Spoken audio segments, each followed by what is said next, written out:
Our protagonist is the greatest sage. He protected humanity from the onslaught of monsters. He also defeated their lord. At last, humanity was safe. However, exhausted after the deadly conflict, he died. Luckily for him, this is not the end. Definitely not. He is resurrected in the body of a young man 50 years later and enters the Magic Academy to regain his supreme power. Will he achieve his goal? We'll find out. Sumu awakens, shocked to realize that he is alive despite having used up all his magical energy. He reflects on the circumstances and doubts his continued existence. Looking in the mirror, he is amazed at his transformed appearance. A doctor enters the room, accompanied by a medical assistant. She calls our protagonist Kusanagi, and he is even more confused by this strange nickname. The doctor asks him to lie down and tries to examine his wounds. He peels off the bandages and is astonished to discover that the hero is completely healed. He can't believe what he sees in front of him. The doctor recalls the patient's critical condition yesterday following a car accident and loss of consciousness. He ponders how the young man recovered so quickly. The doctor suggests it must be a miraculous healing by divine power. Kusanagi is puzzled to hear about the car accident and explains that his body has the ability to automatically regenerate using sacred magical energies. He asks the medical staff if his magical energy is depleted, but they don't understand him. He tells them he fought monstrous entities during the disaster. The doctor and assistant were both stunned by his statement. The doctor asks the young man if he remembers his own name. He then asks him what year it is. Ichikami gives her name and assumes she's still 1970. But the doctor diagnoses her with post-traumatic stress disorder and calls it a cognitive deficit. The doctor reveals that the boy's real name is Kusanagi Minato, and the current year is 2022. Kusanagi is stunned and has a hard time accepting this information. He looks at the doctor, deciding to believe his words. He notices the TV and admires its sleek design and crystal clear picture. The protagonist discovers a calendar confirming that the year is indeed 2022. He is amazed by the thin device the nurse is holding. Our protagonist becomes disoriented, wondering if he has truly traveled to the future. The doctor shares details about the disaster that the boy remembered, noting that it happened 50 years ago and has not been repeated since then. The protagonist doubts the doctor's story, asking about the fate of the monsters. The doctor describes a peaceful period when very few monsters remained. Kusanagi learns that the world has finally found true peace and feels relieved. He expresses gratitude to heaven and smiles. The doctor informs him that Ichikami, the man he is talking about, died in a disaster 50 years ago. A hero who gave his life to save the world. The doctor doubts that Kusanagi is Ichikami Atsumu. Our guy suggests that he died 50 years ago and somehow returned as Kusanagi Minato. He can't understand how this happened. And so, a week later, he finally enters the residence and inspects Kusanagi's chambers. He feels sorrow upon discovering the existence of the former Kusanagi. His mother and father died when he was still a small child. He was also abandoned by his new guardians and sent to a terrible boarding school. Since all this happened, Kusanagi has been living off her parents' inheritance. The protagonist has never encountered anything called reincarnation witchcraft. He wonders if his reincarnation is a divine act. Perhaps it all happened by chance. He looks at the Kusanagi Magic Academy's ID card and remembers that in his era, Magic Academies didn't exist. He finds this quite intriguing. Suddenly his phone starts ringing. Curious about who is calling, he answers the phone. He sees a call from Tadano but doesn't know what to do. Kusanagi decides to ignore the call. He throws away his phone. The call does not stop, and a notification appears. Tadano claims to know about our protagonist's discharge from the hospital and urges Kusanagi to return to school, citing a lack of funds. The next day, our protagonist enters the Magic Academy and looks around as he enters. He finds the prospect of going back to school exciting. He experiences it like a mature person, enjoying the moment. He watches as the student casually uses magic to hit the training dummy. Kusanagi expresses displeasure at the sight of this, questioning the student's meager magical abilities. He watches the other students and sees that they are all complete losers. It's hard for him to accept this. He recalls that even the newcomers from his era were 10 times stronger than these pathetic students. He questions their magical potential. And despite this peaceful age, He cannot understand why magic has degraded so much. He enters his class and finds his seat. He begins to look forward to his school life and wonders if he has any friends in his room. Suddenly, a red-haired student appears with two other personalities. He demands to know why our guy ignored his messages, even though he's just Kusanagi. The main character doesn't know this guy, so he politely asks his name. Tadano becomes enraged and kicks the table, repeating his name. He calls Kusanagi weak and worthless. But our protagonist doesn't pay attention. He suddenly remembers that this is the same man who contacted him. He assumes that Tadano is his companion. Tadano grins evilly and holds out his hand, demanding cash. Kusanagi thinks this is a true friend. He shakes hands warmly, wishing for a strong connection. Tadano's temperature rises and he grabs Kusanagi by the collar, demanding money. He tries to intimidate Kusanagi, convinced that he has inherited a fortune. Kusanagi comes to terms with reality and realizes that his past self suffered. Tadano swings his arm to put Kusanagi in her place. But suddenly a stunning blue-haired girl appears. She greets everyone with a pleasant morning. Her beautiful smile calms Tadano. He lets Kusanagi go, but makes it clear that he expects payment soon. Kusanagi feels irritated. The tormentor finally leaves the room. The lesson finally begins, and the instructor begins discussing the Great Disaster, also known as the Final Calamity. 50 years ago, creatures appeared across the world, plunging humanity into despair. However, the revered sage, Ichikamatsumu, remained steadfast in his mission to save humanity. He persevered, defeating all the monsters single-handedly. Eventually, he encountered the demonic deity known as the God of Calamity, the source of all this. Ichikama risked his very existence to defeat the final opponent, and from that moment on, the God of Calamity never appeared again. Then the instructor inquired about the great sage. The blue-haired girl from earlier raises her hand. Her name is Mizuha. The instructor allows her to answer. She claims Ichikama is a great sage and the first mage to survive the first calamity. He also played a key role in the founding of their academy. Her gaze begins to glow with enthusiasm as she reveals that Ichikama is the champion of humanity, admired by every mage in the world. The instructor confirms her claim, teaching the students about a great sage who survived the initial disaster and was the first to master the magical arts. The academy was founded to train more mages in his image. He is the most powerful mage in human history. The instructor urges them to study him and prepare for the upcoming exam. The protagonist begins to feel humiliated after hearing everyone praise Ichikama. He did not expect such torment and begins to regret his enrollment in the academy. He remembers the doctor's words and suggests that everyone has weak magic due to the current peace in the world. He looks out the window, a smile playing on his lips as he enjoys his newfound peaceful existence. The instructor concludes the lecture by expressing the hope that all students are prepared for the magical assessment exam scheduled for the following day. Tadano confronts the protagonist again, asking if he heard the teacher's announcement. He is delighted, anticipating the amusing spectacle of Kusanagi's pitiful magical skills. Our hero wonders why the tormentor does not stop with his endless chatter. He decides to leave the lecture hall. As he leaves, Tadano emphasizes that even his own parents did not have magical abilities. The tormentor calls him an orphan and bursts into derogatory laughter. The protagonist finally answers. Tadano seethes at Kusanagi's dismissive words. His composure breaks and he unleashes a powerful fire spell. His classmates react with alarm, trying to intervene. One asks if he really intends to cast such a destructive spell within the classroom. Tadano casts a magic spell on our hero, wishing him death. The azure-haired girl rushes forward to stop him, but alas, she is too slow. When a fire projectile flies at him, the protagonist remains completely unperturbed. The magical attack hits him with all its force. All the students recoil. Mizuha calls this foolishness, warning him against using magic in such a pointless conflict, not wishing harm to anyone. Tadano makes excuses. He places the blame on Kusanagi. He refuses to admit his own guilt. The students are worried about our hero.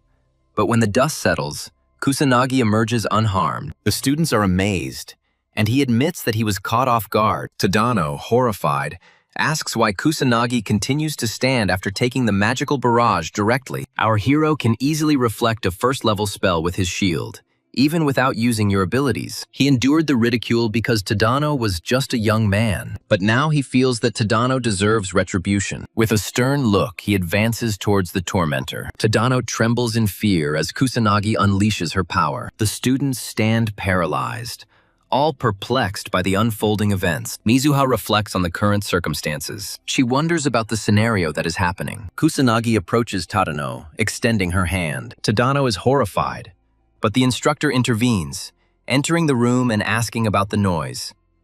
He wonders if anyone is using magic inside. Kusanagi assures him that nothing is happening inside, believing that the magic came from outside. The instructor doesn't recall any magical activity today, but our protagonist speculates that someone outside their department might be training. The instructor demands an explanation for the smoke, and Kusanagi states that it came from outside. The instructor accepts his explanation, orders the class to return to their seats, and vows to find the culprit. Kusanagi apologizes with a smirk, deciding to plant false evidence to cover up the matter. Every student, including Mizuha, reacts with amazement. Tadano clenches his jaw, seething with irritation. The protagonist considers the students weak, doubting their ability to defeat the monster. Even though the catastrophe ended 50 years ago, he knows dangerous creatures may still lurk. He makes a decision. Investigate the situation. Under cover of night, he infiltrates the abandoned Shibuya, tracking down secret signs and looking at the ruined metropolis, recalling its appearance from a past life. Finding no trace of the monsters, he assumes that the authorities have dealt with the threat. Suddenly, he discovers a monstrous presence and a nearby human life force, prompting him to quickly begin an investigation. An ugly creature catches a girl with snow-white hair. She cries in horror, begging for salvation. As the monster lunges to devour her, a young man intervenes. The monster roars in agony and dies from one blow. The hero notices a police badge on her clothing. Believing she has ties to the magical police, he urges her to be more careful in the future. She expresses her gratitude to him. However, it creates circles and disappears. She wonders who he is.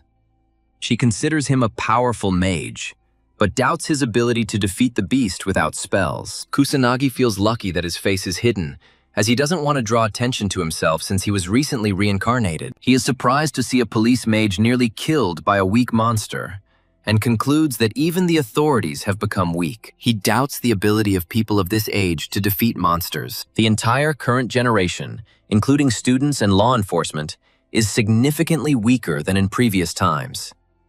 He grins, realizing that humanity once again needs his abilities. He begins to move forward, determined to destroy all the monsters in the area. The next day at the academy, the instructor instructs everyone to prepare for an assessment of magical abilities. He hopes they will accurately assess both the characteristics and the quantity. These stats are vital if they aspire to become mages. Our protagonist is perplexed why his abilities cannot be measured without this strange device.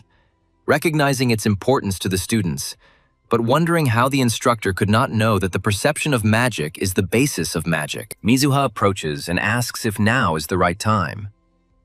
The students watch their conversation and wonder why Mizuha is calling Kusanagi. She introduces herself. She is the second child of a revered magical line, Mizuha Yuika. He doesn't grasp the concept of a noble family, so she explains that it is one of the 4 prominent noble houses, leaders among mages. He doesn't remember her, and doesn't remember any noble families during his youth. Noticing her weak magic, he asks why she boasts about her lineage of outstanding magicians with such abysmal magical ability. Mizuha asks why he seems indifferent, hoping for a more appreciative reaction. Tadano clenches his jaw in envy as he thinks about their conversation. Kusanagi asks why a noble with magical blood would talk to a nobody like him. She is irritated but maintains her composure, believing that she must behave in a manner befitting nobility. He wonders if she's suffering from some kind of mental disorder. Mizuha recalls the magical attack that didn't harm him yesterday and ponders its root cause. She tries to broach the subject, but the teacher interrupts her, instructing the students to prepare for measurements. Kusanagi takes the opportunity to leave with a smirk on her face. Mizuha decides to observe and see his true abilities. He will take care of it after the assessments. Tadano confidently unleashes his abilities, demonstrating 1,000 magical power with the fire element. He enjoys his progress. Kusanagi notes that the criteria have remained unchanged since his time. Subsequently, Mizuha advances, releasing her magic. Her element is water, and her magical power is 2,000. Amazement fills the crowd, and the teacher praises both her and Tadano, declaring them to be prime talents destined to become outstanding magicians. The other students join in the applause. Kusanagi, feeling disappointed, considers this a farce, believing that 2,000 magical power is barely a beginner's level. Mizuha looks smug. She is trying to demonstrate the influence of her noble family. He asks why she looks at him with such pride. Suddenly, he hears the instructor calling him for an assessment. As he approaches the device, he overhears his classmates discussing his results from last year. Although he excelled academically, his magical potential was rated as the lowest. Tadano, convinced that Kusanagi has no abilities, anticipates his humiliation. Mizuha ponders the extent of Kusanagi's hidden abilities, but doubts he can surpass her. Kusanagi felt annoyed. He remembered how noticeable he had been in his previous existence, which bothered him. He's considering the possibility of holding back his full capabilities. However, he decides to go all out, unleashing all his power with a smirk. He challenges the machine to withstand the power of the greatest sage in history. The apparatus lights up and a beam of light shoots out from the structure, attracting the attention of two students from different classes. Mizuha is perplexed when the car starts to behave unpredictably. Its glow intensifies before a massive explosion destroys it. Students rush to their rescue, running away from the destructive wave. Our protagonist expresses dissatisfaction with the destruction of the machine, feeling that he barely put in any effort. He wonders if any of his peers can even detect his magical energy. The instructor, showing concern, asks how everyone is feeling. They confirm they are safe. He checks on Kusanagi, noting his luck in being at the epicenter of the explosion. The teacher wonders if there is a malfunction with the device. He worries that it is now impossible to estimate Kusanagi's mass, magic, and other characteristics. Kusanagi asks about the teacher's concerns. The teacher explains his intention to assign students to combat training, but is hampered by a lack of data for evaluation. The instructor asks Tadano to include Kusanagi in his team. Tadano agrees, seeing a chance to mock our protagonist. The instructor feels relieved, pleased that it is Tadano. The tormentor approaches Kusanagi. He looks forward to their sparring, a wicked grin twisting his features. The students arrive at the ruins of Shibuya, and the instructor informs them that residual monsters still haunt the city, devastated by a great disaster. Mages and law enforcement frequently patrol this deserted urban area to combat any remaining monsters. The academy students are also forced to assist in this matter for unknown reasons.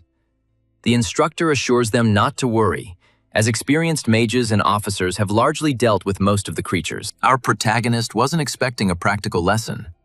He trusts the students to defeat several beasts, given that they'll be working in teams. He remembers visiting the place last night, but feels uneasy when he discovers several monsters lurking. He remembers that he thoroughly cleared the area yesterday. However, he did not succeed. He didn't really do it. He finds no signs of destruction nearby and is perplexed by the constant appearance of new beasts in old Shibuya. He overhears the girls' conversation about their rivalry. Despite it being a practical lesson, our protagonist is surprised to see the students behaving so casually. For some unknown reason, Mizuha watches Kusanagi closely. The instructor begins the practical lesson with the desire for everyone to collaborate effectively. Tadano notices the protagonist and calls him over. He approaches our hero with his team and tells him to stay put and not interfere with their progress. Tadano emphasizes that this time he will not hold back if Kusanagi gets out of control like he did before. The protagonist can't understand why they don't just ignore him if they hate him so much. Tadano becomes furious and orders him to stop his insolence. He can't understand why Mizuha is still talking to Kusanagi, considering he's completely useless. Our hero is shocked by this revelation and learns that Tadano has feelings for Mizuha. Tadano is overcome with rage. He is absolutely furious. The protagonist senses something, and the tormentors try to hit him with their magic. However, he warns them to stop. Tadano makes it clear that his apologies won't be enough this time. Kusanagi asks him to look behind him, but Tadano suspects that he is planning a stupid ruse to escape. Tadano turns his gaze back. The entire gang of torturers discovers the towering beast. It is located right behind them. They all start to sweat nervously, wondering why a demonic warrior is in this abandoned metropolis. The remaining tormentors encourage Tadano, confident that he can defeat him. He assures them of his victory, albeit with a worried expression. He advances and attacks him using his pyrokinetic abilities. An explosion occurs. He strikes the beast. Tadano and his friends breathe a sigh of relief. But when the smoke clears, the monster remains unharmed before them. Tadano notices not a single scratch on him and is overcome with horror. Our protagonist admits that his first-tier sting magic is useless against the demonic soldier. As the monster approaches, the entire party is overcome with fear. They all fall limply to their knees, trembling uncontrollably. Tadano's eyes fill with tears. He wonders if his existence will cease right now. This is really the end. He pees himself pathetically. But just as death looms, the demonic soldier reveals our boy's true strength. He recoils in fear, taking a step back. Kusanagi steps forward, amazed that the creature was able to sense their strongest member. He confronts the demonic soldier directly, unleashing all his power. The creature unleashes all its power, creating numerous secret symbols. Tadano and his allies doubt the hero's ability to defeat him. They resign themselves to their fate. The beast casts a second-tier spell. This spell is known as Stone Shattering. A colossal boulder is rushing towards our protagonist, but he remains unperturbed, with a smile on his lips. He takes out a first-tier spell, Firebolt, and launches it at the demonic warrior. His fiery projectile destroys a massive rock. This projectile was fired by the creature. It also hits the demon soldier, causing a massive explosion. Tadano and his squad's eyes widen. They are stunned to see the monster die. Tadano asks about the current events. He asks if Kusanagi organized all this. He dismisses the idea, believing someone like Kusanagi to be incapable of such a thing. But our protagonist informs him that with the proper technique, even basic magic is enough to destroy a demonic soldier. He's perplexed by the idea of such creatures appearing in Shibuya, especially after he himself cleared the area and eliminated all threats there the day before. He suggests that this could be an ominous omen of a major catastrophe. The protagonist ponders whether to take the current circumstances seriously. Suddenly, he experiences vivid memories. He sees the destruction from his past life. He saw countless people die before his eyes. His loved ones were among the fallen. A wave of grief washes over him, and he clenches his fist tightly. The protagonist decides to protect humanity, even if the impending doom is repeated. The other aggressors admit to having seen Kusanagi destroy the demonic soldier. They ask if this is really the same Kusanagi they know. Tadano, overcome with frustration, hits the wall. He is seething with rage, completely confused by what is happening. Meanwhile, Mizuha watches from afar, amazed as she discovers new details about Kusanagi. Mizuha summons a first-tier spell, Water Saucer, and easily destroys the small creature. Her classmates are amazed and begin to praise her. She feels irritated, wondering why ordinary people are so easily impressed. She attributes it to her own brilliance, and then notices Tadano's team. Mizuha orders his companions to take care of the remaining business and leaves. She suspects Tadano is bullying the protagonist again and feels uneasy. She rushes to observe them, not wanting to miss this chance. She positions herself behind the barrier and peeks in. Mizuha is stunned to see the demon soldier. She doubts their ability to face such an enemy in battle. However, despite her fear, the young lady decides to help them, given her affiliation with the Mizuha clan. Confident in her ability to turn the situation around, Mizuha rushes toward the group, shouting for everyone to run. Suddenly, a massive stream of fire magic erupts in front of her, striking the demonic soldier. Kusanagi defeats the formidable monster with one blow. Mizuha is stunned, wondering if our hero is to blame for this. She remembers Kusanagi as a timid child with weak magic. The girl can hardly believe she's seeing the same Kusanagi. She watched intently and didn't hear a single spell. Mizuha can't understand how he defeated the demonic soldier with first-tier magic without a spell. It's too much for her to comprehend. She understands that the strength of each demon is determined by the number of crystals that adorn their bodies. This system also determines the hierarchy among demons. Magical beasts occupy the 6th rank. Demonic soldiers are classified as 5th rank. Demonic captains are the 4th rank. Demonic generals occupy the 3rd level. The demon king is at the 2nd rank. And finally, the most powerful demon is designated as the 1st rank. This supreme demon is also known as the demon god. Each demon has these set numbers, so all modern mages know that defeating a demon soldier requires at least third-tier magic. She feels that first-tier magic is insufficient to defeat it. Kusanagi begins to advance. She walks towards him. Realizing that she has nowhere to hide, she looks out again and watches the protagonist. He reproaches her for stealing glances. She feels a surge of embarrassment. She is surprised how he discovered her actions. Our protagonist thinks it's stupid not to know, considering she's a mage. Mizuha is perplexed.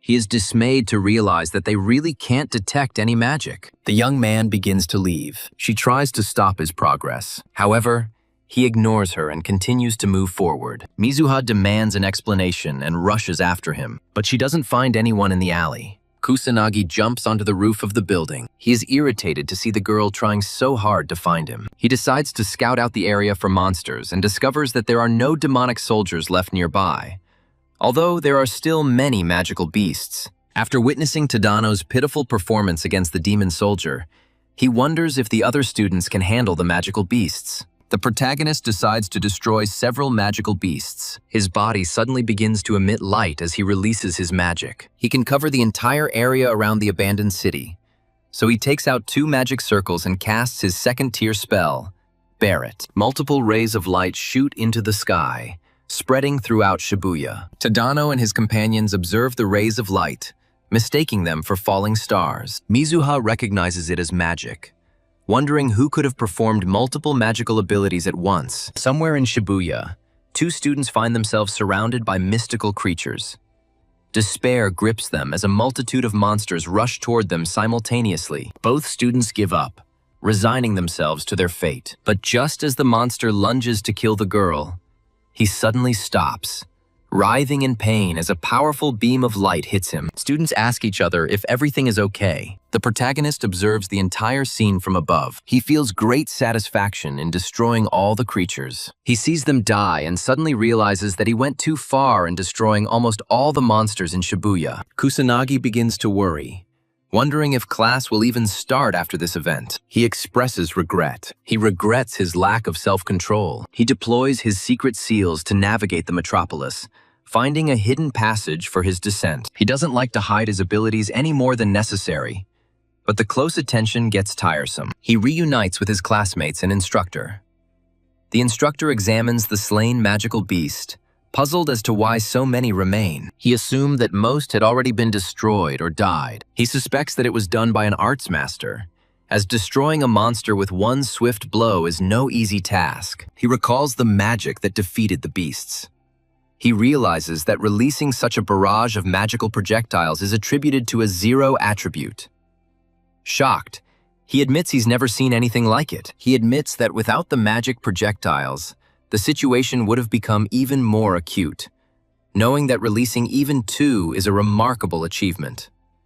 The instructor, incredulous, realizes that if the number reached 6 or more, no ordinary student would be able to use such magic. The students scream before them, desperately demanding to know why they had to face so many beasts and almost sacrifice their lives. The instructor bows, apologizing. He recalls checking with the authorities that most of the monsters had been destroyed, regretting not confirming this with the academy. He sincerely expresses regret for putting the entire group in danger. One student asks if help has arrived to save them. The instructor claims he doesn't know, but adds that it wasn't the police or a sanctioned magician, but most likely some kind of illegal practitioner. He mentally expresses gratitude to the unknown savior. Our protagonist beams as he hears the instructor subtly praise him. He catches snippets of conversations between students discussing his magical projectiles, everyone guessing about their source. Kusanagi feels a wave of relief, seeing that everyone is safe, including those who are tormenting him. Tadano clenches his jaw, seething with frustration. The entire pack of tormentors turns their gaze on the protagonist.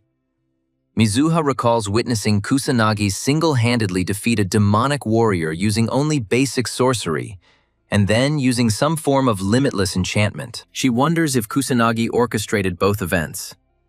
Elemental energy and emptiness are different properties, and she finds it unlikely that any student could possess both. Not even Kusanagi.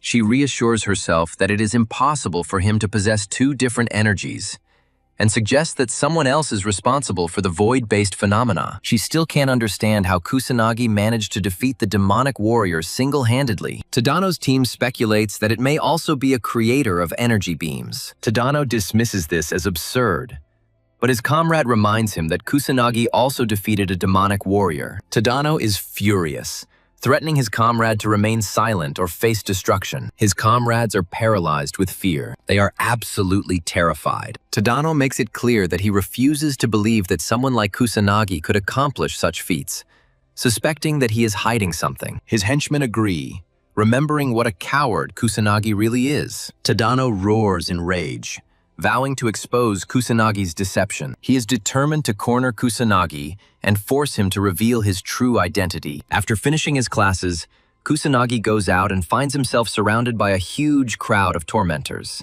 Tadano approaches, stating that he has been waiting patiently. The protagonist feels irritated and suggests that they channel this persistence into learning magic instead. Tadano counters that Kusanagi has no right to say such words, given his own deception. Kusanagi is puzzled by the accusation of deception. However, Tadano claims that Kusanagi is undoubtedly hiding unfair tactics. Tired of their stupidity, Kusanagi realizes that arguing with them is useless. Tadano tells him to obey. He praises Kusanagi for standing his ground. Kusanagi explains that there is no reason to worry. Tadano dismisses his words and rushes forward, striking, confident that Kusanagi would not use magic in a public place. The blow hits him on the cheek, but he shows no reaction. The bandits surround him, starting an attack, but he remains calm and refrains from retaliating. Tadano questions his silence, suggesting that Kusanagi is helpless without his mystical abilities. He intensifies his attack, declaring his intention to continue until Kusanagi's death,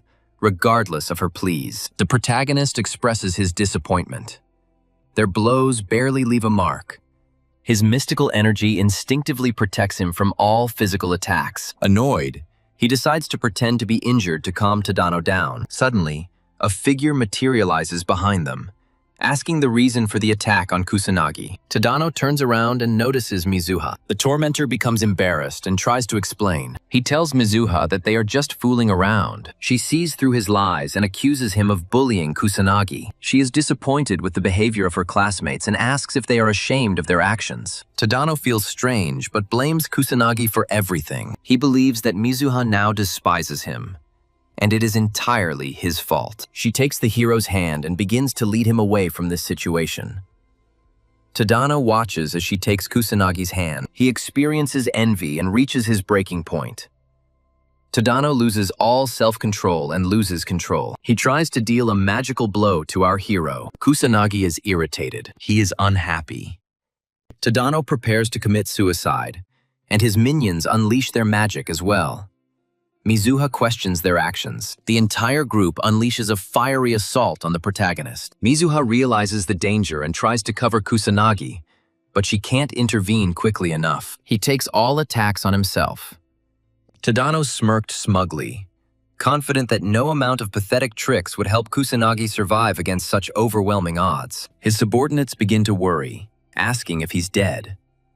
Tadano dismisses them, calling them fools for worrying too much. He fabricates a story, claiming they were practicing magic outside the school that got out of control. Kusanagi was simply caught in the crossfire, hence his injuries. The minions realize they have crossed the line. When the dust settles, Kusanagi states that he tried to be lenient, considering them just children, but their stupidity demands retribution. He is getting ready. Punish them all. Tadano is shocked to find him alive after such powerful magical attacks. Kusanagi becomes somber, telling them they shouldn't have dragged Mizuha into their conflict. He questions their wickedness for such behavior. Tadano screams, blaming them both for this disaster. He believes they deserve payback for ridiculing him. So he creates another magic circle and declares that they will strike continuously until Kusanagi draws her last breath. Our hero demonstrates a tiny magic circle. The tormentors mock and reject him as pathetic. They think he's just showing off, and they all launch a simultaneous attack with all their might, wanting Kusanagi dead. The main character uses magic absorption.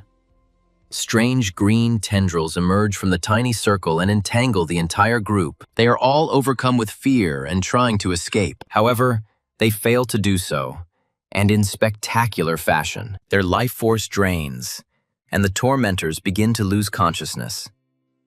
Tadano and his henchmen freeze. Kusanagi expresses his displeasure. He expected them to hold out a little longer. He hopes the tormentors will learn from this and improve. Mizuha is perplexed. She asks if she just witnessed witchcraft. She is shocked that the entire group has lost consciousness, but cannot understand the reason. Kusanagi gets up to leave, but Mizuha stops him, demanding an explanation. She asks about magic, remembering that just a few days ago he couldn't cast even a weak spell. She demands to know who he is. The protagonist becomes irritated by her behavior and challenges her. He suggests she do something else instead of asking so many strange questions. Mizuha starts to blush. She expresses her gratitude by thanking him for saving her. The girl begs him to finally answer her questions. However, she discovers that he has disappeared. She feels humiliated and wonders why he left her again. As darkness falls, Kusanagi re-enters the abandoned Shibuya. He navigates using his magic circles. He had previously felt uneasy, which prompted him to return to investigate. He discovers more creatures lurking despite having previously destroyed them, feeling a dark foreboding. The protagonist is confident that he can cope if the threats are limited to old Shibuya. However, he senses their presence elsewhere. He considers the limitations of the police and the lack of experienced mages, but doubts his ability to combat threats across the country, preferring to develop a strategy first. His first step is to destroy all the monsters in old Shibuya. He strives to act discreetly, avoiding any attention. He fires his magic projectiles, destroying multiple enemies at once. A drunk man goes into a dangerous area. He remains unaware of the danger. Suddenly, a beast materializes behind him, but is immediately neutralized by the protagonist. This guy notices him, but writes it all off as his own imagination and starts to leave. Our hero hopes that the guy didn't notice him. He activates his magic circle and lunges forward.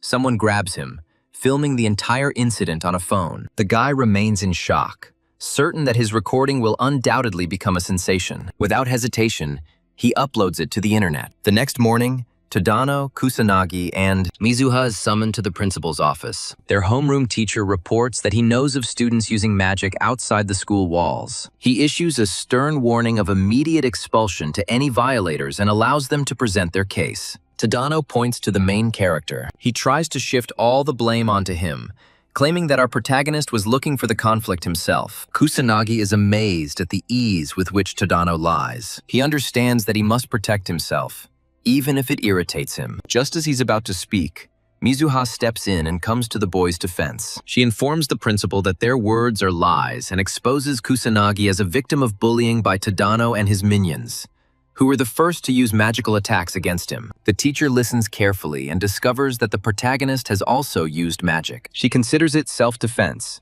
believing that he had no other choice and is not guilty. Kusanagi expresses surprise at her intervention. Tadano tries to convince the teacher of their innocence, but Mizuha shuts him up, blaming him for his behavior. She calls him an evil person for torturing Kusanagi and then shifting the blame for the consequences. She cannot comprehend his lack of remorse. Tadano dismissively refers to the protagonist as a lowlife, claiming that he has no place in this establishment and justifying his aggression as an attempt to get rid of the scum. Mizuha unequivocally declares him to be scum, unfit for the academy. Tadano, maintaining his arrogance, proclaims his academic superiority and the only qualification to stand beside her. Kusanagi is unworthy. She doesn't understand its meaning. Tadano warns her against protecting Kusanagi, urging her to come to her senses and become his. Disgusted, she declares that there is no way she would ever choose trash like him. Tadano recoils from the rejection. She rejects him for his aggressive tendencies and considers him foolish for confessing his feelings under such strange circumstances. Our protagonist understands her reasoning, but believes she has gone too far. Tadano loses consciousness after being refused. The principal states that he has no use for students who selfishly use magic and harm others, as Tadano and his accomplices are the perpetrators, and Kusanagi was simply defending himself from their magical attacks. Tadano and his group are expelled. Tadano's henchmen try to justify their actions, claiming they were simply following Tadano's orders. The instructor allows Kusanagi and Mizuha to leave and return to their classes. They both leave the director's office. Mizuha becomes enraged, calling Tadano the most disgusting person. Our protagonist asks about their future prospects now that they've been expelled. She explains that their chances of ever becoming mages are 0, which is quite obvious. She can't understand why Kusanagi couldn't protect himself. He claims he was on the verge of speaking out, but she didn't give him the chance. Then a memory emerges. She asks about his plight. Kusanagi reflects on the many times she intervened to protect him. First, back in class during his fight, and now, during their call to the principal, he praises her as a good girl for her constant help. She begins to blush deeply, overcome with embarrassment. Mizuha tells him to shut up and rushes towards the classroom, intending to enter before him. Kusanagi looks after her with a gentle smile. He's convinced the original Kusanagi died and he was reincarnated in this body. He wonders if he succumbed to the relentless bullying or if it was simply an accident. The truth remains elusive, but he finds solace in the fact that his tormentors face the consequences of their actions. He believes this resolution will bring some form of redress. He is shining. The principal briefs 2 upperclassmen on recent events, explaining that several students were involved in a fight and openly used magic. He assures them that no one was hurt. The high school student asks why she was called if the situation has been resolved. The director informs her that one of the participants is Yuika Mizuha. The blue-haired girl understands the situation and thanks the director for the information. He asks that his best wishes be conveyed to her father. She assures him not to worry and reveals that her family is considering investing in the school. She leaves with her companion, leaving the principal to ponder whether Kusanagi possesses incredible strength, as fighting multiple mages simultaneously is nearly impossible. An ordinary student could only win if they possessed some hidden, extraordinary power. He wonders if Kusanagi is stronger than them, but the blue-haired girl replies in the negative. Intrigued by the guy, he tells her that he wants to meet him to find out the truth. She ponders whether her younger sister deserves expulsion, depending on Kusanagi's actual abilities. She is Mizuharuka, a third-year student, and her companion is Katsuragi Ryugi, also a third-year student. Kusanagi feels despondent now that his life has returned to normal. He overhears his classmates discussing a certain black mage and wonders if it is related to the magical nobility he learned about earlier. He decides to ignore it for now. The teacher arrives and calls Kusanagi outside for an assessment test. He explains that students whose performance could not be measured previously now have the opportunity to be re-evaluated. Mizuha watches what is happening. She feels a sense of satisfaction, anticipating that she will finally be able to learn more about our protagonist. Suddenly, she notices her older sister, Ruka Mizuha, and Katsuragi entering the room. She is perplexed by her sister's sudden appearance. The teacher announces Kusanagi's turn, ordering him to begin evaluating his magical power. Our protagonist recalls how he broke the apparatus during his previous attempt. Therefore, he decides to exercise great caution and restrain his power. He tries to release his magical energy, but suddenly experiences an unusual sensation. Severe exhaustion overcomes him and he begins to choke. The teacher asks how he is feeling. She turns her attention to the testing device. Then she looks at the result. Mizuha and the instructor watch in disbelief as his attribute turns out to be 0, and his magic power is only 100 units, much to Katsuragi's delight. 2 classmates discuss Kusanagi, considering his magical power to be the lowest in their group and calling him useless, lacking any attribute. Katsuragi dismisses the principal's story as a lie, not believing that the protagonist single-handedly defeated all the bullies. Ruka, feeling disappointed, decides to leave, seeing no more reason to stay. The students watch Kusanagi become exhausted from just one test, which seems understandable to them given his extremely meager magical power. The instructor tries to calm Kusanagi down, stating that magical power is not the primary factor. However, Mizuha can't accept what she sees. She remembers seeing our protagonist single-handedly defeat a demonic soldier, and she knows he can simultaneously use 2 attributes, fire and void. She wonders about his method of deception. She had never met a mage who could hide their magical power through manipulation. The protagonist feels relieved, satisfied with the result. He used a form of magical transformation to alter the results despite the physical strain. He felt confident, believing he had finally mastered the technique. When our hero leaves the ward, he meets Mizuha. He finds out that she was in the assessment room out of pure interest and only came to observe. Suddenly, Ruka stops them both in the school hallway. Kusanagi asks about their identities, and she introduces herself and Katsuragi. He remembers her last name and asks if she's looking for anything from him. She declares that she does not desire him at all. Then she heads to her little brother. Mizuha begins to worry, and Ruka, discouraged, learns that her sister couldn't even defeat some thugs. She also learns that Mizuha was helped by a man with 100 magical powers, and asks if it's all true. Mizuha confirms, causing her sister to become furious. She orders Misuki to simply leave the academy. Mizuha can't understand why she's saying all this for no reason. The hand reminds her that she did not win. Not a single victory when they compete. From studies to sports to magical crafts, she loses every time. Ruka doubts Mizuha has the skills to become a mage. She believes it would be better for Mizuha to leave this academy and enroll in a regular school. Mizuha starts to cry. She is unable to utter a word. Her older sister asks if she understood everything, and Mizuha nervously confirms that she did. Kusanagi finally intervenes and accuses Ruka of being overconfident. She asks him to repeat his statements with an icy expression. He emphasizes how she relentlessly spouted nonsense, without even bothering to listen to her younger sister's point of view. It's obvious to him that she's filled with arrogance. She makes it clear that this is a discussion between two relatives. He is stunned to hear her call it a discussion when all he hears is her bossing her little sister around, never letting her speak. She flares up with anger, but our protagonist insists, believing that even she has no right to dissuade anyone from their chosen path. He accuses her, claiming she's terrible for forcing her younger sister to give up her aspirations. Ruka confidently asserts that her incompetent sister doesn't have the ability to become a mage, as she can't even defeat her. Mizuha starts to cry and agrees with her older sister. She lacks self-confidence. She feels like she's been deceiving herself all this time. She tried to convince herself that she was a prodigy with the skills to become a maid.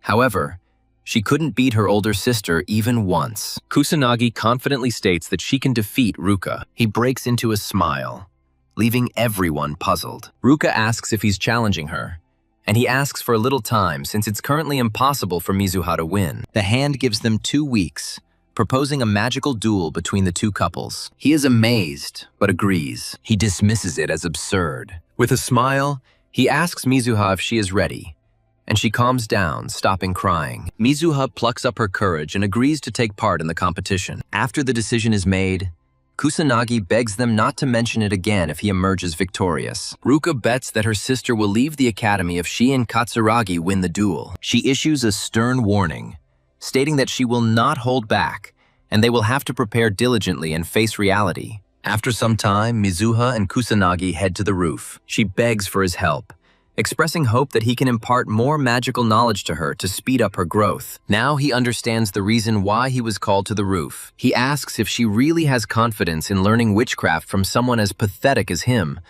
noting that his magical power is only one. She sees right through him, knowing that he is hiding his true abilities, and considers him far more powerful than herself. He notices that this time she doesn't back down. She realized that he knew the way to become stronger, and that was why he challenged her sister to a duel. He understands Ruka's tendency to aggressively seek control over everything. It's her innate nature. That's why he goaded her into fighting. However, there's no way he could have told Mizuha this. She lowers her head and begs for his support. He gives in and agrees to help her achieve greater power. She asks again, just to be sure.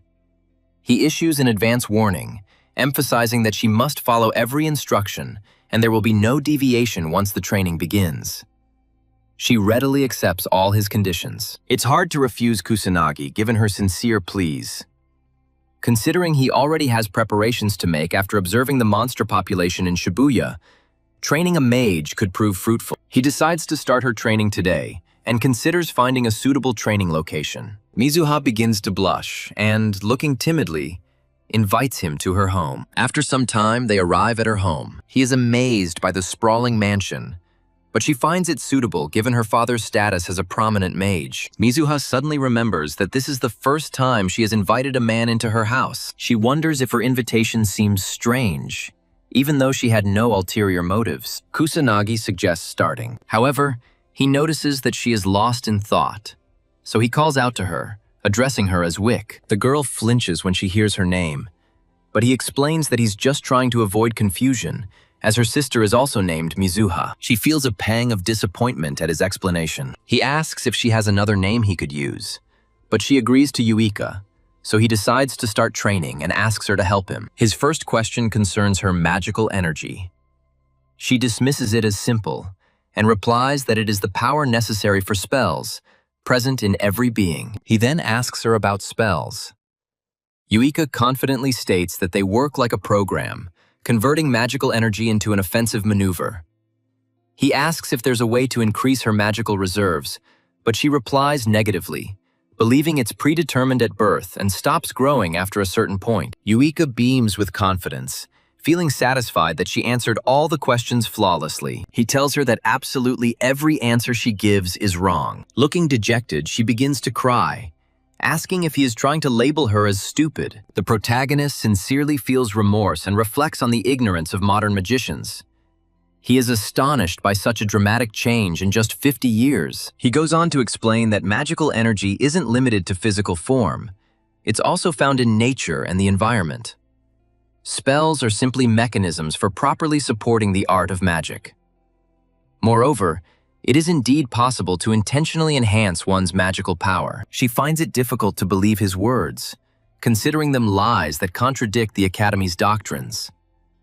She believes that if his claims were true, it would destroy the Academy of Magical Crafts entirely. He remains unfazed by her disbelief, declaring his intention to teach her these 3 principles during their training. He tells her to sit down and informs her that he will be pouring his magical energy into her being, asking her to notify him the moment she feels it. She expresses surprise at the existence of a method to detect magical energy, while he emphasizes that she cannot become stronger without the ability to sense it. He orders her to close her eyes and begins physical contact with her. He releases his magical energy, but finds that she still cannot detect it. He expends extra magical energy, wondering how she remains blind to such powerful magical force. Finally, Yuika feels a faint presence. She feels a growing warmth in her back.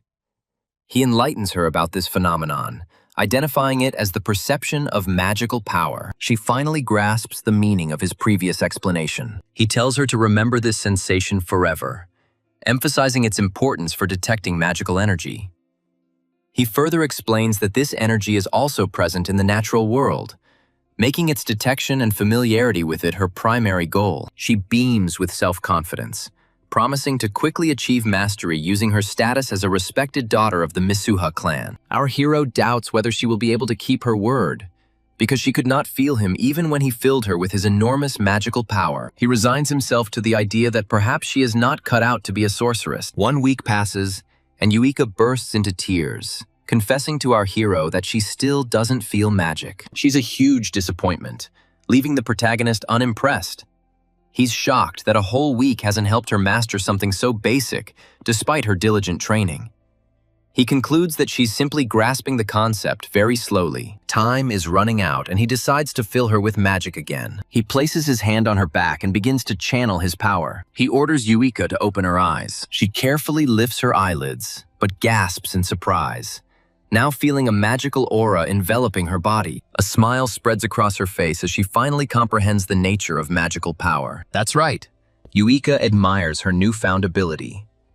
Now that she can finally sense magical energy, she considers assessing Kusanagi's power level. For some unknown reason, she barely feels anything from him, which puzzles her. He praises her for her hard work, but she brushes it off, saying that it's natural for a genius. Now that she can finally perceive magic, he informs her that they will move on to fine-tuning her magical energy. He describes in detail the entire method for using the correct amount of magical energy for any magical creation. She must focus solely on efficiency and ignore all other concerns. She also needs to use up all her magic power to the limit, so that the amount of magic she can control will expand once she fully recovers. He is confident that she will be able to easily follow all his instructions, since she now clearly perceives magic. He admits that his teachings differ significantly from the foundations of the Magic Academy, but he doesn't care whether she trusts his advice. Yuika assures him that she trusts his words and beams, declaring that she no longer doubts him. He is glad to hear that her point of view has changed, and decides to begin the next phase of their training. The protagonist asks her to step back a bit and prepare herself, as they are ready for a fight. She confirms that she agrees with this. She looks forward to seeing his true abilities. She longs to see his full potential. Yuika unleashes the first level of aqua magic, launching countless water attacks. But our protagonist easily deflects them all, much to the girl's amazement. She can't comprehend how he repelled them. He used a normal magical barrier, using non-magical magic, and made it clear that if she couldn't even break such a weak barrier, she had no chance of defeating her sister. In desperation, she unleashes a hail of icy projectiles. He advises her to keep moving even while casting her attack spells. Stopping movement will inevitably lead to defeat when faced with an experienced sorcerer. In frustration, she launches new attacks, but eventually succumbs to exhaustion and gives in. It points out the inefficiency of using enormous magical energy without proper technique. He explains that by learning to regulate the magical power behind her spells, she will eventually be able to cast attacks without spells. Kusanagi instructs her to watch closely while he demonstrates the use of his magic. He unleashes a fiery blast on the dummy twice, demonstrating his magical prowess. She realizes that the magical energy powering her attacks pales in comparison to his. He confirms her realization by stating that she will not need incantations for any spell once she masters control over her magical output. She finally realizes that singing is not required when casting a spell. He confirms this, explaining that her initial goal is to find a way to shorten her spells. Once she learns to control her magic, chanting will become unnecessary.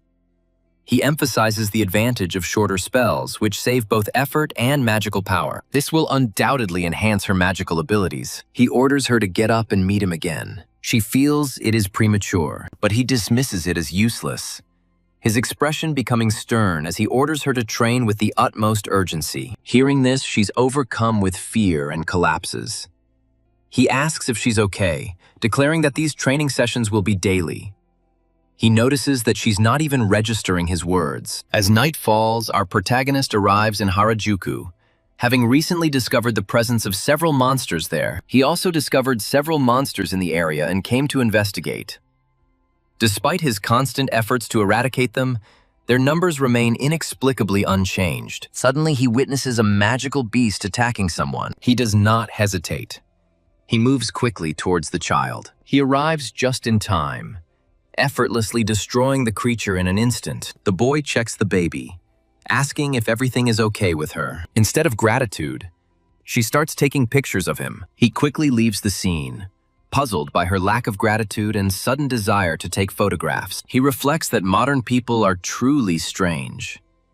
He decides to hide his face better next time before leaving. The next day, the protagonist resumes training with Yuika. She quickly gives up and becomes exhausted. The day of their confrontation is approaching. He assesses her current progress as good, but she is significantly behind Ruka in almost everything. She has no chance of winning if she keeps up this pace leading up to the duel. He reassures her, saying that if she wants, she can quit now. She stands up and tells him that she has been compared to her sister all her life. She had to give up countless times, always unable to defeat her sister. But she is determined to continue practicing magic and never give it up. He states outright that she will never win this way, but she asks him to be stricter. He agrees and decides to stop holding back. She is glad to hear it. She is preparing for battle. They both continue to train together, and he passes on a lot of knowledge to the girl. As evening falls, Yuika collapses from exhaustion after the brutal training, and Kusanagi carries her away in his arms. After several days of training together, he finally tells Yuika that she is ready to confront her sister. She falls to the ground, overwhelmed with relief. Kusanagi praises her for her hard work and dedication. A smile spreads across her face as she absorbs his words. On the day of their competition, our protagonist asks if she is ready to face them. She answers in the affirmative. And as they are about to enter the academy, they both notice a sizable crowd of onlookers. Several journalists approach them, checking to see if they really see Mizuha Yuika from a respected family. They ask for comment on the magic competition and whether she's fighting against her brother. Kusanagi expresses bewilderment. She explains that her family is extensive, and given the upcoming confrontation with her sister, intense media interest is to be expected. He expresses surprise that the student clash is attracting so much attention. He speculates that it's due to the Mizuha clan's immense influence. The entire group arrives at the battle arena, surrounded by a huge crowd of spectators. He finds the spectacle a bit excessive, but she explains that student wrestling matches are rare events, elevating it from a simple competition to a notable spectacle. He is somewhat stunned by this revelation. The couple is called to the platform. Yuika gets ready, but suddenly her body starts shaking. He reassures her, advising her to just focus on giving her all. She regains her composure and smiles. Yuika's resolve strengthens and she moves towards the platform with unwavering purpose. He calls our protagonist an enigmatic figure, admitting that his words resonate deeply with her. Yuika and Ruka finally stood before each other. Ruka is shocked that her little sister didn't run away. Yuika confirms this.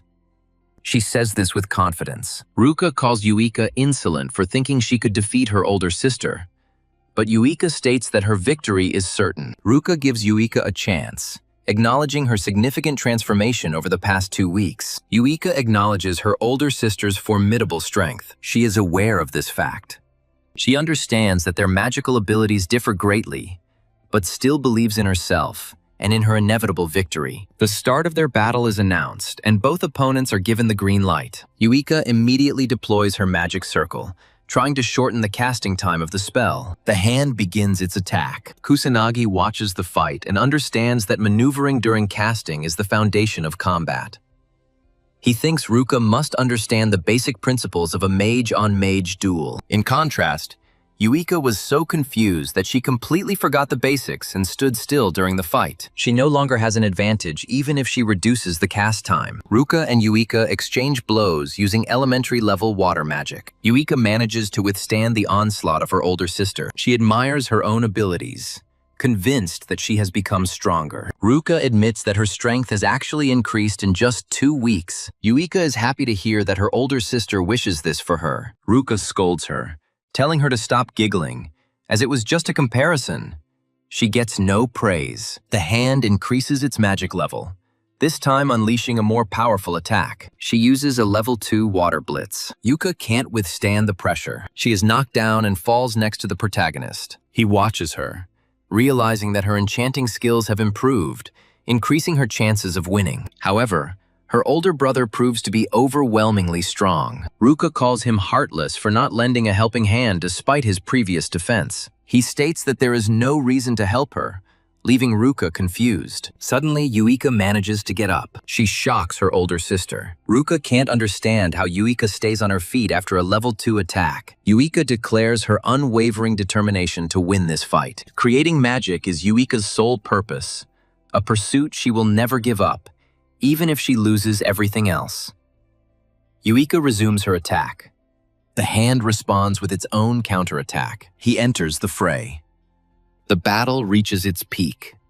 She strives to fight her older sister, determined not to give in, but falls from exhaustion of her magical powers. The host announces that contestant Yuika has exhausted her magical power, and Ruka is the winner of this match. Yuika tries to get up, hoping to turn the tide, but stumbles. Kusanagi calls it a contest of magical power and control, suggesting that his friend lost due to a lack of magical energy. Ruka asks if she's come to an understanding. She addresses her younger sister as mediocrity, suspecting our protagonist has come to the same conclusion. He confirms her complete lack of talent and significant awkwardness. Her progress was painfully slow. She proved incapable of acting effectively in real combat. However, he informs Ruka that she is a truly diligent person. She trained tirelessly every day with a stupid dedication. Ruka remains disheartened by the outcome, but expresses his admiration for persistent people who refuse to give up. Just like Yuika. The girl starts crying after hearing his words. He tells everyone that Yuika is his student and he doesn't like insults directed at her. Yuika bursts into uncontrollable sobs. Ruka calls him narcissistic and questions his talkativeness for someone with only 100 units of magic power. He explains his intentions. He will defeat her using his 100 units of magic power. She thinks he's a master at spewing nonsense, but she eventually agrees. Ruka informs him that his opponent is another person, and Katsuragi appears, ready for his turn. Ruka urges him to finish quickly, and he confirms that he does not need a second invitation. Katsuragi carries Yuika away, telling her to rest and watch the fight carefully to learn. She understands his words, suddenly noticing that the physical pain has disappeared, and there are no wounds on her hands. As he steps onto the platform, Our protagonist admits that he cannot win with only 100 units of magic power, which contradicts his previous statement. He realizes the need for 100% concentration to achieve victory. The protagonist decides to maintain his magical power at 100%, using a non-magical attack without spells. This time, he forgoes the magical barrier, accepting the risk of direct hits. He feels a surge of excitement, finding the circumstances exciting. Katsuragi braces himself, apologizing for about to unleash his full power. Our protagonist informs him that he himself must restrain himself. The spectators erupt in cheers for Katsuragi, wishing him not to go into a full-blown rage. Otherwise, the challenger will be in danger of serious harm. The fighter ignores their pleas and releases his 8,000 magical power. Our protagonist observes this and admits that it doesn't pose a serious threat. But since he's only using 100 magic power today, there's a significant chance he could be killed. The second round begins. As they face off, Katsuragi hopes our protagonist will harbor no ill will after the match ends, while he creates his secret signs. With this attack, he is ready to launch. He believes he will be able to evaluate Kusanagi. He wants to find out if Kusanagi really defeated those thugs. He calls on Kusanagi to withstand his final attack, but just as he is about to deliver it, something hits him in the forehead. The protagonist expresses his dissatisfaction. He calls the enemy slow. The crowd is stunned by the match's swift conclusion. The announcer declares Kusanagi the winner. Ruka is shocked to see her companion incapacitated with a single blow. She remembers he didn't even cast any spells, and wonders what tactics he used. Kusanagi hopes she's happy, since the fight ended quickly, just as she wanted. His words irritate her. Yuika is also stunned and can hardly believe that he actually defeated his opponent. Ruka admits he's strong, and he replies that he's actually stronger than her. She tells him to stop talking nonsense. The hand releases 10,000 of its magical power.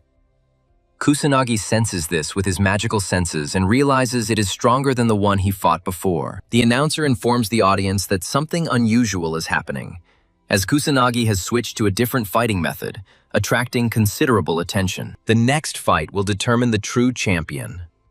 The third bout begins. Kusanagi uses the same tactic again, launching magical projectiles towards her. She reflects them with water magic. Our protagonist has only 100 magical powers. This means that it does not have enough power to affect the hand unless the magic projectile hits her forehead. He realizes that she has already adapted, protecting her forehead and not moving while she uses magic. The hand persists, delivering water blows. But even after all this, she is shocked to discover that the protagonist is still standing on his feet, completely unharmed. She knows he doesn't use any magic, but she wonders how he manages to remain unharmed. Spectators are also puzzled, wondering how he manages to stay dry after receiving so many blows. Yuika is unsure of the method he uses to defend himself. She knows he definitely did something. The hand attacks again, but this time the boy dodges its spell with astonishing speed. She finally realizes his resilience, but is speechless. Yuika understands that a magical attack can be countered with another magical attack, and even with a huge difference in power, there is still a way to avoid harm. Everyone understands that this is the only way to avoid injury. Ruka clenches her jaw in irritation, realizing that her second-tier techniques possess a special speed and density that makes it virtually impossible for anyone to remain unscathed. She wonders why the protagonist is so bold in the face of such powerful spells. Kusanagi realizes she's probably considering all this. He believes that dodging magical attacks is easy if you sense and perceive them clearly, but it takes a lot of courage. The hand becomes determined and launches a third-tier spell called Azure Splash. The crowd's anxiety grows, as they know it will be a disaster if Kusanagi gets hit. The arm feels worn out. However, she is confident that Kusanagi will not be able to dodge this attack. Suddenly, a magical projectile hits her and she falls. She can't figure out how he stayed up. She wonders about the technique he used to dodge her attacks. He reveals that he used a magic draining method that absorbs magical energy. He simply passed through the center using his pulling ability. The hand is first stunned, then bursts into laughter, admitting defeat. The host declares Kusanagi Minato the winner of the match. Yuika rushes to the platform, inquiring about their well-being. Our champion assures her that they are unharmed and declares his victory with a grin. She smiles back at him, her joy obvious. The hand decides to fulfill its obligation and gives them permission to act as they see fit. Kusanagi is pleased with the favorable outcome. He noted that Yuika's previous injuries hadn't been serious and concluded that Ruka had likely been holding back during their encounter. Ruka became embarrassed, trying to justify herself. He noted Yuika's significant increase in strength in just 2 weeks. He suspects Ruka has noticed this as well and concludes that overprotective behavior is now inappropriate. Yuika makes a decisive statement, promising both her sister and him that she will become stronger, thus dispelling her sister's fears. The hand is shining. She finally begins to trust her little sister. Kusanagi feels satisfaction as she watches the sisters reconcile. However, he suddenly feels a colossal pressure, recognizing it as abnormal magic. The skies turn crimson, and the protagonist asks if the disaster is happening again. Tadano and his team search Kusanagi's bag for the item. They suffered numerous casualties after he demonstrated his power in the competition. His subordinates inform him that his bag contains only technical manuals. Tadano calls our protagonist diligent, expressing his irritation. He's convinced Kusanagi is hiding something, otherwise, it would be impossible for a weakling like him to cast such powerful spells. One of his subordinates looks out the window and is overcome with horror. Tadano asks if he's spotted anything and comes closer. Everyone notices the crimson skies and wonders what is happening on Earth. One of them suggests that it is a disaster, but Tadano doubts that it really is. At the training ground, our protagonist looks worriedly at the scarlet sky. He ponders the source of the suddenly appearing powerful, unusual magic, suspecting a catastrophe. Anxiety grips everyone. The crowd panics, perplexed by what's happening. One man dismisses the possibility that a catastrophe could happen here. Kusanagi feels uneasy, confused by the sudden onset of the disaster. He wonders if it's connected to his premonition in Shinjuku. He recalls that the first disaster also began in Shinjuku. Our protagonist wonders whether this was a coincidence or a significant factor. The rifts burst open, releasing a stream of mystical creatures. The students are overcome with terror and start screaming. But the instructor calls for calm and tries to direct them to a safe place. Kusanagi acts quickly, unleashing a barrage of magical projectiles to destroy the creatures. He uses witchcraft to broadcast a message. Our protagonist orders everyone to remain calm. He explains that weak monsters will appear, as this is only the beginning of the disaster, so they shouldn't worry. He assures them that everything will be fine if they show resourcefulness and follow his instructions. He orders them to go to the gym and move only in formation, as moving alone poses a serious risk. He also asks Ruka and the others to escape. The instructor asks him about his intentions. He states his desire to rescue the people still inside the school building. The instructor questions the safety of him going out alone. He calls the young man reckless and tries to stop him, but Katsuragi agrees to accompany the protagonist so he doesn't have to deal with everything alone. The instructor is alarmed, but he reminds the instructor of Kusanagi's abilities. He's forced to give them his approval. The instructor urges them to avoid overexertion and prioritize their own safety. Katsuragi expresses confidence that he will survive, but seeks confirmation from the protagonist. Kusanagi waves it off and tells Yuiko that he'll be leaving soon. She worries about him and encourages him to be safe. Katsuragi begins a sprint and tells his junior that he'll be leading. His extraordinary speed allows him to cover 100 meters in just 10 seconds. He asks the protagonist if he can keep up with him. Kusanagi takes out her magic seals. He begins to advance with astonishing speed, surprising the elder. He makes it clear he's taking the lead. Katsuragi acknowledges his exceptional speed, but insists that speed alone isn't enough. He decides to closely observe our protagonist, searching for the hidden power he possesses. His goal is to save everyone by learning more about Kusanagi. Our hero, using his perception skill, discovers 58 mages in the school. He suspects there may be others who don't possess magical abilities. If his suspicions are confirmed, he intends to search the entire school and rescue these students. A small group of students comes under attack. They are attacked by mystical creatures. The creatures begin to attack them. He bursts into the classroom through the window, firing his magic projectiles to destroy all the monsters with minimal effort. The female students are stunned. One creature tries to attack the protagonist from behind, but he easily deals with it, completely unperturbed. Katsuragi catches up asking if everything is okay. Kusanagi expresses her hope that she can ensure everyone's safe evacuation and leaves. Katsuragi tries to stop him, believing that it is too dangerous to go alone, but to no avail.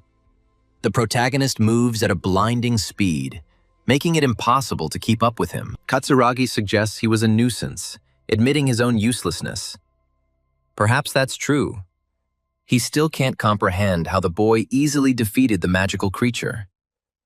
Katsuragi ponders its true identity. Kusanagi rushes through the school hallways, searching for the remaining students. He has to eliminate the monsters one by one, even with his enchanted projectiles, to keep the students safe. His only recourse is to pursue them using primitive magical attacks. He enters the classroom, destroying additional magical beasts to save the students clinging to life. Once he's defeated each enemy, the students express their gratitude. He already knows he doesn't have time to personally escort everyone to safety, so he heads to the gym, one by one. Meanwhile, Katsuragi rescues a handful of students, promising to deal with the monster while they escape. One of the students inexplicably points to the heavens. He asks about the problem and then watches as several students descend smoothly inside the protective spheres. He questions the protagonist's intentions, pondering his true nature. Our guy launched the students into Katsuragi with magic spheres, thinking the gun would handle the others, so everything was fine. He suddenly detects a presence. There really is something. One student begins to tremble in terror as she finds herself trapped by a colossal beast. She starts crying and screaming for help at the top of her lungs. A massive magic projectile hits. The creature was destroyed instantly. She remembers that it is the same creature she saw before when she was rescued last time. Kusanagi materializes and asks if she is hurt. She discovers that this is the same man who saved her twice. Kusanagi confirms that her understanding is correct. She then asks if he was also responsible for the events during training. The girl is convinced this is his second time saving her. Our guy confirms that her statement is indeed accurate. The girl sobs with relief, finally expressing her deepest gratitude. She thanks him for saving her life twice. He dismisses it as a minor feat. She is speechless. Katsuragi finally arrives, out of breath. He asks who else needs his help. Kusanagi tells the girl to stay with the young man as he is leaving. She tries to detain him, but he ignores her request and leaves. She begins to worry, and Katsuragi ponders her concentration. Our protagonist realizes that there are still many people inside the building who need to be rescued, and there's no time to wait for the authorities. He realizes the urgency of saving everyone. In the Prime Minister's office, the leader learns that Kamui Magic Academy is besieged by a disaster. His subordinates are puzzled by the recurrence. They recall that the previous disaster occurred 50 years ago, and nothing similar has happened since. They urge the Prime Minister to develop a rapid strategy, suspecting that their nation could be overwhelmed. He informs them that the Monster Control Department, the Police Department, and the magical nobles have been notified. Furthermore, the Japan Self-Defense Forces have begun preparations for the impending disaster. His men remind him that they only have disaster control specialists and no mages capable of fighting monsters. He acknowledges this fact.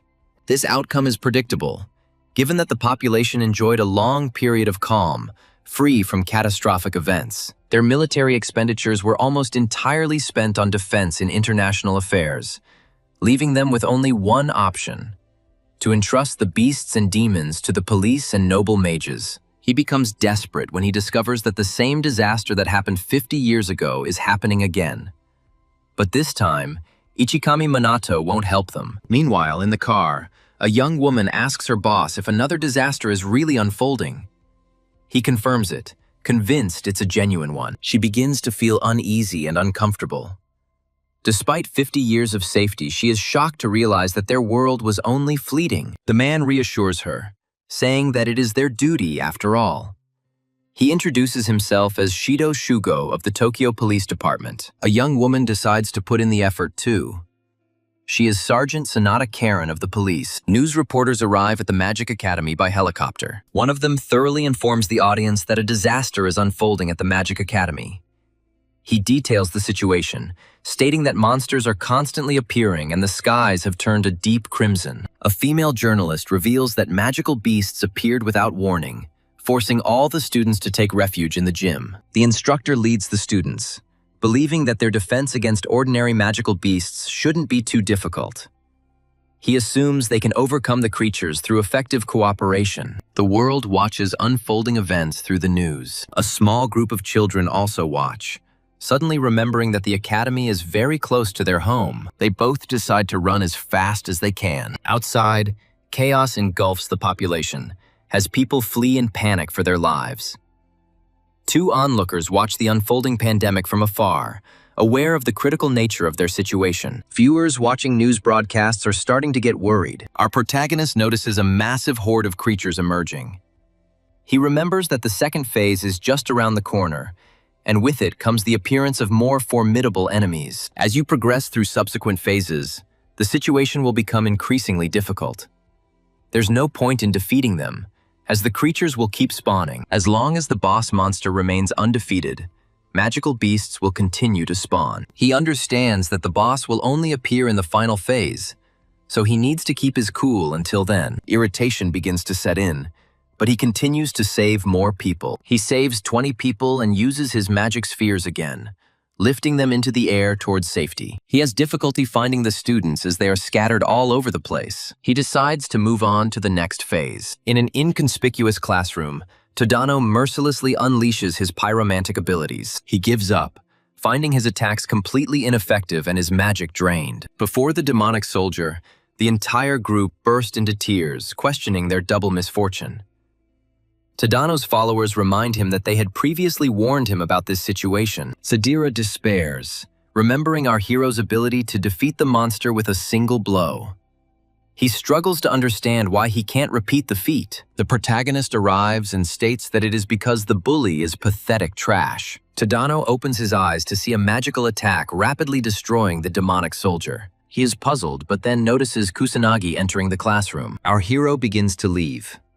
Tadano, upset, admits it happened again. He was eventually saved by Kusanagi. This event happened for the second time. He begs the boy to stop, asking why he, being incredibly annoying and constantly acting like trash, was saved again. The protagonist informs him that there is no specific reason for his actions. He simply decided to save them because he had the opportunity to do so. Tadano is stunned by his words. The bully feels superior and lashes out, calling the protagonist a weakling who is incapable of using magic properly. Tadano is perplexed by the sudden surge of power. Kusanagi explains that he was reincarnated after the original Kusanagi died in a traffic accident. Tadano doesn't see the point, and wonders how one can gain strength when faced with death. He aspired to become a powerful magus, but was surpassed by someone he considered worthless, like Kusanagi. He calls him pathetic trash, claiming that true strength doesn't attack the weak, and the weak don't torment those beneath them. He points out Dono's failures, seeing him as nothing more than trash, blinded by an inflated ego. Kusanagi bluntly states that a pathetic weakling like him could never defeat the protagonist in combat. Tadano finally gives in and falls to his knees. He admits that he tried to avoid the truth. His abilities have hardly improved since high school. He took out his pent-up anger on those weaker than him, only to be saved by Kusanagi, whom he considered worthless trash. He simply couldn't come to terms with the reality of the situation. He admits to his followers that Kusanagi saved them all, and the bully bursts into tears. Meanwhile, the main character destroys the creatures in the classroom. A demon warrior breaks into the building. His purpose is very clear. His goal is to destroy him. He fires his magic projectile, but the formidable beast easily dodges it. Thus, the young man is forced to use his powerful pyromancy. He easily deals with him, but notices that the ranks of demons are rapidly growing, hinting at the imminent appearance of the boss. He calms the frightened students so that they stop worrying. He's already figured everything out. Elsewhere, Katsuragi seethes with anger, perplexed by the protagonist's overwhelming task. He uses his fire magic to destroy several magical creatures, shielding the students. He assures the female student to stop worrying and follow him, promising to protect them with all his might. The students find comfort in his statement and begin to praise him. He looks at the horde of beasts, wondering how he can possibly protect the students from such a massive threat. Katsuragi suddenly materializes, offering his help. Katsuragi begs him not to appear so suddenly again, admitting what a shock it was for him. Our protagonist orders him to evacuate the area after dealing with the monsters, But Katsuragi expresses concern. He believes that it is almost impossible to overcome such a huge force of monsters, and suggests an alternative path. The protagonist unleashes his magic, which is not tied to any specific element. He destroys every monster, including demonic troops, with incredible speed. All observers are speechless. However, he encourages Katsuragi to take the students to safety and begin their evacuation. Katsuragi understands his order and orders everyone to follow him. The students see magical projectiles as they run away. Katsuragi grins nervously, acknowledging the protagonist's immense strength. After their safe exit, our protagonist decides to re-enter the school and search for any remaining students in danger. Elsewhere, the instructor urges students to hold on. They must not give up to continue fighting off the creatures. Yuika begins to feel tired, but Ruka appears from behind and suggests that she just go inside and rest, as she will be a hindrance if she can't fight. Yuika confirms that she will continue to fight determinedly as they have no time to rest. Katsuragi finally arrives at the gym with the rescued students. The instructor praises him and orders him to escort everyone inside. Katsuragi inquires about the circumstances. The hand regretfully informs him that they are barely holding their positions. Yuika anxiously asks about Kusanagi, but her comrade assures her that our protagonist is still alive and well. She finds comfort and begins to smile. Katsuragi acknowledges that Kusanagi is exceptional and possesses considerable strength. He believes they can overcome the disaster if he is with them. Yuika agrees with him, as she shares the same feelings. Suddenly, the earth begins to shake. Every student is overcome with fear, and the instructor urgently orders everyone to leave. A vast horde of fearsome monsters emerges from the mist. He also notices demonic soldiers among them. He admits they have no chance of victory, as the Beast Legion is simply too large, necessitating a swift retreat. Powerful monsters from the second phase begin their pursuit. Now they are persecuting the students.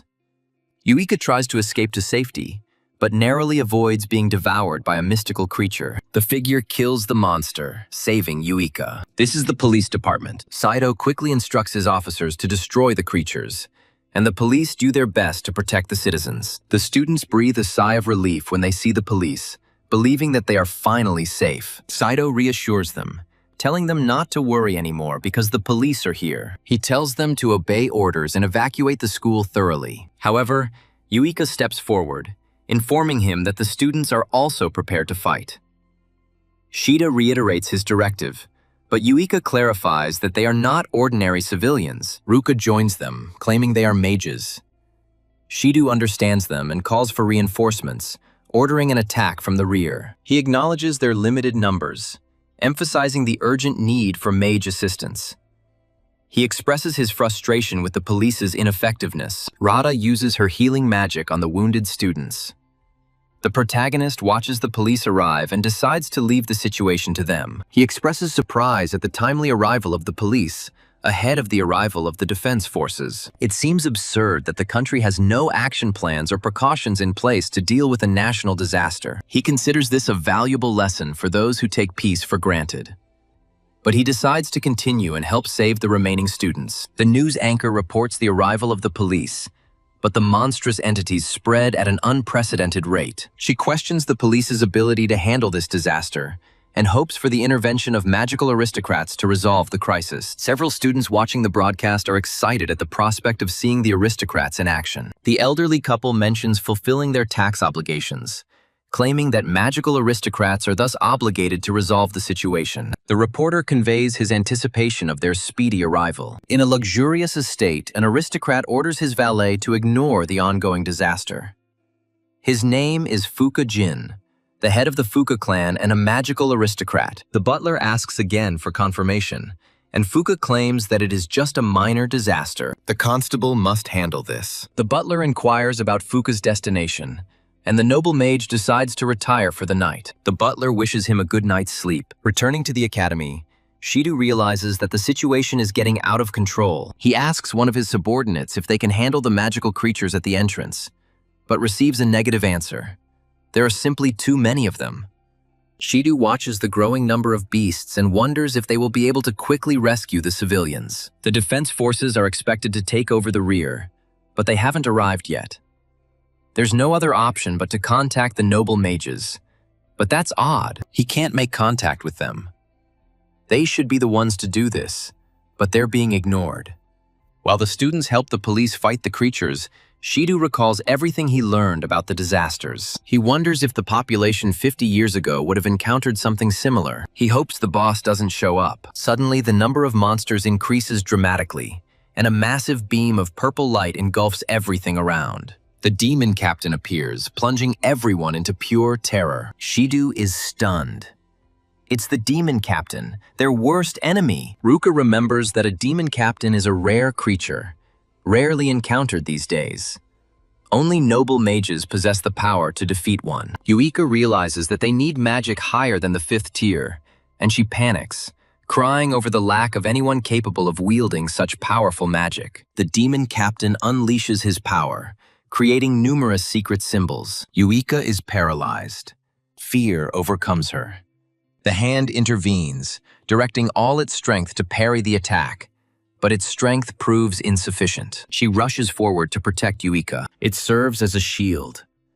The demon captain's attack deals devastating damage, but she manages to save Yuika. The younger sister watches in horror as her sister gets hit. The students flee, but Yuika stays behind, trying to save Ruka. Sid and his forces are powerless against the monstrous horde. They are crying out for help. Katsuragi spends all his strength, but the demon captain remains motionless. The authorities admit their inability to save anyone, surrendering to their fate. Yuika continues to beg for help. She calls the protagonist's name. When the demon captain advances, someone expresses their displeasure. Finally, the protagonist appears, apologizing for being late. He feels regret.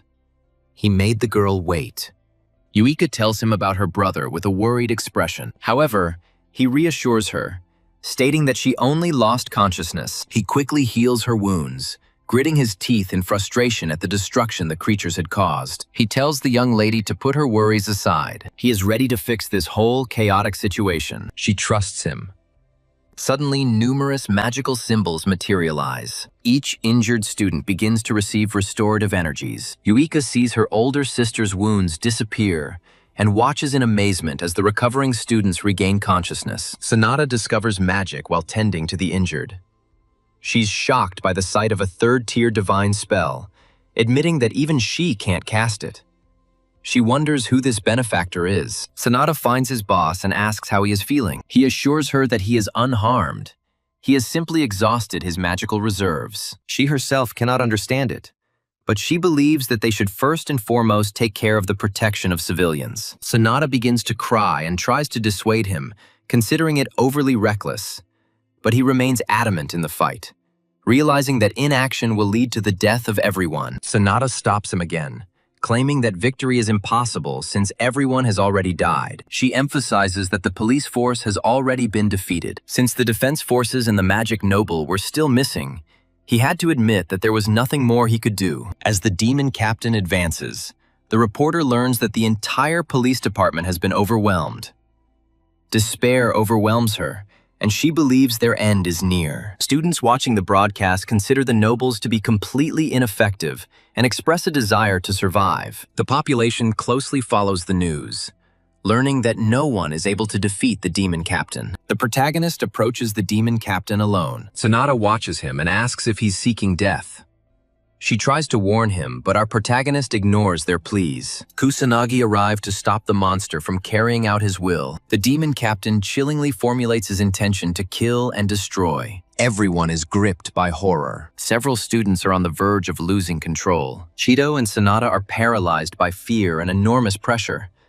But the young man remains completely calm. He unleashes a flurry of attacks, commanding the creature to cease its insolence. The demonic commander explodes in rage, and all the other monsters join in his cry as he creates massive magical formations and unleashes his attack on the hero. He remembers unleashing all his power during their previous encounter with the disaster. The young man realizes that if he unleashes his full power again, everyone nearby will die. So he decides to restrain himself to protect them. The creature's onslaught hits him hard. Shido is convinced that he is dead. He believes he was killed. It looks like his end has come. He is confident of his own death. However, as the onslaught approaches the students, the youth deploys his defenses and unleashes a barrage of magical projectiles, pushing back the monstrous horde. Shido is shocked and tries to understand who this person is. A reporter learns that a student is fighting monsters alone.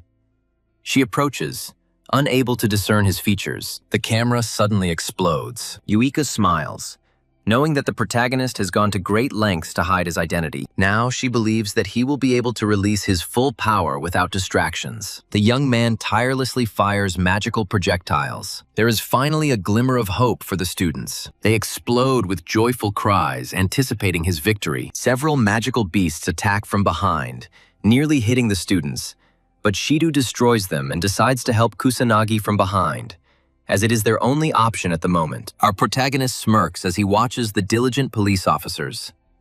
He praises them, admitting they're not as incompetent as he initially assumed. He continues his shelling.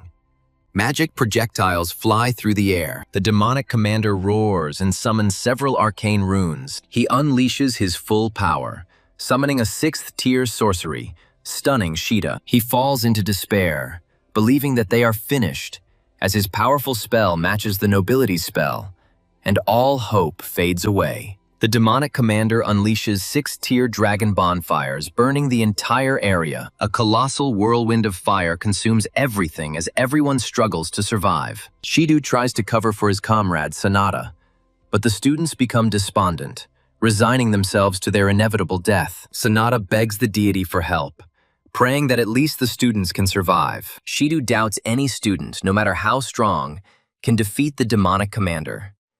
He believes Kusanagi doesn't stand a chance. Yuka, however, trusts the hero completely. She believes in him with all her being, confident that he will definitely win. As the colossal blow hurtles toward him, Kusanagi watches it slow.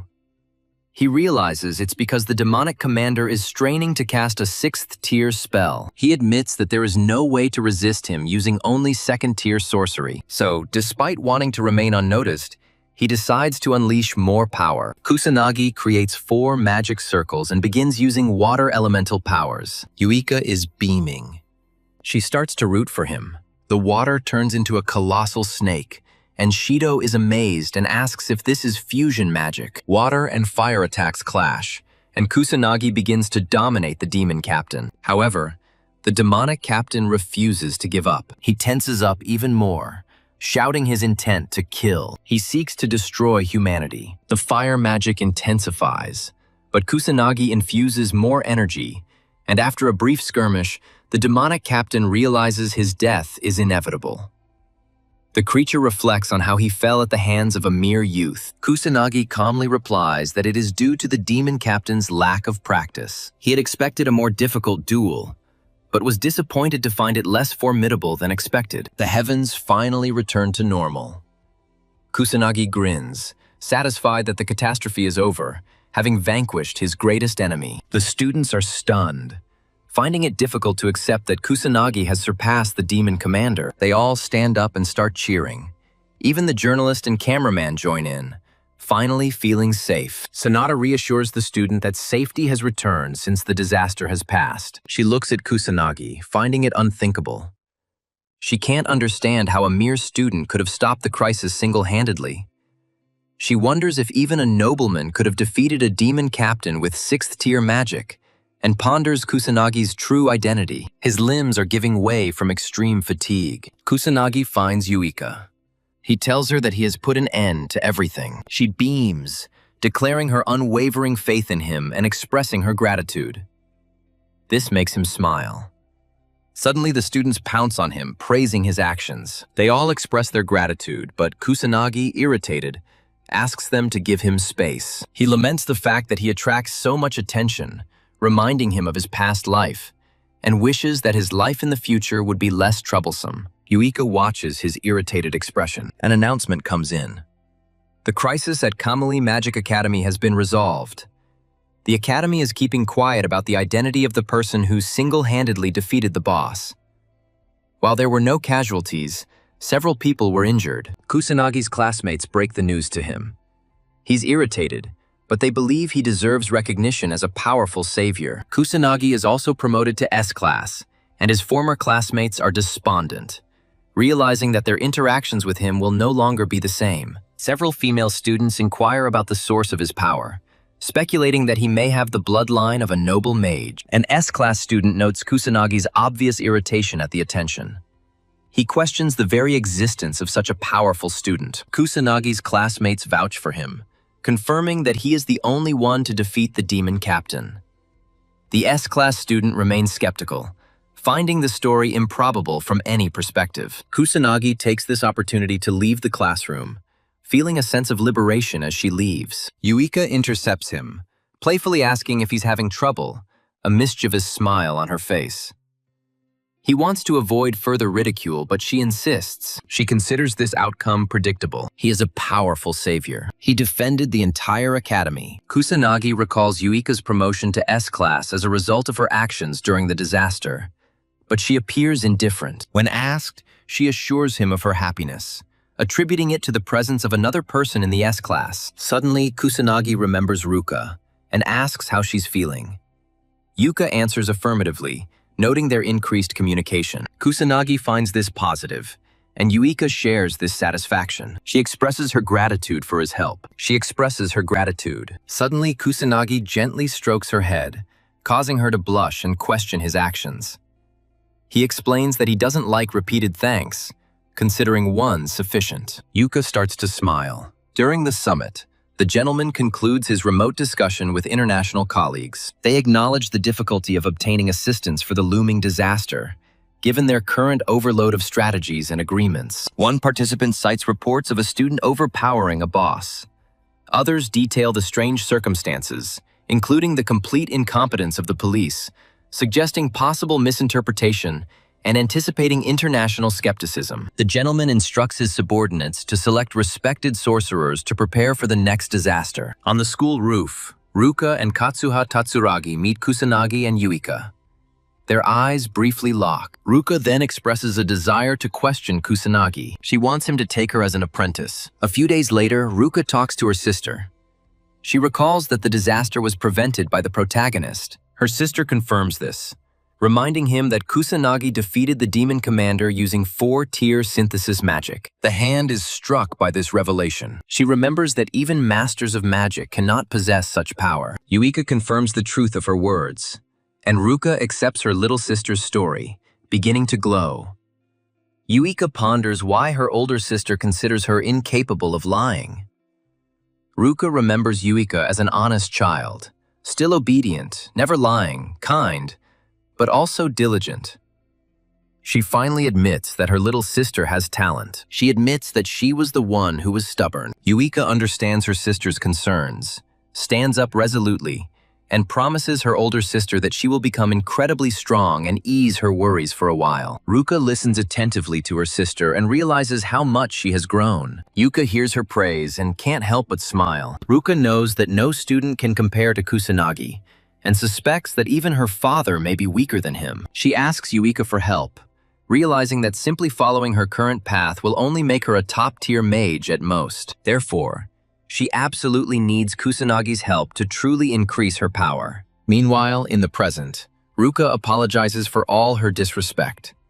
She sincerely regrets underestimating them. She already understands how unreasonable and selfish her request is, but she still wants to put aside her pride and be direct. Ruka expresses hope that he will accept her as his student. Our protagonist agrees, to her utter astonishment. He confirms his willingness to take her on as an apprentice, but she can't comprehend his kindness. He calls her strange for making such a request and then reacting this way. She acknowledges his point, but remains perplexed by his continued favor, especially after her previous mistreatment of him. He states outright that he has already accepted her apology and forgiven her, and that is the end of the matter. She is completely speechless. Katsuragi takes the opportunity to make a similar request.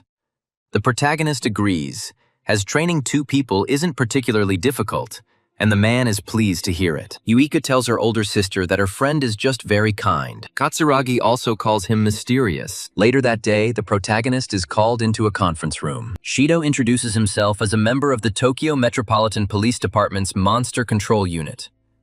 Sonata also introduces herself. They both bow and express their gratitude, acknowledging that without his help, both the civilians and their teammates would have been instantly killed. Kusanagi asks if they need anything else and assures them to stop thanking him, as they've been expressing their gratitude for some time now. He believes that's enough. Shido informs him that the investigation is already complete, but something has caught his attention. Kusanagi asks what it is. Shido shares that he learned how our boy got his magical powers after being involved in some kind of traffic accident. His classmates and those around him say the same thing, but one student even said that the protagonist turned into a completely different person after the car accident. Kusanagi remains silent.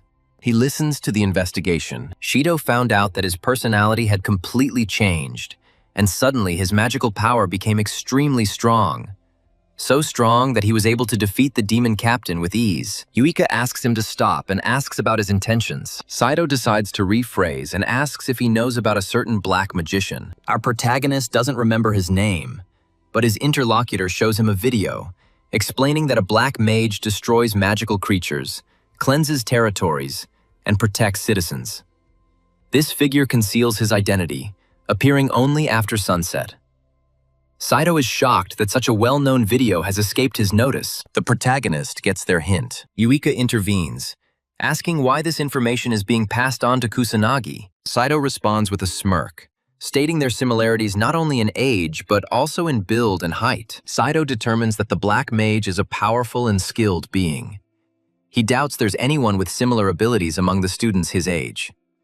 Another odd detail: the black mage began his activities at the same time our protagonist was discharged from the hospital. Since using magic in the city without the proper permission or license is completely illegal, any student caught doing so will result in the academy facing significant liability. However, due to the enormous public attention recently, law enforcement agencies have been forced to intervene and take decisive action. She states bluntly that a simple expulsion won't be enough, but if the protagonist confesses, they are prepared to show leniency and mitigate his punishment.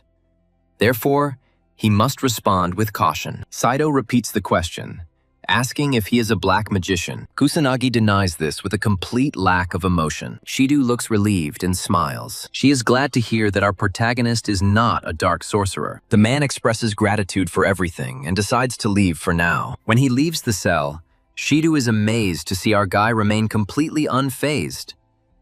She praises his audacity to lie so blatantly, suggesting he really is a dark sorcerer.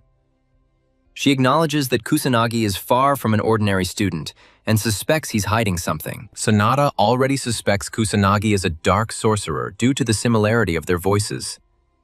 She wonders if his only goal this night was to save others. Sanada decides to maintain her hidden status, recognizing that it could be perceived as a dereliction of her duty as an officer. She is convinced that the protagonist has a benevolent nature. She decides to work hard to uncover the dark sorcerer's true identity, while Sanada contemplates hiding it and offering the man any help he can. After a short break, the S-class homeroom teacher introduces Mizuha Yuika and Kusanagi Minato to the entire class. She expresses her hope that the other students will establish good relationships with them. The assembled students begin to ask if he is really the one who defeated the demon captain. The girls ask Yuika about her feelings about being a noble mage. The instructor calls everyone to sit down, as the lesson is about to begin. She is struck by the prominence of both new students. Kusanagi has been questioned all day, and he feels terrible. He remembers that this is precisely why he tried to hide his true identity. He hears a voice behind him calling his name. Our protagonist turns around and sees the girl he saved earlier standing before him. She expresses her hope that he won't mind giving her a moment of his attention. The young man finds himself outside again, then back on the roof. He wonders if it's common practice to always climb to the highest point when a serious conversation is needed. Yuika follows him and watches the unfolding situation from behind the barrier. She expected personal combat instructions and asks why he's on the roof. She feels a little jealous when she sees him alone with another girl and tries to understand their intentions. The girl asks if he remembers her, but our protagonist admits that he doesn't. She reminds him that it was he who saved her during the disaster, and recognition finally dawns on him. The girl recalls being on the verge of death due to magical creatures during a training fight. However, someone then used their magic and saved her. She is convinced that Kusanagi was the source of this magical attack. He recalls the event, and she begins to express gratitude for saving her life. He accepts it with dignity, declaring that he simply did what he could. The girl starts to blush and praises his manners, calling him cool. Yuika strains her ears to make out the words, but she hears almost nothing. The girl opens her heart, confessing her love to our protagonist. She hopes that he will agree to go on a date with her. Yuika is shocked to realize that she has spilled the beans. The main character shows almost no surprise. He knows she lacks many good qualities, but she vows to try her best, hoping that he will make her his girlfriend. Kusanagi smirks, thanking the girl for her sincere confession. She starts to smile, but he continues, saying that he is truly sorry. Her smile disappears instantly. He politely informs her that he doesn't have time for a relationship right now. He has an important task to complete. She accepts his explanation and tries to smile again.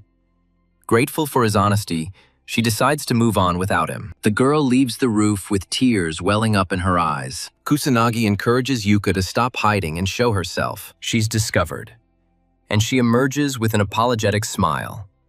She believed her mana concealment had worked this time, and asks how he spotted her.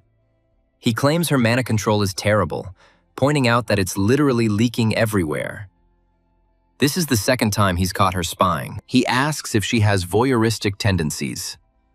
Yuika awkwardly explains that she simply happened to be there at the wrong moment and didn't mean to eavesdrop. She asks why he refused such a charming and attractive young woman. Kusanagi states outright that he is not interested in a relationship at the moment. She looks stunned, but he justifies it by believing that the age difference is too great, despite the fact that they are physically in the same year. Yuika begins to feel satisfied after learning that he is not looking for a romantic partner. She can't understand why she feels so relieved to hear that he has no dating plans.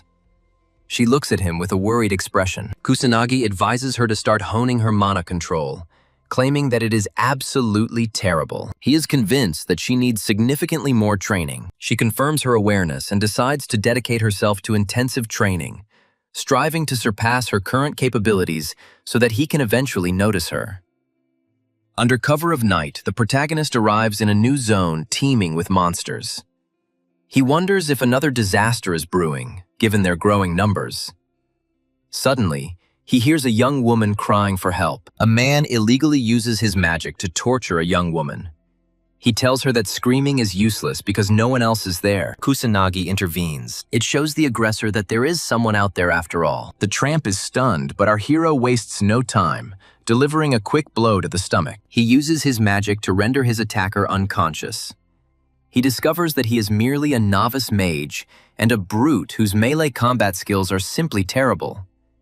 He assumes the boy is unaccustomed to fighting mages. The young woman he saved expresses her gratitude, asking if he is the mysterious magician. Irritated, he quickly leaves, ignoring her questions. Kusanagi realizes that the mysterious mage all the students and law enforcement were talking about was him all along. He can't comprehend his sudden fame. The next day, during a meal with his comrades, the protagonist discusses the mysterious mage. He recalls Shidu mentioning a novice mage who only appears after dark.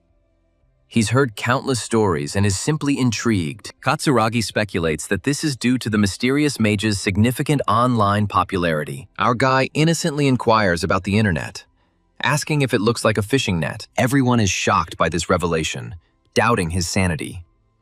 In this day and age, it's astonishing that they can't comprehend his ignorance of the internet. They knew he was hidden and out of touch, but this exceeds their expectations. Yuika explains that the internet is a worldwide information network that allows for the rapid dissemination of data such as that concerning the Black Mage. People can find anything online. And with visual materials like images and videos, it contains practically everything. Kusanagi finally understands. Katsuragi adds that he can access any information through his smartphone. He urges the boy to take it out and launch a random app. Kusanagi's face lights up and he beams uncontrollably as he opens the search engine. Everyone praises him, saying he can now watch anything online. Our protagonist notes his simplicity. Ruka remembers that he promised to help with their training and asks about the start date. Kusanagi agrees to coach them after school, acknowledging their help in teaching him how to use a smartphone. He vows to dedicate himself to training them effectively. Yuika foresees trouble after hearing his statement. During their training, all three succumb to exhaustion and collapse. Kusanagi expresses disappointment, noting that they haven't even finished warming up. He demands that they train as if their lives are hanging by a thread. All three rise again, vowing that they will not fall so easily. Pleased, he orders them to attack him with all their might. They deploy their magic circles, obeying his command. Elsewhere, at Tokyo Tower, several men remember the normality of the moment before, looking up at the crimson skies. Overwhelmed with fear, they wonder what is happening. A colossal horde of monsters materializes, consisting of numerous demonic soldiers and commanders. Continuing their grueling training, all three collapse again. He asks if they've given up. Ruka and Katsuragi launch a simultaneous attack. With determination, they declare their refusal to surrender. He erects a barrier to protect them, and then unleashes magical bullets, easily destroying them. Both are injured. However, Yuika quietly approaches from behind. She tries to ambush him. He easily dodges it and eliminates Yuika with the same technique. Kusanagi calls for a pause, giving them time to recover. Yuika takes a sip of water as Katsuragi notes the overwhelming power of the Protorati. Ruka agrees, amazed that even a top-level student is inferior to his power. Yuika confirms these words. She perceives him as something different from all the other students. She notices his familiar, irritated expression. Kusanagi explains that a near-fatal car accident gave him these strange abilities upon awakening. He offers no explanation, ordering them to stop asking. Ruka realizes that his powers manifested on the brink of death and asks if it activated something inside him. Yuika sees right through him. Knowing the motives behind his facial expressions, she laments the naivety of the other two. She believes there's a compelling reason for his secrecy, given his efforts to conceal the truth. She decides to leave the matter at that for now. Kusanagi easily deceives them and is pleased with their gullibility. The training ends at dusk. Katsuragi declares it productive. Our protagonist notes Katsuragi's exacting nature, observing his behavior. Katsuragi assumes it's because of his previous solo training. Feeling hungry, he mentions he needs to go home to cook. The protagonist expresses surprise that Katsuragi cooks for himself. Judging by his appearance, the protagonist didn't expect Katsuragi to be like this. Katsuragi bristles slightly at such criticism. He asks if the protagonist usually eats out. The protagonist replies that he subsists exclusively on instant noodles, which astonishes Katsuragi. Kusanagi is amazed by the ease of this new world. His companion reprimands him for such bad habits, warning that his physique won't withstand them. The protagonist finds Katsuragi's concern somewhat odd. Katsuragi grabs him, deciding to take him home for dinner. Our protagonist tries to object, but Katsuragi insists and drags him along. Kusanagi is shining. He feels satisfied to have such a companion. Upon arriving at Katsuragi's apartment, our protagonist finds himself busy with the children while Katsuragi prepares food for everyone. He apologizes after the meal, but then watches the protagonist use magic to tend to the children. The protagonist calms him down, creating magical bubbles for the children. Katsuragi calls him a fool for his actions and warns him against using magic in his apartment. The man is amazed that magic can be used for such purposes.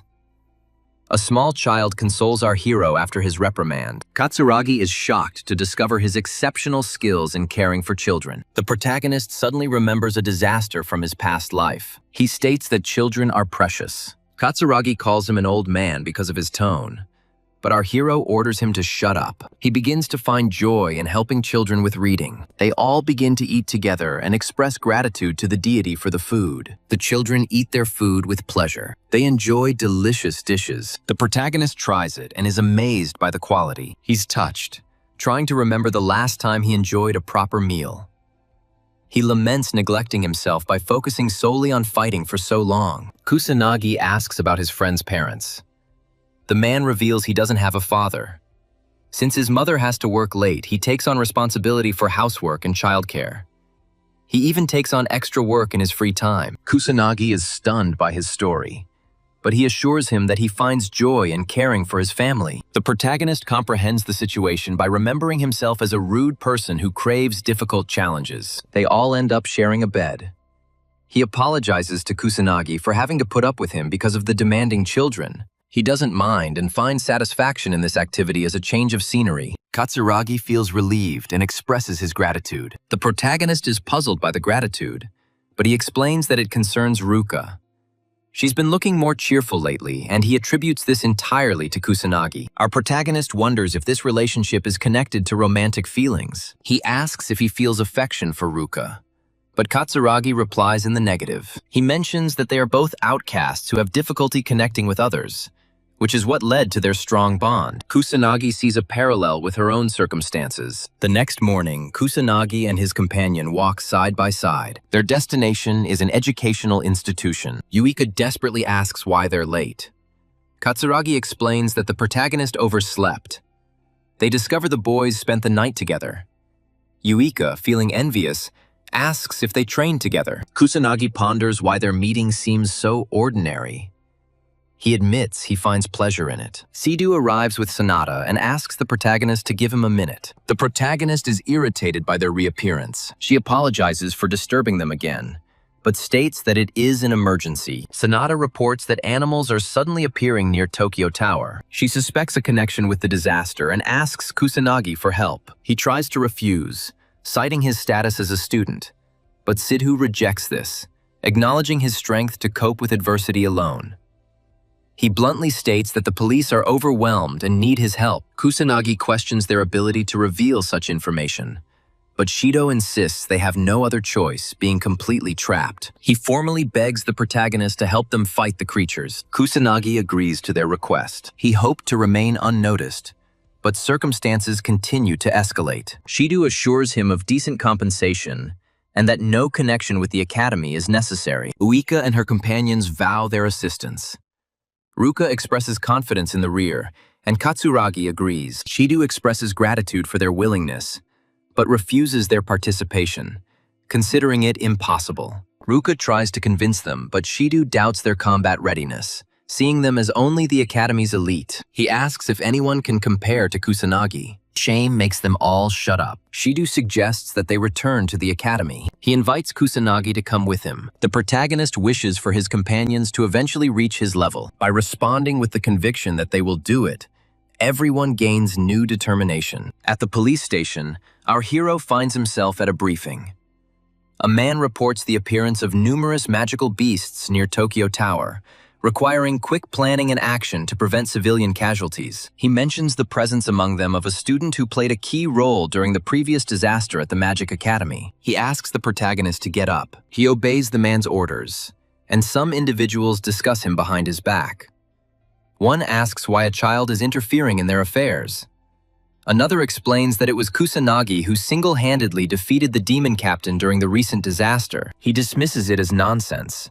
It's hard for him to accept. Sonata feels ashamed. Shido intervenes, informing everyone that Kusanagi is indeed the student who stopped the disaster and single-handedly defeated the demon captain. Shido vouches for this, having witnessed the events himself. He believes that no one can match the protagonist's strength. Since our protagonist was involved in a disaster that occurred 50 years later, Shido thinks it's wise for him to cooperate with them. He hopes everyone will treat the boy as an equal, not a subordinate. The men remain skeptical, dismissing him as simply an arrogant student among seasoned professionals. The commander states that their goal remains unchanged despite the addition of a new member. He orders them to act quickly and destroy the creatures. As the others leave, Shido approaches the boy and apologizes for the unpleasant comments he's been subjected to. Kusanagi accepts the apology, assuming his presence simply dampened their spirits. Shido is amazed by his composure and decides to turn his attention to Sonata. She begins to cry, admitting that fear prevented her from standing up to men. Kusanagi reassures her by saying that he doesn't care at all what a few people think of him. She begins to beam and calls him an outstanding man. On the way to Tokyo Tower, Kusanagi asks about their current estimated combat strength. The officer states that they have 80 mages. Only a few of them are of the highest tier.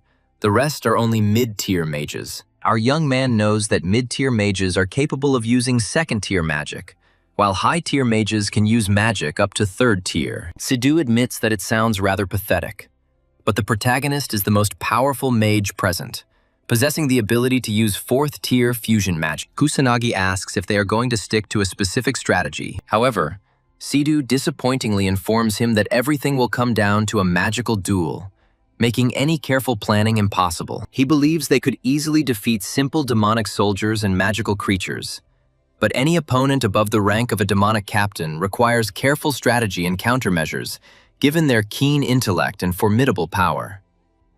Sidhu doubts such a rudimentary combat approach can even be considered a combat strategy. Kusanagi notes that he hasn't yet seen any specialized equipment that could destroy monsters. The officer agrees that they have nothing that can withstand magical entities and beasts, which explains their preference for clothing that allows freedom of movement or suits for any type of combat. The protagonist recalls that they once had weapons against beasts, but Sidhu replies that little remains of them today, and they have become extremely rare. Only the magical aristocracy retains such equipment. Kusanagi is stunned by this revelation, recalling that such magical equipment was once commonplace in his era. He understands the decline in the use of magic and magi due to periods of peace, but this degree of change is simply absurd. He begins to take an interest in the events of the last 50 years. Sidhu studies his face carefully, pondering his thoughts. Everyone finally arrives at Tokyo Tower. They did it. Kusanagi discovers that no disaster is happening, but monsters are appearing with unusual frequency. He asks what's going on. The former bullying officers are also stunned by the sheer number. This was not mentioned in their briefing, and upon seeing a demon captain among the creatures, they fall into despair, deciding to request assistance from elite guilds or magical nobles, as it is beyond their capabilities. Sidhu confirms he's already called for reinforcements, but they won't arrive quickly. With the growing number of beasts and the intensification of illegal magical operations, the organizations are already overwhelmed. The officers ask if their only option is to confront these formidable monsters themselves. They consider it a suicide mission and begin to hesitate. Having no other options, Sidhu puts aside his arrogance and asks the protagonist for help. He asks if they can be defeated. Our protagonist answers in the affirmative. The scoffers begin to doubt him, finding it hard to believe that a simple guy can defeat such a horde. Kusanagi notices something unusual. They question his words. As the creatures become increasingly restless, the skies suddenly change color, turning crimson. Sanada and the other officers realize that disaster is approaching. Shido issues a directive to all police stations across the country, declaring that Japan has been struck by a disaster. When ordinary people are attacked by mysterious creatures, Sidhu reaffirms his claim of impending disaster. He orders them to put human lives first and protect civilians from danger. Given their trap in a populated area, urgent countermeasures are urgently needed. Sidhu and his team watch the unfolding events with alarm. However, our hero remains calm. The constables witness the recurrence of the disaster and are overcome with horror, wondering about its source. The protagonist understands that the catastrophe is a natural phenomenon, but he senses that this one is coming from the previous magical beasts. He's unsure of their method, but wonders if they've devised a new way to create it in the last 50 years. Sid's subordinates inform him that entering into a hopeless battle without support is useless. They need to regroup first. The disaster begins to unfold, and the beasts begin their march towards the populated urban sector. The officers begin to bicker. Some are convinced that they must fight the beasts to protect the citizens, while others consider it a suicidal undertaking that they cannot possibly win. One officer remarks on the pitiful state of the police, which enrages the remaining one, who insists that defeating such a horde of magical beasts is impossible. Kusanagi jumps off the building, assuring everyone of their inevitable victory. He smirks and begins to unfurl his secret sigils. He advances on the monstrous horde. He lands among them and, sensing his presence, the creatures rush to attack him en masse. The officer urges him to run as fast as he can. Failure to comply with this requirement means inevitable death. Kusanagi unleashes a third-tier spell called Wind Cutter, leaving all onlookers in shock. The creatures die instantly, although several demonic warriors are revived. Our hero is hit by a multitude of attacks, but he emerges unharmed thanks to his protective barriers. Magical protection turns out to be surprisingly effective. He decides to create a barrier for the audience, guaranteeing their safety in the midst of the chaos. As he cuts through more monsters, Shido is amazed at his strength. He finds it hard to believe that anyone can control multiple magical elements simultaneously. He assumes that only Kusanagi possesses such a skill. The commander orders everyone to advance and follow our hero. Sanada starts running to provide decisive support. The remaining officers tremble with terror, but unable to flee, they steel their resolve and rush into battle. The officers begin their battle with the monstrous horde. The protagonist is stunned by their skill. A demonic commander emerges from the mass of beasts. A police officer notices a colossal threat and falls into despair. Only a legendary level mage could defeat such an enemy. Kusanagi summons the water serpent again and tells the policeman to leave the demon captain to him while they deal with the others. In just a few seconds, he defeats the demon captain, shocking everyone. They acknowledge his immense power. Shido orders everyone to continue fighting until the boss appears, telling them to deal with the remaining threats while Kusanagi takes care of the demon captain and anything stronger. As the protagonist battles monsters, he recalls a global catastrophe that struck 60 years ago, the very first of its kind. Since then, such disasters have become commonplace, relentlessly ravaging the world. He does not want the events of 60 years ago to be repeated, as the impending catastrophe will inevitably engulf the entire globe. He is glad to be present. He decides to prevent this catastrophe from destroying humanity. A demonic soldier attacks Sanada, but the protagonist intervenes and instantly destroys it. She remembers that the night was just like this one. He asks if she's okay. Sanada expresses her gratitude and tries to get up. He learns that the situation mirrors the past. He begins to worry, anxiously wondering if she has uncovered the truth. Sanada can't understand why he became a black magician. She reflects on his strength, but hopes that he will not resent her for her strange questions. She blushes. She tries to stop her strange thoughts. He is just a student. Sanada is attacked again, but Kusanagi protects her from danger and urges her to be more vigilant. She apologizes.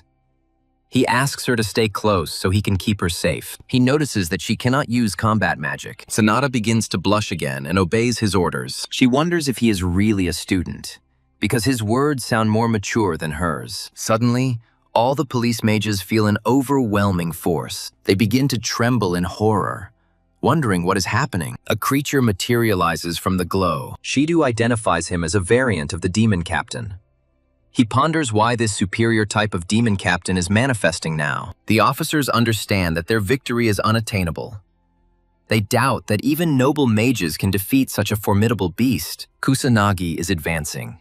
They try to protect him from harm, believing that he will not be able to overcome it despite all his strength. Kusanagi assures them of his victory. Men stop shaking excessively. Sanada begins to pray for Kusanagi's triumph. Shido admits that his strength rivals that of noble mages, giving him a significant chance of defeating the subspecies. When the creature encounters the protagonist, Shido is eager to see the true power of our hero. Shido orders everyone to continue to put in maximum effort until the boss monster is finally defeated. Kusanagi confronts the new demon captain. He begins his attack by unleashing fire magic on him. The police officer is amazed by the monster's formidable power as he watches it destroy numerous objects with first-level sorcery. Our protagonist remains completely unharmed. The monster questions its own existence. Kusanagi reveals that he is just a student. He summons his water serpent again. The demon captain vows to kill our protagonist and releases a huge fire serpent. The policeman recognizes this as 6th-level magic and falls into despair. Kusanagi realizes that dodging or blocking this attack risks engulfing his allies in flames,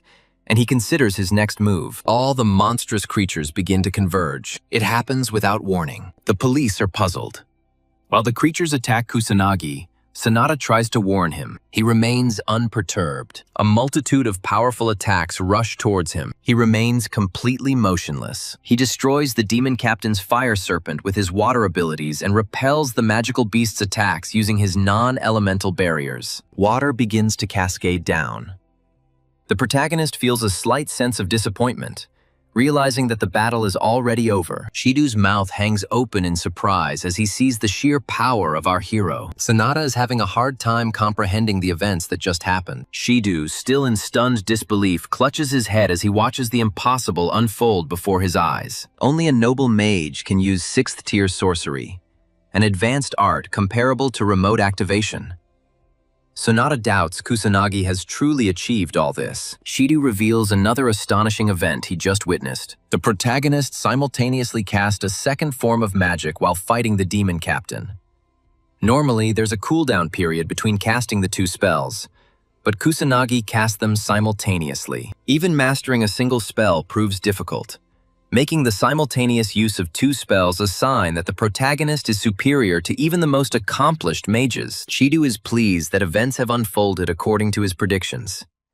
He is convinced he has found the person he has long sought, the new Ichikami Minato. The protagonist suggests that the demon captain fight in another place, as this place is too cramped. The demon captain begins using basic air magic. Then he takes off and flies away. Upon moving, the demon captain expresses mild surprise at his newfound dexterity in aerial magic. The demon captain believes that the redeployment was necessary to prevent any form of cooperation from the enemy forces. The boy explains that the poor coordination of other animals does not affect him in any way. With a stern expression on his face, he announces their redeployment. Now he is free to release all his power. The demonic captain advances and attacks, but our protagonist effortlessly dodges every incoming attack. He uses his limbs to parry several blows. The demonic captain seizes the opportune moment. He unleashes his powerful fire magic. The attack hits the guy right in the forehead.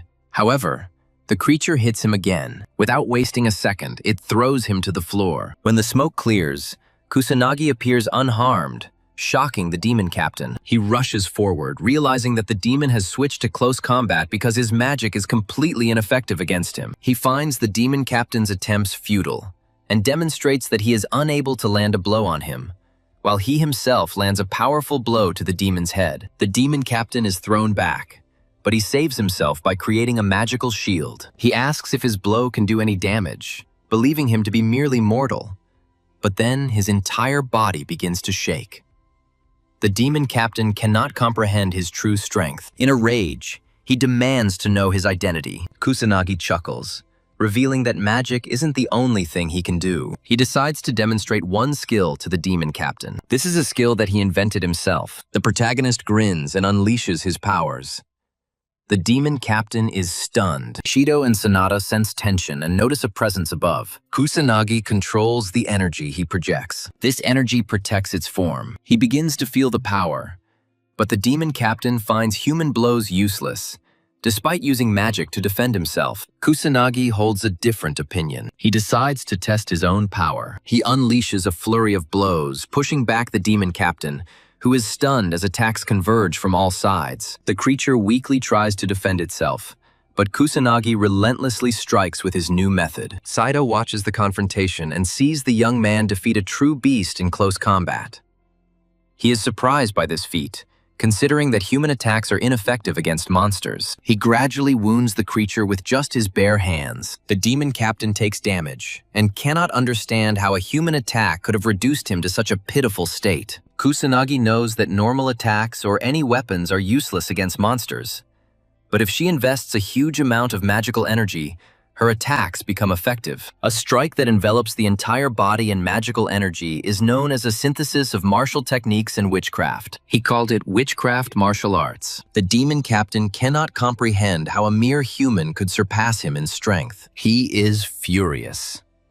Denying defeat, he attempts to strike Kusanagi. However, he easily dodges it. Without wasting a second, he delivers a powerful blow, punching a hole in his stomach. The demon captain calls him a monster for such power. The remaining monstrous creatures discover that their commander has already died. The skies return to normal, and the disaster finally ends. The officers feel relieved, realizing that the young man has completed everything. Shido orders them to destroy the remaining creatures and remain vigilant. Kusanagi descends smoothly, with a smile on her lips, entrusting the remaining task to the authorities. He suddenly remembers that it has been a long time since he last used his magical martial arts. Consequently, his skill in performing them diminished. He lands and watches the assembled group of officers awaiting his arrival. Sid expresses his gratitude to our hero for his strenuous efforts and for single-handedly defeating the demon captain, thus preventing disaster. They express their gratitude for his cooperation. The entire police department salutes Kusanagi as a sign of respect. Following this event, disasters began to appear regularly across the world. However, thanks to the combined efforts of the police and respected mages, these new disasters were also gradually suppressed. The population grew fearful of the recurring disasters and began to harbor resentment toward the government for its lack of preparation. This frustration was directed at the mages, who were expected to protect the population. As public unrest grew over time, A voice emerged suggesting that the dark mage remained on their side. The collective belief in the dark magician grew stronger, and the whole world began to wonder about his true identity. At the academy, Kusanagi begins to feel irritated when the entire class learns that he was the one who pacified the second disaster. They praise him as remarkable and begin showering him with profuse praise. They ask if it's true that he encountered a subspecies of the demon captain during the disaster. He starts to get irritated and wants it to stop. Yuika notices his tired appearance. The instructor begins to discuss the recent disaster. She urges everyone to always remain vigilant, as they are not just students, but mages. It's impossible to predict when they might be called upon. She points to Kusanagi and calls him experienced. Suddenly, Sanada appears with several officers. She dismisses the class, and the teacher anxiously asks if there is a problem. Sanada shows her badge and confirms her presence with the director's consent. She calls Kusanagi and begs him to help them again. Our protagonist is stunned by the police refusal. He questions their disregard for public image. He watches the students stare at him, which irritates him, prompting him to decide to leave. He asks Sanada to brief him on the circumstances. She assures him not to worry, as he will be rewarded and recognized for his efforts. She explains that due to disasters all over the planet, beasts continue to appear, and that wandering mages associated with suspicious groups have suddenly become much more active. Kusanagi states that they were looking for him because they were short on men. Sanada expresses regret at turning to him for help again, but says they have no other choice as he is the strongest. Kusanagi takes his phone and suggests that he just contact him in the future. Sanada apologizes and understands his feelings. She managed to obtain his contact information and feels satisfied. The protagonist inquires about his next steps. She orders him to exterminate all the beasts in Harajuku. He acknowledges receipt of the instructions. Sanada offers to drive him, but he is sure they will be late. As a result, the protagonist deploys his magic circles and leaves the academy alone. Police are amazed by his incredible speed. In Harajuku, the sky turns crimson, and two young men are overcome with fear. Elder brother. The older brother tries to protect the younger brother from danger. A mystical creature materializes. The children are trying to escape. However, the younger one stumbles. Just when the monstrous creature is about to devour them, the protagonist appears and immediately destroys it. The children come to their senses, and he praises their resilience, saying that they performed well. He returns the Ichikami figurine to them and gives them an encouraging smile. He hands the children over to the authorities. Then he rushes to clear the area. The children bow in gratitude as he leaves, and the youngest child beams with appreciation. Kusanagi finds fighting in Harajuku more difficult than at his school or in ruined Shibuya, due to the abundance of obstacles and onlookers. He refrains from using magical projectiles for fear of harming fleeing civilians. He can distinguish humans from creatures, but ordinary humans without magic are difficult to identify. The only way to ensure everyone's safety is to survey the area. Law enforcement arrives, prioritizing the elimination of the monsters and delegating the rescue of civilians to military personnel and emergency services. They find Kusanagi. Then they call him by name. Our guy recognizes him from the crash, goes down, and mistakes the officer for backup.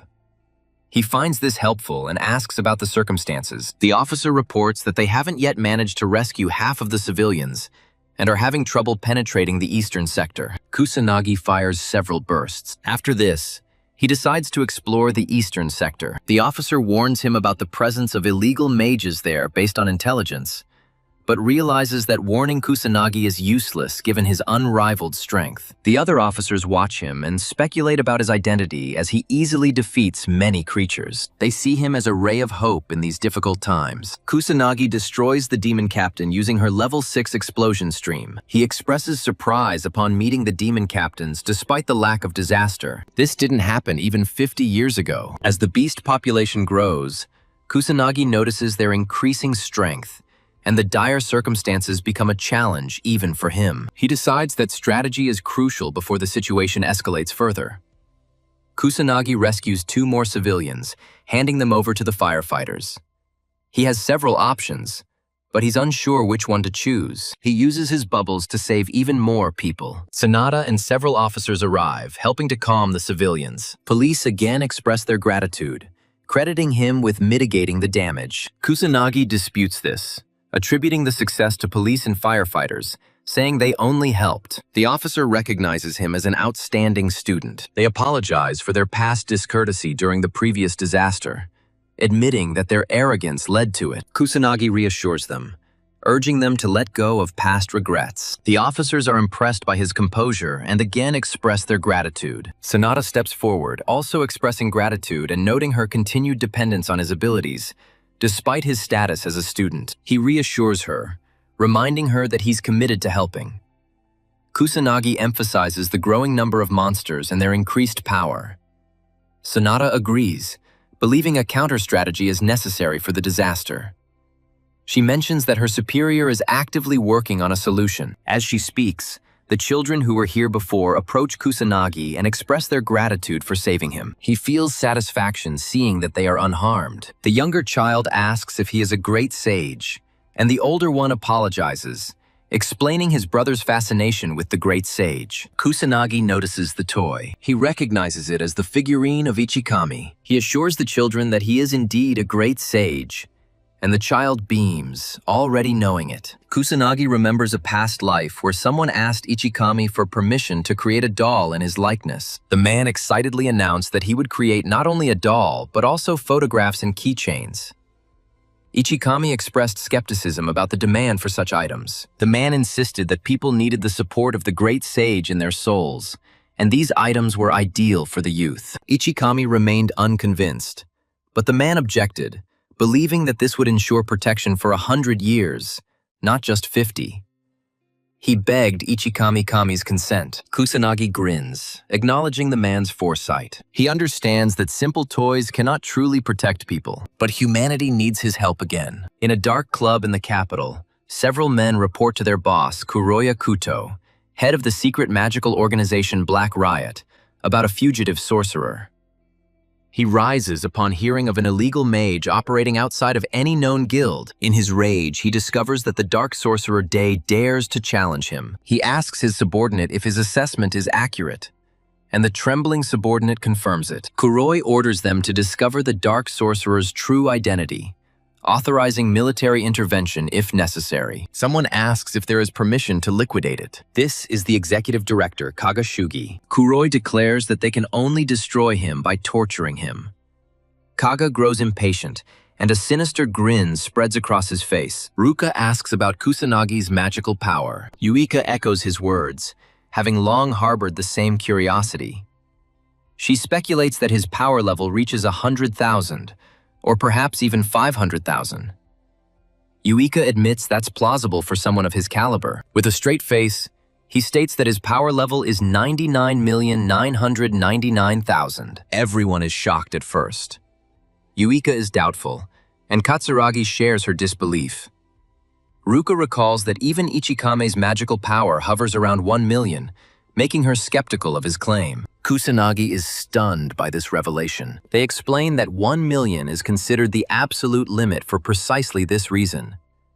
They ask why he doesn't know such a well-known fact. The protagonist wonders if his own power is only 1 million. He tries to search for information on the internet, but finds himself confused. He smirks and admits his inability to use a phone.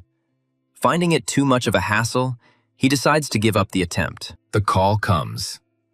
This is from Shadu. The young man asks about the problem, and Shidu apologizes for the interruption, asking if he has a minute. Kusanagi agrees, prompting the officer to ask if his companions are present. Kusanagi confirms that they are. Shidu then asks to put the call on speakerphone. Kusanagi is completely confused by this, so Yuika helps him activate it. The officer explains in detail that with the increasing number of monsters and disasters, he created a special anti-monster unit called the Special Magic Team. He wants our protagonist to lead the squad. Yuika is shocked to see her companion get such a chance. She considers it an extremely prestigious position, which is coveted by magicians. She assumes her friend won't refuse such an offer. But to her shock, Kusanagi rejects it. Yuika demands to know why, her anger flaring. The officer begs them to listen to his arguments first. The protagonist asks Yuika about her anger on his behalf, but decides to listen to his explanation. Saito states that there are numerous problems going on, and law enforcement can't handle everything on their own. Moreover, as the monsters grow stronger, they're becoming increasingly difficult to keep up with. He believes the young man understands his predicament. Kusanagi understands that this is due to the exceptionally low magical abilities of the magicians of this era. He ponders the whereabouts of the nobles. Shido reveals that the leaders of Mizuhi, Homarai, and Kaichi remain busy at an international conference, leaving only Fuka available. But even he is unavailable for strange reasons. Kusanagi suddenly remembers that he's never met Yuika's parents. She informs him that they haven't returned from conferences yet. Shido clarifies that the specialized unit will consist of numerous constables and a select group of cadets from the academy. He selects Yuika, Ruka, and Katsuragi for the new elite team. He guarantees to take on all the burdensome tasks, including administrative duties and diplomatic negotiations. Therefore, their sole responsibility is to improve their abilities and guide police officers by providing appropriate compensation and enhancing their academic status for future career prospects. Shido begins to plead, trying to convince the young man to accept the role of captain. He hopes that the protagonist will agree. Kusanagi is a little annoyed, but eventually agrees. Shido finds it hard to accept, but he looks pleased. The rest of the team agrees with the decision. Ruka prefers that Kusanagi not carry the entire burden alone, while Katsuragi relishes the challenge. The protagonist remains indecisive. Nevertheless, he agrees, driven by the desire to mentor other magicians. The media begins to criticize the noble family of mages. Not only have they neglected their true duties due to the school disaster, but the aristocratic family has also been slow to quell the monsters.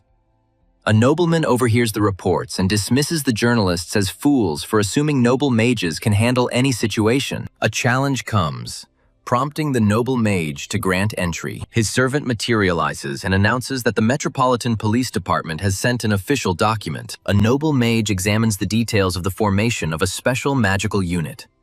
He considers it foolish and believes that incompetent people are pursuing pointless endeavors. He is filled with dissatisfaction, but he believes that this initiative could calm the public outcry. He instructs the servant to summon his foolish offspring. The butler accepts the order and leaves. At the police station, the protagonist and his companions join a special squad. The meeting begins and Shido begins briefing the assembled group. The protagonist expresses surprise at the mention of dozens.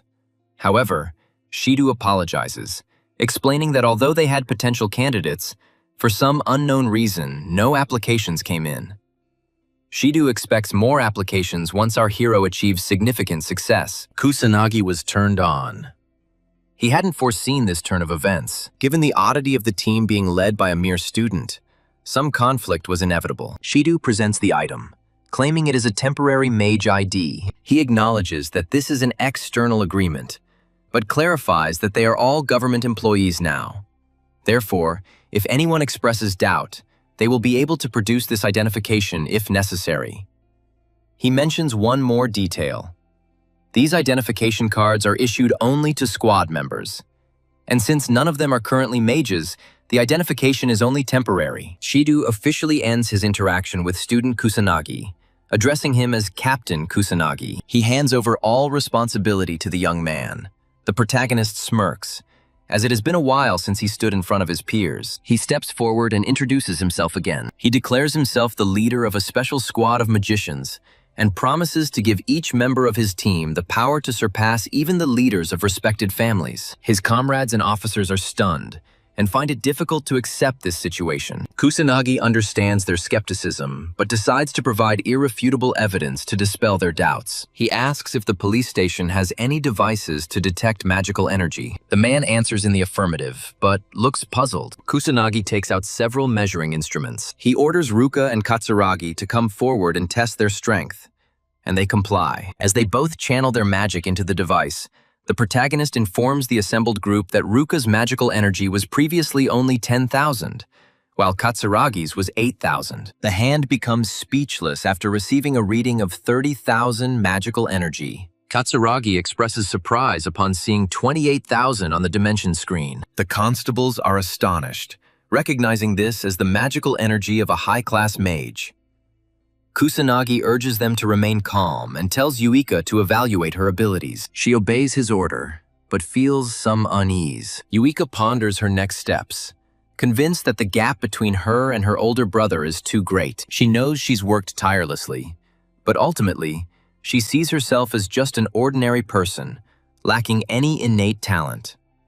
Anxiety grows and she fears the results. Yuika steels herself, deciding not to shy away from such challenges any longer. Casting aside all concern for the outcome, she channels her magic into the device, steadfast in her commitment to authenticity. Shido and Sanada look at the displayed numbers in confusion. Yuika, though slightly alarmed, opens her eyes to find the reading at 26,000. Shido recalls that her recorded magic power was only 2,000, and she finds it difficult to understand how such a significant increase is possible. Kusanagi makes it clear to everyone present that it is indeed possible to increase magical power. It just requires a natural predisposition and an unwavering determination to persevere and strive diligently until the very end. He looks at Yuiko with a warm smile, gently ruffling her hair, expressing his immense pride and praising her exceptional performance. Ruka feels joy watching their exchange. Kusanagi also expresses his praise to two other people, but they consider this level of achievement to be normal. For Ruka in particular,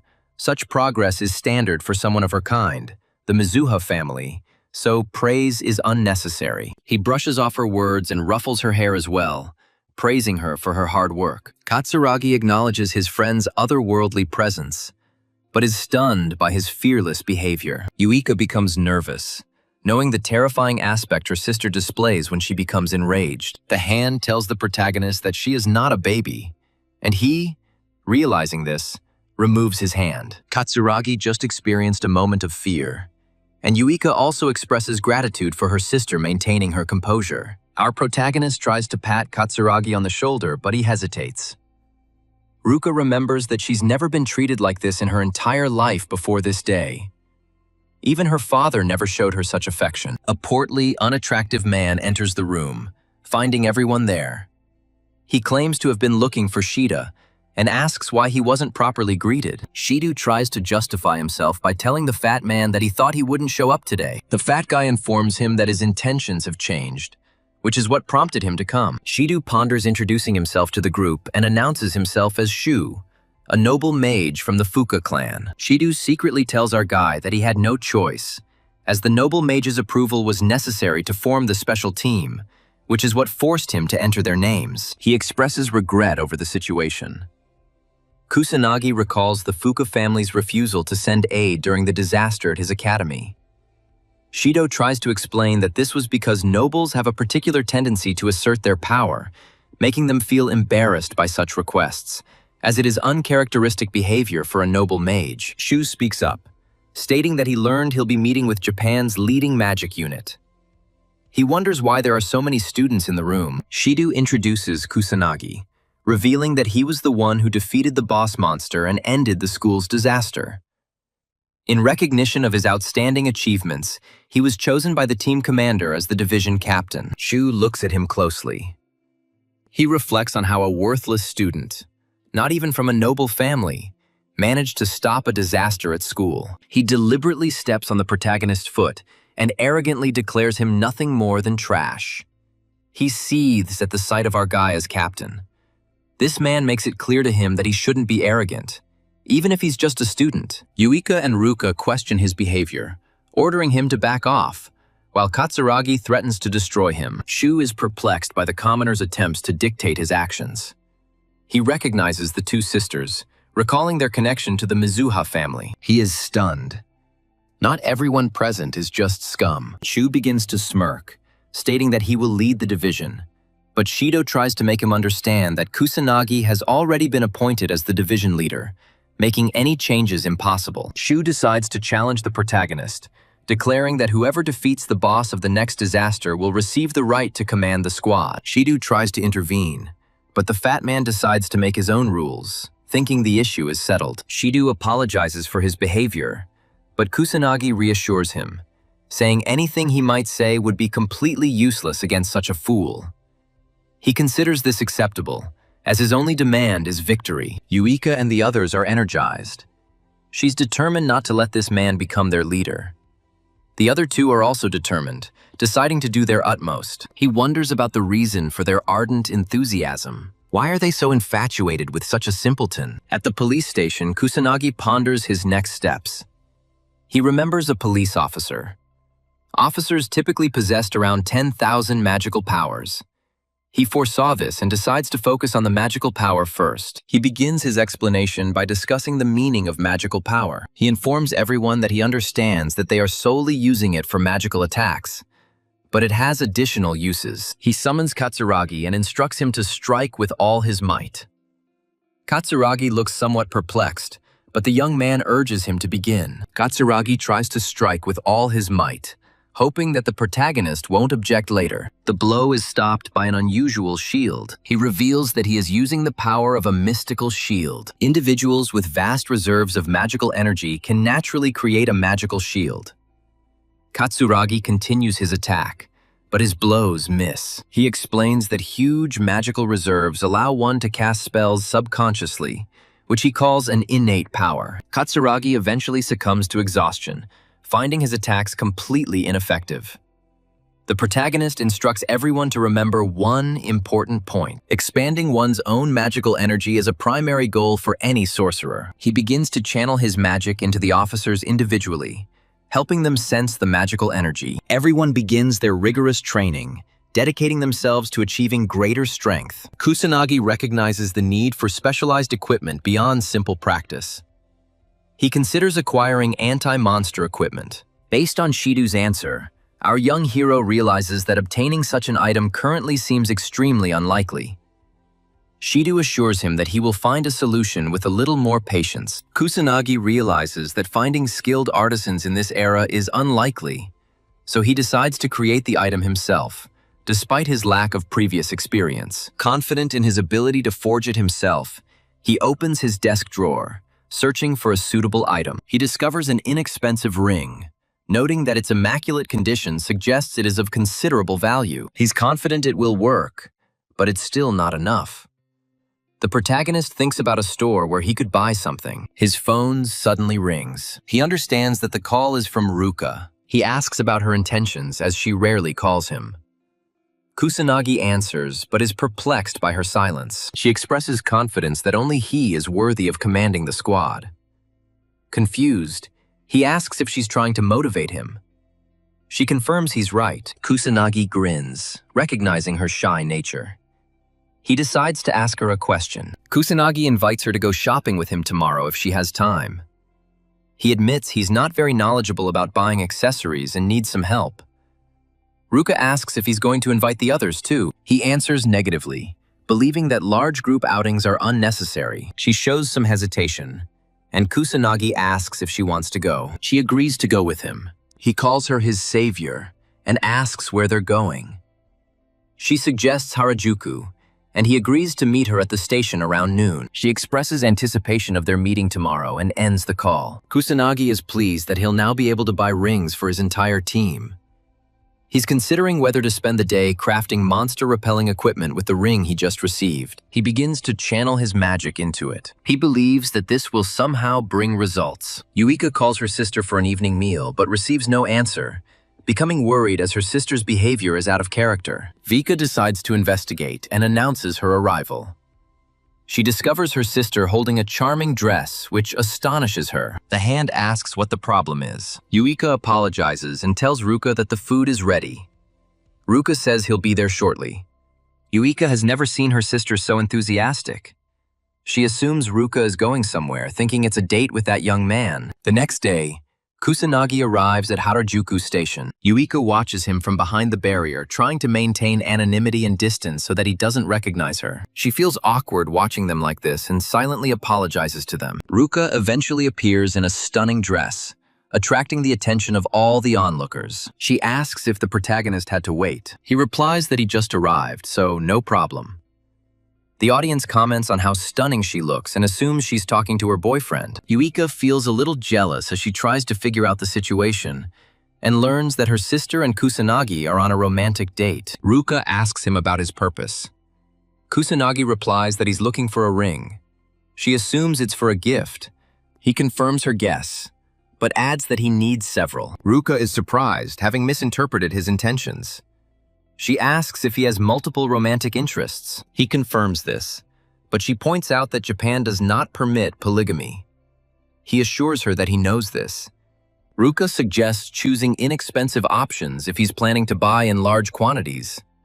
She remembers the perfect location, and he delegates the task to her. They are looking at several establishments. Yuika watches the couple from afar. After hours of searching, Ruka admits that finding rings that were durable, affordable, and not too flashy proved extremely difficult. Kusanagi begins to get a little nervous, noting that every time they choose a suitable ring, something is invariably missing. He examines the other one and realizes its considerable value. Yuika sips her drink from a distance, reflecting on their conversation and feeling a twinge of envy at their closeness. The manager comes up to them with a grin and asks about their search. She offers to help with the proposal, believing that he is choosing a gift for his girlfriend. Kusanagi tries to correct her, stating that Ruka is not his girlfriend. But before he can finish, Ruka interrupts him with an icy glare, confirming to the manager that she is not his girlfriend. The manager stutters an apology and retreats, embarrassed, leaving them to wander. The hand tries to stop her from leaving, while the young man feels a flash of irritation. They finally calm down, and Kusanagi expresses her fatigue from the long walk, especially through a busy shopping mall. He is struggling to find the right ring. He wonders if his standards of choice are flawed. Kusanagi catches Ruka's eye. He watches the expression on her face. She admits that she doesn't know how to express her feelings and says that he already knows about her terrible nature. He agrees with her assessment, and Ruka recalls how poorly she got along with her younger sister, admitting that she caused her a lot of trouble. She suggests that he go shopping with Yuika instead, because she feels like she's only getting in the way. He refutes her words, knowing that she did thorough research and found several stores before their meeting. She even thought about the best options for him, taking the trip seriously, despite the fact that it was his concern. With a smile, he assures her that she is of great help. Ruka's cheeks flush and her mood lifts. Vaika watches her sister's expression, remembering that she has never seen such an expression on her face before. She begins to feel despondent, wondering why she is secretly watching. Yuika decides to return home. A few hours later, Kusanagi emerges from the mall beaming, having successfully purchased the matching rings. She is still a little puzzled by his need for 5 rings, to which he explains that he needed one for each of his partners. Ruka is confident that his partners will be delighted with the gift, because he spent a lot of time choosing the rings. He explains that this is for the squad's equipment, so there can be no dissatisfaction. She is a little puzzled by this, but eventually she understands the reason for his large-scale purchase. He expresses gratitude for all the help provided and sincerely thanks her. Ruka waves her hand, saying it wasn't a problem. She's glad she could help. He intends to compensate her for all the inconvenience, but she assures him that no action is required. He takes out the ring that was there before and asks her to extend her hand. A slight shyness comes over her and she asks about his intentions. He takes her hand and reveals that it is the first special ring he has personally created. He expresses hope that she will appreciate him and smiles. The hand is pleased but begins to move away. He tries to hold it back, but it doesn't give him a chance and leaves. He intended to go into more detail about the anti-monster equipment. However, he decides to do this at another opportunity, when circumstances are favorable. As Ruka walks away, she suddenly stops and looks at the ring. She squeezes her hand, admiring the ring, her face turning deeply red. The next day, Kusanagi declares that it is time to distribute the anti-monster equipment and invites them to pick up theirs. Sanada and the other officers don their gear, feeling a surge of magic. They are amazed by their first encounter with magical equipment. He explains that it's anti-monster gear imbued with wind magic. By channeling their own magical abilities, they can use the ring to generate first-tier wind magic. Shidu is astonished, asking how the protagonist acquired such an item. Kusanagi reveals that he is its creator. Shidu finds this hard to believe, as craftsmen skilled in creating such valuable equipment are extremely rare. He is shocked to learn that our hero can effortlessly produce such an item. He admits that Kusanagi constantly surprises him. Yuika notices that her sister didn't take the ring. She sees that Ruka is already wearing a ring that she has never seen on her before. Yuika assumes it's a souvenir from their walk and becomes worried, thinking about the events that happened after she left. Kusanagi believes they all lack suitable transportation. He dismisses cars as too slow and therefore unreliable. Shido thinks he is right because they are always late. Kusanagi demonstrates Ariel's wind magic spell with anti-monster gear. He's confident it will significantly shorten their journey. He explains that it won't be powerful enough to attack monsters, but since it allows flight, they should test it. He tells them to imagine themselves flying into the sky, because aerial magic requires flight and speed. Sanada and Shido are lifted into the air using a special ring. Kusanagi notices that Yuika is also taking off. He praises her, but she feels that it was expected, since she has trained for a long time in manipulating magic. She looks at the protagonist. Yuika suddenly feels regret for spying on her sister earlier. Kusanagi notices her gaze and looks puzzled. He approaches Yuika and says he wanted to ask her something. He asks if she knows Ichikame Minato. She confirms, as he's her crush. He inquires about Ichikame's strength. She replies that his power was approximately 1 million. He could cast numerous spells, but died in battle with a demon god during the Great Catastrophe. He's interested in the events that followed his death. She explains that most of the powerful mages perished as well, and her esteemed ancestors were among those who sought to rebuild society. The Mizuha family played a key role in this. She says all this with pride, adding that after the disaster finally ended, almost no data or documents remained. That's why magical research had to be rebuilt from scratch. Kusanagi knows that the mortality rate among magicians was quite high back then, but he remembers that he left behind many books. He stored magical information in various places in preparation for the future. He asks why current magical knowledge is so meager and error-ridden compared to what he preserved. The power level of today's mages is incredibly low. He wonders if there is someone behind all this. Vika notices that he's lost in thought and asks if he's okay. He assures her it's nothing. She asks him to remember that if something is bothering him, he shouldn't hesitate to confide in her. She acknowledges her limited usefulness, but still encourages him to seek help. Kusanagi expresses gratitude for her care and calls her a great helper. He's confident she'll keep any secret, but he still needs to be careful about the situation with the Dark Mage. There's a chance she could get into trouble if he drags her into it, so he decides never to mention it. He realizes that she might just pass out if she finds out that he is the legendary Ichikama Minato. Yuika thinks he's hiding something because she's not reliable enough. She decides to become stronger to be more useful to Kusanagi. She decides to make every effort. 1 week passes and Kusanagi orders everyone to prepare for an attack. Sanada can now use second-tier holy spells known as Holy Crest. Shido can use third-tier magic, while Katsuragi and the Mizuha sisters can cast fourth-tier spells. Kusanagi is pleased to see everyone's improvement. Even Sanada, who previously lacked offensive magic skills, can now cast offensive spells. What strikes him most is the synergy between the Mizuha sisters.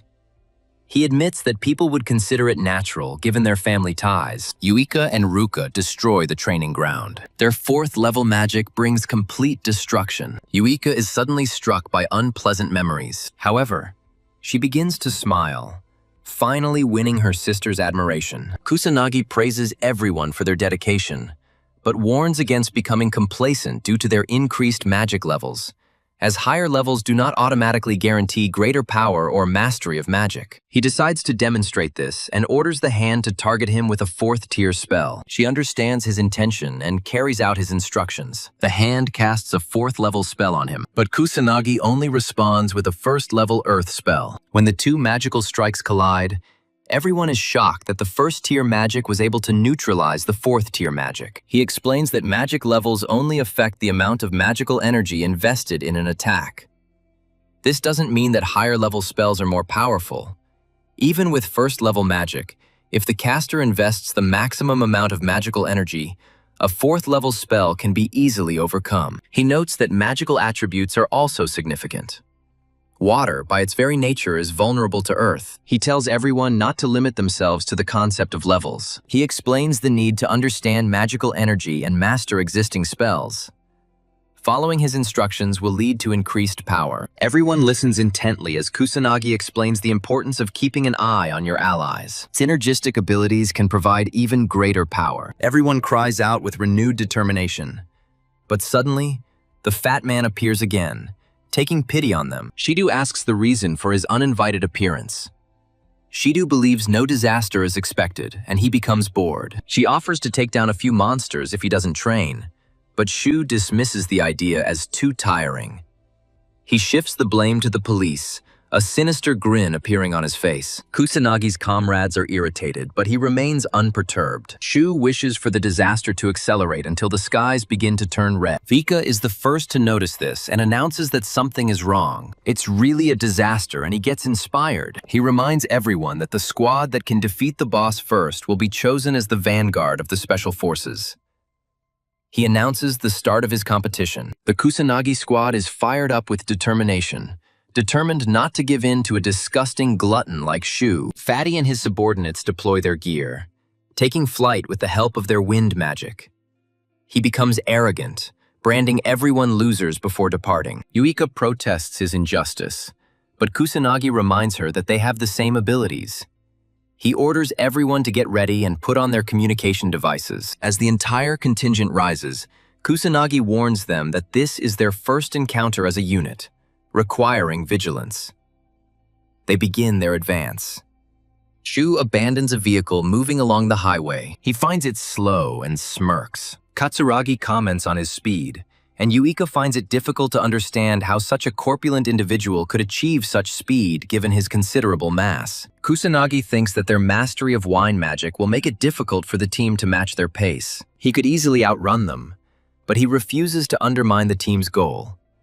He restrains himself, seeing that the citizens are unharmed. Shu begins to tease them, ridiculing their claims of being a special team when they can't even surpass him. He keeps calling them losers. Yuika observes his behavior and concludes that he is mocking them, despite not being able to hear his mockery. A fat man finds some people and announces his arrival. He warns them of the impending disaster and begins to destroy some of the monsters along with his allies. They all use wind magic, and they kill the creature. The townspeople are trying to find a safe place. They turn to the big man for help, but he completely ignores them. He continues to direct wind magic at the monsters. Just as the civilians were about to be engulfed by his wind magic, the protagonist materializes, shielding them with his barrier. With a chilling, terrifying gaze, he demands to know Fatty's intentions. The arrogant nobleman and his retinue were so frightened that they almost got dirty. He tries to make sense of the situation, unable to even move his hand. Kusanagi's unit arrives to check if the civilians are safe. Wika demands an explanation for Fatso's actions, her anger growing when she forbids him from involving ordinary people in his battle. Su and his comrades regain mobility. He asks if Kusanagi's intervention caused his paralysis, but dismisses it as insignificant. The fat man accuses them of interfering with the magician's noble position. Vicky's patience is wearing thin, and she orders him to repeat his statement. He unleashes his wind magic, soaring away with his companions and leaving the safety of the Kusanagi commoners. He is determined to defeat the boss. As the fat man leaves, Kusanagi watches him, confident he could destroy the fat man in a matter of moments. However, he decides not to show his intimidation at such a foolish provocation.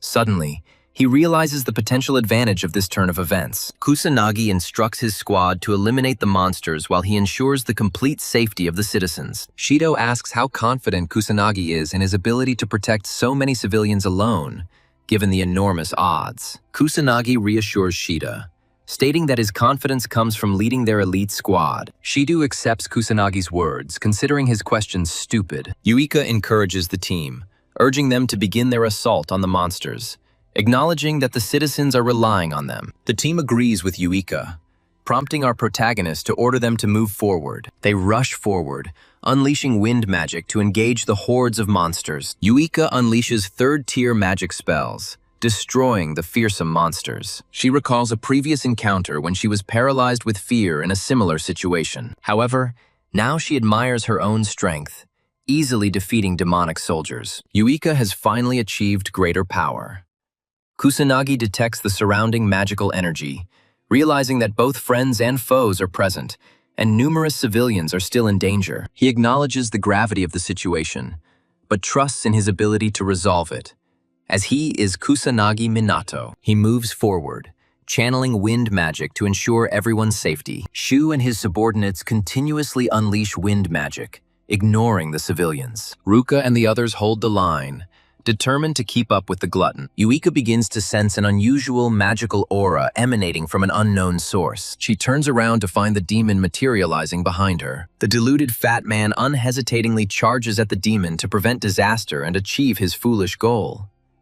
He decides to use his fourth-tier magic for this purpose. His followers try to dissuade the fat man, claiming that fourth-level magic won't even scratch an enemy like a demon. Shu dismisses their concerns, believing that they lack understanding, as they have never encountered a demon before. He is confident of his victory in this confrontation. After all, he is an outstanding magician. The fat man unleashes a fourth-level wind attack, but the demon counters with his fourth-level fire magic, completely destroying the fat man's meager attack. Shu struggles to understand how he could have been so completely outclassed. When the fiery onslaught approaches him, he runs along with his minions. Civilians are caught in the crossfire.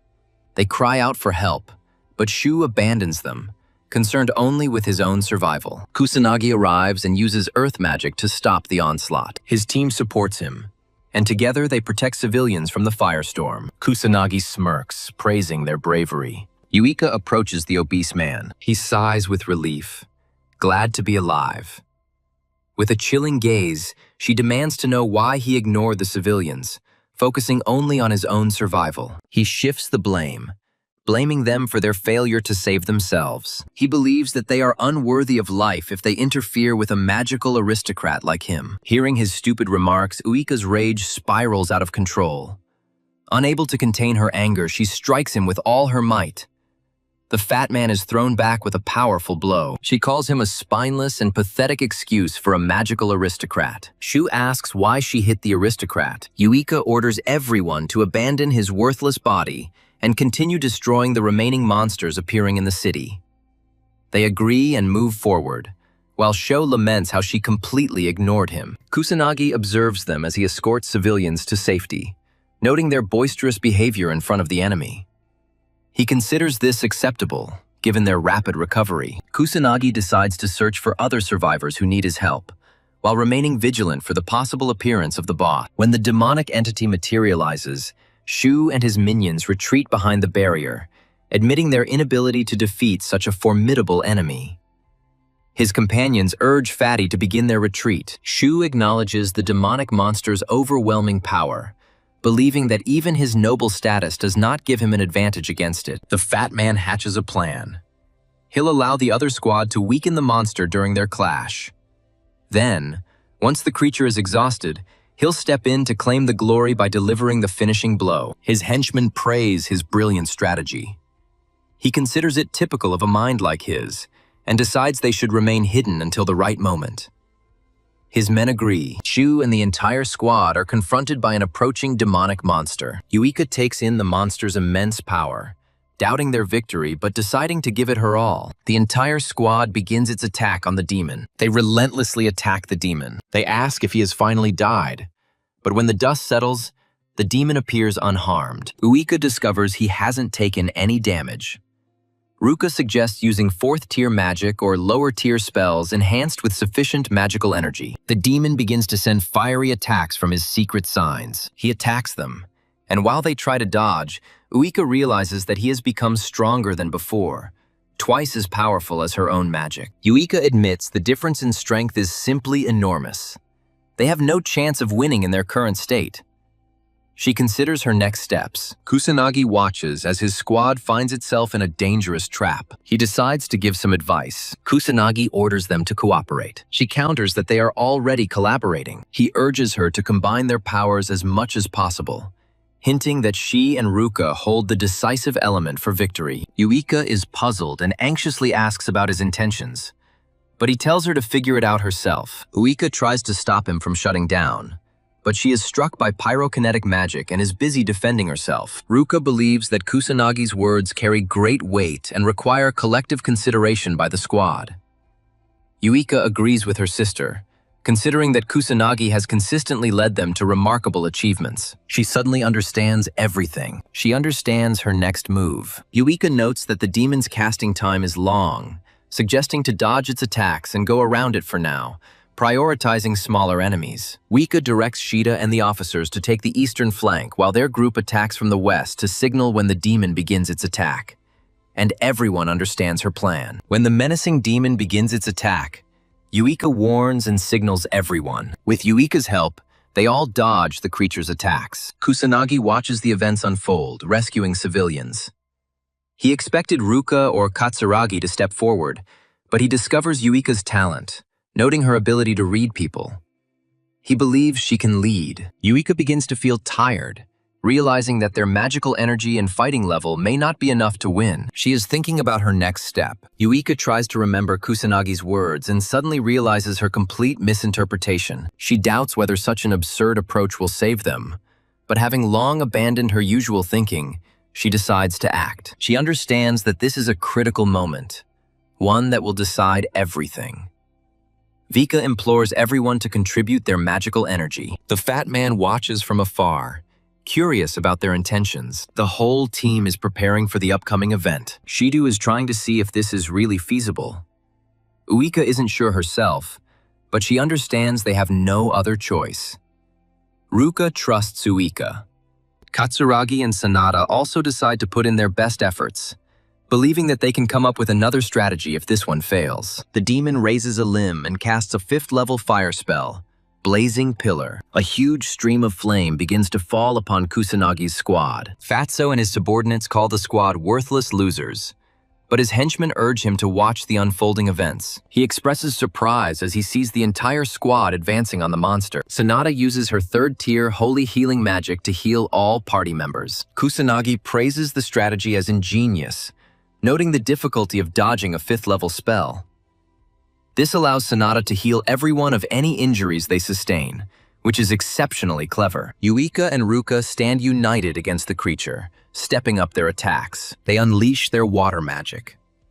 Kusanagi is pleased that they finally grasped the concept. If they cannot defeat him on their own, they can combine their abilities to achieve victory. He chuckles, calling it a magnificent magical flow as a colossal wave of water destroys the demon in one blow. When the dust settles, Shido expresses surprise that the Mizuha sisters were able to cast a 6th-tier spell together. Katsuragi points to the demon.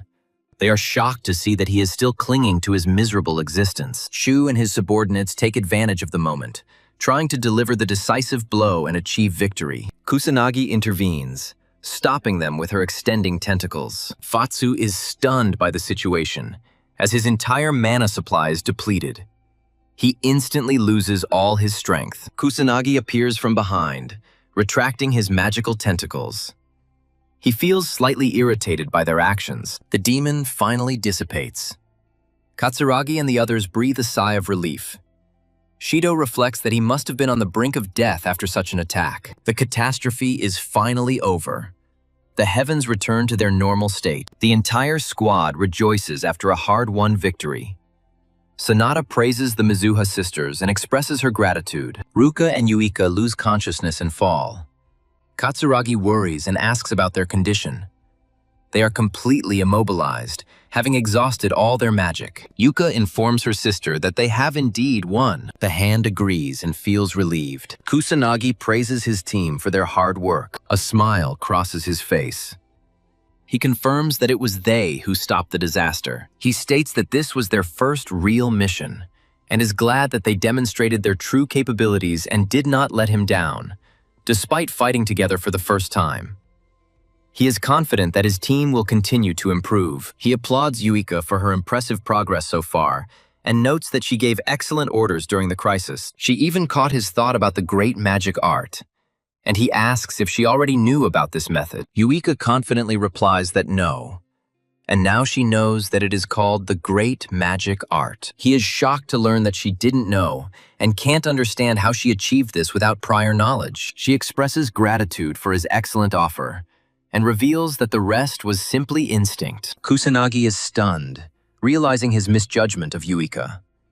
He suspects she may be far more remarkable than he initially thought. Kusanagi concludes the questioning by emphasizing her success so far, finding it exceptionally impressive. He believes that the connection and closeness between her and the hand also had a major impact on this outcome. He notices the clock and announces to everyone that the moment for something significant has finally arrived. Kusanagi takes the remote control and turns on the TV. Several elite police officers, including Shida, attend the meeting. One of them speaks up, announcing that they have created a special magic unit, also called the SMT, to prepare for the growing number of disasters and monstrous creatures. The news anchor asks why they chose a student involved in the academic disaster as the squad leader, and asks if his statement is true. Shidu steps forward to answer this question. He introduces himself as the deputy commander of the Special Forces unit, and confirms that the commander is indeed just a student. This is difficult for everyone to accept. They object to the appointment of a minor to a leadership position. Shidu vouches for Kusanagi, explaining that his abilities surpass even the magical nobility. He points out that the magical nobility proved completely ineffective and didn't even offer assistance. The police found themselves in a critical situation and were forced to rescue the population themselves. He states that Kusanagi then appeared and saved everyone from disaster. Shidu believes Kusanagi is a divine messenger destined to protect this era from the creatures. Shidu no longer trusts anyone with command. Kusanagi, watching this on TV, feels awkward. He hoped Shidu wouldn't make such a fuss about him. Important government officials considered this absurd and inconvenient. They considered it disrespectful to ignore the magical aristocrats and form a troop without their knowledge. If this had happened, the aristocratic mages would have lost their positions. The men admit that the aristocratic mages are completely ineffective, as they didn't even respond to the disaster. They are aware of the Fuka clan's terrible reputation, and although some clan heads are abroad, their responsibility remains to deal with the aftermath of the disaster, thereby neglecting their own duties. The police chief addresses the assembly, stating that they trust the magical aristocrats and did not create a special squad to undermine the authority of any aristocratic families. A man enters the meeting room and orders everyone to give way.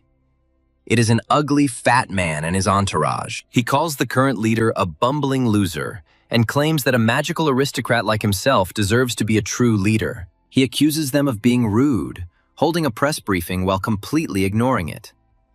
His followers echo his assertions. She doesn't understand his sudden appearance despite losing the competition. Shu and his followers act as if there was no competition. He falsely denies any such agreements. He proclaims his words as the final word of a magical aristocrat and commands everyone to heed his pronouncements. A journalist steps forward to ask a question. He gives her permission to ask any question. She informs the assembly that she has learned that he provided no aid to civilians during the recent disaster. Instead, he continually dragged innocent people into his battles.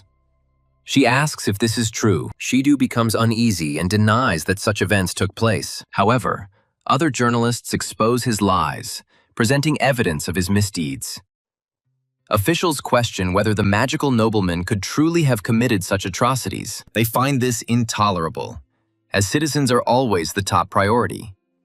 This time, they will not ignore his actions. The fat man panics and orders everyone to remain silent. He refuses to take responsibility, blaming the citizens for interfering with a magical nobleman like himself. He dismissively calls them peasants and orders them to stop talking. She is convinced that everyone already knows about the current corruption of the magical nobility. He emphasizes the need for heroes like Kusanagi to guide the country and protect the population from monsters. Heroes who will fight without any selfish motive. He considers Kusanagi the ideal candidate to lead their squad. Shidu points to the obese man, stating that they have no need for lying and self-centered magical nobles who disregard the citizens. Journalists support Shidu's position, while the police chief expresses concerns. The fat man leaves in anger, swearing revenge and making them regret their words. Kusanagi smiles sheepishly as she watches the portly man leave. He's shocked by Shidu's brazen confrontation this time. Yuika presents video evidence of the disaster that surfaced online. She reveals that the magical nobleman Fatso is facing widespread condemnation for his behavior. Kusanagi begins to fear the internet, realizing how quickly information spreads. Yuika is suddenly startled. Kusanagi asks, looking worried, "What's wrong?" Vaika reveals that their faces were captured on film. Kusanagi despairs. Hiding her true identity is now impossible. He wanted to remain unnoticed. However, now his affairs will become more complicated. A few days later, in the conference room, Kusanagi is overwhelmed by the huge crowd of people gathered. He asks the reason for this gathering. Shidu explains that the authorities are issuing permits with unusual ease, and the number of people willing to volunteer has also unexpectedly increased. Sidhu smiles nervously, believing this surge is a result of information circulated online and the recent press conference. Sidhu begins to apologize for his outburst at the press conference. He admits his mistake and seeks a way to make amends with Kusanagi. Our protagonist hoped to educate more people, but did not want that level of public attention. Yuika comes out from behind him and takes his hand.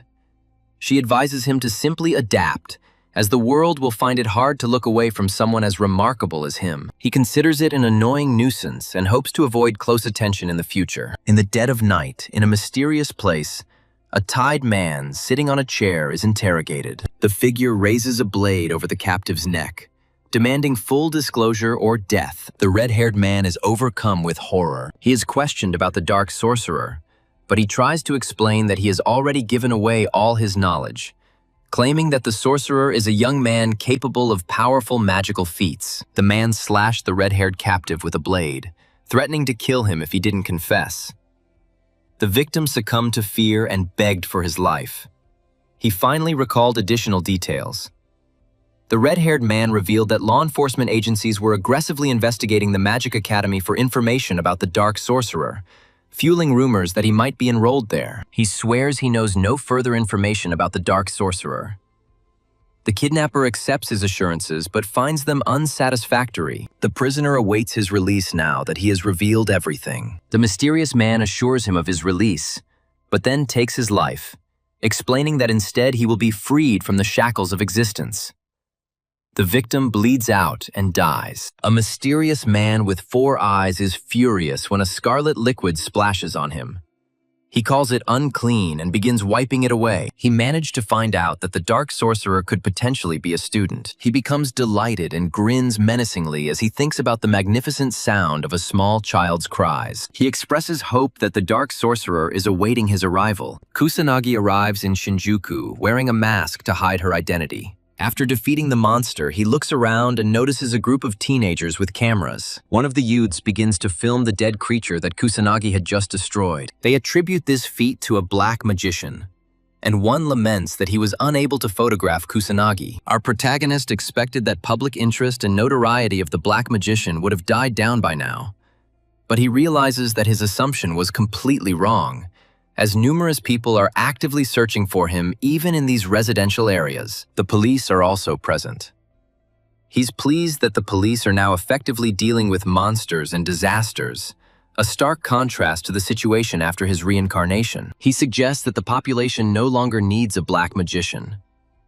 Kusanagi watches the events unfold on the street below. A small group of thugs corner a defenseless man, demanding 10 million yen. They order him to sell his organs if he cannot meet their financial demands. The man tries to resist, explaining that he only has 200,000 yen. However, the bandits unleash their magic, calling it interest on the debt. They intend to punish him, and just as they are about to strike, Kusanagi intervenes, shielding the man from their attack. The defenseless man takes advantage of the moment to escape. The thugs become enraged, asking if he thinks he's some kind of hero. They engage in a fight with Kusanagi, but he decides to inflict pain on them to stop their behavior.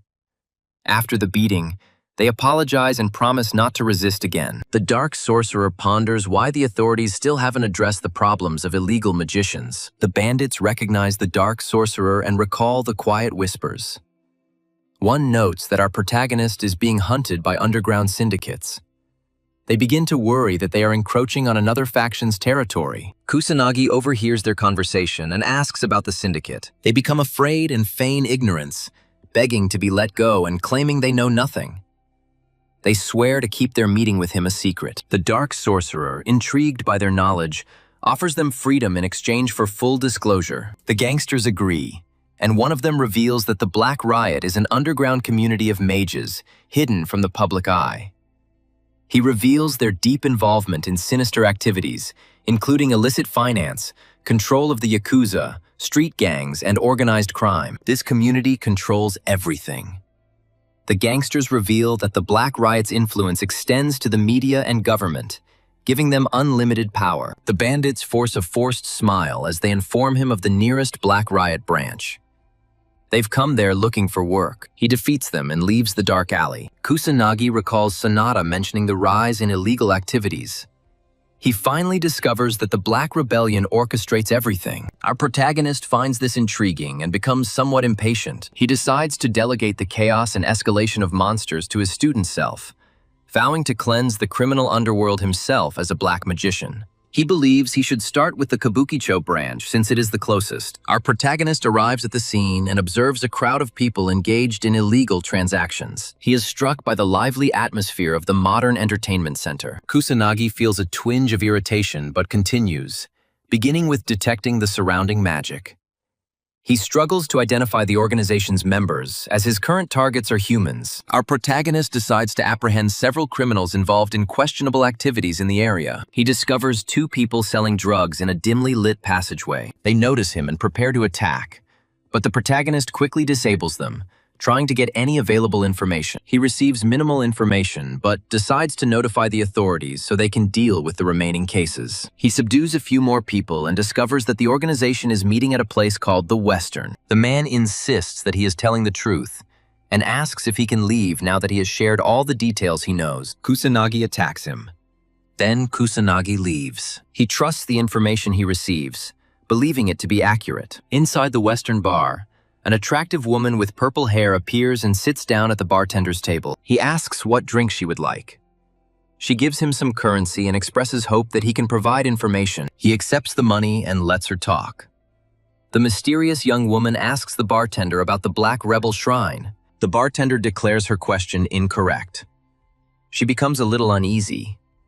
He corrects her, advising that she should be asking about her own future destiny. The purple-haired girl realizes that this is a trap. She looks back and sees several of the thugs rising to their feet. One of them sensed that someone was spying, but he didn't expect it to be an attractive woman. She realizes that she made a serious mistake by trusting misleading information. The attackers rush forward, but one of them orders her life to be spared. The defenseless maiden also fights back. She wants to preserve her existence. She wastes no time and rushes to the exit, but is hit in the back by fire magic. The woman falls, injured. The bandits admire her indomitable spirit and decide to take advantage of her striking appearance. She gives in to despair and mentally asks her brother for forgiveness. She didn't manage to achieve much. Just as the bandit reaches for her, the protagonist bursts into the bar, stunning everyone present. He ignores the unfolding chaos and heads straight for the bartender. Our hero wonders if there are members of the Black Rebellion in this establishment. The attacker approaches him from behind. He asks if the protagonist realizes the situation he is in. He tries to attack, showering him with insults,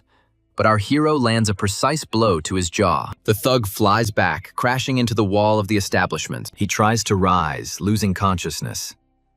The remaining bandits and the young woman watch in stunned silence, their mouths agape. The purple-haired girl realizes that no ordinary person could have dealt such a blow. She is puzzled by his abilities. She asks if he used any kind of magic, though she didn't see any spells. She ponders his identity. Kusanagi is pleased that the information was at least somewhat valuable, having found numerous low-level, thug-like mages in the Western Club. He calls the Black Riot thugs pathetic scum for cornering a woman, continuing his verbal assault. The thugs begin to panic, but try to maintain their composure, still outnumbering him. Odin commands his team to surround the protagonist, confident that their combined attack will guarantee victory as long as he stands alone. The bandits unleash a barrage of fire attacks, but our hero tries to hold back, focusing solely on dodging. The purple-haired woman doubts his victory, given the overwhelming numerical superiority, especially in the cramped conditions. She suggests that he lacks powerful magical abilities. This means that his defeat is inevitable. A young woman screams, urging the protagonist to run. Just as he was about to be hit, the protagonist became enraged and dodged all the attacks with lightning speed, closing the distance to the thugs. He steps on them. He starts the fight. Our hero destroys them one by one, incapacitating them all in a matter of moments. The purple-haired woman is stunned. She couldn't comprehend what was happening because the young man was moving with incredible speed. She wondered if he had used some kind of magic. The thug starts crying, demanding to know who he is. He insists on getting answers. Kusanagi then reveals that he is a black magician, the one destined to destroy the Black Rebellion Syndicate. He defeats the last enemy and heads towards the young lady. She remains amazed by his quick victory over everyone, wondering if he is some kind of master or legendary sorcerer. Kusanagi approaches and she notices that he looks like a student. She notes his captivating gaze. He's a little concerned and asks if she's okay. He learns she's unharmed. She looks puzzled and assures him she's fine. He approaches the bartender, who is hiding behind the furniture. Kusanagi insists on details about the Black Rebellion, but the bartender refuses, fearing reprisals from the organization if he reveals any information. Our protagonist delivers a powerful punch, breaking a table to intimidate the bartender. He repeats his request for information, emphasizing that this is his last chance. The bartender, overcome with fear, decides to reveal all the details in order to ensure his safety from Kusanagi. He reveals that the Black Rebellion's main location is in Tokyo, with outposts extending far beyond Kabukicho. He mentions that the leader of the Kabukicho branch is a formidable figure. This gangster is a magician with considerable influence in the criminal underworld and is rumored to be manipulating Japan from the shadows. Kusanagi asks him about the branch, but the bartender insists he knows nothing about it.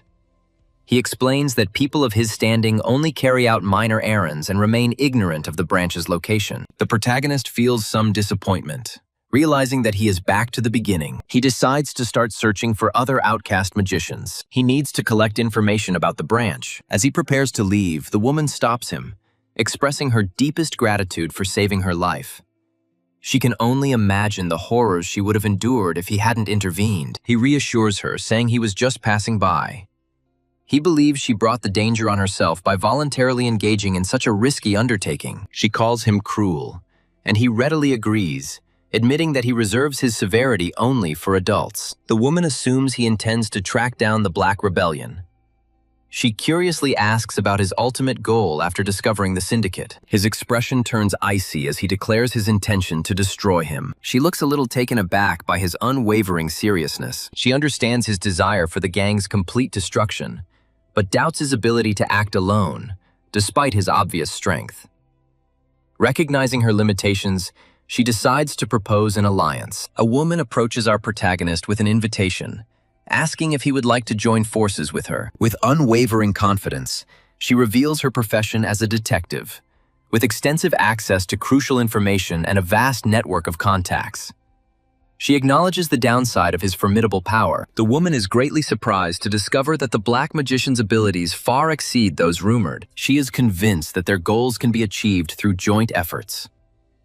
Kusanagi takes up her offer, asking if she would offer her valuable information in exchange for his power. The woman confirms his assumption, considering it an ideal collaboration. Extending her hand, she formally asks him for partnership. He knows he desperately needs information, but he's not sure if he can trust it. He considers this acceptable, figuring he can simply get rid of her if things go wrong. He agrees and shakes her hand, deciding to join forces with the woman. She completes the agreement and reveals that her name is Leona. Our guy simply claims to be a black magician. She finds this strange and asks why he doesn't use a simpler name. He lets the girl call him whatever she wants, so she settles on Chrono. He approves of Chrono. He asks why the thugs were chasing her. She reveals that her goal was to find the secret base of the Black Rebellion. He calls her stupid because of her recklessness. She believes they are in the same position, but he informs her that he can adequately defend himself. She admits to numerous vulnerabilities, but saw no alternative, as no one dares to resist the Black Rebellion. Leona explains that these days, rogue mages operate with impunity in Kabukicho, as the authorities are preoccupied with disasters. Kusanagi remembers that Sanada mentioned this earlier. He finds her in desperate straits. Leona tries to pull herself together and reveals that her younger brother was attacked by renegade mages. Since their parents passed away, she has been solely responsible for her brother's well-being. She worked hard to provide a carefree existence for her younger brother. She admits that she was unable to give him enough time and attention, which probably led to his loneliness. But her younger brother never complained. She recalls the day when some intruders unexpectedly invaded their home. Unfortunately, her brother witnessed the criminals, which prompted them to try to take his life. Her appearance changes. He asks if her brother survived. She replies that he was injured and has remained unconscious since the incident. He understands that even divine magic is not enough to bring someone out of a comatose state. She gets irritated and tells him that the doctors aren't sure how long his recovery will last. Her brother is only 9 years old. She believes he deserved a normal life. Leona recalls that the culprits were Black Rebellion operatives.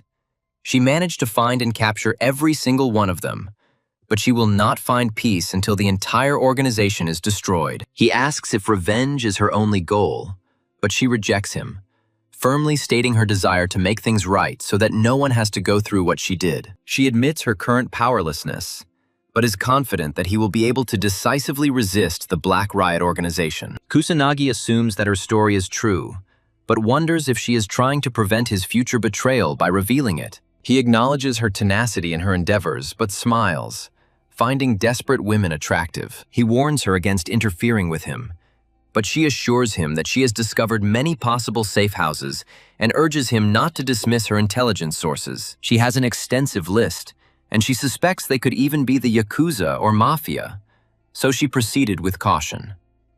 He insists on details about the locations of the safe houses. She asks about his strategy. The young man declares that he will simply go and pay a visit. She warns him of extreme danger, expressing doubt that he will be able to survive even with his considerable strength. He assures her that this is perfectly acceptable, given his status as a renowned black magician. She decides to give him the information, but insists on being accompanied to check everything. He warns her of the danger, but she's determined to go, even if she dies. He asks what her brother will do if she loses her life. She thinks it's all right, since he'll get the insurance money if she ever dies. He considers money useless. He tells her never to say such words again, emphasizing that family is of the utmost importance. She expresses doubt that he can understand her feelings of weakness, given his immense strength. In despair, she laments the torment of living a dignified life while being enslaved by despicable wretches like thugs. Even when people like her find themselves trapped, they lack the strength to fight back. She wonders why her brother went through such hardships when he was completely innocent. Tears begin to flow and she falls silent. He begins to move, prompting her to ask about his intentions. He demands to know the location of their hideouts, swearing that the gang members will suffer retribution for their misdeeds. Her tears stop and her spirit finally rises. She provides information but reflects on the difficulty of getting to each location on foot. He assures her not to worry and hugs her from behind, telling her to hold on tight. A blush spreads across her face. It's out of control. In a random building swarming with bandits, a man approaches a window out of pure curiosity. Another thug asks what the problem is. Suddenly, the window shatters and Kusanagi flies into the room with Leona in his arms.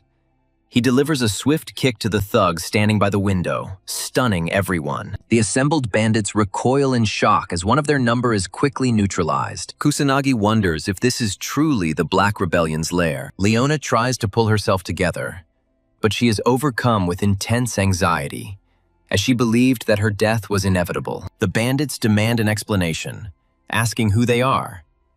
They prepare their weapons, intending to eliminate the protagonist. He remains unfazed, noting that the Yakuza have changed little since his past life. The boss advances, clutching a cigar in his hand, and demands to know the protagonist's identity. He declares himself a black magician. The boss explodes in rage, ordering a full-scale assault on the protagonist. He gives Leona some advice. He instructs her to stay nearby. The brute attacks him with a blade, but our hero remains unmoved.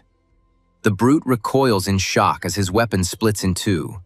He can't comprehend the situation. Several additional thugs advance on him from behind and start firing projectiles. Kusanagi deploys her magical shield, effortlessly deflecting all attacks. The thugs fall into despair, realizing the uselessness of blades and firearms. They begin to brand the dark sorcerer as a monster, but he ignores them and advances towards their commander. He asks again to find out if this man really holds the position of leader. He also finds out if their group has any connections. He wonders if they are connected to the Dark Rebellion. The commander begins to tremble and freezes for a moment, then shouts at Kusanagi, hurling insults. He makes it clear that the Dark Mage will not escape unscathed, and warns the hero against underestimating the Yakuza in this way. The crowd resumes shooting and attacking, but Kusanagi remains unfazed, calling them stubborn due to their lack of understanding. Leona muses that he shouldn't expect compliance from such people.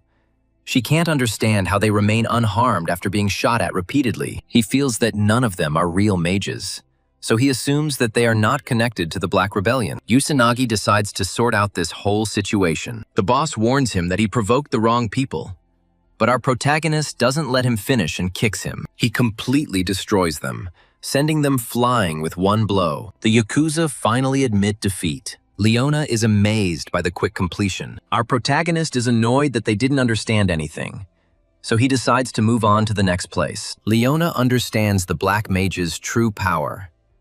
She begins to believe he may possess the power to eradicate the Black Rebellion forever. He hugs the woman, pressing her close to him. She begins to worry, realizing that they are on the verge of leaving again. He jumps out the window, carrying her away.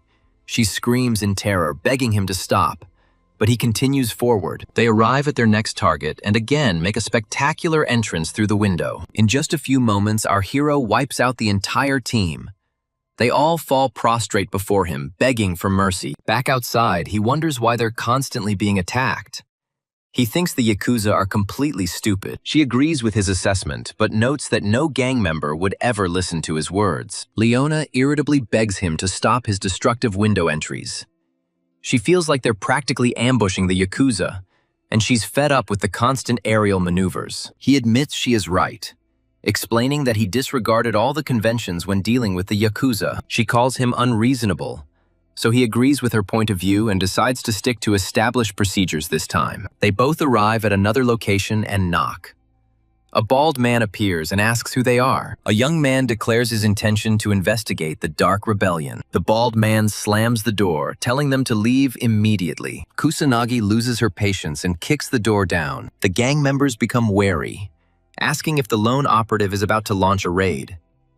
They demand he identify his affiliation. However, Kusanagi reiterates that his only goal is to gather information about the Black Rebellion. The bald man's patience is running out. He advances, ready to strike. Our protagonist was hoping for a peaceful conversation, but with no other options, he retaliates and effortlessly defeats the bald man. The remaining thugs are stunned. Kusanagi goes around his subordinates, looking for a leader. A man named Ushiro steps forward, introducing himself as the boss. He demands to know the reason for Kusanagi's invasion and directly asks about any connection to the Black Riot. The boss understands Kusanagi's question, but his subordinates consider him insolent and prepare their weapons for battle. Ushiro orders his men to retreat, silencing their protests by stating that they are no match for someone like Kusanagi. He decides to answer the question by stating that he has no ties to a despicable group like the Black Riot, emphasizing the importance of honor to his clan. The protagonist asks about their secret base.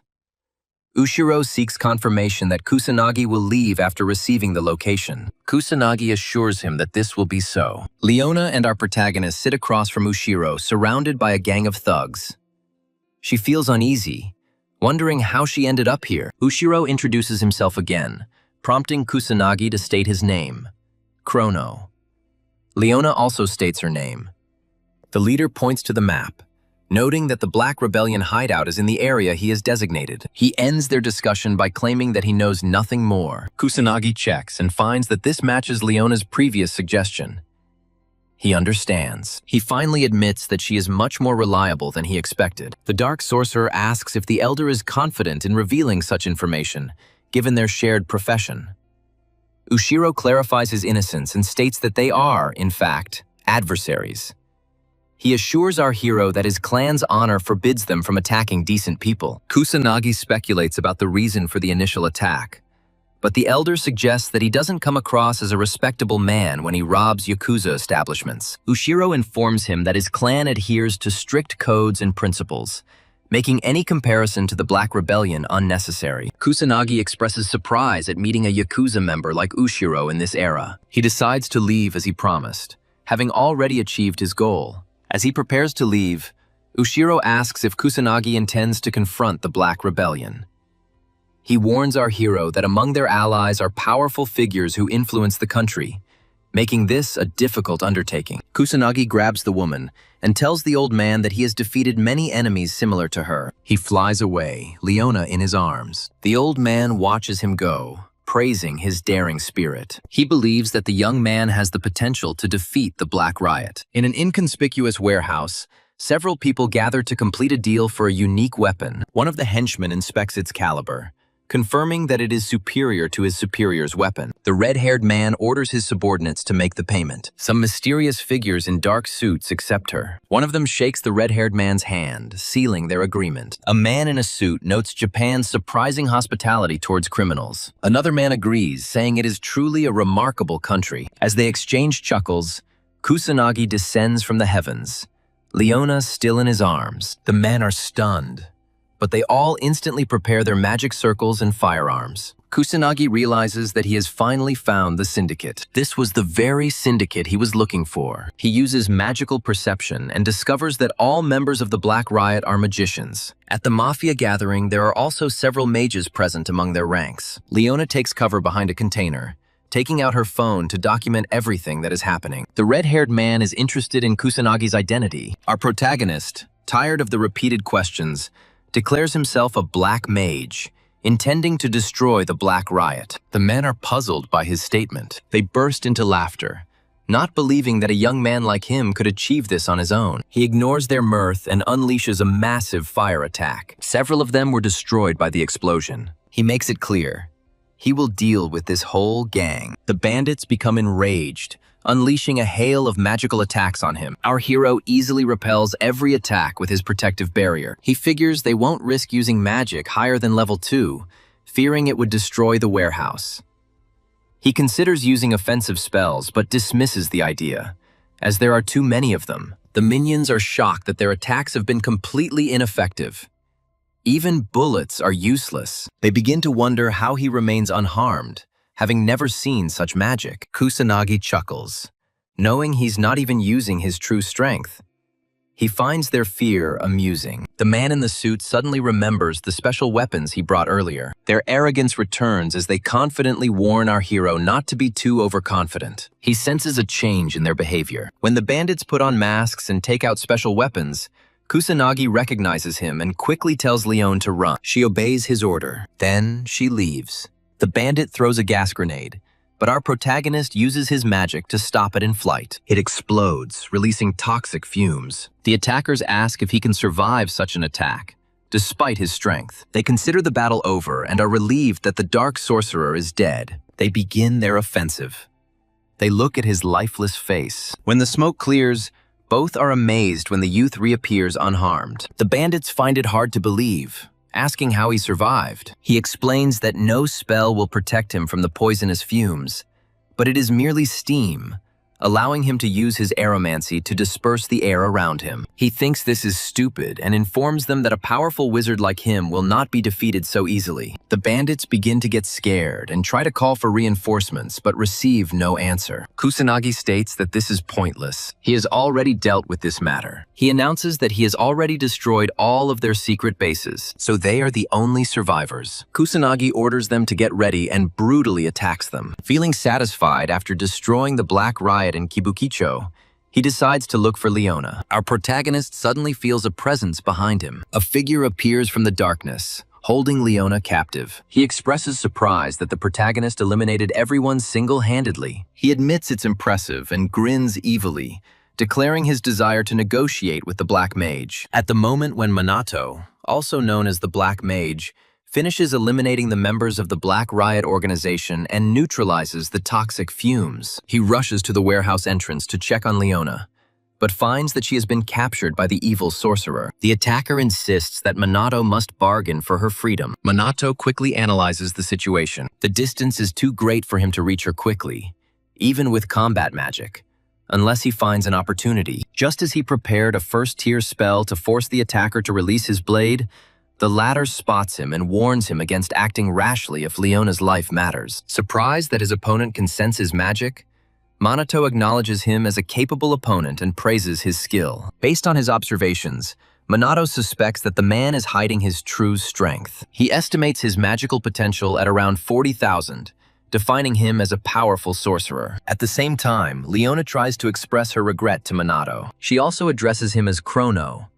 but he assures her of his intention to save her. Annoyed at being ignored, The aggressor vows to kill Leona for real if Minato doesn't take him seriously. After a short exchange of words, Minato relieves the tension. He agrees to refrain from any drastic actions. The attacker, pleased, introduces himself as Kagashugi, the leader of the Kabukicho branch of the Black Riot. He reveals that his purpose was to investigate the Black Mage. His goal is to either bring him in or destroy him. Kaga admits to tormenting those associated with the Black Mage, only to be disappointed to learn that his target is a youth intent on disbanding the Black Riot branch. Irritated, Kaga grips his blade tighter and accidentally slits Leon's throat. Realizing his mistake, he apologizes. Not from true repentance. He let his emotions take over as he wielded the blade. He even stops to enjoy the sight of her blood dripping down the steel. Observing Kagi's chaotic behavior, Minato asks about his conditions for the deal. Kaga, momentarily losing his concentration,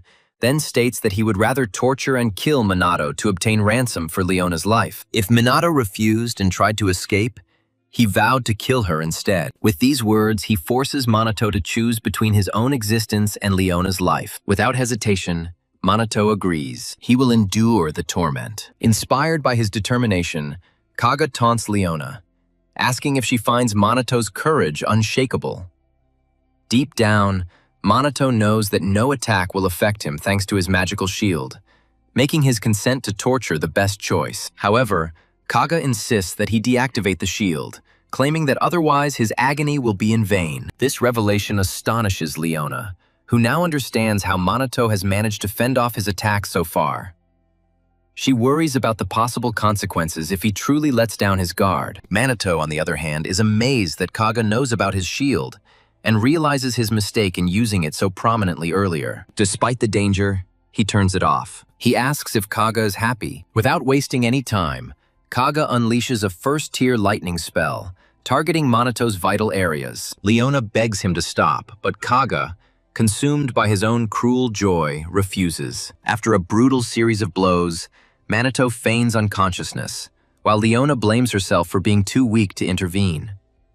Seeing an opportunity, Kaga prepares for another blow, mocking her. Leona, determined to protect Minato, attempts to interfere with Kaga's spell, but he quickly recognizes her intention. He knocked her down. He insulted her. He declared her a weakling who didn't understand her place. He believes her presence is the cause of Minato's death. He moves in to deliver the finishing blow. He relishes the prospect of seeing her die in agony. At the last moment, Minato comes to life and delivers a crushing blow to the Kage's face, maiming him. A shocked Leona asks how he survived the attack. He survived by disabling his barrier. Minato reveals that shortly before the strike, he had secretly maintained a small, hidden barrier, creating the illusion that the defense had been completely removed. Intrigued by his cunning, Leona laughs nervously, commenting that only Minato could pull off such a maneuver. The threat is over, and Minato uses light magic to heal Leona's wound, telling her that she is now safe. Overwhelmed with relief, Leona silently feels grateful that the Dark Mage is fighting alongside her. But Kaga rises again. His facial features have been magically restored. He is furious at their insolence. Minato is surprised that Kaga didn't collapse from his speed-focused combat magic. He remained vigilant, knowing that simple torture would not be enough for someone like Kaga, who had decided to burn him and Leona. As Kaga prepares for a powerful fire attack, Minato finally realizes the true extent of his opponent's power. He notices that Kaga has been holding back this whole time, as the power of his magic continues to grow. Once the spell symbols are complete, Kaga unleashes a fourth-tier spell that combines fire and lightning. He calls it Fire Spark and points it straight at Minato and Leona. Just before the blow reaches them, Leona begins to panic. She is confident that Krona will not be able to stop it. However, Minato remains calm and only casts his magical shield when the flames get closer. To Leona's shock, a normal defensive spell completely neutralizes the powerful attack without any problem. This leaves her completely stunned. Seeing how easily Minato put out the fire, she feels an unexpected calm just being around him. The more she watches him, the more she doubts who this dark magician really is. Kaga sees that his fire attack was unsuccessful. He bursts into laughter, praising Minato's power. He admits that fire spells are useless against him.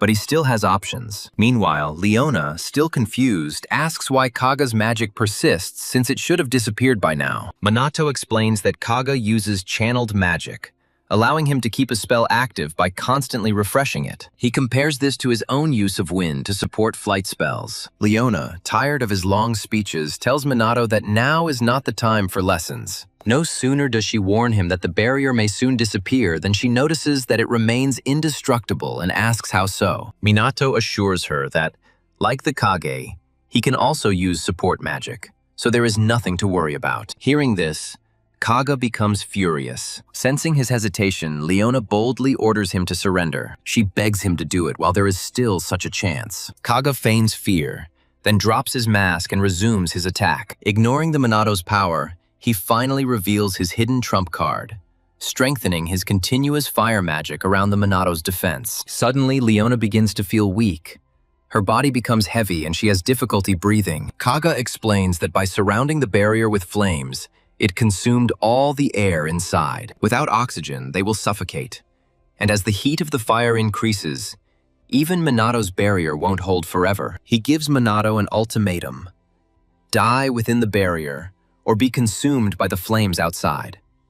Minato, unperturbed, yawns. Irritated, Kaga asks if his opponent understands the gravity of the situation. Minato calmly reassures him, saying that he understands the gravity of what is happening better than Kaga. Kaga claims that no matter what Minato's skills are, Leona is already on the verge of death, and there is no hope of salvation. It is at this moment that Leona suddenly comes to her senses, perplexed by the sudden change. Kaga, equally stunned, watches in complete disbelief. Minato explains that while fire magic can alter the air, Kaga apparently overlooked the fact that the magic itself permeates the atmosphere. Enraged, Kaga demands a more precise explanation. He needs to understand what is happening. Minato details the interaction between magical barriers and ambient magic, then proves his point by controlling the surrounding air and extinguishing the flames with gusts of wind. Seeing his strategy fall apart, Kaga panics, lamenting his defeat. Before he can give up, Minato attacks. He is determined to prevent Kage from losing consciousness and escaping. He mocks Kaga's love of torture, then casts a spell banishing him to the Shadow Realm. Kaga suddenly finds himself trapped in the void of absolute emptiness. No sound penetrates, no light pierces, only endless darkness. Overwhelmed with fear, he cries for help. However, no one answers his prayer. Meanwhile, Minato returns to Leona. She reports that the warehouse has already been marked by the authorities. Without hesitation, Minato picks her up and leaves, ignoring her objections as they flee before the authorities arrive. Once they reach the safety of the observation deck, Leona finally admits that the head of Kabuki-cho Black Rebellion has been destroyed. Minato, already planning ahead, speaks of clearing the next sector. Addressing him as Chrono, Leona asks if she can be his comrade. She understands her own weakness and the potential obstacle it represents. However, she promises to use her intelligence and network of contacts to help him realize his ambitions. After a moment's pause, Minato admits that he can't resist the pleas and finally agrees, causing Leona to be delighted. She enthusiastically promises to take over public relations and recruitment, relieving him of those responsibilities. Hours later, the morning news reports the events at the warehouse, confirming the arrest of the Black Riot members, with the Black Mage receiving credit for their capture. As the broadcast continues, it is suddenly interrupted by a breaking news broadcast showing a video message from an anti-magic group led by the Black Mage, which is broadcast nationwide. As the video begins, a cloaked figure, presumably the Black Mage, appears, introducing his group as the Shadowbringers and declaring himself the Black Annihilator, sworn to root out illegal mages associated with the Black Riot. Immediately after the presentation, he issues a warning. From now on, he will not tolerate lawlessness. It doesn't matter who commits the lawlessness. Watching the broadcast, a high-ranking member of the Black Riot becomes enraged, outraged by the Black Mage's insolence. His assistant, on the contrary, remains calm. He considers the Black Mage to be a non-entity and not worth worrying about. Calmed by his words, the enraged man comes to his senses. He trusts his formidable, respected magical companion and patriarch of the Fuka clan, Fuka Jin. After a tense fight with boss Fuka, Jin retreats to his quarters and watches the news, where journalists condemn the magical aristocracy, branding them incompetent and shameful behavior during public appearances. Even though they failed to cope with the recent disaster, the specialized Magic Corps demonstrated significantly greater capabilities. This has led both the press and the public to question their effectiveness. Now they are wondering whether magical aristocrats are really necessary. Enraged by the open disdain,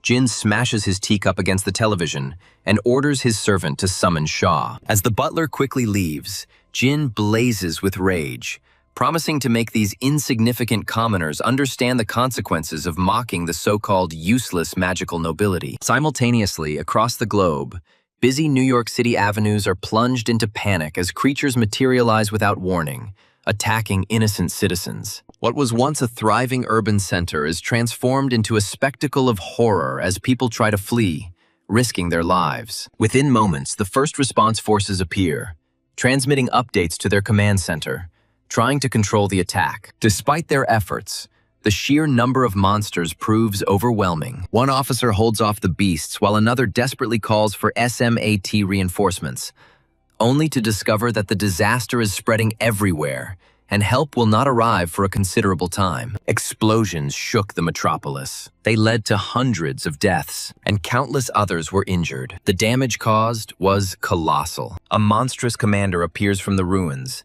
ready to unleash a level 5 fire strike. Just when disaster is about to strike, a noble mage of the highest caliber materializes, repelling the attack with a 5th-level water elemental sphere. The noble, known as Mizuha Toshiru, Yuika and Ruka's father, easily neutralizes the monstrous leader's blow before descending into battle. The first arrivals, struck by his power, are ordered to assist Toshiro in containment operations. Ignoring the trepidation of the onlookers, Toshiro remains focused on the fight. He unleashes an even more powerful water spell to subdue the monstrous commander. The sheer power of his sorcery eventually subdues the beast before it can strike back, ending the conflict in triumph for Toshiro. After the battle ends, the first arrivals eagerly gather around Toshiro, praising his actions.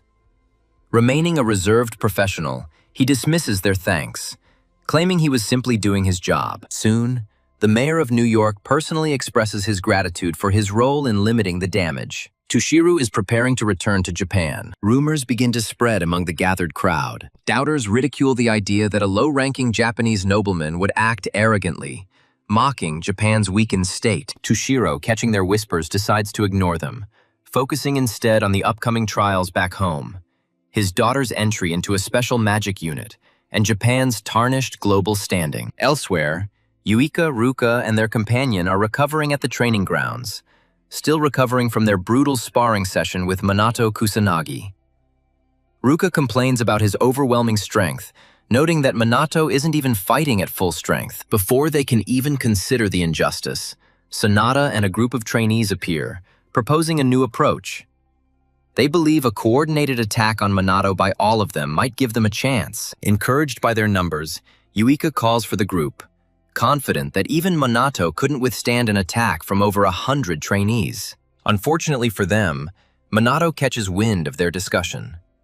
Suddenly materializing behind them, he casually asks if they'd like to test their hypothesis. Paralyzed with horror, Uika quickly backs away from everything, claiming that they were just having a casual conversation. Minato, unimpressed, announces that their time for deliberation is over. He presents their next challenge: to defeat him using all their strength. Seizing the moment, the squad launches a full-scale attack, confident that their numerical superiority will guarantee them victory. However, Minato makes almost no effort. He protects himself with a simple barrier. He's only level 1. When Yuika smugly informs him that it's not enough, he smoothly upgrades it to a 4th-tier advanced magic barrier, leaving the trainees in amazement. Determined to break through his defense, they intensify their attacks. But Minato's defense easily neutralizes every blow. The squad is aware of the seriousness of the situation. They understand the true, terrifying power of Minato. When his offensive begins,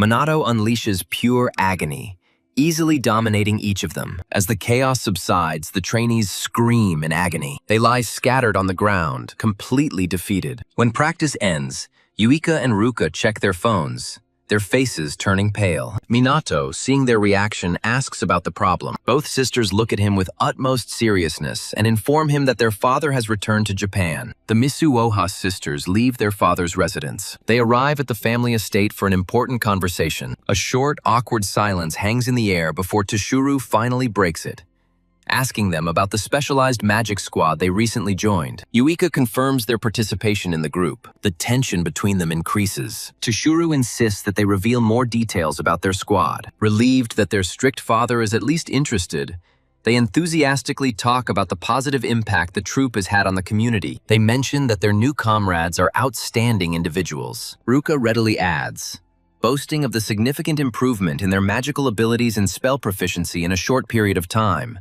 attributing it to Minato Kusanagi and the entire squad. Intrigued by Minato's praise, Toshiro acknowledges the man's remarkable talents and his impact on society. However, as he drinks his tea, one of the girls compares Minato to their father, hinting that Minato could rival even a magical noble like himself. Hearing this, Toshiro carefully puts down his cup and gives a sudden order. They must leave the special magic squad immediately. The stunned sisters ask for a reason. Toshiro, remaining calm, states that the status of magical nobility is already declining, which could negatively impact Japan. He argues that it is the magical nobles, not the special magical corps, who form the foundation of the nation.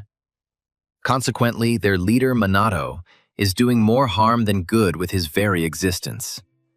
Understanding this, Toshiro forbids any further contact with Minato. The sisters furiously object, finding his logic absurd. Toshiro, unperturbed by their anger, orders them to obey him as they always did. Then he turns to leave. Before he can leave, Yuika, who has always followed her father's orders without question, refuses outright for the first time. She states that she will never leave the special magic squad or Minato, as she believes he has the power to change the world. She claims that, although the nobles have become complacent, the squad tirelessly trains them, preparing them for real combat.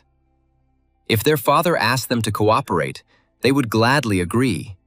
But demanding their obedience is a mistake. Hearing this, Toshiro coldly disowns her, forbidding her from ever claiming the title of magical noble again. Hand, ready to intervene, watches as Yuika simply nods and leaves without further comment. Just before leaving, Yuika gives her father a farewell smile. She assures him that from now on she will be known solely as Mizuha Yuika. He no longer has to worry about her bringing shame on the family name. After she leaves, Toshiro grumbles about Yuika's insubordination, and Ruka warns him that she has undergone a transformation. Hoping to keep one daughter, Toshiro faces disappointment when Ruka joins Yuika, abandoning his noble status. Toshiro repeats his renunciation, ordering her to stop using the family name from now on. Ruka happily agrees, expresses gratitude for everything he has done, and leaves, leaving him alone to mutter. Now freed from their father's control, the sisters exchange their noble robes for everyday clothes and head to the hotel, discussing their newfound freedom. Along the way, Yuika asks if Ruka is genuinely happy with abandoning her family. The hand reassures her. She states that as an older sister, she would never abandon Vika. Touched by her words, Yuika blossoms and the couple embrace warmly. Their happiness is fleeting, as they soon encounter problems booking accommodation. Having exhausted all options, they try to talk to the manager, but their efforts prove futile. A full day of searching yields no results. Every hotel, rental property, and even internet cafe turns them away because they are underage. Ruka could have lied about her age, but Wiki's extreme youth made that impossible. Discouraged, they find a small cafe to rest and enjoy some drinks. Wick laments the cruel turn of fate, having the means from their team adventures. However, they have nowhere to use their earnings. While they are talking, two drunk young men approach their table, trying to flirt with Wika right in front of Ruka. Before the situation gets any worse, Ruka glares at them and threatens them to back down or face serious consequences. Feeling threatened, the guys quickly apologize and leave in a hurry. The problem boys are gone, and Yuika beams at her sister. She suggests that they have some fun while they are stuck outside. When Ruka asks about their housing problem, Yuika brushes it off. They can decide it later.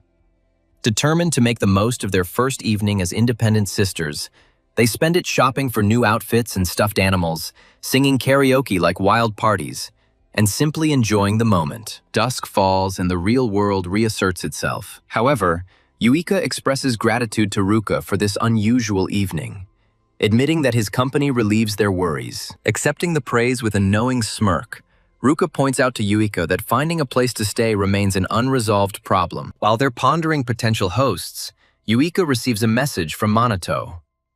He awkwardly asks for help with his phone, claiming he's forgotten everything again. The sisters exchange knowing glances. They decide to go to Minato, assuming that he can offer them temporary housing. Finally reaching Minato, the sisters ask if he will allow them to stay with him for now. Before answering their question, Minato takes the Misua sisters to his salon to discuss the events that have occurred. Having received a full report, he asks their opinion about his daring actions. Young ladies admit to their impulsiveness and immaturity. As Minato studies them, he perceives not only their newfound honesty with themselves, but also the strengthened bond between them as sisters. After finishing reflecting on her situation, Uika expresses regret for causing Minato any inconvenience and reiterates her request to stay with him, having no other shelter. Minato ponders the consequences of granting their request. He doesn't have romantic feelings for either sister, so their living together isn't a problem. He agrees to let them stay. However, before they can rejoice, he warns them that his home is modest and lacks the splendor to which they are accustomed. To his surprise, the sisters are completely indifferent. Instead, they jump around and chatter animatedly, like children. Observing their behavior, Minato can't help but notice their amazing adaptability, which unexpectedly confuses the girls. Suddenly, they find themselves plunged into bizarre dreams of living together with the formidable and charming Kusanagi Minato. Her thoughts race. Her heart pounds with strange emotions, forcing her to pull herself together. Ignoring their embarrassment, Minato casually asks if they're going to bathe before bed. The girls immediately overreact, mistaking him for a pervert. Minato remains calm and asks the question again. This time, their response is restrained. Yuka leaves first, leaving Minato and Ruka in the living room. During their conversation, Minato praises their courageous decision to leave home, admitting he didn't expect them to take such a step. Ruka agrees, saying she shares his surprise. This is their first act of disobedience to their father, a man invariably stern and resistant to any manifestation of independence. She anticipates that he will only intensify his attempts to impose his principles, rather than change his approach. Minato reminds her that Tushara has an extremely negative attitude towards their group. Therefore, his future actions against them are unpredictable. Before Ruka can respond, Yuika emerges from the shower, dressed in her loungewear, and asks Ruka to take her turn. The hand immediately gets up and enjoys the most invigorating shower of the day. In her absence, Yuika expresses to Minato how dreamlike it is to be in his house. Minato, unperturbed, assures her that, despite this being his first time hosting, he feels no trepidation. Yuika expresses her sincere gratitude to him for allowing them to stay. Minato waves it off, saying it's nothing special. She laughs, and when he asks what amuses her so much, she replies that she has always seen him remain calm no matter what happens. Minato confirms that they are members of his team. As long as they remain such, they will remain his companions forever. He vows to never abandon them. Hearing this, Uika's pulse quickens. However, before she can think about it further, Ruka appears from the restroom. She looks sophisticated in her pajamas. Minato gets up to go wash himself, leaving his brother and sister to sit quietly and reflect on the recent events. The next morning, Minato meets with Shido, his boss. He is presented with an updated training plan for his unit. After their usual conversation, he informs Shida that Yuika and Ruka are staying with him. Shido, realizing that Minato has taken in 2 girls, explodes and demands to know why he doesn't care so much. Confused, he wonders if this situation is common among today's youth. Determined to instill some common sense in Minato, Shido lectures him, stating that Japan prohibits polygamy and bombards him with distorted facts about customs and heritage. As Minato leaves his office, he considers moving to a larger home. 3 people in his compact apartment will be too cramped. Before leaving, he notices Sonata practicing alone in the yard and decides to check her out. Turning to her, he asks why she persists in training. Sonata explains that she feels like she's falling behind. Now that her abilities have advanced, she can finally use offensive magic, but she still doesn't feel grief. She tells Minato to stop using formal language since she is his subordinate, and he immediately agrees. Minato encourages her to try casting an offensive spell. When she shows hesitation, he reassures her by promising to give her instructions. Taking his advice, Sanada takes a position and casts a spell. Watching her attempt, Minato praises her efforts and advises her to continue training. Persistent practice will lead to greater strength. Sanada expresses her gratitude, but admits that she still feels inferior compared to the rest of the team. Minato tells her not to underestimate herself, because he has seen her hard work. She then admits that she only joined the police because holy mages are rare, doubting that she could compare to her squad mates, as she considers herself the weakest. Noticing that she is pouring out her feelings, she apologizes for burdening him with her doubts. Minato, instead of dismissing her concerns, asks about her original reasons for joining the police. Sanada shares that her grandmother was a holy mage who saved countless people during past disasters. Inspired by her example, she joined the service, striving to emulate her. After her confession, she continues to experience self-doubt. She states that she does not have clear goals or aspirations like others, and she does not have skills in any area. Minato quickly refutes her claims, listing her skills, her restorative powers, her offensive spells, and her drive to improve herself. He argues that her initial motivation for choosing this career is irrelevant. What really matters is how she uses the path she's on.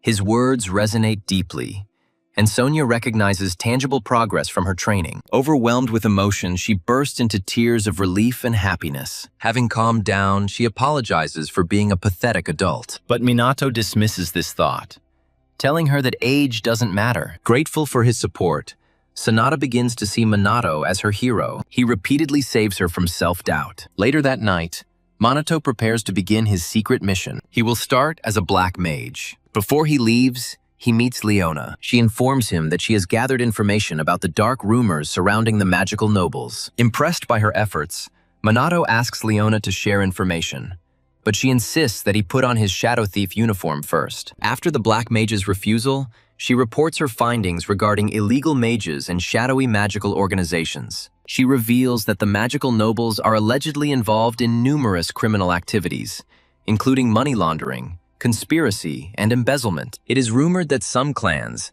especially the Fuka, maintain direct ties with the criminal organization Black Rebellion. Minato asks if she knows anything about the leader of the Black Rebellion. Leona claims, based on rumors, that the leader is Kuroi Akuto, a former magic noble who was famous before his public disgrace. Hearing this, Minato finds the magic noble's connection to the Black Rebellion even more dubious. However, Leona reminds him that there is no concrete evidence linking Fuka or any noble house to the organization. Since no one is talking and vital information is scarce, she believes potential informants are being silenced. Knowing this, she cautions Minato to exercise caution if he intends to investigate further. After finishing their conversation, Minato asks her to send all the collected data to his device. When asked about his next steps, he tells her that he is leaving. He sets off to take revenge. Without saying another word, he jumps from the top of the building. He ponders the most appropriate way to punish the guilty. He will show them no mercy. After several hours of dispensing justice, the Dark Sorcerer returns to his residence, once again assuming the identity of Minato Kusanagi. He relaxes with his new housemates, Yuika and Ruka, the trio in quiet contemplation, each immersed in their own activities. With no other pressing matters, Minato decides to research the Ichikama Minato and the disasters of 50 years ago, now that he has mastered the use of a smartphone. After some searching, he discovers that Itakamski's past is largely unchanged. However, modern magicians are depicted with significantly weakened powers, which seems strange to him. Furthermore, he observes vague and fragmentary information about the magical nobility and their ancestors, with little detail about their powerful magical abilities or cultivation techniques. Seeing this, Minato, who retains memories as Ichikam, laments that if his magical grimoires had survived, mages wouldn't have fallen so low. Yuika notes that no texts or records of advanced magical training exist, as if they were deliberately erased. Minato suspects that the current head of the Mizuha family may have some knowledge. However, given the extreme lack of information about disasters, organizing an audience presents a significant challenge. At the moment, he is thinking hard, trying to understand the nature of the disasters and their initial appearance on Earth.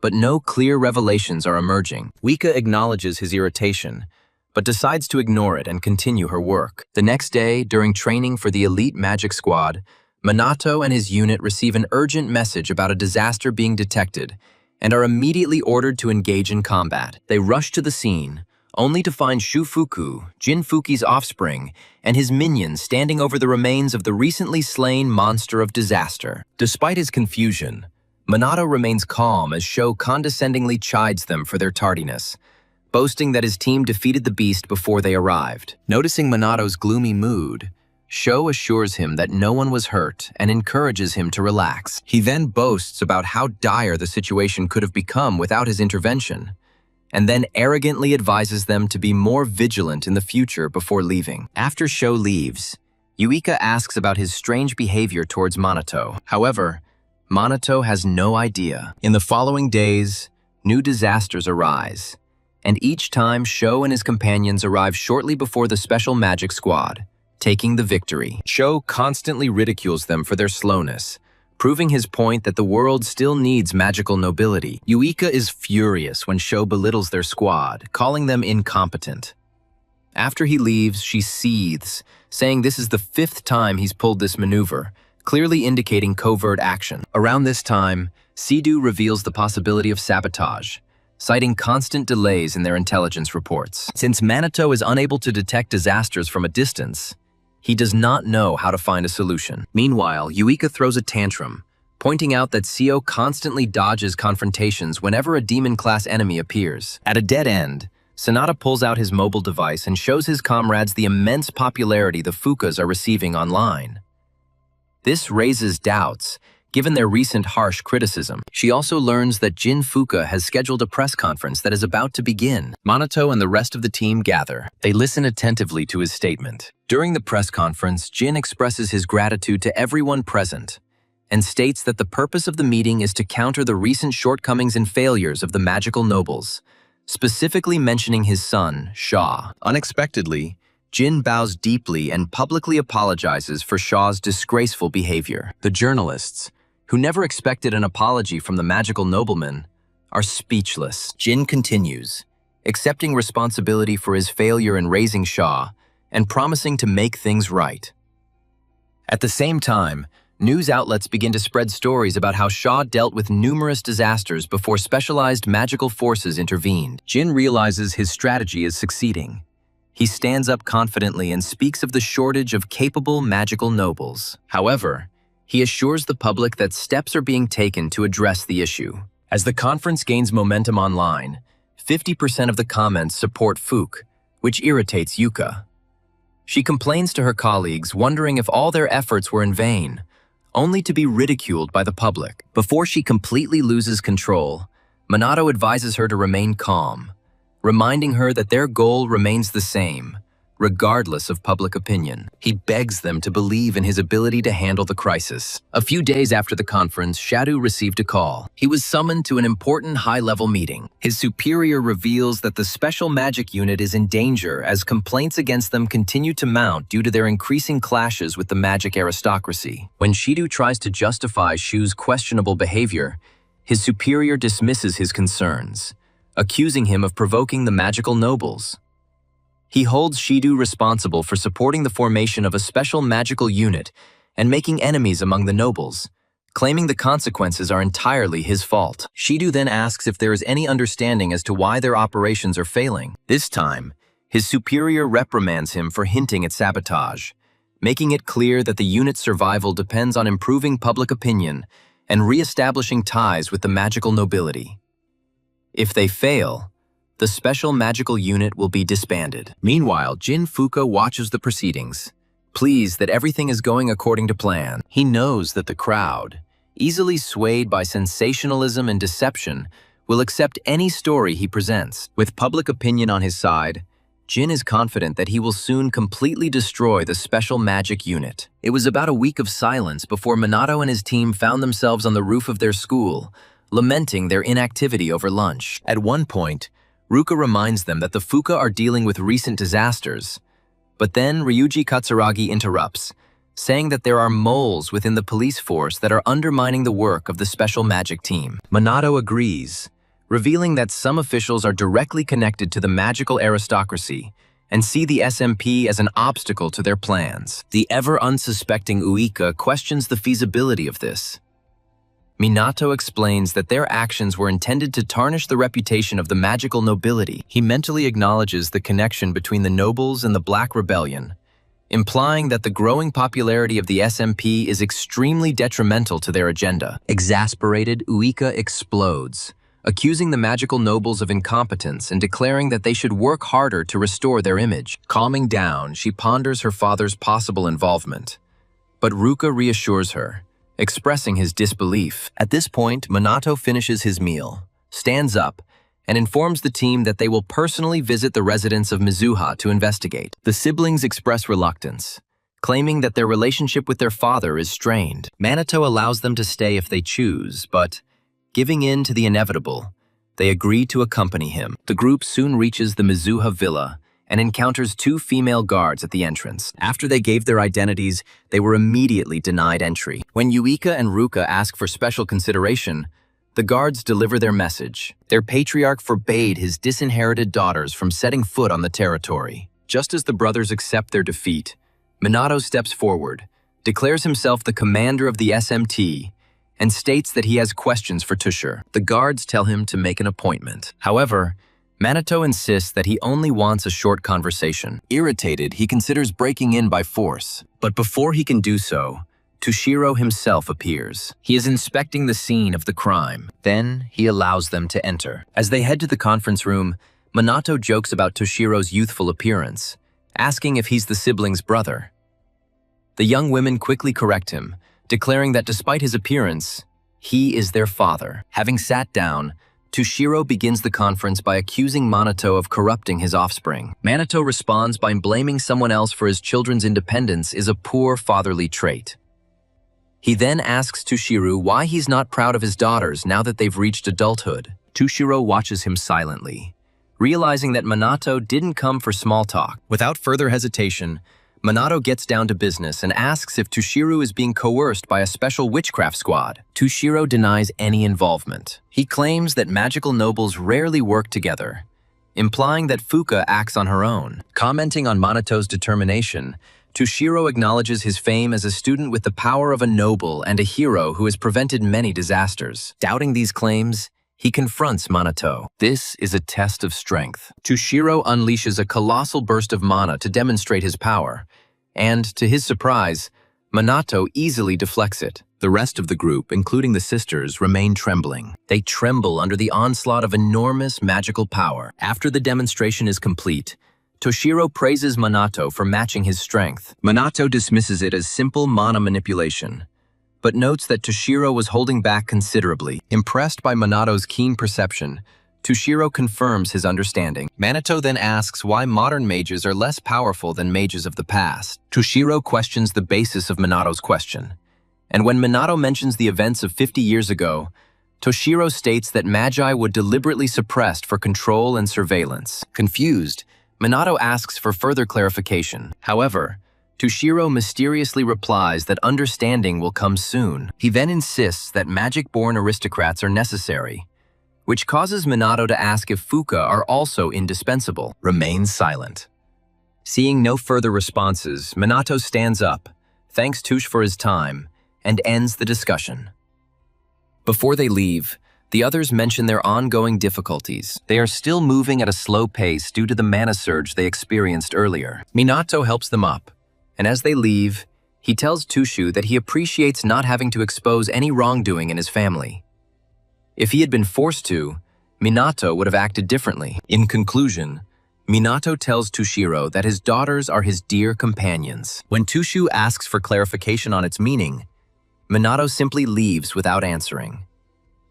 Sometime later, after a few days, the Special Magic Squad finally receives new clothing made from anti-monster fabric that is impervious to most spells. Sidhu declares their complete readiness. They are now capable of operating at 100% capacity. With all preparations complete, Minato gathers his squad, declaring that it is time to face Fuka. Meanwhile, at the Fuka residence, Jin Fuka and his son Su are enjoying the upcoming destruction of the Special Magic Squad. Jin boasts that with the support of the Black Rebellion, he will soon seize control of Japan. Their fun is interrupted when men in police uniforms burst into the room, ordering everyone to stop. The scene is broadcast live, and a news anchor reports the shocking arrest of a magical nobleman. From a helicopter at Jinna's height, a reporter informs the public that this is the first time the nobleman has faced such charges. The police arrest Jinna for bribery, coercion, and abuse of power, notifying him that his estate is under investigation. Jin, in a rage, argues that the nobleman should not be treated as a common criminal and demands proof. Just then, a special magic squad arrives. Minato steps forward, holding his phone, and calmly tells Jin that they have all the evidence they need. Jin's son Shu instantly recognizes Kusanagi Minato from the SMT presenting the evidence. He demands to know Minato's purpose here, but his father Jin dismisses the evidence as fabricated. In response, Minato shows images on his phone, revealing irrefutable evidence of Jin's involvement in bribery, collaboration with illegal magicians, and even planning murder. Jin defends himself when he sees this. He accuses Minato of creating false evidence. To refute his accusations, Minato plays a recording of Jin and Sho ignoring a minor disaster threatening the townspeople. He then asks if Jin would consider the recording a fake. Jin, realizing that he is cornered, explodes in rage, demanding to know who dared to follow him. His servant comes forward, confessing that it was he who betrayed him. Enraged, Jin grabs the servant by the throat, scolds him, and demands to know why he betrayed the man who had given him food and shelter for years. It turns out that the servant had been secretly meeting with the Black Mage, who doubted his loyalty. The Black Mage challenged him. He asked if he was obliged to watch passively as the family he served sank deeper into depravity. The dumbfounded servant was given a choice. He could continue to indulge in corruption or take the righteous path. And so, before his master, the butler makes a bold statement. He declares that Jin is unworthy of being a magical aristocrat and demands his exile. Jin, seething with rage, summons several magical formations. He vows to destroy everyone present in the hall. Before he can move, Minato destroys the formations and breaches the wall. This confirms that a corrupt aristocrat like him has no way out. Jin mourns the destruction of everything he built. However, Minato sternly reminds him that he is the architect of his own demise. In a last desperate move, Jin boasts of the foreign stronghold he has prepared for such moments, claiming that once he escapes, he will be impossible to reach. But before he escapes, he proclaims that he will be impossible to reach. He also vows to kill anyone who tries to stop him. Jin, his progeny, and their minions unleash a flurry of stealth attacks on the constables. But Minato shields the officers and instructs them to retreat while the elite magic squad handles the matter. Minato then unleashes another wave of energy, creating a second breach in the building. This time, a news helicopter stationed outside records the events in real time. Journalists reported that the Fuka clan was actively resisting arrest, sparking significant debate about the influence of the magical aristocracy in society. Now, as the public watches with distrust, the reporter asks the people if they can still trust the magical nobles to protect them. However, she quickly assures them that Japan still has the SMT and their commander, Kusanagi Minato, to uphold justice. Outside the estate, Fuka and SMT prepare for battle. Minato confronts Jin while Shu and his subordinates engage the rest of the squad. Before the battle begins, Shu mocks the SMT, asking if they really believe they can win with such limited forces. Unlike the smug aristocrats, Yuika states that their squad is already dealing with other disasters in different places. Enraged, Shu vows to unleash his full power and promises to destroy every single one of them. Yuika condemns him as a disgrace to the magical nobility and declares that they will never forgive his sins against the people. As the confrontation escalates, Jin mocks Minato, questioning his confidence in defeating a noble mage. Minato responds that there is no excuse for giving in to such worthless individuals as himself. Enraged, Jin fires a powerful plasma beam towards the news helicopter. He is trying to stop news coverage of the events. Minato deflects the attack with his shield, blaming Jin for his downfall. Jin, unfazed, replies that his profitability is all that matters, no matter how deep he has to dig. This further increases Minato's disgust. He is absolutely disgusted. At the same time, Yuika, Ruka, Sanada, and their ally methodically defeat Fuka's minions. Seeing his subordinates fail, Fuka begins to lose his composure. He rejects the idea that magical aristocrats are defeated by commoners. He orders his troops to use their most powerful magical attacks. He insists that they eliminate the SMT operatives without delay. As their opponents prepare their final spells, the Mizuha brothers combine their magical powers to unleash a great 6th-tier water spell. Burst Stream. A catastrophic spell consumes Sho and his minions in one swift blow. They stand defenseless, at the mercy of SMT. Shu, defeated, falls to his knees. In a desperate plea for his life, he claims his actions were merely a momentary miscalculation, promises to make amends, and begs for mercy. Yuika, seeing his deception, pretends to accept his apology. The moment C and Ruka turn away, Shu shows his true colors, calls them fools, and launches a surprise attack. However, the same sisters foresaw his betrayal, quickly counterattacked and subdued him. They ask in an icy tone if he really thought they would spare someone who wasn't going to change. His last attempt to escape was thwarted. He falls down, sobbing. Meanwhile, Minato, sensing that his comrades have subdued the rest of the Fuka, focuses on Jin again, informing him that his so-called pride and joy, his son, has finally been defeated. Seeing his dominance crumble before his eyes, Jin finally enters the battle against Minato. After a brief standoff, Jin begins the fight by hitting Minato with a first-level wind spell. Minato dodges the attack without any visible effort, as if it never happened. Enraged, Jin attacks again, using a level 2 wind spear to catch him off guard. But Minato dodges it again without the slightest effort. Not wanting to give up, Jin unleashes a level 3 wind blade.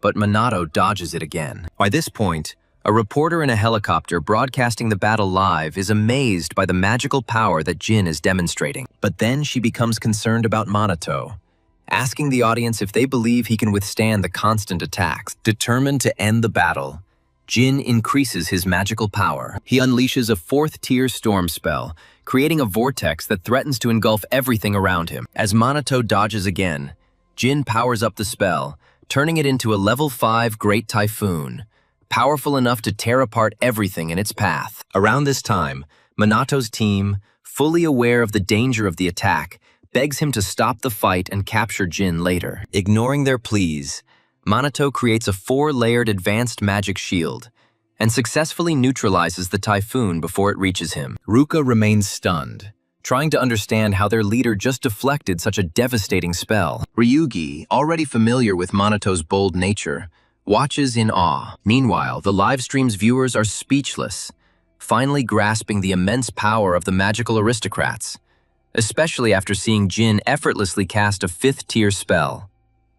But the true shock comes when they see Minato easily neutralize it. As the battle rages, the reporter keeps the audience interested with lively commentary. During a brief respite, Jin begins to suspect Minato's lack of offensive magic, wondering if he is stalling for time while waiting for reinforcements. To confirm his suspicions, Jin provokes Minato. He asks why Minato is holding back. Minato chuckles and states that he is simply trying to avoid ending the duel prematurely. He wants to prolong this moment a little longer. Inspired by Minato's confidence, Jin decides to unleash his full power.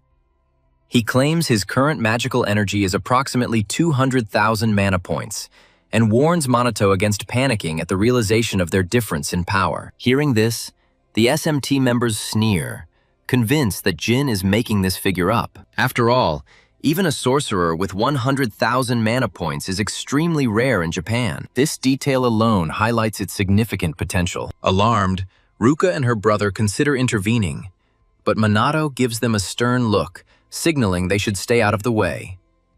The pair immediately understand and refrain from taking action. Jin, sensing their hesitations, smirks. He warns that if they came any closer, he would destroy them immediately. With these words, he creates 5 powerful magic circles, and finally releases the colossal power he had been holding back. His entire figure radiates enormous energy, shaking the battle zone. Watching in horror, SMT members fear that Jin is going too far. Unperturbed, Minato remains indifferent. Jin asks if he can comprehend the full extent of his magic, but Minato does not answer. Instead, he watches silently as Jin prepares to cast a spell called Neo Magic, designed to destroy everything in its path. A green portal materializes overhead, pulsing with growing power. For the first time since the confrontation began, Minato smiles. He is intrigued by this new spell. Having manifested the portal, Jin takes the opportunity to demonstrate his ultimate ability. He calls it atmospheric magic and boasts that it can instantly destroy a person. Entertained, Minato challenges him. He orders him to attack. Enraged by such impudence, Jin strengthens the spell to a 6th-tier atmospheric magic called air press. Enormous pressure distorts the surrounding atmosphere, making escape impossible. Minato holds his position as the magical portal consumes him. Jin bursts out laughing, sure that Minato was crushed. Even the members of the SMT think for a moment that their commander is defeated. For over a minute, Yuika and Ruka call out to Minato. They desperately pray for an answer. They desperately want him to answer them. Just as they're about to accept his demise, his voice pierces the silence, causing the sisters to gasp in astonishment. Minato chides them for declaring him dead so prematurely. Jin, stunned, demands to know how he survived. Minato casually states that he simply equalized the internal and external pressure to neutralize the spell's effect, similar to how deep-sea creatures withstand the monstrous pressure of the ocean. Jin, still stunned, asks how Minato managed to use atmospheric magic, his signature spell. Minato chuckles and tells him that he simply observed and gained knowledge. Jin is stunned, but Minato reminds him that if he hadn't taken the time to describe his method, it could have caused him real harm. To further taunt him, Minato uses sound enchantment to distort the pressure inside Jin's ears, causing him terrible agony. Jin recoils, demanding to know what Minato did. Minato smirks and explains that he used sound enchantment, an additional application of wind magic, to increase the sound pressure around his ears, making him miserable. As the fight progresses, Yuika finally begins to understand something vital about Minato. At the same time, Jin, feeling completely humiliated, loses all self-control. He unleashes a surge of power, declaring that from now on, he will no longer hold back. He claims that his 200,000 mana was only preliminary, and that upon releasing his full power, his magical power would increase to 500,000 mana. Shadu and the SMT operatives, feeling a surge of life force, realize that Jin is not pretending this time. The next fight is ready to begin. Jin roars, commanding Minato to give in to hopelessness as he prepares his most devastating strike to date. For a few moments, Jin accumulates a huge amount of magical power, stunning the members of the SMT. Shidu, realizing that they have underestimated the magical aristocrats,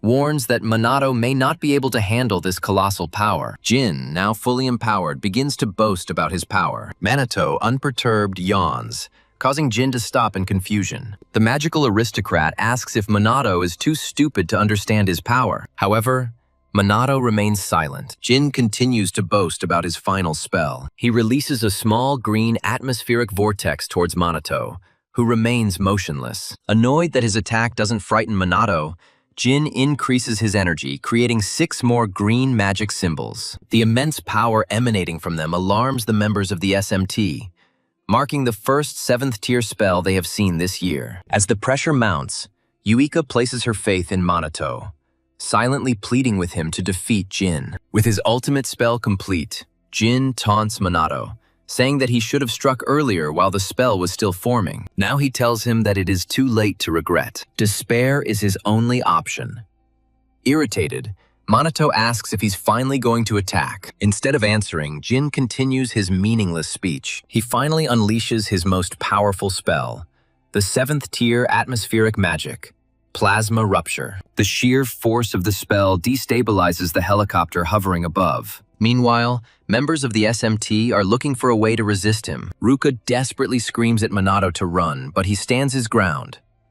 Jin gives Minato one last chance to escape, warning that if he does, his friends will die in his place. Unperturbed, Minato accepts the challenge and prepares to counterattack. Before the Plasma Rupture spell gets out of control, he casts a 4th-tier spell. This creates the core of the amethyst. Jin ridicules his choice. He asks if they really believe they can resist his magic with something so insignificant. As Jin laughs, Minato launches the amethyst crystal into the core of the plasma rift, anticipating the outcome. To the amazement of everyone present, The plasma rift was instantly neutralized. It was completely stopped. Jin, along with the members of SMT, remains motionless, trying to understand how his ultimate spell dissipated so easily. In amazement, Jin demands answers. Minato casually states that wind magic is weaker than earth magic. Since plasma rupture was a slow spell, it was easily neutralized with an amethyst crystal. He then mocks Jin's ignorance, leaving the noble mage stunned by the revelation. Jin still can't comprehend what happened. He asks for further clarification. Minato explains that while the amethyst core does not possess significant offensive power, its dense magic allows it to absorb spells of the opposite attribute, neutralizing them despite the difference in rank. Jin, still in shock, asks why. Why does Minato have such an absurd spell? Minato smirks and admits that he came up with it just for fun. Hearing this, Jin completely collapses, unable to accept that the spell he spent decades perfecting was overcome by something his opponent created in a fit of rage. The battle is essentially over. Minato approaches, ordering Jin to prepare for retribution. But before Minato can do anything, Jin quickly gives up, stating that his magic has run out and his body is motionless. Minato calms him down by saying that he doesn't wish to attack someone as weak as Jin, and instead decides to lightly flick him on the forehead. Jin cannot estimate the force of the impending blow. He brushes aside the impending blow without a second thought. The moment Minato makes the snap, Jin is thrown back several meters and passes out from the sheer force. The SMT operatives watch in stunned silence, wondering if their commander has any humanity left in him. With Jin neutralized, the authorities move to arrest him. At the same time, an air news correspondent announces a significant fall. The magical aristocrat was defeated by SMT captain Kusanagi Minato. The nation erupts in jubilation, its population praising the virtues of Minato. After the conflict is resolved, the SMT squad surrounds Minato, congratulating him on his final victory over Fukujin. Minato watched as the authorities took Jin away. He felt deeply disappointed in the Japanese magical aristocrats, recognizing them as mere charlatans. After Jin was out of sight, Minato inquired about the actions of the magical aristocrats after the death of Ichikama Minato 50 years ago. Jin's silence prompted Minato to ask if they had destroyed the magic of that time, demanding an explanation for such an act. Jin finally replied that commoners would never be able to comprehend the lofty speculations of magical aristocrats. Confused by this vague answer, Minato asked for further details, but Jin only chuckled and told him to find out the truth himself before he was taken away. A few hours later, Minato had to attend a press conference with Shadu and the team leader. He began by giving a brief account of his encounter with Fukujin. His statements quickly attracted significant media attention. His fame skyrocketed overnight. He achieved wide recognition. A few days passed, and Minato found himself relaxing on a Hawaiian beach, basking in the sun, still pondering his unexpected arrival there. While he was thinking, Yuika came up to him in a swimsuit and asked what he was thinking about. Before answering her question, Minato recalled his last conversation with Shido and the other team members. In a flashback, Ryuji asks Shido about their destination in Hawaii. Shido explains that, as everyone knows, SMT has recently exploded in popularity. Due to the overwhelming attention, things are slowly spiraling out of control. As he speaks, Yuika discovers footage of Minato surrounded by girls. Realizing that they are now being recorded even at school, she notifies the group that their videos are rapidly spreading across multiple social media channels. Ruka adds that the internet is also flooded with messages regarding SMT. While the team expresses concern about the growing visibility, Shido confirms that all of Japan is now focused on them. Consequently, he has arranged for them to vacation in Hawaii until the situation is resolved. He also thanks Minato for supporting the team and receiving support from the Misuha clan, which will help in crisis management interventions during their absence. With this confidence, he implores them to take advantage of this opportunity to recuperate. He then leaves, leaving them to prepare for the journey. Back in the present, Minato, after listening to Yuika's question, stands up and tells her that he was simply deep in thought. Pleased with his answer, Yuika shyly points out her swimsuit, asking if she looks weird in it. Without pausing, Minato assures her that she looks charming. The unexpected praise stuns Yuika, causing her to blush deeply. Minato adds that the swimsuit complements her sense of style and looks absolutely fantastic. Startled, Yuika awkwardly expresses her gratitude and looks away to recover. Ruka soon appears in a dark swimsuit, annoyed that Minato has been ignoring her all day. He looks puzzled. She asks if there is anything he wants to express. Minato replies that he simply appreciated her attractiveness, noting how her fair, translucent skin makes the swimsuit stand out and enhances her grace. Embarrassed by such flowery praise, Ruka turns away, her cheeks flushed crimson, and thanks him. All this time, Ryuji, who was standing next to Minato, was amazed by how smoothly and sincerely Minato praised the girls without any hidden agenda. A little later, Sanada appears. She is wearing a white flared dress. When she apologizes for the weight, Ryuji is stunned, noticing for the first time how slender she is beneath her clothes. Intrigued, Sanada asks Minato for his opinion on her outfit. Before he can answer, Ryuji silently wishes he hadn't mentioned her figure. Minato was the center of attention. He just said something to Sanada. Her sense of style was exceptional. Not believing his honesty, Sanada demands details, forcing Minato to emphasize how perfectly the dress highlights her natural grace. Taken by surprise, Sanada blushes as much as the others, embarrassed by the generous compliments. Amazed by Minato's strange talent for making everyone blush, Ryuji jokingly calls him incredible, and then asks if he's exaggerating. Minato nonchalantly replies that he is simply telling the truth, and if someone deserves praise, he sees no point in withholding it. Since he thinks all three look amazing in their swimsuits, he felt he had to speak out. While Ryuji admits there's nothing wrong with it, he can't help but feel embarrassed at the girls' stunned reactions. To make matters worse, Minato suddenly turns to Ryuga. He begins to praise his harmonious physique, calling on him to be proud of his appearance. Ryuga was not amused. He cut it off immediately. He warned him never to compliment another man. He warned him never to repeat this in front of girls. The tension has eased, and the Special Magic Squad spends the rest of the day enjoying a variety of activities: volleyball, jet skiing, sunbathing, and taking countless photos. As night falls, Minato heads to the nearest convenience store for a drink. However, shortly after he leaves, he notices Yuika acting unusually shy and decides to go with her. As they walk, they reflect on how often they have encountered each other lately. This respite seems almost unreal. This is followed by a short, quiet interval, during which Yuika remembers the ring Ruka wore earlier and wonders if her sister is in a romantic relationship with Minato. Before her imagination runs wild, she reminds herself that Minato told her he was single. Minato, noticing her sudden change in behavior, remains silent, waiting for her words. Mustering up all her courage, Yuika asks what type of person Minato likes. Minato admits that he never really thought about it, and she jokingly suggests herself, Ruku, and Sanada as contenders. She insists that he choose one of them. After a short pause, Minato chooses all three, praising their attractiveness, loyalty, and admirable qualities. Annoyed by his evasive response,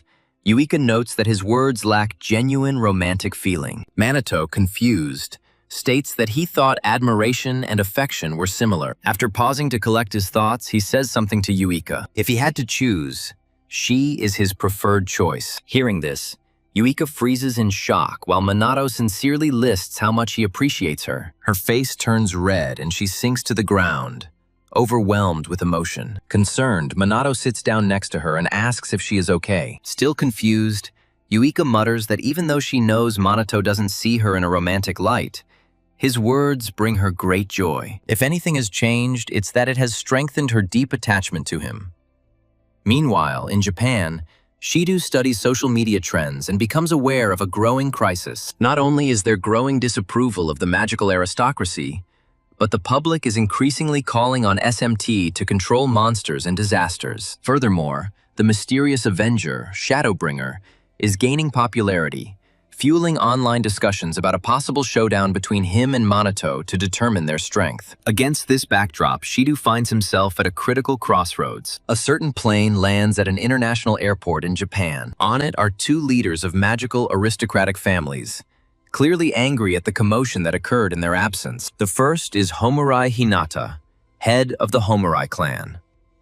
The second is Kaichi Riku, leader of the Kaichi clan. As they step off the plane, they both complain about the mess they now have to clean up. About a week later, Minato and the girls return to Japan to return to their normal lives. One evening, as Yuika prepares dinner, Minato notices how quickly their vacation has ended. The hand sitting next to him assures him that SMT and their academy have implemented strict media restrictions, so they will finally have a break from the paparazzi. At this moment, Yuika peeks out from the kitchen, asking for help with serving the dishes. Minato immediately stands up to help, and soon the table is laden with delicious food.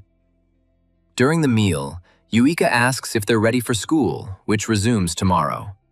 Minato informs her that, with the school police keeping them safe, the attention on them should have faded. After a casual conversation, Minato suggests forgetting about the hustle and bustle. He believes that people will quickly lose interest. Unfortunately for them, Minato quickly realizes the futility of this plan when the next day, girls from numerous classes flock to him, bombarding him with questions about the girl. When the pressure becomes unbearable, Yuika and the others ignore the students and invite each other to eat. On their way to lunch, Yuika notes that the attention was even stronger before their break, when strangers would sometimes sneak into the school just to look at them. The conversation continues until Ruka casually mentions that they are almost out of toilet paper. Minato suggests they stop by the store after class to stock up on supplies and buy bath salts, a treat Yuika enjoys. The moment Minato mentions this, the surrounding students realize that Minato lives with the Misuha sisters. Embarrassed by the negative reaction, Yuika drags the others away. She hurries them up to the roof to eat. There,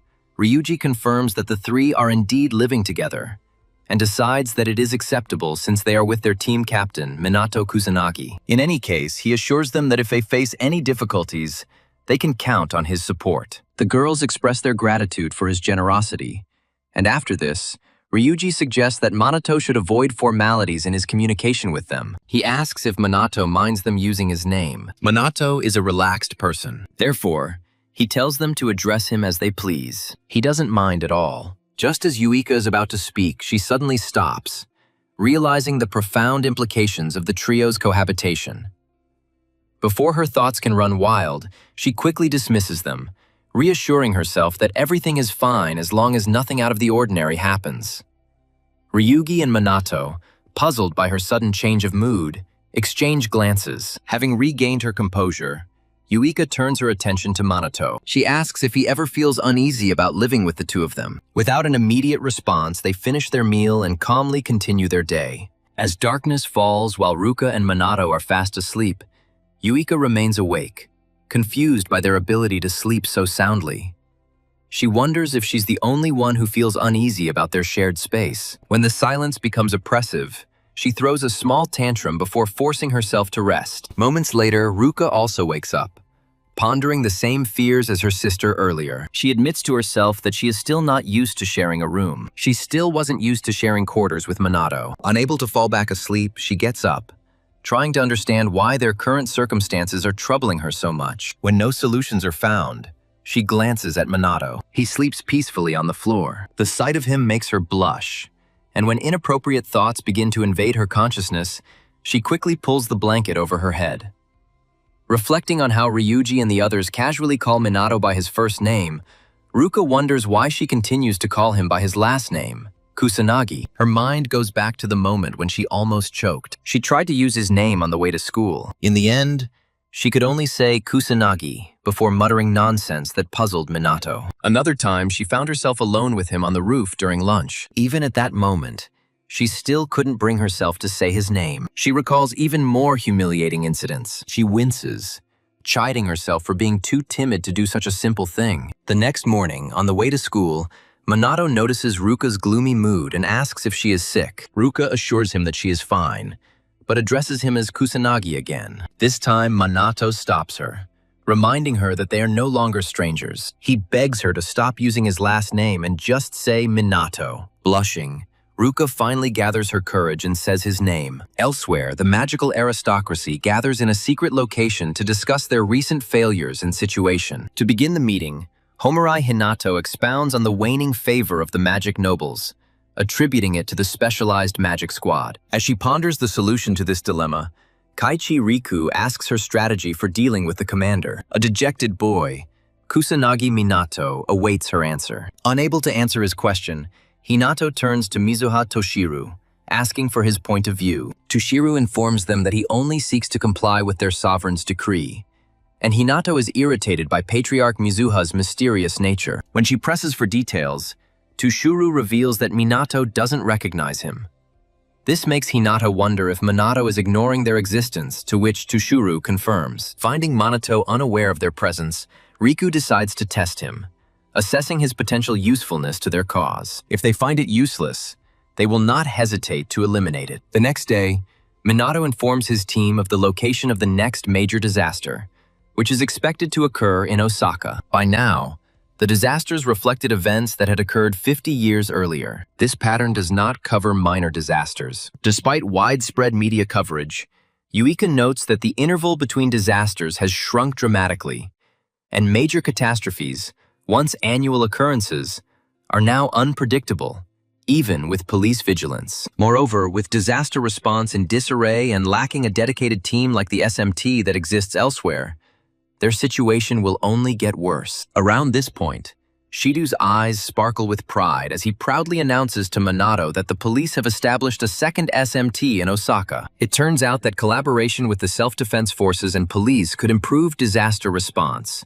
and numerous trainees there are eager for Manito's leadership. Having said all this, Shido smugly asks if Minato will fulfill their requests and go to Osaka to train them. Unable to refuse, Minato pleases Shida even more by agreeing to go and train them. After this, he informs Minato that someone who survived the Great Cataclysm 50 years ago is waiting for him there. Now, Takagami Shizuku, the person waiting for him, is one of the few remaining masters of creating anti-monster equipment, and she really wants to talk to Minato. Eventually, Minato agrees to meet her. Shido then mentions that Takagami created the clothes for SMT. Agreements have been reached.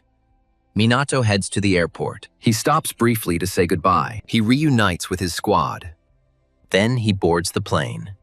Just moments before takeoff, Minato reaches into his pockets and hands each member of his team a bracelet. He warns them to be sure to wear the bracelets until his return, and not to take them off under any circumstances. Finally, when he asks if they can cope without him, the other three assure him that they too have grown stronger, so that he could go to Osaka without any worries. Minato says goodbye to his comrades, saying that he is counting on them. Finally, he boards the plane to take his first-class seat. In the first moments inside, Minato reflects on the various random events that occurred during his time in Hawaii, but then stops to reflect on his first-class flight, acknowledging Shido's excellent work this time around. Just at that moment, he notices several suspicious individuals entering the plane. These are strangers he has never met, and he wonders about their personalities. When Hinata and Riku take seats right next to him, Minato immediately identifies them as powerful mages. By now, there appear to be a significant number of them on board. However, security measures are strict. Minato believes that they should not cause any difficulties. They shouldn't cause any difficulties. As soon as the plane is boarded, it sets off, and Minato is served an extremely luxurious and delicious meal, which he appreciates and eats with pleasure. Soon after eating, Minato leans back. He enjoys the view from the premium window. He relaxes like an unusually unperturbed person. But before he can find peace, the renegade mages on board the plane begin to act. They take the passengers, including Minato, captive and threaten to execute everyone if their demands are not met. However, Minato, Hinata, and Riku remain in their seats, as if awaiting the event.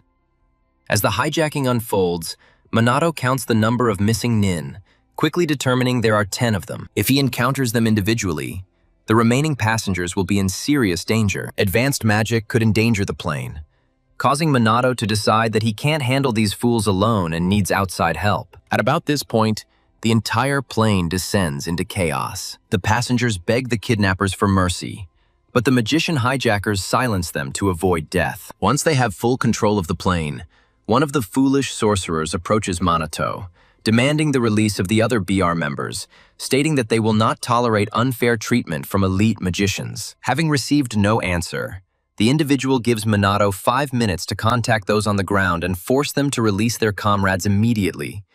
Otherwise, they will begin executing the prisoners one by one. Before starting the countdown, the villains check with the pilot to see if he has written down everything they just said. Minato doesn't have a second to waste. He needs to think about his next move. What choice will he make? Before making an impulsive decision, He exchanges knowing glances with Riku and Hinata, who are secretly building up their mana and waiting for their signal to attack. It is then that one of the outcast mages notices his suspicious behavior. Another magician threatens to kill Minato. He is warned against any movement. Moments later, the rogue mages were distracted. Hinata and Riku quickly moved towards them. They neutralized them one by one as quickly as possible. Having finished disarming the villains holding the passengers hostage, the three of them, Riku, Hinata, and Minato, make eye contact for a moment before they all move around the passenger area to disarm the remaining villains guarding that position. During their fight, the villains strike back. They're trying to shoot someone like Hinata. Unfortunately, Hinata's magical power far exceeds theirs, so she, along with Riku and Minato, continues to brutally beat these rebellious fools. They also finish them off. Soon after, one of the rogue mages grabs a flight attendant, threatening to crash the plane if they don't stop killing his allies. Noticing the idiot's momentary distraction, Minato rushes forward and brutally beats him, freeing the flight attendant from his grip. At the same time, Hinata and Riku neutralize the remaining two. The other passengers look on in amazement, hardly believing that these three strange individuals have just defeated the bandits and saved them. As passengers flock to express their gratitude to their rescuers, Hinata speaks disparagingly of the outcast mages, calling them pathetic due to their quick defeat. She grumbles that they made the confrontation boring. However, Minato senses a disturbance in the cockpit and quickly informs the others that the test is not over yet, and orders them to hurry to the cockpit door without a word. Inside the cockpit, Minato and the remaining two find another rogue mage holding the pilot hostage and threatening to shoot him if they approach. Hinata was tired of facing these low-level sorcerers. She dealt a crushing, unexpected blow to this imbecile. He turned into a whining child, calling for his mother. What a humiliating defeat. Unfortunately for them, the fool shoots at one of the plane's controls, and Minato, who has already protected the pilot, realizes their dire situation as the entire plane immediately loses stability and violently shakes the passengers. Having tried every possible evasive measure, the pilot informs the trio that they are doomed, as not only are the controls unresponsive, but the radio communications have also failed. Without intervention, they will crash into the mountains and die. Hearing this, Hinata is immediately overcome with horror, shaking the pilot and begging him to resolve their crisis to avoid death. At about this moment, a window breaks, and the icy air from outside quickly forms a vortex inside the cockpit. Feeling the intense cold in the air, the co-pilot expresses his dissatisfaction. He laments that he will succumb to the cold even before the crash occurs. Hinata, realizing the gravity of their situation, asks the others if they have any ideas, while Riku advises them to all die together. After scolding the depressed bastard for his horrible words, Hinata begins to think that they are finally meeting their end. Having exhausted all options, the pilot resigns himself to his fate. The co-pilot also resigns himself to his fate. They call on others to prepare for death. It was then that Minato, who had been silent all this time, smiled for the first time, ignoring the pilots, and assured them that he would save everyone. Hearing this, the pilot warns him, this problem is not something that the average person can fix. They are all destined to die on this day. Tired of listening to the pilot's pessimistic chatter, Minato goes to the broken cockpit window. Ignoring the pilot's warnings and questions, he makes his move. Minato jumps out of the plane. Hinata thinks that Minato simply ran away to save his own skin, but she quickly regrets her words when the plane begins to rapidly lose altitude, threatening to destroy everyone inside in a matter of moments. Around this time, the passengers were already saying their final prayers, hoping to reach the Lord when it was all over. The pilot, on the contrary, continues to try to raise the nose of the plane to avoid falling into the sea. Seconds before the plane finally crashes into the ocean, after everyone has lost hope, a miracle happens. The plane not only regains its balance, but also gains altitude as quickly as possible. Watching this, both pilots cannot believe their eyes. They are puzzled as to what the hell happened to the plane. Hinata, who had suspected Minato all along, tells them that it was Minato who saved their lives. And if she is right, then he is holding up the entire plane himself. By this time, Minato is already underneath the plane, carrying a weight of over 230 tons and guiding it towards the nearest airport. To explain how he did this, Minato says that he first created a barrier covering the bottom of the plane using a massive amount of magical power, and then enhanced his physical strength with magical martial arts. Then, Simultaneously, he adjusted the plane's trajectory using wind magic to guide it to a safe landing site. Since this is his first time supporting an aircraft, Minato encounters some difficulties along the way. Thousands of meters above sea level, with a plane weighing 230 tons, the pilot still finds it hard to believe that one person can support the plane as if it were nothing. Seeing Manato's feat, Hinata recognizes him as a monster and immediately turns his attention to him. By that time, the flight attendants and passengers were able to completely relax. The pilot tells them that everything is fine. Even the father and his young daughter shed tears of joy, knowing they will survive and see another day.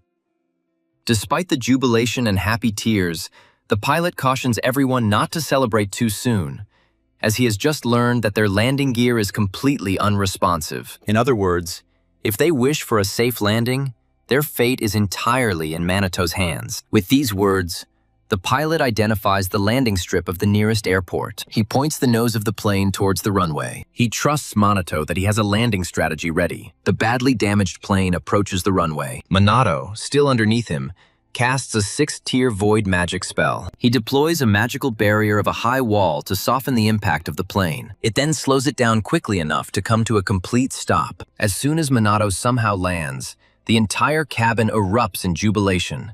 Strangers embrace, and the pilot salutes SMT Captain Kusanagi Minato, as befits a true soldier.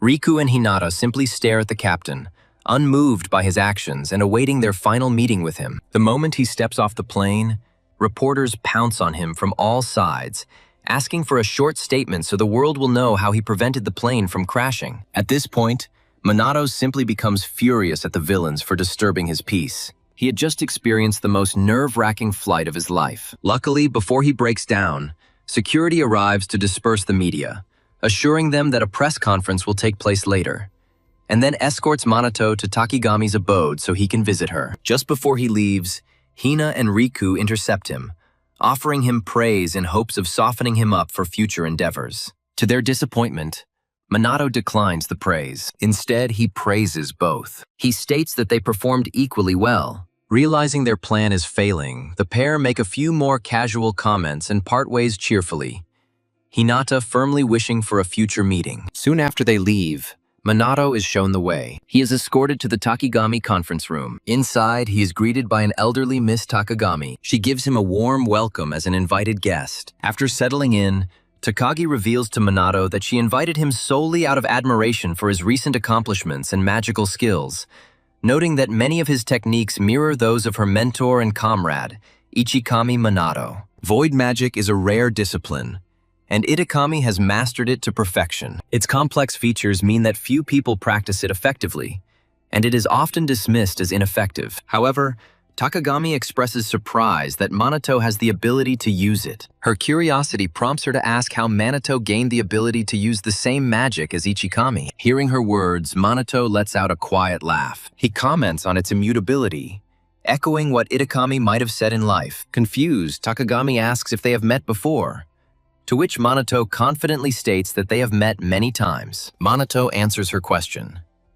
He reveals that he is able to use Matakami Ichikami. Minato himself has the ability to use it. Although Takagami was surprised by this statement from a stranger, she maintained her composure, noting the numerous past people, relatives, companions, romantic partners, and even secret descendants, who had falsely claimed a connection to Ichikami Minato, seeking to exploit him. In years of dealing with such liars, she never expected anyone to claim to be him. Mistaking him for another imposter, Takagami apologizes for her impending ignorance, admitting that she initiated the contact, and then politely asks the unfortunate Minato to leave her home. Before continuing, Minato tells her that he had previously met a pair of siblings, and learned that the younger one had a doll that looked like Ichikami. Confused, Takagami asks what he means, prompting Minato to recall her own words from when Ichikamiya was alive, expressing a desire to create a doll in his likeness. At this point,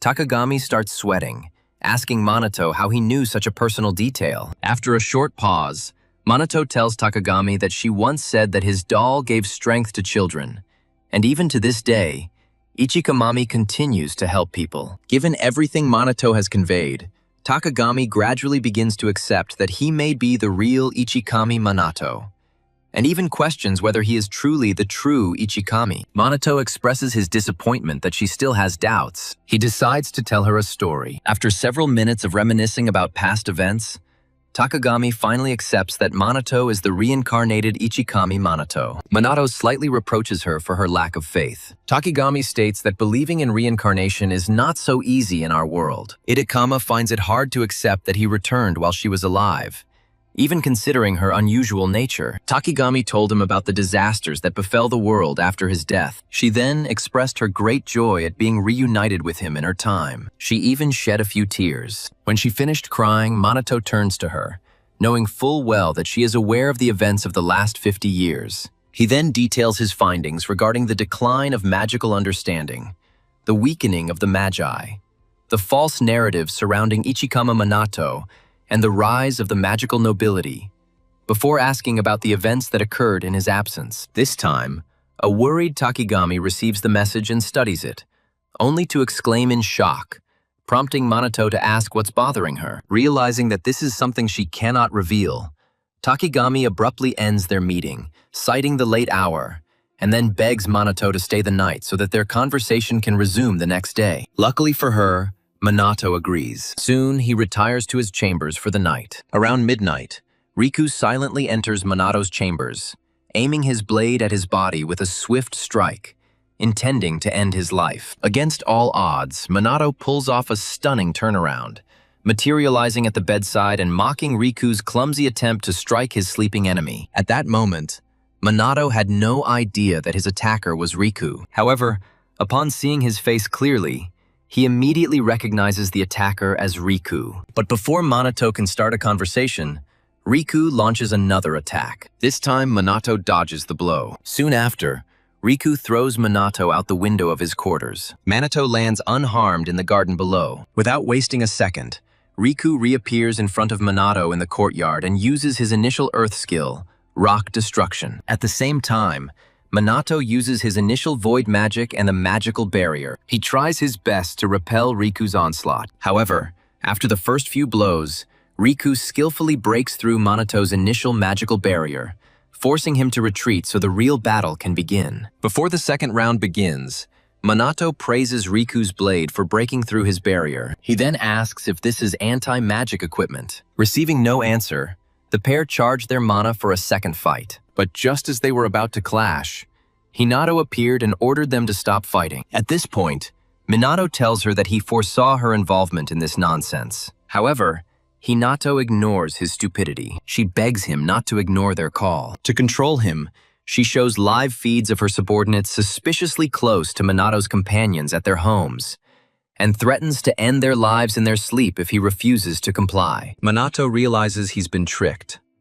He calmly asks them to state their purpose. Minato starts by introducing himself and Riku. Soon after the introductions, she informs Minato that their only requirement is that he join them as a magical noble, gaining status, rank, honor, wealth, power, and even company if he so desires. More importantly, if he decides to join them, Minato guarantees he'll be able to protect his friends and gain the ability to issue absolute orders. Conversely, even if he escapes the current situation, Minato vows the magical nobles will pursue him forever, making his life and the lives of his friends a misery. With their demand voiced, Hinata insists that Minato make a decision. They need his answer before they continue. Ultimately, Minato refuses to join their circle of idle sorcerers, and Hinata, angered by his refusal, picks up the phone to give the order. Soon after, she muttered a few dirty words regarding Minato's friends being used as collateral. She instructs field operatives to proceed with Plan B. This ensures that Minato can never be complacent again. Just as the operatives prepare to execute Plan B, the Bengals, whom Minato entrusted to his subordinates before leaving for Osaka, awaken, all members still in deep sleep, and manifest a yellowish, magic-like outline of the Minato. Witnessing this, the Hinata operatives are horrified, trying to figure out the nature of what they are witnessing. Tragically, before they can even comprehend the events unfolding, the Minato's magic-like manifestations unleash a 5th-tier Void Sucker high magic spell, obliterating all opponents as if they were nothing. Moments later, Hinata notices an abnormal lack of communication with her operatives. She tries to get an answer from them. Unfortunately, after a moment of silence, Riku comes to the darkest conclusion. The entire team was destroyed. Enraged, Hinata demands that Minato reveal everything, but Minato counters. She should have expected this, unless she's a complete fool.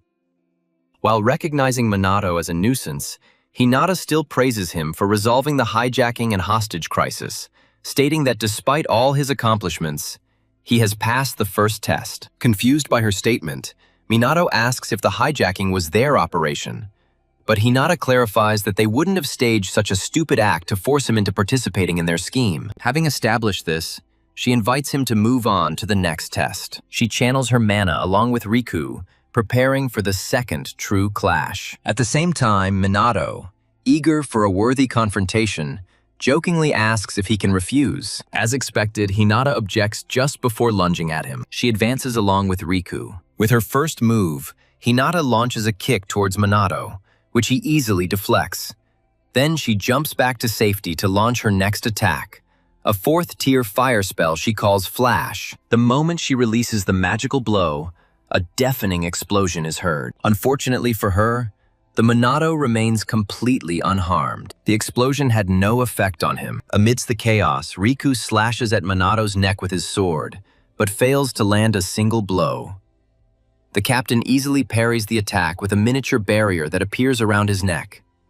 Surviving the attack, Minato exhales, reflecting that a normal person would undoubtedly die from such a blow. At this point, Hinata warns him against being overconfident. She unleashes another fiery magic attack on the SMT captain, a 5th-tier spell called Blazing Pillar. Anticipating the impending spell, Minato recognizes Blaze Pillar as a powerful technique. However, to counter it, he uses Azure Water Splash with 3rd-level water magic, completely neutralizing the attack. After witnessing Minato's abilities, Hinata finally understands the truth behind the rumors about his wordless spells. To think he neutralized my 5th-tier spell with just a 3rd-tier water spell, Hinata concludes that Minato must be making fun of her magic. Around this time, Riku attacks Minato again, but he dodges the blow and invites them to continue their battle in the air. Without the slightest hesitation, Hinata accepts his challenge, soaring towards him along with her canine companion, Riku. At this point, Hinata admits that they had previously underestimated him. However, they will no longer hold back. Now they are ready for a real confrontation. With these words, they both release the most powerful spells in their arsenal. Hinata cast a 7th-tier fire spell, Demon Flame, and Riku cast a 7th-tier earth spell, Comet.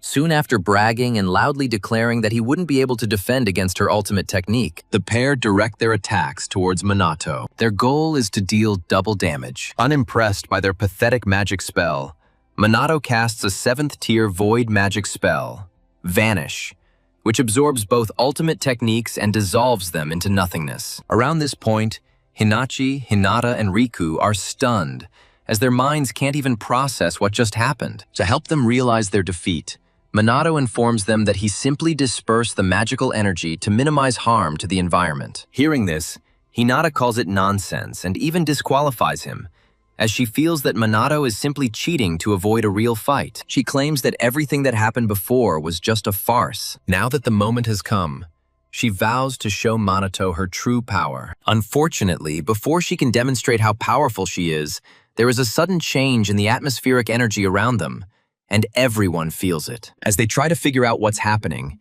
the sky turns crimson, confirming to Minato that Osaka's demise has indeed occurred. However, inside it is overloaded with the sheer volume of unfolding events. He is convinced that this cannot be just luck. As crimson clouds engulf Osaka, Takigami notices an ominous glow from his window. After a short glance, she closes the curtains. At the same time, Hinata watches the disaster unfold. However, she decides to ignore it. She is eager to resume her battle with Minato and destroy him. Before her impulsiveness gets the better of her, Riku holds her back. He brings her attention back to their goal. Recognizing the truth of his words, Hinata pulls herself together, while Minato, realizing the need to confront the disaster, declares that their duel must be postponed. With this declaration, Minato soars towards the devastated Dotonbori district, devastated by the Great Cataclysm half a century ago. Surveying the area, he compares its condition to Shibuya, noting that monsters continue to appear even without an active disaster. Given the danger,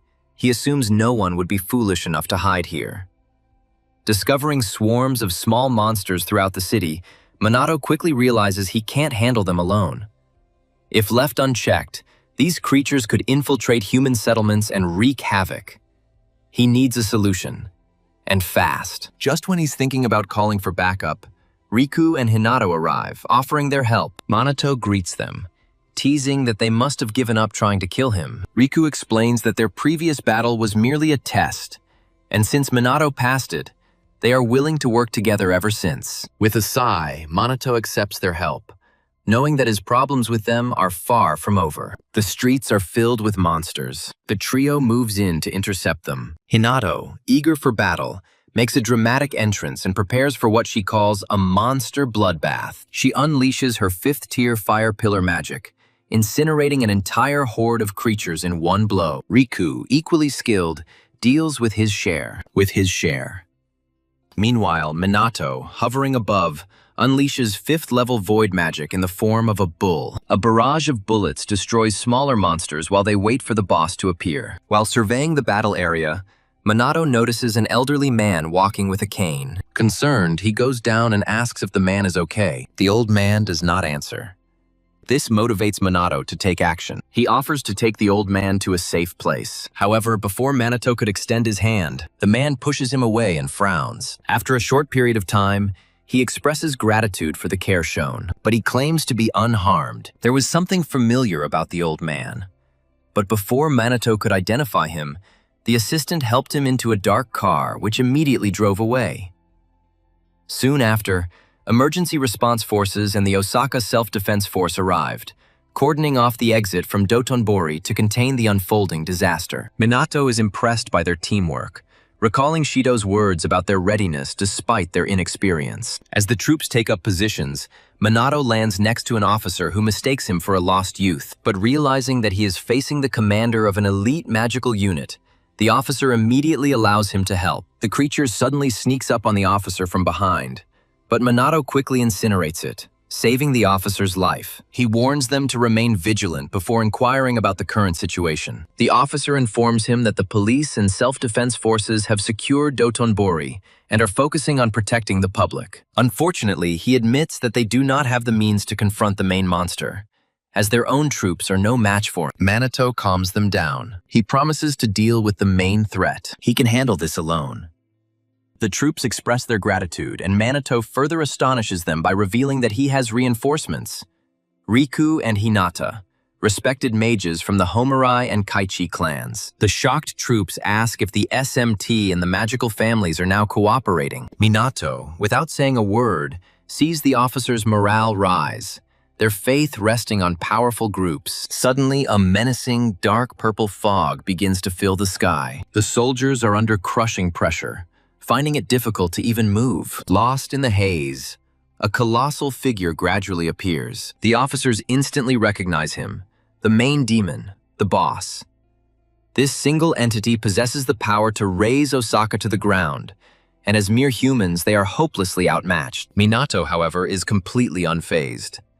With a smirk, he chides the chief demon for being late. His composure astonishes the police, who cannot understand how he remains so calm in the face of such terrible danger. Before Minato can act, Hinata and Riku advance forward, declaring the main demon their prey and telling him to stand back and watch. Although Minato is annoyed at being outdone, he relents, confident in their ability to face an enemy of such magnitude. The stage is set for battle. Riku and Hinata prepare for the final confrontation. After uttering a few more strange phrases, both Hinata and Riku unleash their 6th-level magical attacks, Hellfire and Comet. They direct these attacks at the main demon who stands on the street, thinking they are idiots. As both strikes approach, the main demon completely destroys them with his 8th-tier fire magic supernova, blinding the magical elites and troops with his furious radiance. Stunned, they try to comprehend the situation. How can such a creature command such powerful magic? Recognizing the demon's immense power, Hinata and Riku prepare another attack. But before they can, the head demon suddenly speaks up, asking if there is a powerful mage among them. One of the soldiers, although aware that the major demons possess superior intelligence compared to standard monsters, is nonetheless shocked to hear him communicate like a human. Observing the fear on the soldiers' faces, Minato understands their reaction. A being with human-like thinking is rare, and the unknown invariably breeds fear. However, he decides to stand aside and watch as the aristocrats continue to humiliate themselves. After missing his first attack, Hinata makes another immature statement, promising to turn the demon into dust. She unleashes a fire spell even more powerful than demon fire, while Riku, driven by frustration, imbues his blade with the 8th-tier gravity magic dimensional blade. Minato is delighted to see the aristocrats finally using their unique spells. He believes that their combined efforts will be enough to defeat the main demon. As Hinata and Riku prepared to attack, the head demon suddenly commented on someone's magical energy. Thinking he was talking about them, Hinata boasted about her strength. But then the demon revealed that he was actually talking about Manato's enormous mana. Annoyed by the neglect, Hinata and Riku canceled their spells. They stupidly rushed at the demon with bare hands. To their horror, the demon easily dodged each blow, mocking their slowness. After playing with them for a short time, he struck back, sending them flying. He then combined fire and wind magic to create a 6th-tier spell. A whirlwind of flame instantly destroyed the aristocrats. Riku and Hinata stood up, trembling from the enormous force of the attack. Minato moves forward, declaring that the remaining task is his. Hinata tries to dissuade him, claiming that if they, as magical aristocrats, couldn't defeat the main demon, then he doesn't stand a chance. Riku suggests a tactical retreat, but Minato remains steadfast, confident that such an enemy poses no threat. Riku asks if Minato is truly aware of this colossal magical power. This formidable power comes from the main demon. Hinata, however, rejects the idea of giving up, realizing their inability to let down the one they serve. Minato approaches the battle zone, taunting the lead demon. The chief demon, however, expresses admiration for his magical prowess. As the confrontation approaches, the main demon asks for Minato's identity, but Minato evades, asking if he is obligated to answer. The chief demon agrees with Minato's arguments. He retracts his question, stating that alliances with mortals are futile for demons. Once the formalities are completed, the fight begins. The main demon instantly rushes forward, attacking Minato from all sides, but Minato easily deflects each blow with his advanced magical shield. Watching the fight, Hinata feels like Minato is having a hard time. She starts bragging, claiming she knew he wouldn't stand a chance. Before she can finish her tirade, Minato calmly throws the main demon away. He then expresses his irritation at the chief demon's importunity. Both magical elite fighters are stunned and fall silent, realizing that the demon's relentless assault has left Minato without a single scratch.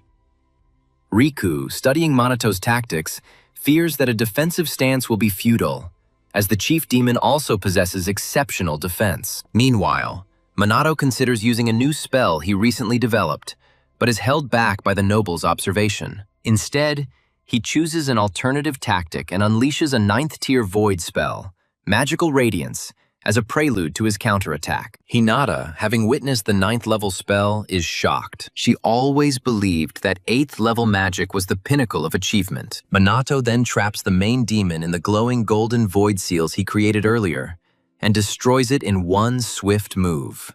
A murmur of surprise spreads among the onlookers as the warriors realize that Captain Minato has just effortlessly defeated an enemy that even the magical nobility found challenging. When Minato descends, the soldiers burst into shouts, proclaiming him incredible and even calling him the Messiah. Minato approaches the humiliated nobles and casually states that the monster presented no difficulty to him. Hinata, completely defeated, admits that they are nowhere near his level, and realizes that they have no chance of defeating him in their current state. Minato then asks if they still wish to continue the battle. Without pause, both nobles admit defeat, declaring that Minato has passed their test. After settling the matter, Minato demands an explanation. Riku agrees to reveal everything, but notes the need for another person to be present, Takigami. Minato instantly understands who it is. Moments later, Takigami appears and asks if Minato realized she'd been orchestrating everything from the start. Minato confirms, reminding her that nothing escapes his attention. Now she must explain her reasons for testing him. She also needs to clarify the decline of mages over the past 50 years and her alliance with the magic nobles after his death. Before providing Minato with the truths he seeks, Takigami accompanies him and the magic nobles to his residence, providing them with comfort for her explanation. After settling in, Minato asks if she knew about the magic nobles before he arrived. Takigami not only confirms her knowledge, but also reveals that she knew about his impending attack in advance. Confused, Minato asks why she allowed it, but Riku responds by explaining that their only purpose was to evaluate Minato's abilities and see if he would use his powers selfishly. Minato points out that his companions were drawn into their so-called test, and Riku assures him they had no ill intentions, only threats. However, Minato insists, demanding a reason for their actions. Riku explains in detail that Minato's very presence in the SMT poses a threat to the magical nobles, thus creating a dangerous situation for Japan. Hearing this, Minato counters that their current crisis is the result of their own neglect. SMT never sought to humiliate the magical nobility. Instead, the nobles looked down on them.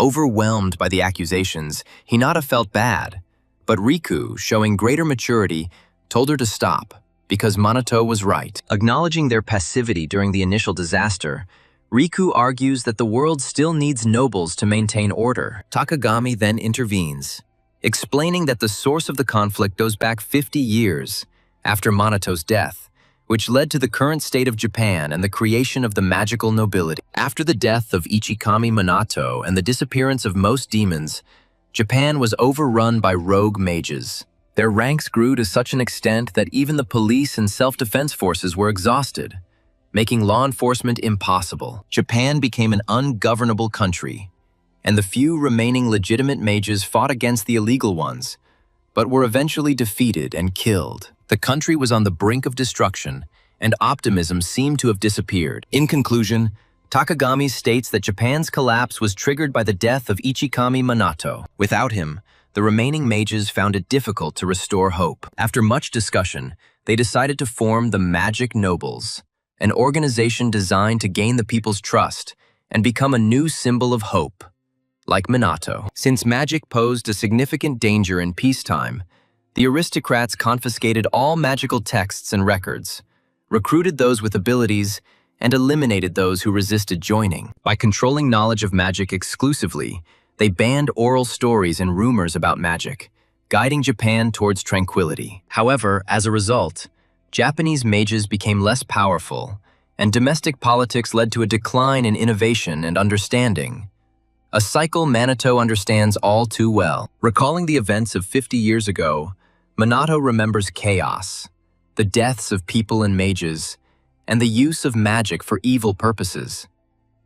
He understands that things have only worsened since his death. He then asks Takagami a question. He wonders if aristocrats really have the political influence to organize events. He asks if this is true given their supposed connections. Watching the aristocrats, Takagami quietly asks Minato if he remembers Mumu Hefumi, his former subordinate, a loser, proud but exceptionally gifted. When Minato confirms, Takagami reveals that Mumu now leads the powerful Mumu Group.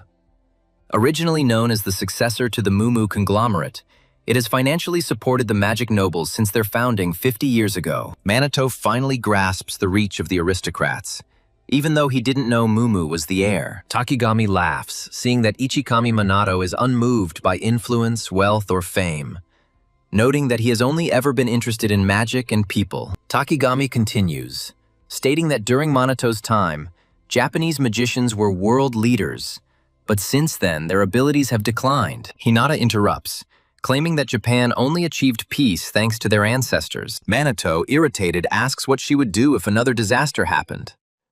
Unable to answer, Hinata falls silent. Riku then states that in those days, they believed that the police alone could handle any emergency. Since the aristocratic mages only intervened as a last resort, Minato asks if they now admit their mistake, and Riku remains silent. Minato then turns to Takigami again, asking if she was aware of all of this. She's maintained her affiliation for 50 years, but insists she's not a magical aristocrat and doesn't wield their power or influence.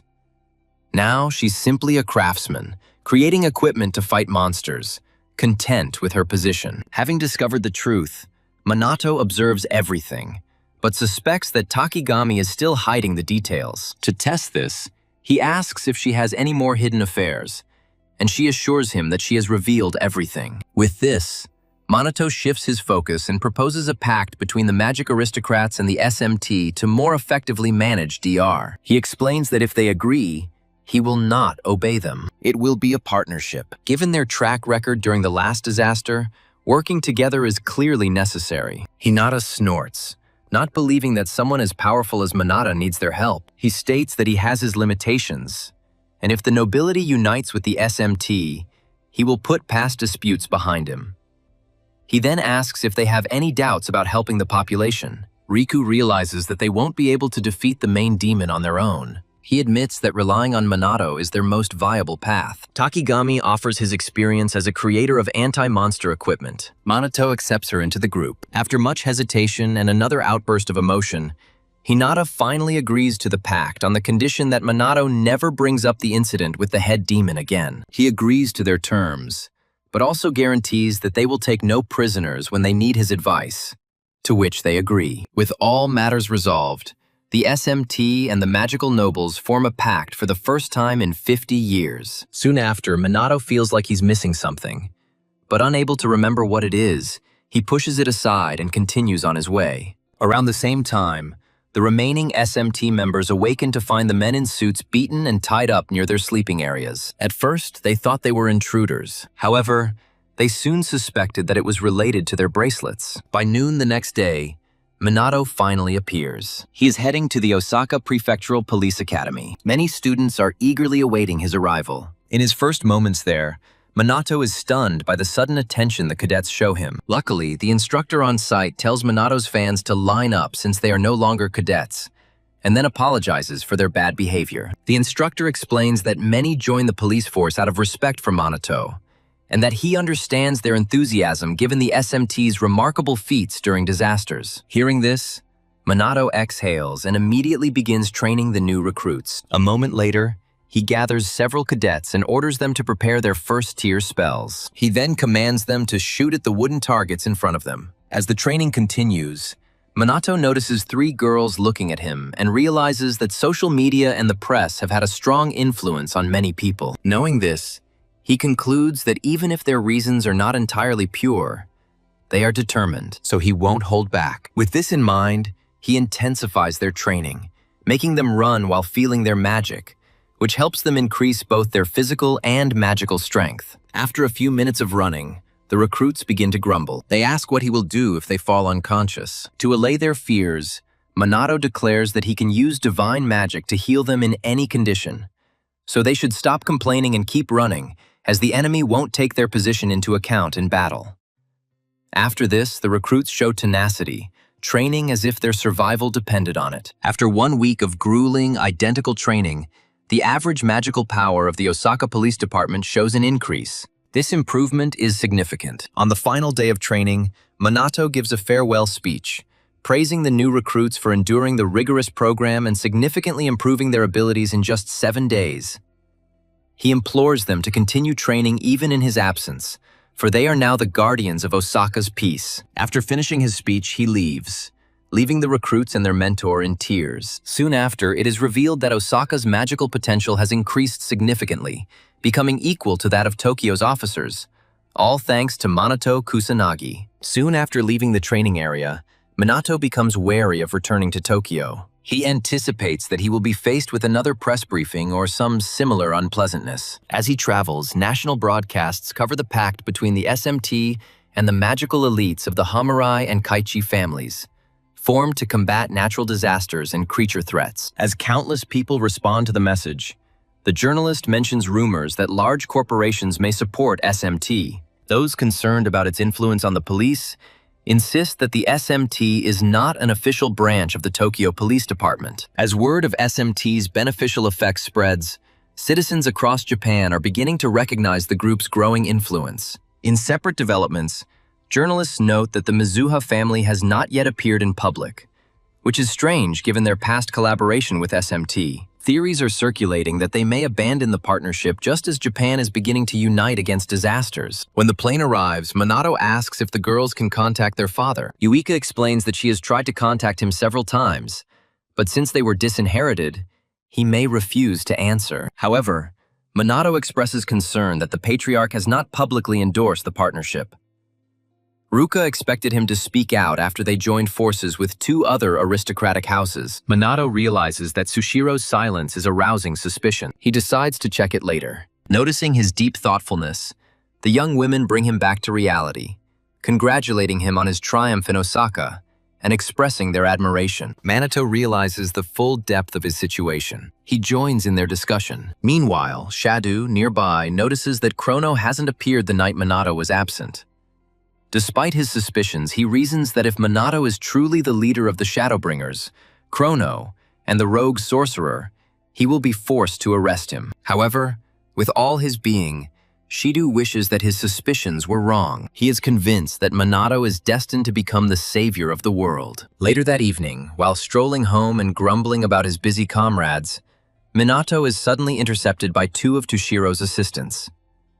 They inform him that he has been summoned. Keeping calm, he accompanies them. Soon, he reaches the Toshiro estate. There, Toshiro angrily asks if the report that both his daughters are now living with him is true. He immediately threatens his life if he thinks of putting them in danger. Confused, Minato assures the man they're just friends. But Toshiro insists, making sure Minato won't hurt them. To reassure him, Minato firmly declares he'd never do such a thing to his friends. He then asks if Toshiro called him only because he was worried about his daughters. Despite everything, Minato acknowledges Toshiro's deep paternal instincts. A moment later, Toshiro escorts Minato outside. Once in the air, he challenges Minato to a duel. Having free time, Minato agrees. Toshiro immediately begins his attack, releasing a 6th-tier water magic, Geyser Wave, by gathering his mana. In response, Minato counters with 7th-level fire magic. The demons ignite, suppressing the water attack. After they land, Toshiro praises Minato for neutralizing the water's superiority with comparable fire magic. Recognizing Minato's strength, Toshiro finally entrusts his daughters to him. Minato is silent for a moment, watching his father leave. Elsewhere, the enraged BR boss from earlier loses his composure. He discovers that Chrono is still breathing. This further fuels his rage. In despair, he decides to throw away all limits. He vows to destroy anyone who stands in his way. He then turns to his newest ally, Tushar, demanding assurances that he will live up to his expectations.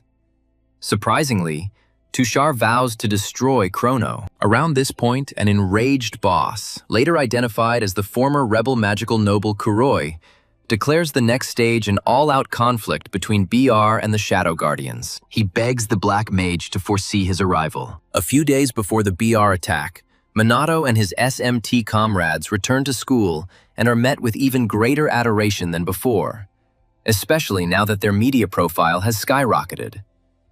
Minato feels exhausted as things become increasingly frustrating. Unfortunately, others are also facing difficulties. Oika is relentlessly pestered by fans who simply want to be near her, attracting not only the devoted but also the envious souls who hate her. Seeing Yuika getting the admiration they crave, the three evil girls decide they can't take it anymore. Yuika sneaks out of her class. She insists it's just a trip to the toilet. These rivals take advantage of the moment to attack her. Relieved, Yuika grumbles in the hallway about being tired from the endless attention. Suddenly, a trio of rivals block her path and drag her to an infamous spot in the school. There, they stamp their feet on the ground to intimidate her, then accuse her of being annoying and question her enrollment in SMT.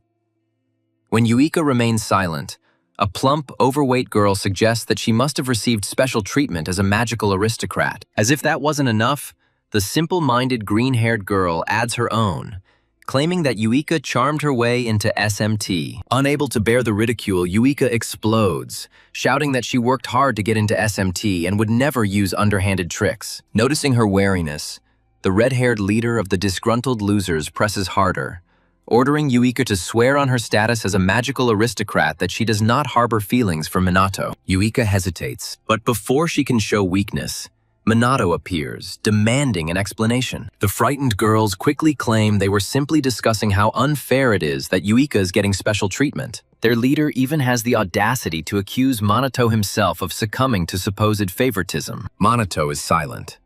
He turns his gaze to Yuika. He instantly realizes the humiliation she must be feeling because of their bullying. At the same time, envious girls begin to talk about joining SMT, claiming they'll be of significant assistance to him. Realizing their plan, Minato decides to play along. He puts off the reprimand for now, instead urging them to enroll in the SMT introductory program. Since they seem so diligent, he promises to allow them to join as soon as they succeed. Unaware of the harsh nature of the regime, the girls burst into joy. Minato accompanies them to the SMT training grounds, informing Ryuga and Ruka that they will be participating in the program. At first, Ryuga and Ruka are unimpressed. They note that the girls do not seem particularly skilled. However, Yuika, worried that Minato intends to let them join, dismisses the idea to deal with more pressing matters, noting how naive the newcomers are, causing Ryuga and Ruka to become even more wary of their motives. When they ask Minato about this, he simply advises them not to overthink the situation. He feels that these girls need this experience. The training begins, and within 60 minutes, the red-haired person is on the verge of collapse from fatigue. Meanwhile, Minato and the rest of the SMT veterans are shouting out commands, urging them to run as if their lives depended on it. He applies the same strict practice. It's the same training he used with the Osaka Police Department. He has previous experience in this. After making them run 4 laps around the track, Minato moves on to push-ups using magic, doing them one-handed, training with the others and scolding the laggards to push themselves beyond their limits. They then continue to cast spells continuously until they are completely exhausted. At this point, the aggrieved trio begins to strategize their exit. They refuse to tolerate this madness any longer. Just as they prepare to escape, Minato calls them back, casually stating that they have only completed the preliminary exercises. The angry girls begin to accuse Minato of cruelty. One even claims that he deliberately made the training painful to annoy them. In response, Minato points to the real SMT members, reminding the defeated that despite their initial difficulties, they worked hard every day to reach their current status as warriors. He explains that SMT operates on the brink of death, fighting monsters and doing everything possible to protect the population. He then turns his attention to Yuika, stating that despite their belief that she is unfit, she works tirelessly to become a better person. The idea that she used her looks and connections to get in is complete nonsense. He knows she would never stoop to that level. Finally, he meets the redhead's gaze, making it clear that Yuika is a dear comrade to him. He will not forgive anyone. Anyone who tries to tarnish her reputation will incur his wrath. Realizing their mistake, the trio of tormentors beg for mercy and flee like the cowardly individuals they are. Watching their hasty retreat, Minato sighs at their complete lack of backbone. Ryuji, still stunned, asks about the recent events. Minato simply advises him to ignore defeated opponents. Later, during their walk home from practice, Yuika expresses gratitude to Minato for protecting her, admitting that she overheard his entire statement. Minato brushes it off, claiming that he simply presented them with the truth and stopped their senseless jealousy. He's confident that they'll spread the word, so she doesn't have to worry about it anymore. Yuika chuckles, repeating his last phrase, and then sheepishly admits that she considers him a significant person. She understands that Minato's concept of significance is different from her own.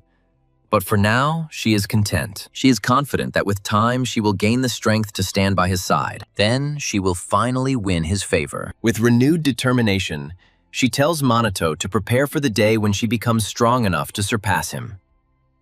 With Yuika's torment over, life returns to normal for SMT, awaiting the next disaster. As the hour of disaster approaches Tokyo, the skies glow red and monstrous entities materialize unceremoniously on the streets. Realizing the danger, citizens run for their lives as the vile creatures begin their attack. At the same time, Minato and Hinata, who happen to be nearby, rush into the fight. Hinata excitedly declares several monsters as her prey. She turns them to ashes with her pyromantic powers. Without wasting a second arguing with the tiny alarm clock, Minato turns his attention to the remaining dangers, destroying them with his void magic. As this happens, The first arrivals and some foolish onlookers gaze in awe at the collaboration between the SMT and the magic nobles, a sight they never expected. Since the magic nobles began collaborating with SMT, their public image has steadily improved. A recent survey by the research group confirms this development. At the moment, Chrono is detaining the renegade mages. At the same time, SMT confronts disasters and beasts. However, because the SMT's core staff consists of students rather than officers, the group lacks official recognition as a legitimate agency. This misconception sometimes leads to failures in emergency situations, fueling public dissatisfaction with the police. A few days after the disaster, Minato secretly visits Leone's sister Kai, who is in a coma. He goes to visit him at the medical facility. Minato hides under the guise of the Shadow Bearer. Under cover of darkness, he enters Kai's chamber. He places his hand on the lifeless man's forehead, attempting to heal him with Angel's Breath, a 7th-level divine spell. Even though he knows divine magic doesn't usually help with comas, Minato believes it will at least bring some benefit to Kai's physical and mental state. However, despite repeated attempts, no improvement was observed. He begins to doubt that holy magic works on this particular disease. Minato recalls Leona's optimism when she is dissatisfied with her brother's condition. He refuses to give up. Just as he's preparing for another approach, the door swings open. He quickly ducks. Leona enters, catching a fleeting glimpse of another presence, but she chalks it up to a figment of her imagination. She approaches her brother, continuing yesterday's story. This time, she extols Kronos' amazing magic, reliability, and drive. She admits that although she respects him, his mentoring is pure hell. His harsh and merciless training seems truly hellish. However, when she talks about it lightly, her behavior changes. Clutching Kai's blanket, she solemnly promises to keep striving until no one else has to endure his suffering. She vows to destroy the Black Riot together with Chrono, no matter the cost. Overwhelmed with feelings, she bursts into tears, begging for forgiveness at my brother's one more time for his suffering. Minato, having heard everything he needed to, silently leaves the room and heads to the storeroom to meet Leona and the interns she intends to introduce. Leona soon appears, introducing new faces to Minato, which takes him by surprise when he asks for formal introductions. She clarifies that these are not just random people. These people found her after viewing her online messages and conducting an information campaign. She deliberately shared minimal details to gauge their determination to find her. Now that they have arrived, she reassures Minato. She confirmed their identities and ran a full background check on them. The trainees, overflowing with enthusiasm, begin to shower Minato with praise. However, Leona quickly orders them to calm down. Once order is restored, Minato makes it clear that while he is willing to train them, he will not coddle them. The fearless recruits, after consulting, resolutely urge him to push them to the limit. Satisfied with their determination, Minato begins training and nearly kills them with his grueling regimen. Although the new recruits were initially over-enthusiastic, their dedication soon became apparent. Over time, under Minato's brutal training, they improved significantly. Within a week, Minato had successfully formed a specialized tactical team dedicated to information manipulation and hacking, as well as an operational team responsible for locating and destroying BR hideouts. As the Shadow Walker's influence grew, he received unexpected support. This support came from underground organizations. Meanwhile, the Black Rebellion's hideouts were repeatedly destroyed, leaving the police baffled as to the Black Mage's true intentions. However, Shido remains steadfast in his belief that all criminal mages are criminals. In his eyes, the Shadow Walker is not an avenger, but simply another lawbreaker. The resolute Shido vows that these so-called heroes will not escape justice. Meanwhile, Kuroi, as irritated as ever, throws another tantrum, furious at the Black Mage's continued disobedience. Before he can destroy anything, a subordinate appears with a report that their next operation is fully prepared. However, Kuroi continues to scold them for their slowness and incompetence. Nevertheless, he remains focused on his goal. He vows that, no matter the cost, he will personally capture and destroy Minato and Chrono if it's his last act on Earth. The next day, during SMT training, Shido, observing the entire squad, can't dispel the growing suspicion that Captain Minato might be Krull. Considering his age and abilities, it is impossible not to suspect, and Chrono's appearance at this precise moment only strengthens this suspicion. While Shido is lost in thought, Ryugi and the girls apologized to Minato for accidentally breaking their bracelets in their sleep a few weeks ago. After detailing the events, Minato assures them that this is acceptable and that the bracelets have likely reached their maximum lifespan. However, deep down, he admits that a newbie like him can't produce proper equipment against monsters. He decides to contact Takigami later to obtain more advanced equipment. However, Ryugi and the others are furious with the nobles for initiating a nighttime attack solely to test them, believing they could act with impunity. Acknowledging their anger, Minato admits his own displeasure with the nobles' dastardly methods, but emphasizes that future cooperation with them is vital. With this in mind, he politely asks his subordinates to forgive this incident just this once. They reluctantly stop their complaints, but then redirect their frustration inward, blaming their own weakness for not even being able to detect the attack. At that moment, Yuika remembers how confused the noble mages looked upon awakening, and asks Minato about it. She's unsure what type of magic affected them, but they still seemed unaware of their circumstances. Minato explains that he used a drain-type spell to suck out their magical energy and cloud their memories. It is possible that they did not retain any memories before or after the spell was activated. With the day's training over, Minato suggests they all return home together, but his subordinates quickly decline, citing various excuses. Left alone, Shido offers to give him a ride, and Minato accepts. Along the way, Shido touches on the topic of expanding the Shadow Summoner's influence, arguing that Minato, as a member of the Constable, cannot remain passive. Understanding the direction of the conversation, Minato asks if Shido still has suspicions. Shido evades the question, listing certain traits of the criminal before asking if Minato had observed them too. Minato feigns ignorance, declaring complete ignorance. Despite deep doubt, Shido puts the question aside for now. Minato then asks if Shido considers Chrono a villain, noting that there have been no reports of him committing any evil deeds. Shido admits he's heard Chrono is benevolent, prompting Minato to ask why he harbors such hostility.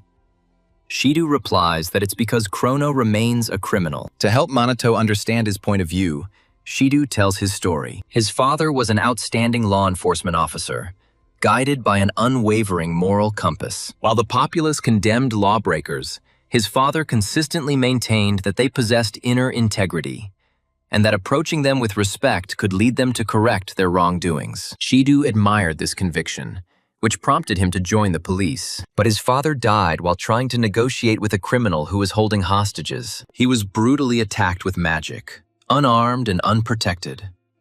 Unable to respond with magic, he died in a completely unequal fight. The criminal was detained afterwards. He was charged with theft and murder. When asked about the motives for killing Shido's father, the suspect stated that he was scared. He was intimidated by an unarmed man. Recalling these words, Shido is overcome with anger, and he vehemently asserts that the real fear should be felt by the victims, people like his father, killed for such a trivial reason. With this statement, his position becomes incontestable.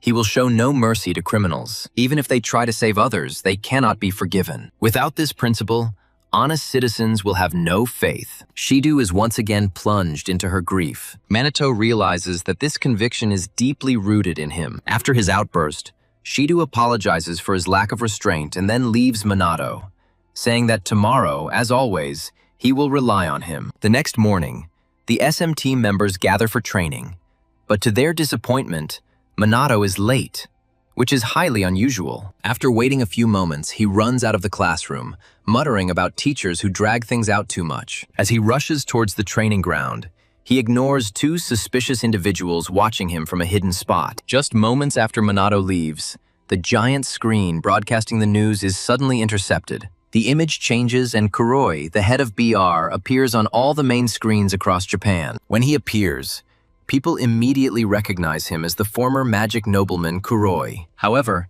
indifferent to the attention, he addresses SMT and Chrono directly. He announces that he has a gift for them. He claims explosives are planted throughout Japan and warns authorities against interfering.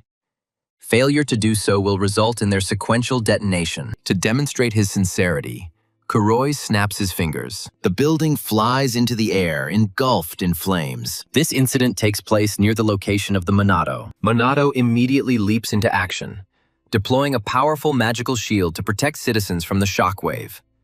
Meanwhile, the SMT frantically gathers information, discovering that their data is completely corrupted. To make matters worse, neither they nor the authorities can respond quickly enough. Wika, increasingly frustrated, claims they can't even contact Minato, questioning his current actions. As chaos escalates at the police station, Kuroi issues his ultimatum. Chrono must arrive at the designated location alone. If he disobeys, all the explosive devices will go off at once. Soon after surveying the destruction in the area, Minato comes to his conclusion. He waits until darkness falls to take action. By nightfall, he dons his Shadow Wanderer costume and sets off for the designated location, a former refuge in a port warehouse. After checking the location, Leona asks through their connection if he is really continuing, and Minato assures her that everything will be fine. Having set the stage, Leona wishes him a safe journey and expresses hope that he survives this encounter. Having assured her once again, Minato rushes over the entire metropolis. It lands only upon arrival at the designated warehouse. The warehouse lights up as he enters, revealing dozens of illegal BR sorcerers. Their commander, Kuroi, meets his demise, claiming to have anticipated his arrival. He then boasts that everyone present is a first-class BR sorcerer with powerful abilities. In response, Kurono, also known as Minato, asks if defeating everyone present would be enough to disband BR. Hearing this, Kuroi ridicules Kurono's self-confidence. However, before he can say anything, one of his sorcerers calls Kurono a fool for believing he can win on his own. Anna.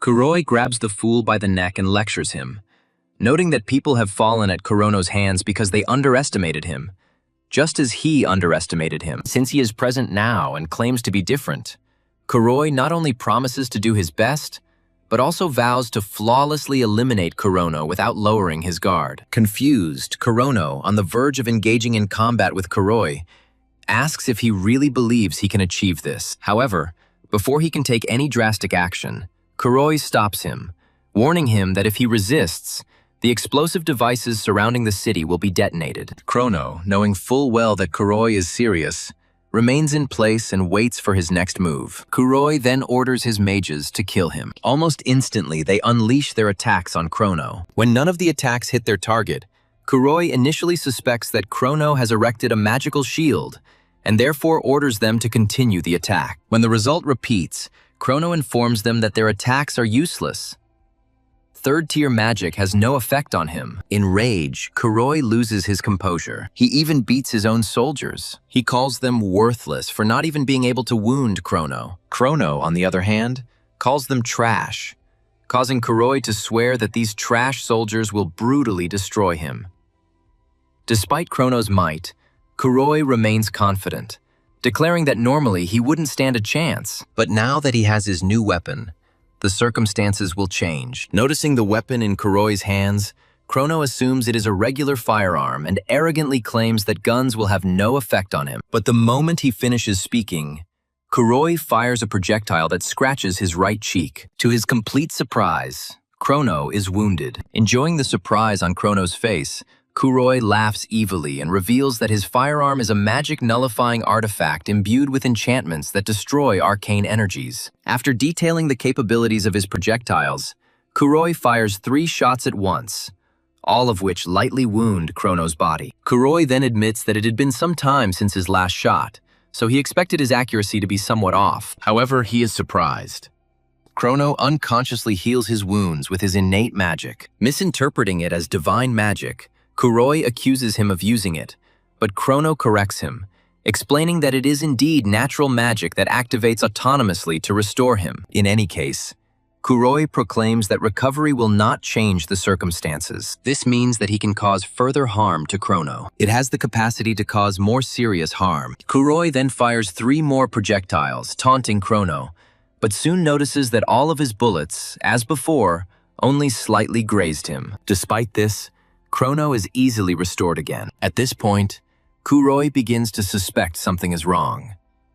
None of his attacks have landed directly, which defies logic. He wonders if Ono was evading, but quickly dismisses the thought, certain that such a sight is beyond even Ono's capabilities. While Kuroi is lost in his thoughts, Ono quietly communicates with Leona and the others. He checks to see if their covert operation is complete. Kuroi notices this and accuses him of talking in the middle of a fight and showing disrespect. With his goal achieved, Ono unleashes Grand Typhoon, a 5th-tier wind magic spell. He uses it to sweep away all the apostate mages and blow a hole in the warehouse ceiling, destroying the entire structure. Seeing this, Kuroi immediately gives the order to detonate explosives throughout the city. But to his despair, Ono reveals that his comrades have already defused them. Now, with nothing stopping him from focusing solely on Kuroi, Ono informs him that his projectiles have caused considerable discomfort. He vows to return the pain 100-fold. The arena is ready for battle. Kuroi prepares, but before their clash, SMT arrives and stops the fight before it begins. Wick announces that all the explosives have been defused, forcing the hand to beg BR to end their senseless defiance. Chrono, intent on hiding his identity, silently praises the SMT's quick arrival, but wonders if they were simply hiding undetected. However, SMT instantly recognizes Chrono, the leader of the Shadow Wraiths. They acknowledge his extraordinary magical power. Meanwhile, Sonata, knowing that Chrono is Minato, feels compelled to help him. Fearing that he might be secretly injured and with the situation changed, Chrono confidently provokes Kuroi into a fight. Just when victory seems assured, Toshiro suddenly materializes. He notes Kuroi's difficult fight and offers to help. Recognizing the traitor as their own father, the daughters exclaimed in amazement, desperate for a compelling reason. Without hesitation, they demanded to know why their father was teaming up with such a vile man as Kuroi. Before Toshiro can respond, Kuroi states that it is because they share the bond of comrades. Still stunned, Yuika and her brother pepper their father with questions, desperately trying to understand what could have driven him to team up with such a scoundrel. Finally, tired of their relentless questioning, Tushar tells them in an icy tone that he does not owe them any explanation. Depressed, they fall silent and simply look at him. Meanwhile, Shidu demands Chrono's arrest, but Chrono asks if now is really the right time to consider him an enemy. Other members of the SMT express similar thoughts, arguing that they should unite, especially in the absence of the Minato. Realizing the validity of their arguments, Shidu reluctantly agrees to cooperate. Just this once. A little later, Kuroi uses special throwing explosive devices. He throws them towards SMT. Chrono shouts a warning to evade. They narrowly escape the blast zone, most of their limbs intact. They quickly realize that these are no ordinary explosives. Chrono, amazed by the presence of anti-magic weapons other than firearms, watches as Kuroi smirks and opens his coat, revealing additional hidden equipment. While Chrono confronts Kuroi, the sisters struggle with the grim reality of fighting their father. Taking advantage of the opportunity, Toshiro summons a 3rd-level water magic attack. Wanting to test their abilities, they unleash Azure Splash on their opponents. Ruka responds with a similar spell, but it lacks power. Toshiro's attack easily penetrates it.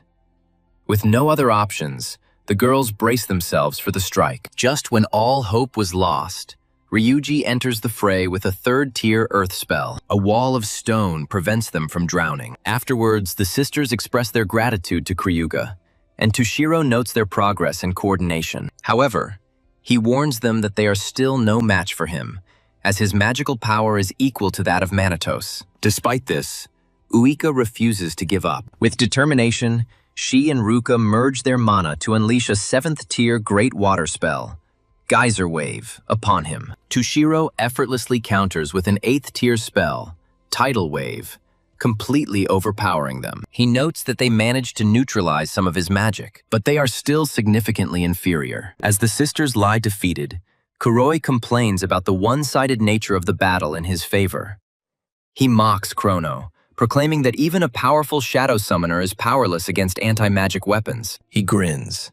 He hints that Chrono has never been in combat before. He suggests that Chrono has never encountered firearms. With Tushiro's support, Kuroi claims that Kroi is doomed, and even offers him the humiliating opportunity to beg for mercy. However, Chrono remains calm. Seeing this, Kuroi becomes restless and suspicious, shouting at Chrono not to get carried away. He fires additional anti-magic projectiles, but Chrono dodges each one. At first, Kuro thinks it's just luck, But the longer he watches, the less convinced he becomes. At the same time, Tushiru once again demonstrates his 8th level water magic. He asks for their opinions. What will be their answer? Receiving no answer, he attacks Chrono. Chrono dodges with perfect grace. Kuroi notices an anomaly in Chrono's actions. He quickly uses his 5th tier dark magic, Night Raid, and gets behind Chrono for a surprise attack. Chrono dodges each sword strike, forcing Kuroi to shoot him again. However, Kuroi dodges again. While Chrono catches his breath, another torrent of water magic descends upon him. He erects a void barrier, but it cracks on impact. The SMT members, watching from the sidelines, are stunned by the massive mana drain. They begin to feel inadequate simply standing there. Realizing that in their current state, they cannot compete with Minato, they decide to take action and earn his recognition. Shido, still harboring resentment towards Minato, sees an opportunity. With Chrono preoccupied and seemingly cornered, he's convinced they'll finally be able to subdue him. Knowing that reinforcements will soon arrive to help capture Tushiru and Koro, Shido doesn't want to miss this chance. He turns to Sanada, who is nearby, and begs her to help him defeat Chrono.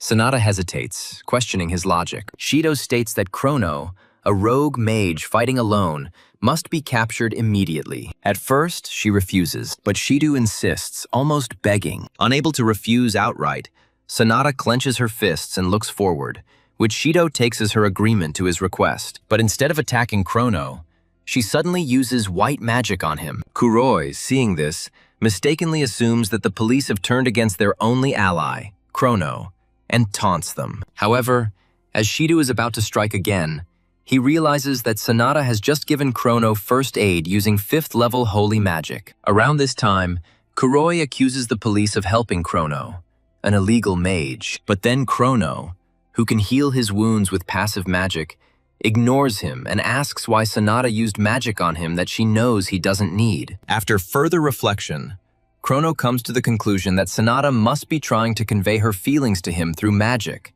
So he accepts the healing effects and continues his battle with Kuroi. Meanwhile, Shido, who is apparently brainless, asks why Sanada healed the criminal. And Sanada, tired of his nonsense, tells him that it is because Chrono is fighting for their benefit. When the simpleton asks how he does this, Sanada suggests that he consider why they, who can't even move, are still alive. Or why Chrono hasn't moved an inch from this spot. As Shido remains silent, she informs him that it is because he is solely trying to protect them all. As poor Chrono continues to get hit by Kuroi's bullets, Sanada tells Shido that if it weren't for Chrono, they would have become Kuroi's targets, which is why he doesn't back down from them. Even after hearing all this, Shido still tries to make Chrono look like the villain, the fool that he is. There is no way an illegal magician like him could save the police. Seeing the suspicion in his gaze, Sanada tells Shido that Chrono stands with them alone solely to protect the innocent and uphold the rights of the defenseless. At this point, Shido begins to use his intellect, and after noticing Chrono's immobility and severe wounds, Shido begins to reconsider his previous judgment of him. Reality soon dawns on him when the girls declare their unwavering support and willingness to fight alongside Chrono, regardless of his status as a rogue mage. Unfortunately for them, however, Kuroi smirks, stating that their kind will not be able to change the outcome, as their remaining magical reserves are critically low. SMT operatives attacked him with all their might. Wika informed him that even with their reduced mana, they still had a viable plan. After these words, their attention switches to Tushira. He floats in the air on his floating water balloon. They force him to come down back to their level. His refuge is now violated. The moment he touches the ground, Chrono strikes with demon fire, and Tushar, quickly noticing the ambush, responds with Water Wave. Tushuru understands that SMT will hinder his progress. He understands that his chances of hitting Chrono are slim. Focusing on this, SMT works to stop Tushar. Sanada sincerely wants to help. She strives to help Minato. While the girls attack their father, Shido steals his will. He engages in a fight to restrain Tushura, which ultimately enrages Kuro. As for Kuro, he praises SMT for delaying Tushu, making the battle easier, and continues to irritate Kuroi to the point where he vows to destroy them with all his might, firing more projectiles at Chrono. This time, Chrono dodges the attacks perfectly, leaving Kuroi confused and wondering how Chrono was able to dodge every projectile. Accusing him of witchcraft, Chrono assures Kuroi that he did not use any magic, but simply dodged. At this point, Kuroi loses his composure, telling Chrono to stop joking around as this isn't a cinematic performance. By then, Chrono informs him that although it has been some time since he encountered long-range anti-magic devices, he couldn't fight effectively. Hearing this, Kuroi starts firing indiscriminately, but then Chrono, declaring that he had already analyzed Kuroi's attack patterns,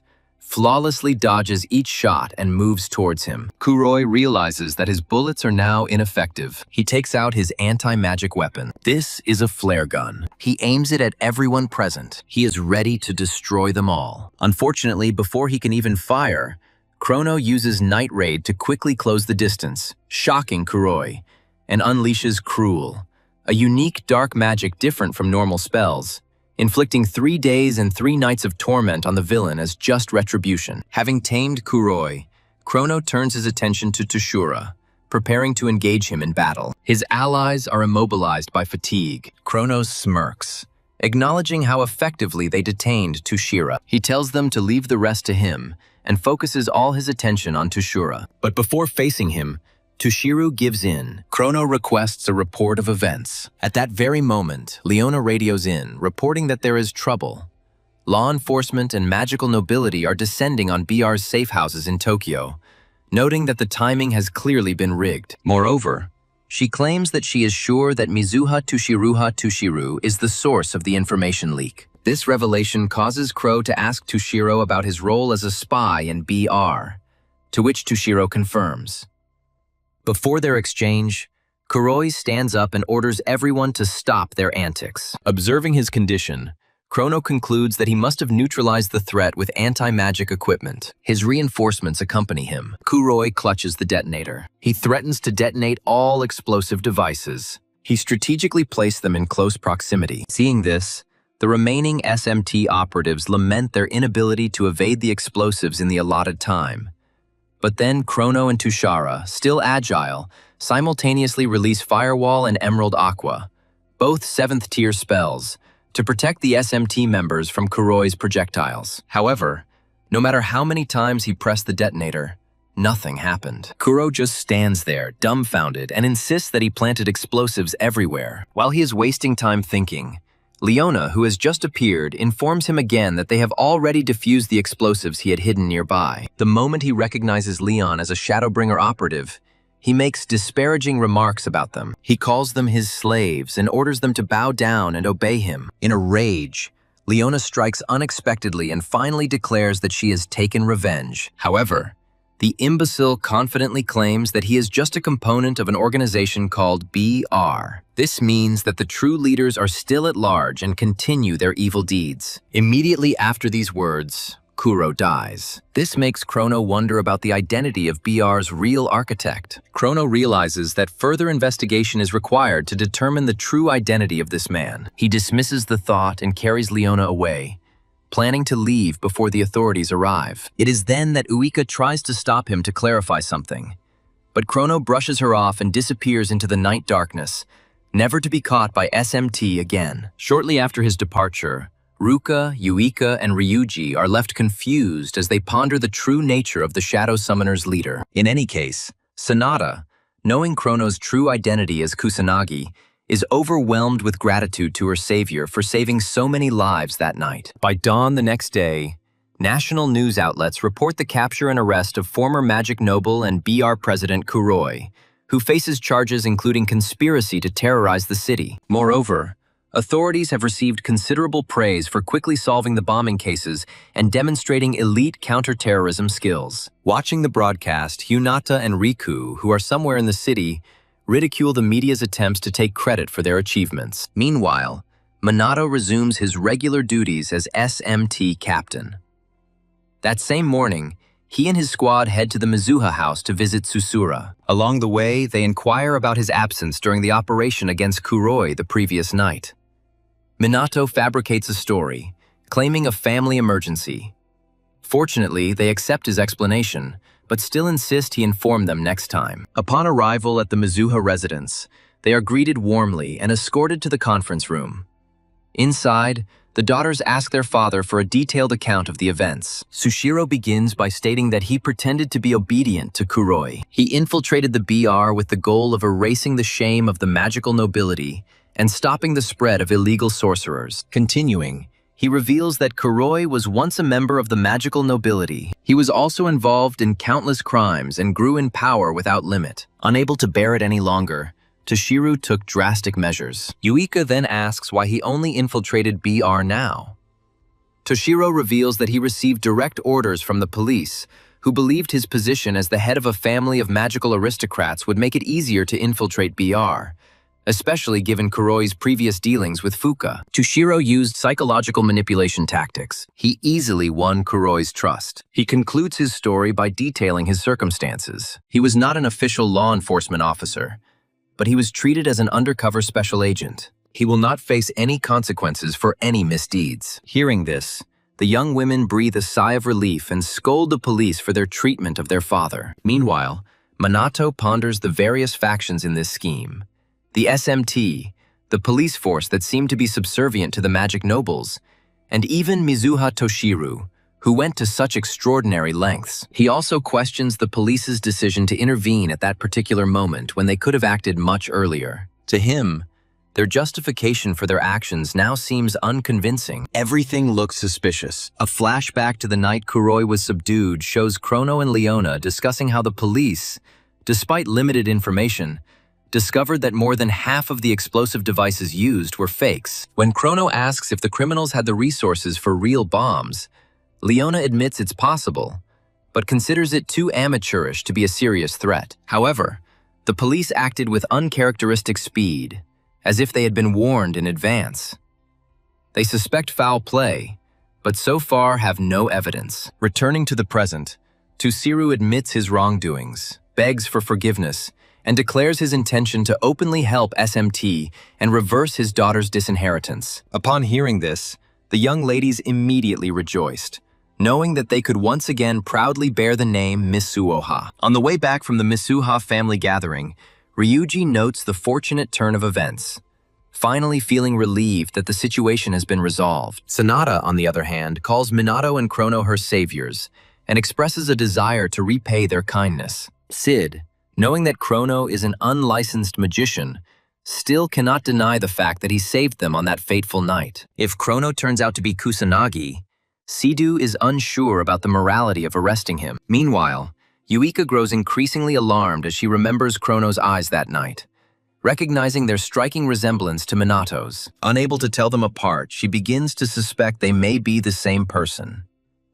Minato, fully aware of the unfolding situation, foresees potential complications if this continues. That night, disguised as Chrono, he sneaks into Kai's hospital room to continue healing him with sacred magic. Receiving no answer this time, Chrono nudges Kai to wake up. He tells Kai that his sister is waiting for his return. At that very moment, Leona enters, forcing Chrono to hide behind the window. She quietly informs her younger brother that she has finally defeated the enemies together with Chrono. She assures him that he doesn't need to worry anymore. She ensures that no one will ever harm him again. Moments after hearing his sister's voice, Kai calls out her name, and Leona immediately confirms that she is with him. Fully conscious, Kai greets his older sister upon her return and states that he has done his best to remain steadfast in her absence. Without the slightest hesitation, Leona hugs Kai tightly. Tears flowed freely down her cheeks. Seeing this, Chrono grins, realizing that his task is completed, and quietly ascends into the night sky. The next day, during the midday meal, Ryugi, who is with the others on the school terrace, begs Minato and the girls to help him look after his younger siblings tomorrow. When asked about the situation, he explains that his work schedule covers the entire day, and he will return home extremely late. He usually manages SMT activities and works when his mother is not on duty. However, unfortunately, neither of them are available at this particular moment. Since he absolutely cannot leave his siblings unattended until dark, Ryugi asks them for help. Hearing Ryuga's sincere request, Minato readily agrees to help, mentioning his love for children, and Ryuga expresses his deep gratitude to him. As for Yuika, she expresses regret at her unavailability, explaining that she has commitments related to the move. Realizing she's no longer estranged, Ryugi asks if she's finally returning to her father's residence, but Yuika informs him that they're instead moving to a larger residence. At this point, Yuika imitates her father, advising them both to continue developing their self-sufficiency and exploring the outside world, provided that Kusanagi Minato stays with them. Soon after, Ryuga comments on her father's behavior, and Yuika remarks that he is at least generous enough to provide funds. However, Minato believes that if Tushar encourages autonomy, then it makes sense for the sisters to live together. On the contrary, he understands Tushar's hidden intentions. Now he understands why Tushar wants him to be around girls more than ever before. Anyway, Ryugi makes a joke about Minato and Ruka helping Yuika move in, only to realize their overbearing and inconsiderate nature, coming to the conclusion that Yuika can handle it on her own. After the joke makes him laugh, he asks Ruka if she will accompany Minato. The hand stutters.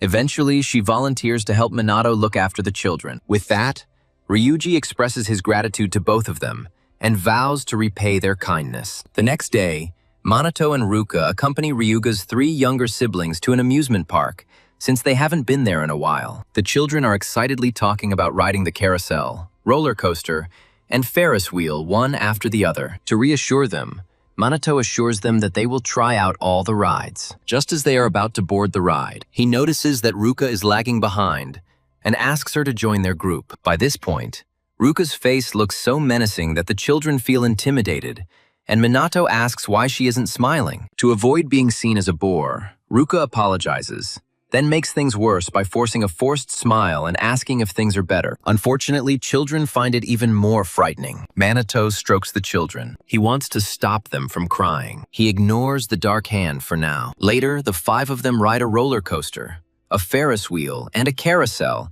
before finally finishing up as dusk falls. While Minato is busy with the happy children, he notices sadness on Ruki's face. He decides to talk to her. Luckily, the kids briefly go to the restroom after Minato warns them against fighting, giving the pair some privacy. After a short conversation about the children's delight, Ruka tells Minato that he is wonderful. Even the little ones love him. Although he knows this, Minato dismisses it as a minor issue, but Ruka counters, admitting that she doesn't get along with children.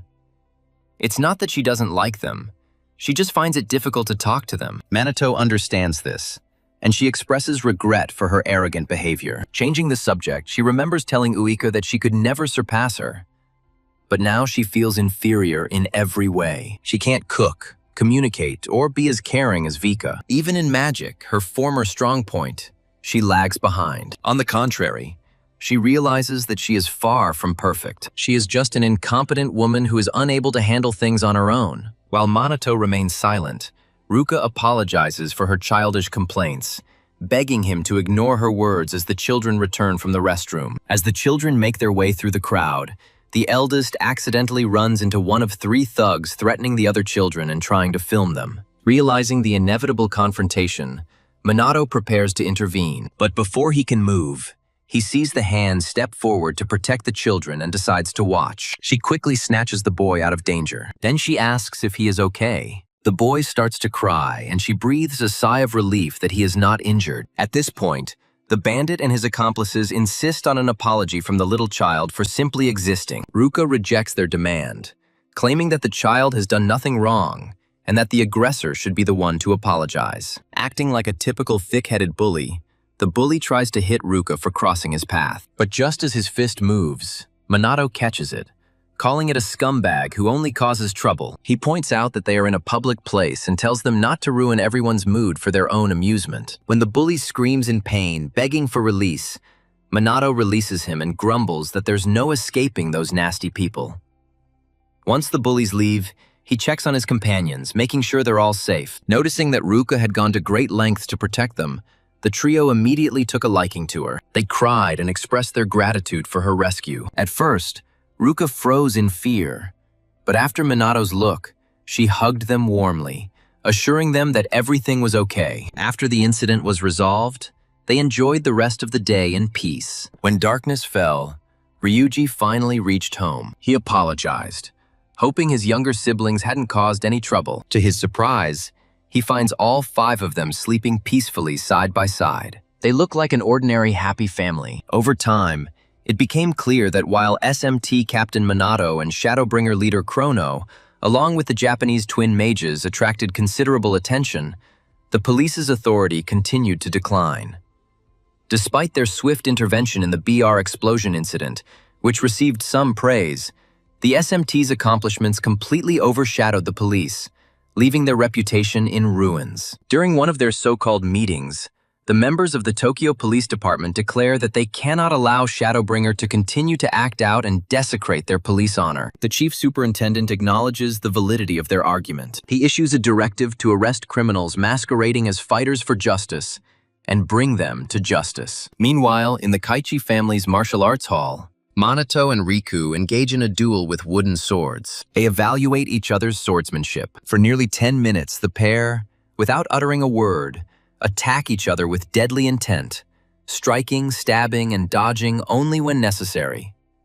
Ultimately, Riku declares the fight a draw, as both have found themselves in mortal situations. Riku noted Minato's exceptional skill with the sword. He expressed his surprise that Minato could compete with him, an assistant manager. Despite this confession, Minato informs Riku that he is still no match for him in swordsmanship. Riku, observing Minato's humility and talent, is deeply impressed. The sparring session is over. The duo return their wooden training swords to their places, and Riku immediately begins to whine about how fed up he is with his life. Confused, Minato asks Rika to explain what's wrong with him, as he looked fine just a moment ago. Riku says that when he holds the sword, he feels motivated. But now that he has put it down, he feels useless and wants to die or become a plant. Hearing this, Minato sincerely tells Riku not to die yet. He states that simply living and doing nothing is enough for anyone, as long as it brings them happiness. Seeing how thoughtful Minato is, Riku calls him an interesting person, then stands up and tells him that he always felt out of place. Rather, the fame of his swordsmanship has made him feel even more alienated. And that is what upsets him most about the world. Hearing this, Minato calms him down. He explains that this is not alienation, but a sign of uniqueness. Stunned, Riku tells Minato that no one has ever described his talent as unique before. Minato claims he had a similar experience before. He then tells Riku about his past life as a teenager as Ichikama Minato, recalling unimaginable terror and near-death experiences. Minato claims that he fought back then and, as a result, awakened his abilities. However, Riku looks at him indifferently, which is perhaps fortunate for Minato. He believes Minato is referring to the traffic accident incident he spoke about earlier. In his memories, Minato remembers that from that day on, he began to study magic by imitating the monster's spells and eventually created his own, being the only survivor. During that period, Minato Riku reports, he remembers being unable to save anyone and often being perceived as an oddball by those around him. However,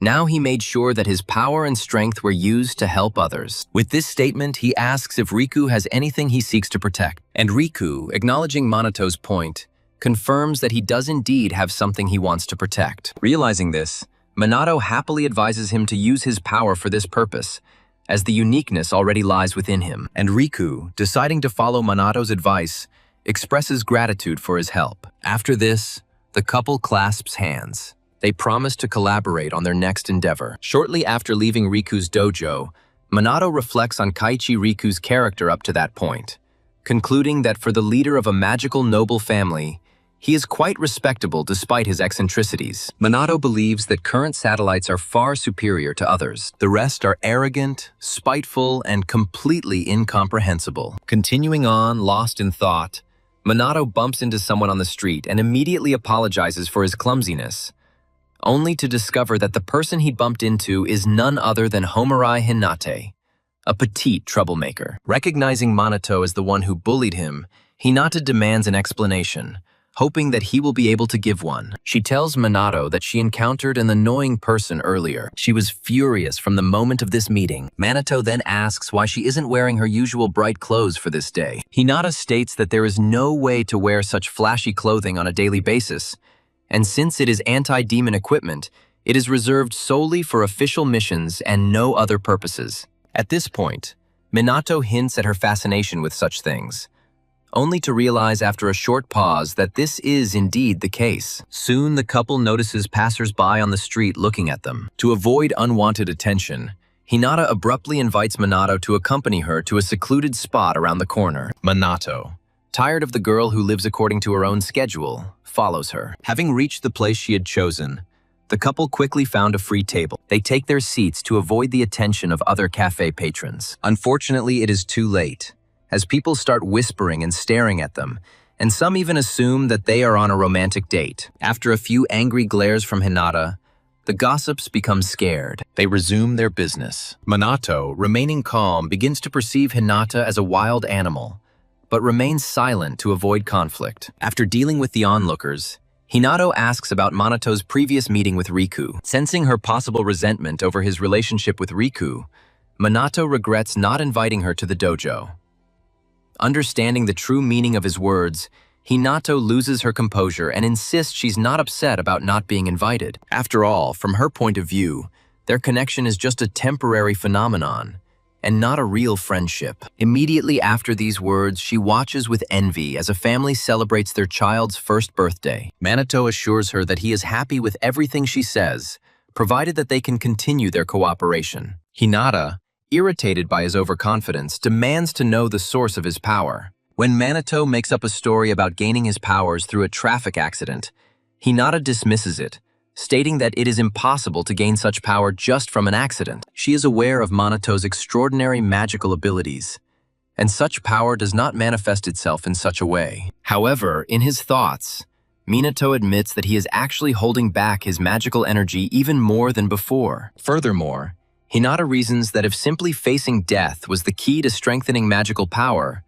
they would not have to endure such hardships. Exhausted by the secrecy, Hinata stands up and firmly insists that Minato reveal the truth. She insists on finding out the truth behind his formidable power. Minato understands her strong desire to gain greater power, but explaining to her, a person from the current era, that he is Ichikami's reincarnation would be meaningless and would not satisfy her. Therefore, he advises her to follow the usual training methods. He states this on the condition that she wishes to become stronger. Hinata sighs in despair, noticing that Minato is an enigma, and returns to her seat. Shortly after, the waiter brings their food and, after apologizing for the wait, serves Hinata her long-awaited berry parfait. Minato is stunned by the huge size of the parfait and asks what is going on. But Hinata, now beaming with excitement, informs Minato that she was looking forward to this. Immediately after the conversation, she acts as if the waitress brought the wrong order. Minato watches in bewilderment as she devours each bite with a concentrated look,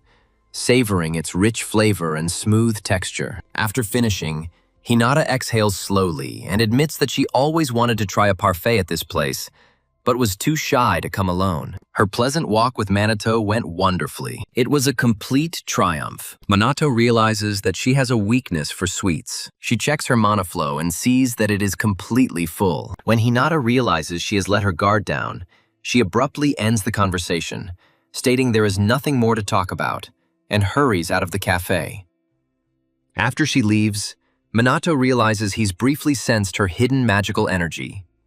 However, he admits it's significantly more powerful than the last time they encountered her. It's impossible for her to have strengthened so much in such a short time simply through training. Reflecting on how she increased her power, Minato comes to the conclusion that Hinata Homarai is hiding something. Meanwhile, Shidu, still stuck at work, begins to suspect that the Minato is indeed Kronos. He noticed that Kusanagi disappeared whenever Kronos appeared, and he found it hard not to think that they were the same person. At the moment, the police investigation is gaining momentum. Shidu realizes that it is only a matter of time before Kronos is arrested. Confused, he looks at a family photograph, hoping that his father's spirit will offer him some guidance. Later that evening, Leona instructs Kronos on the roof. She informs him that the authorities are working to overthrow Shadowbringer. Raids are occurring everywhere, resulting in some members being detained for questioning. Upon realizing this, Kronos realizes that SMT has also been ordered to arrest them. He briefly considers revealing his identity as SMT's Kusanagi to Leon, but decides against it. If she were arrested, knowing the truth would only burden her with unnecessary anxiety, since he knows she would never leave him. Moreover, at this stage, there's no real benefit to revealing his identity.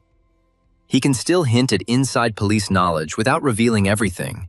So now is not the time to confess. Just then, Leona tells him that they need a strategy because if the situation continues, the police will eventually corner them. To keep her from worrying, Kronos assures her that she should trust him to handle these matters. He already has a plan. The next day, Minato visits Takigami at her home to ask for her help with his plan, and Takigami agrees to help him. A few days later, the chief of the Tokyo Police Department inquires about the progress of the Shadow Ripper investigation. Upon learning that Chrono hasn't been captured yet, he becomes enraged and demands an explanation. One of the officers reports that they are still interrogating the captured Shadow Ripper operatives, but so far they all claim to know nothing. The chief then asks why they didn't force them to talk, but the officer explains that they have no leverage since it seems the rank and file really don't know anything. In desperation, the chief authorizes officers to use force if necessary to apprehend Chrono, claiming the police department's reputation is at risk. Recognizing the urgency, the officers quickly spring into action. Meanwhile, Shadow calls all members of the SMT to the briefing area and informs them that the higher-ups have instructed them to find Chrono and his accomplices. With Chrono's whereabouts remaining unknown, Shido reveals that his information was released publicly to make identification and capture easier. Furthermore, with discrediting materials circulating against the police, Shido instructs the SMT members to search for Chrono while continuing their disaster prevention efforts. Some members of the SMT expressed dissatisfaction, emphasizing that they were already overburdened with managing disasters and monsters. They grumbled that their superiors must be out of touch with reality, as this task was beyond their authority. However, Minato takes this as a sign of the police's desperation, realizing that if they become determined, it will be very difficult for his group to elude them. As the meeting concludes, Shido reminds his team to prioritize dealing with disasters and monsters while continuing to pursue the Shadow Rippers. After the meeting, Sanada asks Shido if they're really going to do this. Shido replies that they have no other choice. It's a direct order. Ryuji grumbles that he bears most of the burden for the disasters, and the Mizuha sisters join in their complaints. Shido acknowledges their discontent, but explains that the authorities are in a difficult position, as the Shadow Ghosts have significant influence in public support. Having assessed the potential consequences of further support for the rogue mages, Shido turns to Minato and directly orders him to stop pretending.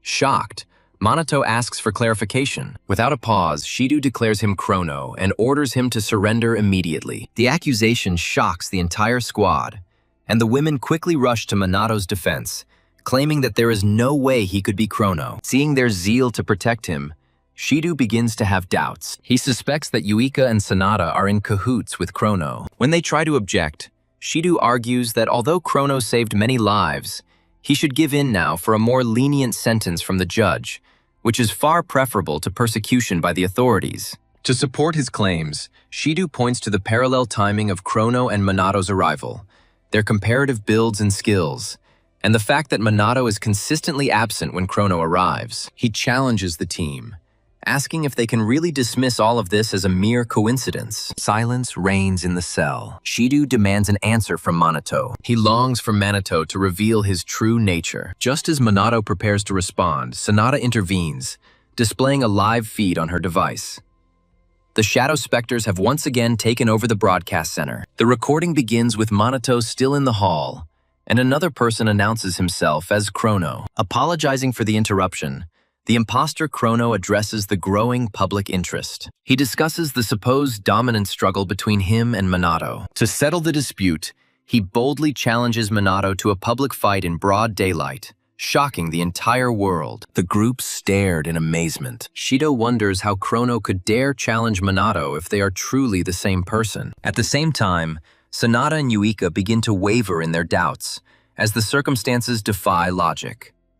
Meanwhile, Ryugia and Ruka, unaware of the grave consequences, question Minato's intentions. Minato confirms to them that he will accept Chrono's invitation. Hours later, the entire nation is glued to Shibuya, awaiting the momentous clash between Kusanagi and Chrono. A media helicopter circles overhead as reporters cover the massive crowd, treating it like the main attraction. Authorities, concerned about the dangerous potential of the encounter, stationed officers presumably ready to detain Chrono. While waiting for his appearance, some supporters shout out encouraging words to their favorite fighter. Meanwhile, Ryugi notes how this confrontation has escalated into a media frenzy. Its satellites present figures from social platforms and live stream audiences, illustrating the event's wide reach. Shido, on the other hand, watches quietly, trying to figure out Minato's true motives, hoping for a mistake, since there is nowhere to retreat. Near the venue, Hinata and Riku encounter Toshiru,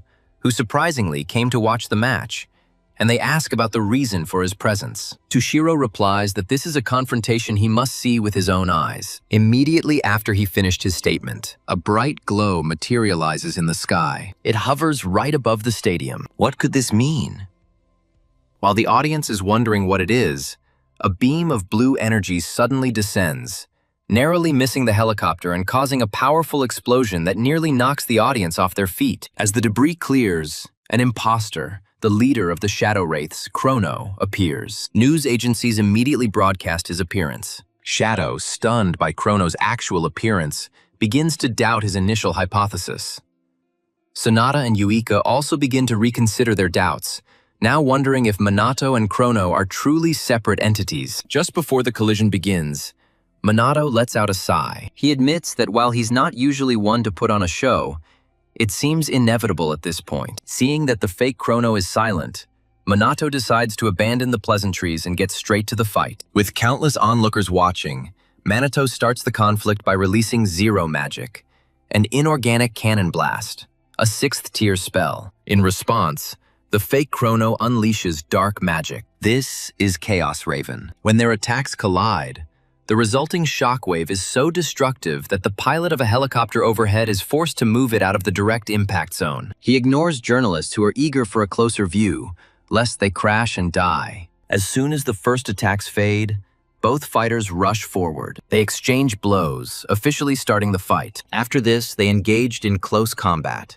exchanging blows several times. The fighters mirrored each other's intensity before moving on to magic. Using magic, Chrono unleashes a 9th tier lightning spell, piercing thunder, aimed at Minato. Minato emerged from the attack completely unharmed. However, he grumbled that the imposter Chronos did not restrain himself, thereby dirtying his clothes. Without a word, the fake Chrono delivers a follow-up attack after his initial attack. This follow-up attack uses the 7th tier earth spell Comet. He points it at Minato, intending to destroy him. To protect himself from the approaching comet, Minato summons a 9th level Neo-Magic shield using a magic sprite. Placing it between himself and the magical projectile, he watches as the shield shatters the comet into pieces. The comet is destroyed, and Minato turns his attention to the magical sprite. He praises him for his skillful use of Neo-Magic and playfully tickles him. At about this point, the audience burst into applause and jubilation. Several of the instigators of the riots even stated that they no longer cared about the magical aristocrats,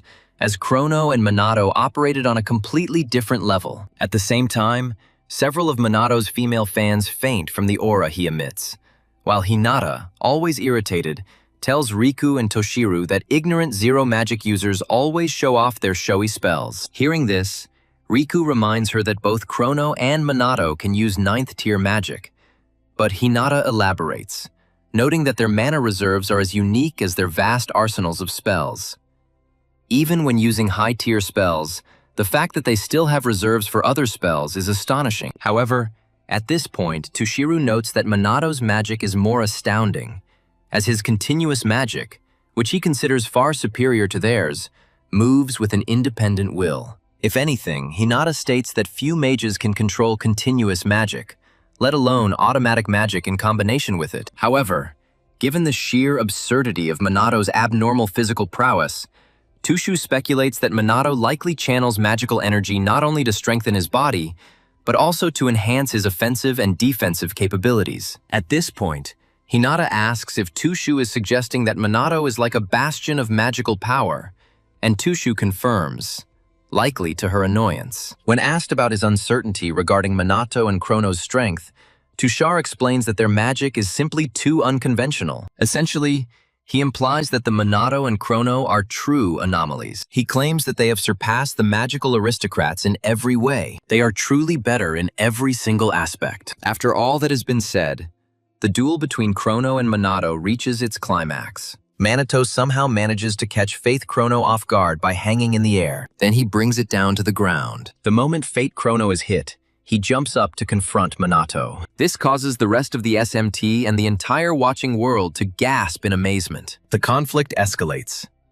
Yuika, Ryugia, and Ruka admit they underestimated their opponents. Now they see the true scale of their opponent's strength.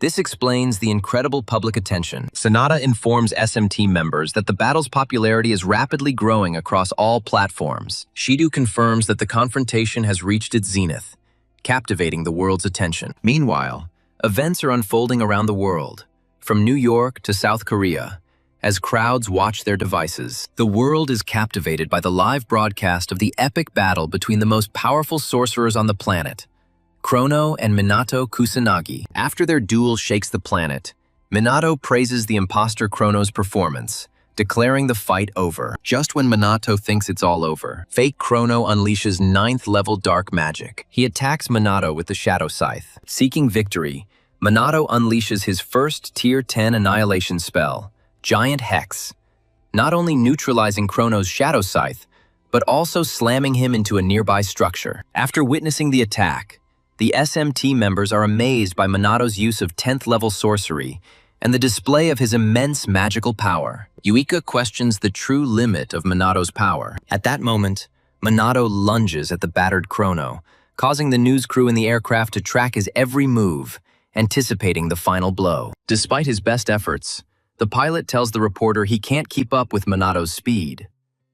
When the operator reports the video link has been interrupted, the reporter scolds him for disconnecting just as the confrontation is reaching its climax. Meanwhile, Minato arrives at the imposter Chrono's position, hesitates, and slightly lowers his defenses. Just when he's not paying attention, Chrono reaches out to Minato and begins casting dark magic. However, just as the imposter Chrono prepares to cast a spell on him, Minato orders him to stop the act, and the fake Chrono instantly disappears. With his disappearance, Minato mutters to himself, sighing in relief that he managed to successfully pull off a deception in front of the entire world. Regarding the anti-monster equipment Takagami created for him, Minato concludes that it has reached its maximum limit. It can only withstand 9th-tier magic for a limited time. He also reflects on the usefulness and difficulty of cloning magic, noting that the double he created, fake Chrono, is significantly weaker than himself and can even barely speak.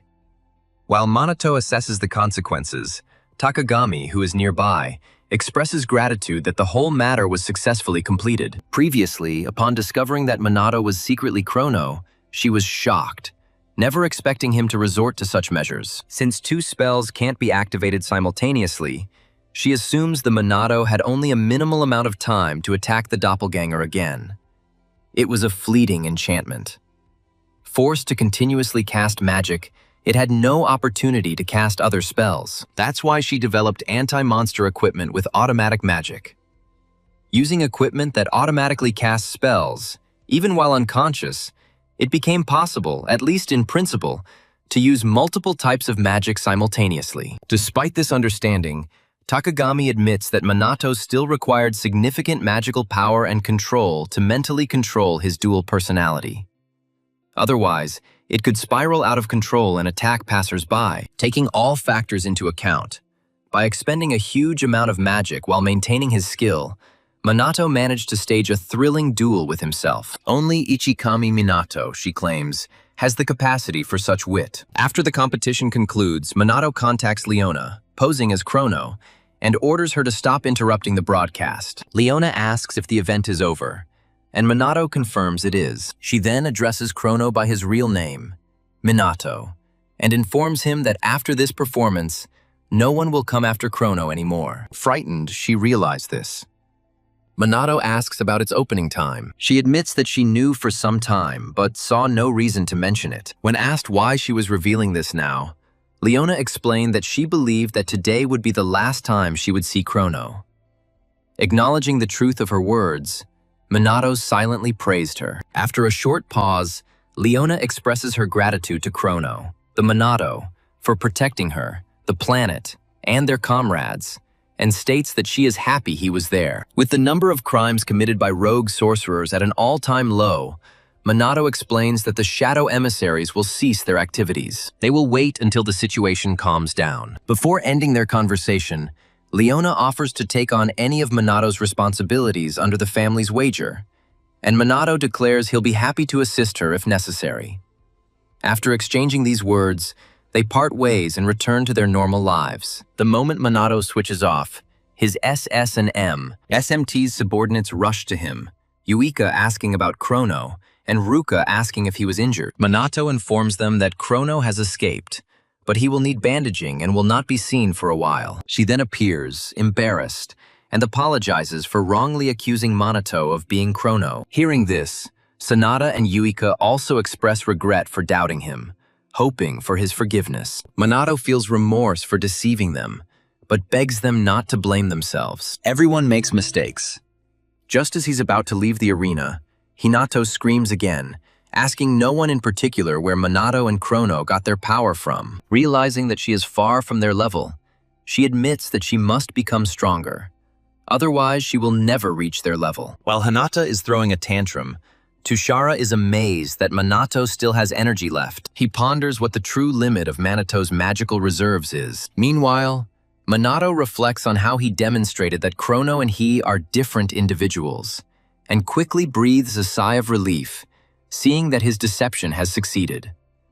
With BR now disbanded, he assumes the Shadow Specters are no longer needed. However, Kuroi's last words about him being nothing more than a pawn echo in his thoughts. However, for now, he feels satisfied. The most pressing issue has been resolved. Finally, he can find peace. Days after the conflict, Minato begins promoting tea brands, streaming workouts with SMT, releasing merchandise with artists, and appearing on television to talk about his awakening and intense training program. One day at school, Minato is surrounded by a crowd of young women eager to shake his hand, hug him, or marry him. Watching this spectacle, Ryuga, Ruka, and Yuika wonder if their now renowned leader can handle it. Unknown to them, Minato is close to madness from all this attention. He perceives young women as draining his energy. In despair, he jumps out of the window and runs away from school, accusing Shida of forcing him to perform in public. Just when he thinks he's safe, a crowd of female fans discovers him and pursues him. He spends most of the day running and begging them to stop. Later, back home, Ruka and Yuika ask how he's feeling. Minato assures them he's fine and then asks about moving. They inform him that they have finished cleaning everything while he was busy with his escape. Minato expresses his gratitude. Yuika then tells him about their new home. This is a 3-room apartment that provides everyone with their own personal space. Realizing that they won't see Minato sleeping again, both girls blush and look away, leaving Minato confused by their reaction. His mobile phone rings. He goes out onto the balcony and answers Takigami's call. She asks if he's free to talk, wanting to confirm his well-being after recent events. Minato assures her that everything went smoothly thanks to her help, though he admits it's still a bit unsettling. Takigami laughs, noting that everyone's admiration can be hard to control. Minato then instructs her to contact him whenever necessary, as she is not only a valuable confidant, but also the only person who knows his true identity. Hearing this, Takigami expresses his gratitude for his offer. After this, he disconnects. Shortly after the conversation ends, she pulls out a photo of herself with 2 other girls and quietly reflects on her situation. Unfortunately, no details are given to clarify the subsequent events. A few days later, numerous new SMT recruits gather at the MPD training base. Everyone hopes to be placed in the same unit as the Mizuha sisters, or to train under the impeccable Captain Minato. Upon arrival, Yuika expresses surprise at the large number of recruits, but Ruka explains that their presence is solely due to Minato. Regardless, Ryugi notes that their zeal is one thing, but he hopes they can endure Minato's grueling training. Otherwise, their journey will end quickly. Soon, Minato makes a spectacular appearance at the training ground. His mere appearance instantly captivates the recruits, leaving them in awe. As they shower him with praise, Minato, tired of their flattery, unleashes a powerful surge of terrifying magical energy. This causes the recruits' bodies to freeze, filling them with terror. Once they come to, Minato praises their resilience.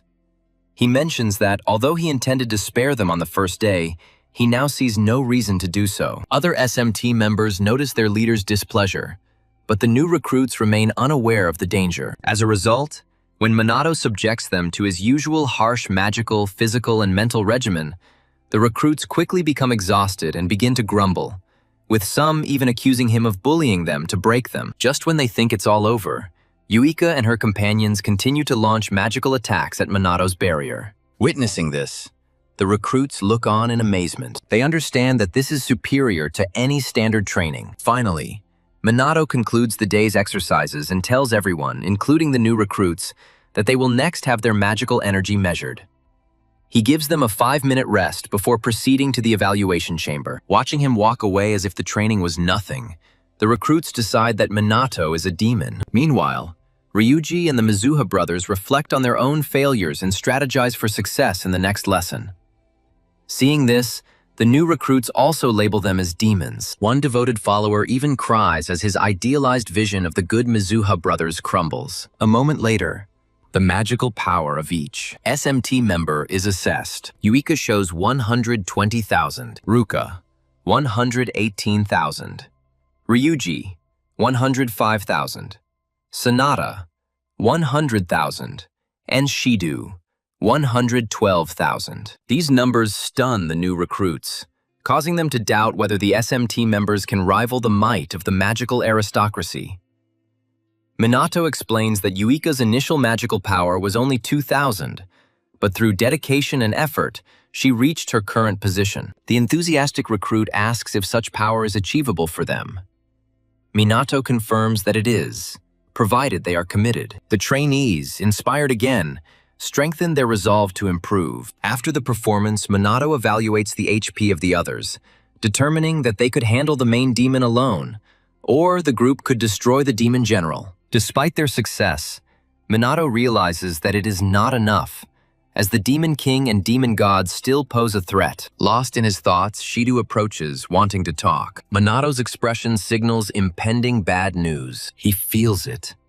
Hours later, Minato finds himself in formal attire at a joint reception for the magical aristocracy and the SMT, complaining about the tediousness of the event. Just before he breaks down, Shido, also in a suit, expresses gratitude for his presence. While Minato agrees that teamwork is vital, he questions the need for such a lavish gathering. Shido apologizes, suggesting that the magical aristocrats are likely using this occasion to celebrate their rebirth. Since the BR incident has raised the police's profile, realizing he can't avoid the event, Minato simply stands there and pretends to enjoy himself. After a short pause, Minato compliments Shido's suit. Nearby, Ryuji admits he feels unassuming in formal attire. Not wanting to indulge in self-flagellation, Minato generously showers Ryuji with praise for his height and physique. It was then that Shido announced the release of the young ladies. Yuika made her debut in a gorgeous flowing dress, apologizing for being late. Then Ruka appeared, captivating in an elegant dark blue dress, also apologizing for wasting her time. Then Sanada appeared in a pale green dress with a flared skirt, marking the large number of guests at their celebration. Yuika turned to Minato, asking if she thought her outfit was strange. Minato knew what to say.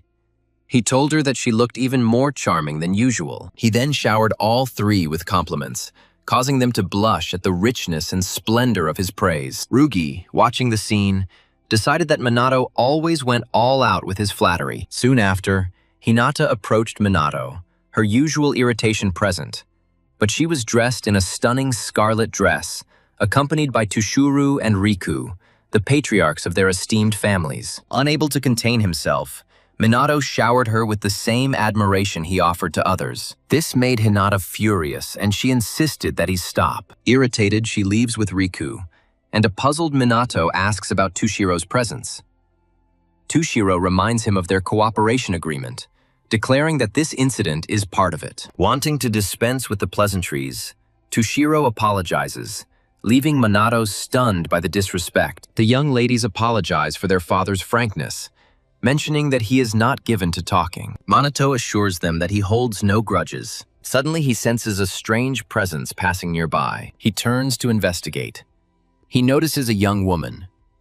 She is wearing a flowing black dress. Before he can address her, the MC appears, expresses gratitude for her presence, and introduces the evening's main guests, the members of the SMT, the Magic Nobles, and finally, the founder of the Magic Nobles and head of the Magic Association, Momo Hifumi, along with his esteemed daughter, Chloe Momu. Minato instantly recognizes Hifumi as the person he encountered in Dotonbori. Importantly, now that he knows the mysterious woman is Chloe, he feels unsure of his next steps. For now, however, he remains silent and watches as Mumu Hifumi takes to the stage to address the assembled guests. Upon reaching the platform, Mumu formally introduces herself and begins by acknowledging the country's persistent monster problem. He then emphasizes that the partnership between the Mace aristocracy and SMT is the ultimate solution to this threat. To restore public faith in noble mages, Hifumi promises to ensure global stability and prosperity for all mages. At this point, his speech ends, earning thunderous applause. After Hifumi's performance, Minato praises him. His message was clear and effectively conveyed. He then notices Chloe, Hifumi's daughter, beaming at him and ponders her intentions. In any case, Hifumi approaches the SMT and guarantees that the noble mages will work closely with them to protect the nation. He then turns to Minato with a smirk. He expresses anticipation for their future collaboration. Shaking his elder's hand firmly, Minato reciprocates and discreetly assesses Hifumi's magical power. Minato still concludes that the man has maintained his training regimen. His power output remains outstanding. Indeed, Minato could confidently state that Hifumi had not changed since their first meeting 50 years ago. Thinking back, Minato recalls the time he met a young Takigami and Hifumi at the training fields of the Magic Academy. At the time, the Mages Association was recruiting new students, and the respected sage Ichikami Minato was overseeing their training. During their first exercise, Ichikami boldly ordered the trainees to attack him simultaneously. However, one trainee, young Mumu Hifumi, responded defiantly, calling him a scoundrel and warning him not to underestimate their capabilities. Hearing this, young Takigami Shizuku called Hifumi impolite for speaking such words to a living legend. However, Hifumi insisted that he didn't care who Ichikama was. He was going to smash his smug face into the ground. Together with Takigami, who commanded water magic while he used dark magic, Hifumi launched an attack. But Ichikama, unimpressed, repelled it with a simple first-tier spell, further angering Hifumi. Ignoring his outburst, Ichikama summoned wooden spears from the earth spell to defeat all the cadets. After the chaos died down, many abandoned their aspirations, shocked that he had so easily repelled a fourth-tier spell. Ichikama realized the true force of the attack. He admitted he had been holding back. He expected many to give up, as was usually the case. But to his surprise, Hifumi stood up and proclaimed that the battle was not over, stating that he had only just begun. Takigami, equally determined, joined the fight. The couple prepared for the next round. Takigami, equally determined, joined the fight. The couple prepared for the next round. Ichikami, amazed by their true potential, allowed them to strike again. Despite their best efforts, they were ultimately defeated, forced to face the true monstrous power of Ichikami. When most of the trainees dropped out, Ichikami was impressed by the two who persisted. He completed the training session. He then advised them to recover. Rest was really needed. However, as he left, Hifumi unleashed dark magic, declaring that their battle was not over and vowing his ultimate defeat before passing out. Seeing the determination in Hifumi's eyes, Ichikami was sure that the young man would turn into a formidable sorcerer. When Takigami launched his surprise attack, he realized that the Magic Association had just acquired two exciting new recruits. When Hifumi lost consciousness, he vowed to surpass Ichikami Minato. He swore that he would surpass Ichikami Minato. Ichikami merely told him that he would wait for this moment. And with that, the flashback ended. Returning to the present, Minato, Ichikami's reincarnation, reflects on how that impetuous youth transformed into a powerful figure, wielding wealth and influence. For a moment, he considers revealing his true identity to Fumi, but he remembers Takigami's warning. She refuses. A few moments later, SMT is officially introduced. After this, the participants are invited to communicate. They start communicating. Just when Minato thinks he has escaped, Chloe comes up to him, introduces herself, and says she has wanted to meet him for a long time. He praises her as a witch and expresses his willingness to talk. Chloe laughs at the compliment, but modestly admits that she's nowhere near his level. Minato agrees. Her magical power and control over the elements seem insufficient, but there is something unsettling about her. He just can't pinpoint the source of it. For now, Chloe expresses hope to build a relationship with him, relying on her intuition. Minato carefully considers his response. Nearby, Ruka and Yuika watch Chloe and Minato's conversation with concern. Realizing that these are likely just initial greetings, they try to allay their concerns. Around this time, Chloe tells Minato that she looks forward to their collaboration. He claims to share the same feelings. As they shake hands, Chloe senses his magical energy and remarks that she is glad he is a worthy man. Without saying anything else, she assures him that they will meet again soon and leaves. The next day at school, Minato endures the usual barrage of bullying from the girls. Just when he was on the verge of a breakdown, the instructor comes in and tells everyone to calm down because of the arrival of a new student. A moment later, Mumu Chloe appears. Introducing herself as a student at Kamui's Mage Academy, she takes her seat, leaving Minato speechless as he never imagined her transferring to their school. As soon as the other students saw her, they recognized Chloe Mama from the previous day. Some even commented that this was their first time meeting anyone from the Mumu conglomerate in public, as such appearances are rare. Shortly after her introduction, the teacher directs her to the empty seat next to Minato, and Chloe accepts. As the lesson continues, Minato whispers to Chloe that he didn't expect her to come here. But Chloe reminds him that she promised they would meet again soon. And so, she arrived. Minato constantly watches the unusual Chloe sitting next to him throughout the entire lesson until it ends. Immediately after the lesson ended, all the students in the room turned their gaze to Chloe, watching her with surprise. Around this time, Yuika notes Chloe's instant popularity, pointing out that the same people who usually bother them are now flocking to her. When Ruka and Ryuga enter the classroom, they both speculate about Chloe's motives, not expecting her to actually transfer. Given the speed of the transfer after the incident, Yuika suspects an ulterior motive, stating that the timing is too perfect to be a coincidence. After grumbling some more about the friction with the aristocratic mages, Ryuji hopes her arrival isn't part of another of their ploys. For now, Minato and his team decide to keep a close eye on Chloe. After about 60 minutes, Minato and the others are stunned. Saito states that Chloe Mumu will be integrated into the SMT. Stunned, one of them inquires about her presence, and Saito explains that, to strengthen the agreement with the aristocratic mages, the higher-ups have decreed that Chloe will serve as a liaison between the two factions. He adds that by including her in the SMT, they are seeking to strengthen solidarity between the groups. When Chloe is given the opportunity to address them, she introduces herself as a descendant of Mumu, expressing hope for their friendly welcome. Taking in her gentle nature, Ewika's disposition changes and she extends a welcoming handshake. As the girl speaks, Shido turns to Minato, apologizing for his harsh statement and saying that it was a direct order. Minato assures him that this is acceptable, admitting that he was somewhat expecting it after the joint announcement. Shido nods with relief. He watches Minato for a little while longer. Realizing he still has to evaluate her, Minato puts Chloe through his standard grueling workout. He trains her along with the others. Even when he increases the intensity, leaving the cadets exhausted and grumpy, Chloe not only keeps up the pace, but outperforms Yuika and the others without showing any signs of fatigue. Every attempt by Yuika to close the gap ends in defeat.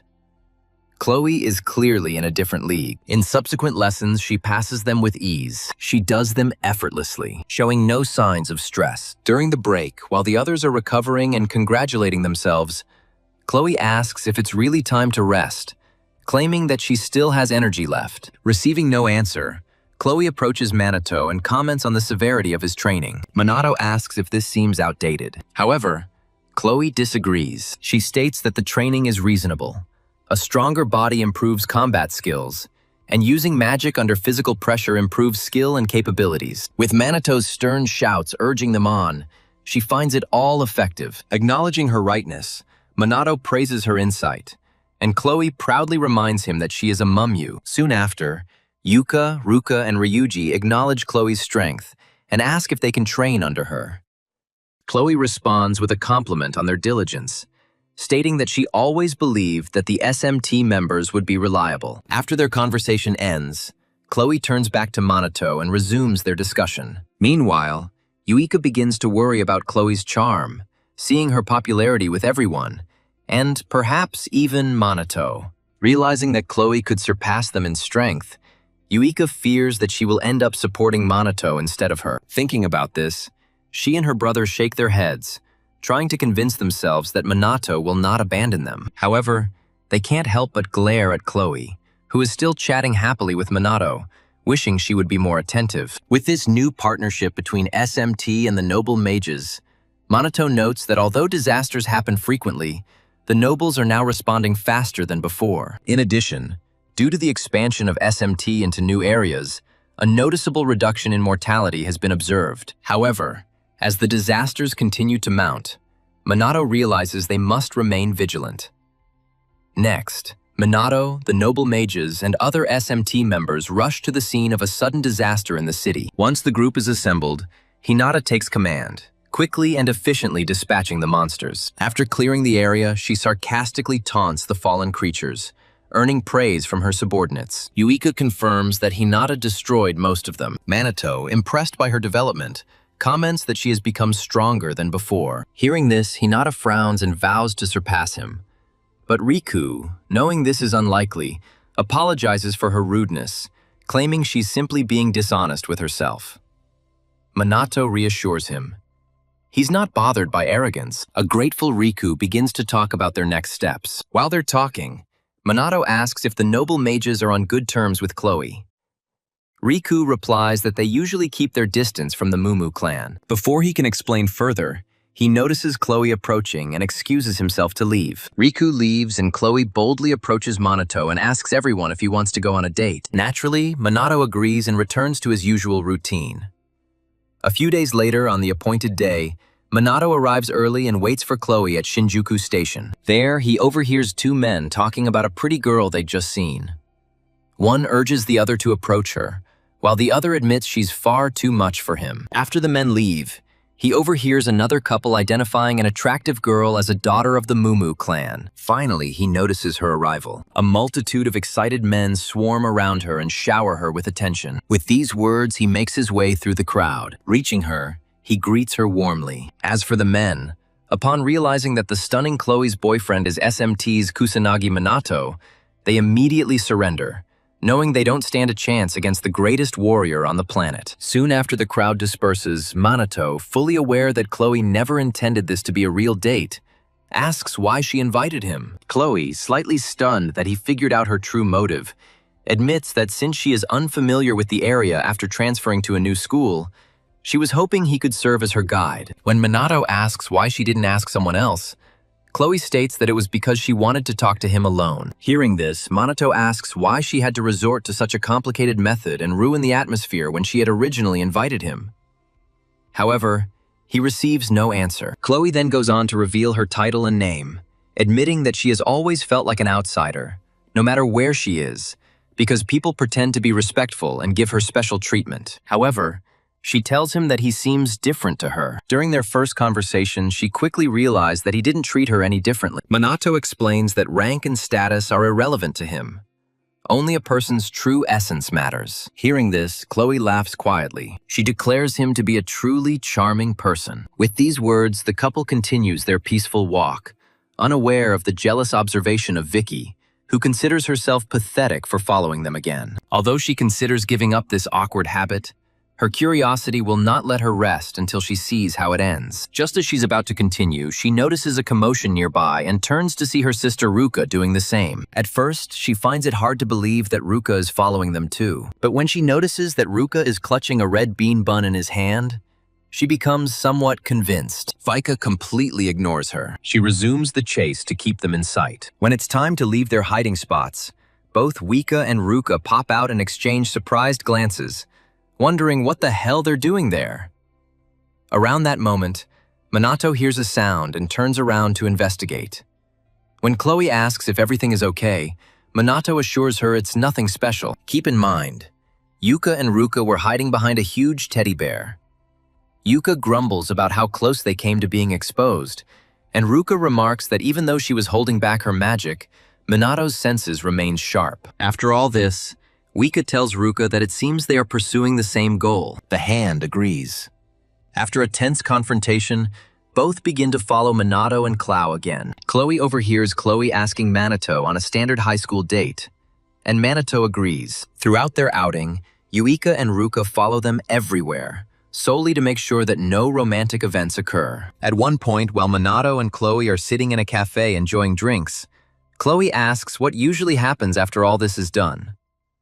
Minato replies that it depends on the circumstances, but usually people talk, socialize, have dinner, and then go home. By this point, Wick and Ruka are tired, as they can't see much from their hiding place. Chloe then admits that she finally understands what a standard date means, but questions the purpose of engaging in all of this activity. She asks if she's missing out on something, because just going for a walk and having dinner doesn't mean anything to her. Minato explains that it's not the actions themselves that matter, but the company.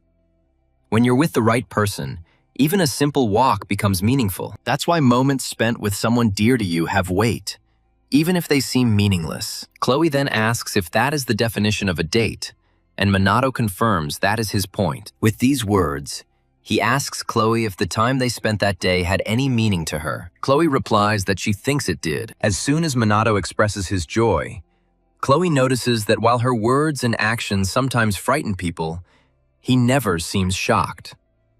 Touched by his acceptance, she blushes and calls him a wonderful person. Unfortunately for Yuika and Ruka, they overhear this and begin to panic, fearing that Chloe might also have feelings for Minato. Minato, deeply touched, tells Chloe that he is deeply flattered. By this time, the cafe patrons have noticed them, so he suggests that they leave, and Chloe agrees. After walking a short distance, they finish their date. Chloe thanks Minato for making this day meaningful. She then asks if they can meet again in the future. Minato replies that he doesn't mind. He wants to get to know her better.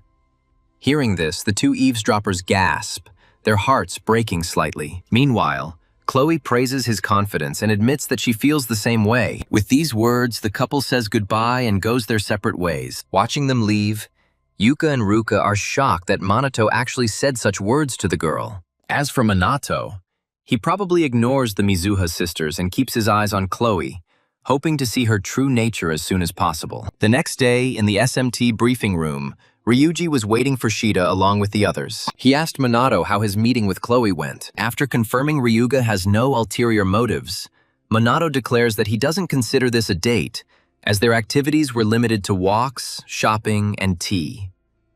Although Ryuga admits that this is the very definition of a date, he remains silent, allowing his stern superior to do the talking. Soon after, the boys notice some friction between the Mizuha sisters and Chloe, who was engrossed in a conversation with Sonata, and Ryugi hoped that Minato's outing wouldn't provoke any conflict. He warns his companion to avoid trouble, but Minato, who has the social skills of a cockroach, is confused. Shido soon arrives and everyone settles in. To bring the team up to speed on the current situation, Shido reports that monster-related deaths have dropped sharply recently. Moreover, after the dissolution of BR, there was a proportionate reduction in the illegal activities of mages, and the shadow assassins in Chrono have ceased all activity for some time. Sonata scours online forums and informs the team that public interest has also faded, despite the initial excitement.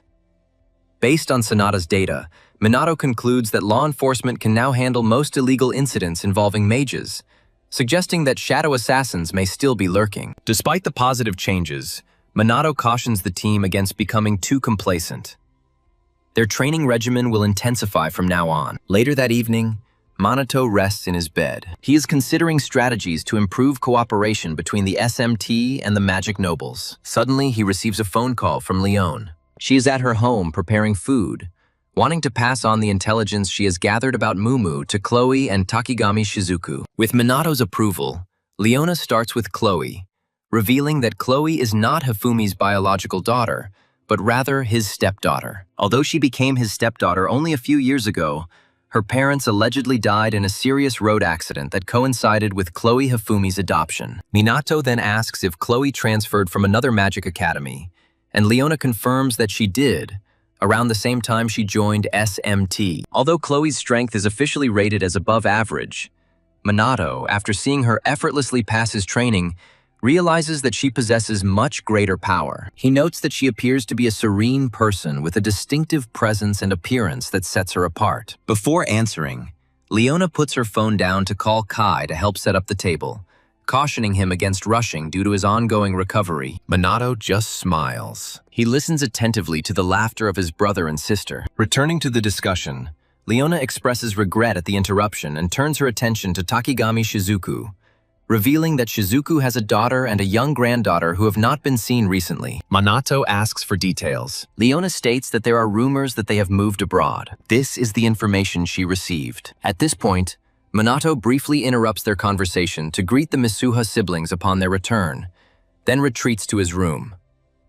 Continuing the conversation, Leona asserts that the rumor about moving abroad is unconfirmed and seems suspicious to her. When Minato asks if she suspects the rumors are fabricated, Leona admits uncertainty and the possibility of error. Nevertheless, she promises to look into the matter further, and Minato thanks her for her assistance. After a brief exchange of pleasantries, they end the call. Immediately after this, Kai asks if Leona had spoken to Chrono before. Leona, puzzled, asks why he decided so. Kai informs her that it is because of her obvious joy. She ruffles his hair and continues her evening meal. The next day, the Tokyo Police Chief Superintendent summons Takigami for a secret meeting, tasking her with further investigation into Kusanagi Minato. He warns that without understanding the origin of Minato's power, the police department will become irrelevant. To his surprise, Takigami agrees. The elder asks why Minato always seems so relaxed around her. Knowing he can't reveal the true reason, Takigami fabricates an answer, suggesting it may be due to her age and his compassionate nature. GS remains indifferent, but nevertheless accepts her explanation. He reminds her that they have come too far to back out now. Having no alternative, Takigami agrees and begins his new mission. At the same time, Minato is collecting SMT at the training ground. They attend their regular training sessions. Just as he is about to begin, Shido appears, apologizing for the interruption, and informs him that a contingent of United States Army mages is in Japan for a conference and wishes to observe the SMT training. Yuka, Ruka, and the others exclaim in amazement, not understanding why the Americans, who are known for their first-class magicians, would show interest in them. However, Minato notes that America's standing was not as high when he was Ichikame, and judging by his squad's reactions, they have clearly reached the top. As it turns out, SMT's fame spread abroad thanks to their clash with Chrono. Chloe suggests that the Americans probably just want to see Minato in action. A moment later, the portals to the main structure swung open. As the Americans advance towards the training grounds, Shido quietly conveys to Minato that they are likely here to develop a strategy to respond to repeated disasters around the world, just like in the past. Upon arrival of the American contingent, their commander appears. He is powerfully built, looks like he's on stimulants, and is accompanied by his equally muscular subordinates. With minimal politeness, he directly asks the SMT why they are discussing such issues. Receiving no response, the steroid-fueled thugs unleash magical power far beyond what is needed to intimidate the port, continuing their advance on them. Soon, their hulking leader confronts the supposed captain, Kusanagi Minato, projecting maximum intimacy both physically and magically.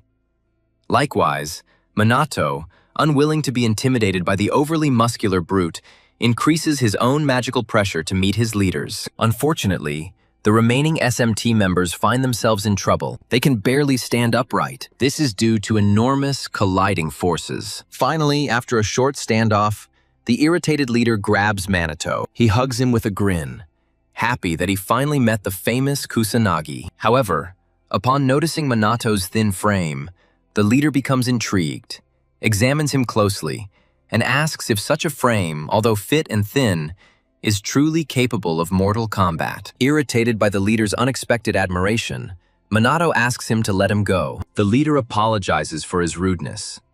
He begins by introducing himself as Major Aaron Anderson of the U.S. Army's 1st Magic Division and Chief Researcher at the Army Magic Institute, despite his primitive appearance. Minato suggests that such an institution should research monsters. They must also investigate disasters and magic in general. He then introduces himself as the captain of SMT. But before he can introduce the rest of the team, Aaron interrupts him, stating that he already knows their names and recognizes their high skill levels. While the team basks in praise, Minato reflects on how far behind Japan's magical research has fallen thanks to the aristocratic mages. He views this meeting as a chance to learn something new, especially considering his own knowledge is outdated. Recognizing Aaron's role as a researcher, Minato expresses a desire to ask him about monsters and cataclysms. However, before Aaron can respond, his subordinates frown. They increase their magical energy to intimidate Minato. It seemed as if they could defeat him in a fight. Yuka and the others nearly collapse from intense killing intent. But Aaron orders his soldiers to retreat.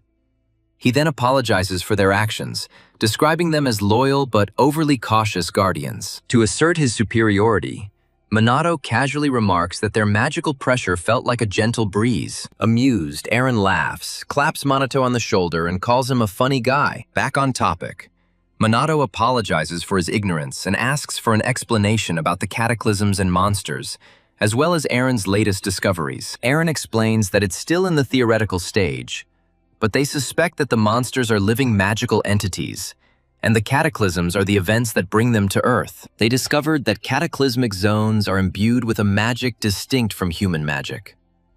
Although they had previously relied on the red sky as an indicator, evidence only emerged recently. They confirmed that since the sky magic matches the monster's magic, these creatures must be made of magic. Their disintegration into particles after death only reinforces this, because despite their animal-like behavior, they lack biological functions such as excretion or reproduction. They are simulations of life. Minato then asks why the monsters are attacking people. Aaron states that there's no definitive explanation, but some theories suggest they're reacting to humanity's magic. Indeed, numerous disasters have been associated with the awakening of individual magical abilities. Thanks to improved detection devices, they have recently discovered that disaster magic lingers in the air even after the event has ended. The same phenomenon occurs with the death of monsters. Both release magic into the surrounding environment. Therefore, the particles observed during a monster's death are essentially its form dissolving into pure magic. Hearing this, Uika recognizes in this exactly what Minato once conveyed to her. As she ponders his past knowledge, Minato recounts how he witnessed a monster attempting to cause a disaster. Aaron admits they knew about the incident, but claims the first documented disaster occurred without any visible monsters. He suggests that Minato has misinterpreted the circumstances, but Minato, trusting his intuition, disagrees. Aaron further explains that powerful major demons have the ability to become strong enough to initiate disasters. When Minato questions his sincerity, Aaron details that they once explored this hypothesis by allowing the Calamity Boss to survive. The monsters continued to spawn until they reached a set number, and then stopped. If one was destroyed, more would appear to replace that identical number. However, the intensity of the surrounding disaster magic did not increase. From this, they conclude that the occurrence of disasters may correlate with the monster's strength, although leaving them unchecked is dangerous. Nevertheless, once this hypothesis is verified, the boss should be defeated. Ultimately, Minato determines that nothing has been confirmed. Nothing has been confirmed. With these words, Aaron changed the subject and praised Minato's formidable magic, begging him to examine his physique. Naturally, Minato rejected such a stupid request, which made Aaron pout and call him unkind. After some light banter, Minato asked if Aaron knew anything about aristocratic mages. Aaron replied that he knew about as much as Minato did. 50 years ago, when American mages remained weak, Japan suddenly stopped sharing intelligence or aid. Minato suggests that this is because prominent aristocrats monopolized information. Minato would like to thank Aaron for the extensive information provided. However, Aaron insists that this is the least he can offer, as America is forever indebted to Ichami, Minato, and Japan for their assistance during the global disaster. Sensing that Aaron was still withholding information, Minato pressed him, and Aaron finally admitted that he had gone to Japan solely to witness Minato's power firsthand. Shido is confused and asks why Aaron said it was for an important meeting. Aaron dismisses any concerns about a pointless meeting full of clueless VIPs. Before Shido can complain, Minato assures them that it's okay as long as no one talks about it. Entertained, Aaron declares himself a fan of Minato's determination and encourages him to give it his all. After further taunting, Minato, seeing this as an opportunity to gauge America's current magical power, orders the muscular major to demonstrate his abilities. First, Eren challenges Minato to fight his subordinates. Yuika, finally fed up with Eren's arrogance, informs him that if he pits his subordinates against SMT, they will be forced to fight. Hearing this, Eren politely asks them to put aside any perceived advantage they may have. When asked about the reason, he tells Yuika that their only target is the strong. So, unless they all reach Minato's level, Eren advises the rest of the SMT members to refrain from participating. Around this time, Yuika begins to sulk. However, to boost their morale, Minato orders his squad to watch the fight closely, considering it a valuable chance to learn how to fight other mages, given their superior experience in fighting monsters. Pleased with their captain's statements, the SMT members stand at attention and watch the competition intently. Eren, who initially dismissed the SMT members as nothings, now recognizes their true discipline by observing their behavior. The arena is ready. Minato and Eren's forces are preparing. This is the most significant training fight of their careers. At Eren's signal, the practice match begins, and the American mages instantly converge on Minato, dodging his blows and surrounding him in the blink of an eye. Seeing the American mage's quick actions, Yuika exclaims in amazement. She suddenly realizes that not only did they instantly rush towards Minato, but they also closed the distance without using any magic. Meanwhile, Minato praises their agility. He immediately dodges a lunge and a crushing blow from one of Eren's mages. Realizing that the Minato is out of reach, the mage quickly casts a spell and begins close combat using wind magic. Minato dodges again. However, before he can strike back, the others attack him with fire, water, and lightning spells. Minato skillfully dodges each attack, creating a safe distance from Eren's forces. Or so he assumed. Just when he feels he is out of danger, another soldier rushes forward with a swift knee strike. Minato is stunned by the soldier's incredible speed. However, he manages to parry the blow using his elbow. Having survived this attack, the remaining soldiers unleash a barrage of elemental magic on him. Minato then deflects all incoming attacks with his 4th-tier null magic, a powerful barrier of high magic. Amidst the ongoing clash, Uika and the others express their amazement as the American mages corner Minato. Uika specifically notes that while the soldiers' spells lack complexity, their sheer destructive power is so immense that Minato's defenses may not be able to withstand the strain. Furthermore, by observing the astonishingly fast casting of spells, Wick and her companions finally comprehend the formidable power of the American Mage Corps. During a brief lull in the fighting, Minato begins by acknowledging the superior combat training of the American military. He then turns to the SMT, explaining that in magical duels, large-scale, high-power spells are rarely used unless both opponents are exceptionally skilled. Typically, encounters occur at close range because the actual process of casting spells takes a significant amount of time. Even for 2 elite mages, close combat is typical due to this limitation. After completing his lesson, 3 warriors simultaneously attack him with fire, electricity, and water. Minato dodges all of them. Everything is as usual. When Eren realizes that Minato has previously taught his students, he misinterprets it as bragging and expresses his disapproval. To stop this shameful spectacle, Eren gestures to his troops to end it quickly, but soon after, he is puzzled when they still can't get in. Minato continues to dodge every attack. Eren finds it strange that after everything that was thrown at him, Minato remains completely unharmed. The American soldiers realize that not only can they not hit him, but they have never met an enemy like Kusanagi Minato. When they start to despair, Minato praises them for their hard training. He finds their mental toughness to be excellent. Minato praises their excellent fighting skills. To reward them for demonstrating their talents, Minato decides to increase his intensity. He increases his magical energy just enough to match theirs. While the soldiers lack the resolve to act, Minato charges forward and takes down each of them, incapacitating them all at once, impressing Eren and the other SMT members. After witnessing Minato completely destroy his soldiers as if they were made of paper, Eren admits that he never imagined that a simple student from a once complacent nation could achieve such power. Remaining modest, Minato declares that Eren's soldiers performed admirably. Although flattered by the compliment, Eren realizes they were completely outmatched.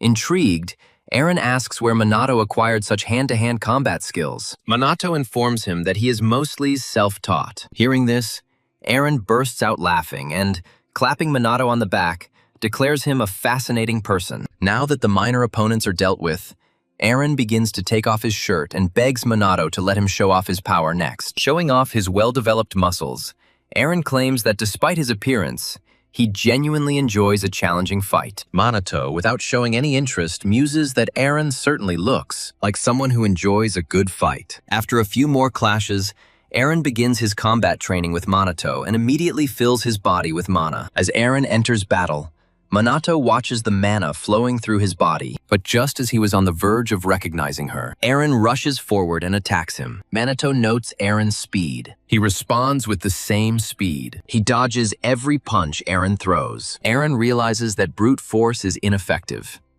He casts a 5th-level lightning spell, Particle Discharge. He points it at Minato, who rolls back a few feet to dodge it. Minato gets back on his feet. Eren rushes towards him, trying to envelop Minato's thin body in his arms. Unfortunately for Eren, Minato is faster and eludes his grasp, leaving Eren confused. He was sure he had caught it. After a brief pause in the fight, Minato asks if Eren has enhanced his physical abilities with magic. Eren confirms, pleased that Minato has noticed. He claims that this method is his own invention, attributing it to recent advances in mana quantification and sensory apparatus. America, he claims, is paving the way for unlimited control of magic, and his technique is part of that endeavor. Just as Eren prepares to pronounce the spell's name, Minato interrupts him, revealing its true name, Mana Artes. He then unleashes his own version, significantly superior to Eren's. Eren instantly recognizes this as the same spell Minato used against Chrono. Now convinced of Minato's superior magical power, Eren considers himself lucky to have met such a man. Although it took years to create such a spell, Minato seems to master it with absolute ease. However, Eren doesn't dwell on it. He just wants to fight. When the duel resumes, Minato reflects on his surprise at seeing Eren use Mana Artes. He never expected anyone else to be able to replicate the same technique. But considering how everything turned out, Minato gathers his courage to enjoy the confrontation. The second round begins. Minato rushes at Eren with incredible speed. They simultaneously strike each other in the body. Minato unleashes a series of quick attacks, but Eren blocks most of them. Meanwhile, Yuika and the rest of the SMT, struggling to keep up, are overwhelmed by the ferocity of the battle. Even the usually unflappable Ryuga questions the limits of Minato's strength. Despite being a classmate, Minato possesses a deep understanding of magic and honed skills, effortlessly defeating high-level opponents. Recalling Minato's duel with Chrono, Ryuji notes that Minato now surpasses the U.S. Army Major not only in sorcery, but also in hand-to-hand combat. With that, he asks the million-dollar question: how the hell does that scoundrel do it? Around this point, Yuika, who had been feigning ignorance, finally admits that Minato is overly powerful. She was once convinced that with hard training they could close the gap. She believed that they would be able to catch up with him. However, after seeing him effortlessly defeat elite mages, she can no longer imagine a future where they are equals.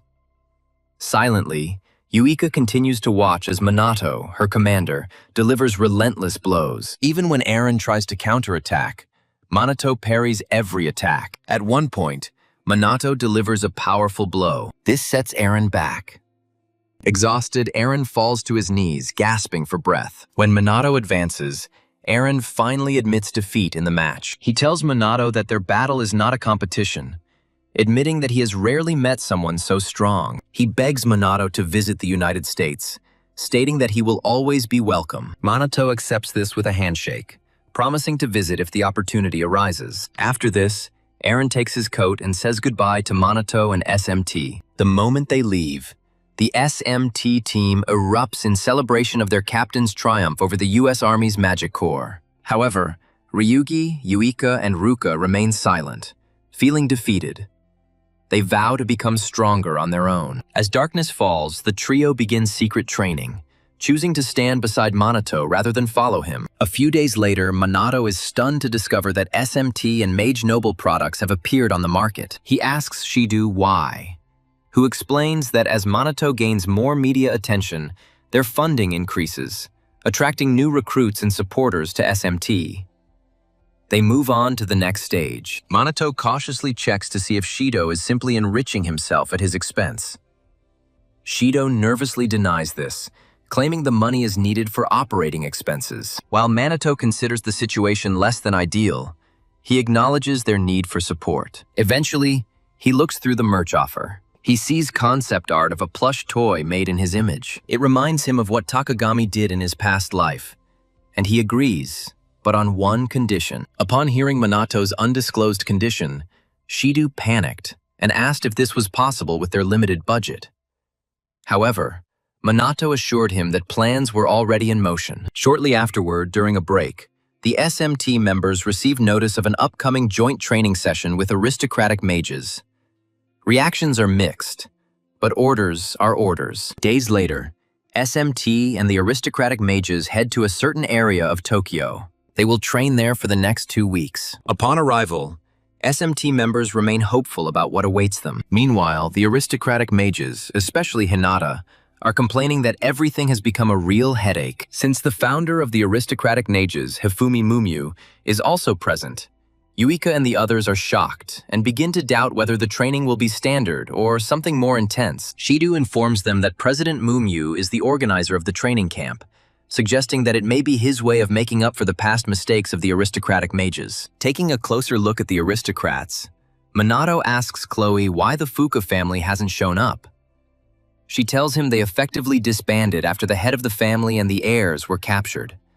As far as she knows, it's nearly impossible for the Fuka family to regain its former status, as most of its members have now disappeared. A curious Minato asks about members of the Fuka family who were not involved in the conspiracy. Chloe claims they were probably acquitted and released to start new lives. Based on the details Leona provided, it appears the butler who helped expose the family is unharmed. However, Minato is more concerned about the hostility between the noble mages and the SMT members. He notes their lack of cohesion. When the noble mages look at them, Yuika and her companions are puzzled as to why they are despised, especially considering that nobles rarely interact during anti-disaster operations. Minato becomes wary. He is unsure of the outcome of this hostility. After unpacking, the noble mages and SMT members gather at the training grounds for the founder's address before the actual training begins. Hifumi approaches the podium, expressing gratitude for their presence and engaging in light conversation. Meanwhile, Minato reflects on the circumstances in his homeland. The police and local SMT branches are handling things for him,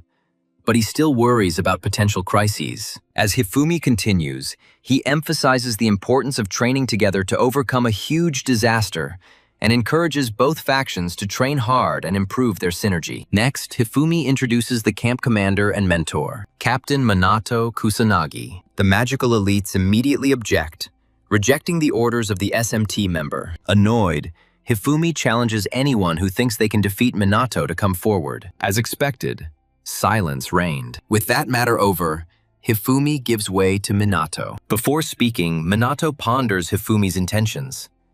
Even if the magical elites, possessing vast secret knowledge, are unable to defeat him, Hifumi's statements align with his own plans. Minato understands that Hifumi, who despises defeat, is manipulating him, but he does not harbor any resentment. To everyone that during the 2-week regime, he asks only one thing: that they obey his orders, as if their survival depended on it. The workout begins with push-ups with tires strapped to your back. When asked about the reason, Minato explains and begs them to try their best. 3 renowned family leaders, Riku, Tushuru, and Hinata, take on the challenge with several tires attached. The next stage is the sprint.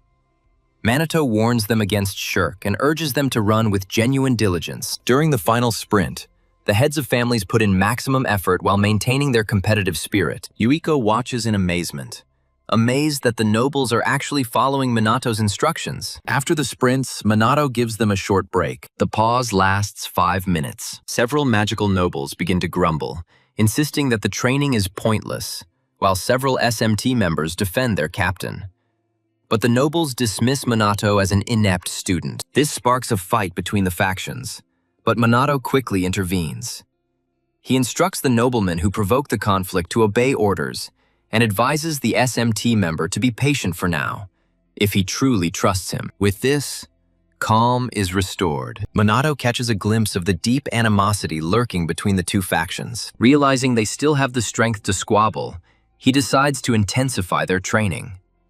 For the next exercise, he forces them to continuously cast spells until their mana is exhausted. The lazy nobles panic, but Minato warns them of real death if they do not fight, as their survival depends on it. When the SMT members began to ridicule them, the magical nobles were not about to tolerate the insults and took up the challenge. Their competitive spirit was sparked, and the two factions clashed in a friendly duel. Minato grins, seeing that he has managed to ignite their fighting spirit. After many hours of practice, Minato concludes the day's training and orders them to recover for the next day. As he leaves, Hinata calls out to him, asking if this is his plan for their continued training. When he asks if she is unhappy, she replies that it is just a suggestion. Minato explains that the alternative training method, which involves using a master mage to administer electroshock therapy to awaken the magical flow, is only intended for beginners and will not be effective for magical nobles. Hearing this, Hinata lists all of Minato's unusual traits: his magical power, his high-level spells, and his ability to use them without verbal components, then asks about the source of his immense power. Minato recalls his grueling training sessions. He claims not to know of any alternative methods. To this, Hinata tells him to forget about it and leaves. Meanwhile, Riku apologizes on her behalf. As Minato watches them go, he begins to wonder how he gained such immense power. The first cataclysm triggered his awakening, but since then, he has not met anyone who could match his strength. The deeper he delves into thought, the more he questions the very reason for his impressive strength. Unable to find an answer now, Minato gives up trying to uncover the origin of his power and continues his normal routine. Continuing with the same regimen over the following days, the aristocratic mages become tired, questioning the value of the dog-like daily training. Receiving no answer, one compares the rigorous training to military exercises, while the other laments the lack of visible progress despite days of effort. They collectively decide that Captain Kusanagi was simply bragging. To prove them wrong, Minato sends them all to the magic chamber to measure their magical power. Along the way, the aristocrats make fun of Minato for wasting his efforts. They have strong doubts about any changes in their magical potential after only a few days of stress. As a result, one of them undergoes a measurement of his magical power. He is amazed to find a 33% increase in his magical power in just a few days. Minato watches the surprise reflected on the faces of the aristocratic mages. He assures them that they will become even stronger over the next 2 weeks if they train hard. From that very moment, the aristocratic mages began to take Minato's training program seriously. Minato watches this. For them, these amazing results in just a few days seemed incredible. They realized that they would gain even greater power if they put in the effort. This was supposed to happen within the next 2 weeks. Overjoyed to finally see the aristocrats dedicating themselves to their work, Minato ups the difficulty, forcing everyone, both aristocratic mages and SMT members, to cast spells until they can't continue.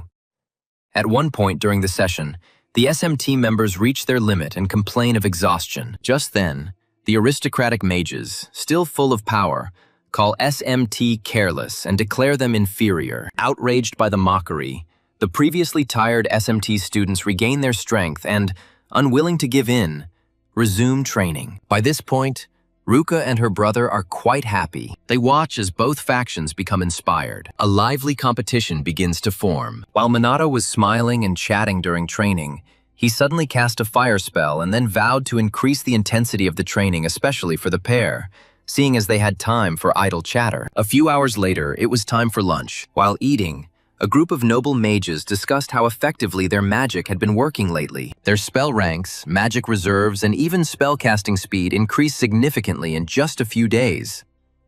One of them even admitted that he managed to shorten his spellcasting thanks to Minato's mentorship. Confused, they came to the realization of their mistake.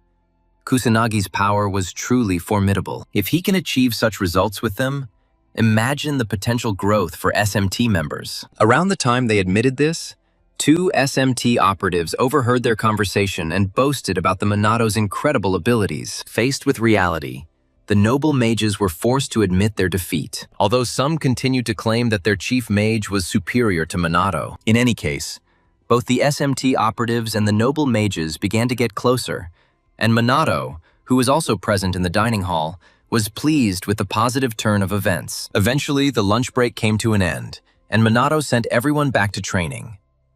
Based on their progress, he assessed that everyone was working superbly. Their magic had advanced. As for Mum Yu, she's late. Chloe trains with the determination of a champion. Minato recalls Leona's words about Chloe's exceptional talents, but now realizes that her magical potential far exceeds them. Around this time, Chloe notices him watching and waves at him. But Minato realizes that beneath that cheerful facade, she's hiding her true strength. This makes deciphering her intentions even more difficult. For now, he decides to ignore her and focus on Hinata, who seems uninterested in training with Toshiro and Riku. While he understands her feelings, he still can't comprehend her constant anger when he's around. Regardless of the reason, he recognizes that allowing this situation to continue won't yield any positive results. After training, Minato instructs Riku to stay behind. He also tells the hurrying Hinata to stay. As soon as Hinata gives the signal to be ready, Minato reveals that he finds her training unproductive and asks why. Hinata bluntly states that his training program is useless. She knows she won't improve by following it. Even when Minato asks about her continued attendance, she replies that she has no other choice. It's her superior's orders. Minato, surprised that she obeys someone, is glad to know that Hifumi is the noble mage that everyone follows without hesitation. As Hinata leaves, she assures Minato that her attitude hasn't changed. After she leaves, Riku apologizes again, but Minato brushes it off, saying he doesn't mind. Minato curiously asks about Riku's connection with Hinata, noting their constant communication. Riku states that he considers them friends, although he admits that he could be wrong. More precisely, Riku clarifies that there is no romantic relationship between them, and Minato apologizes for interfering in his personal affairs. Riku takes responsibility for Hinata's behavior again. He explains that while her abrupt demeanor leads to misunderstandings, it is not inherently malicious. Minato admits that he appreciates straightforward people like her, and Riku expresses gratitude for his understanding. As they part, Minato decides to keep a close eye on Hinata. He will watch her with the eye of Homer. Consequently, the next day he makes sure to watch her throughout the entire training period,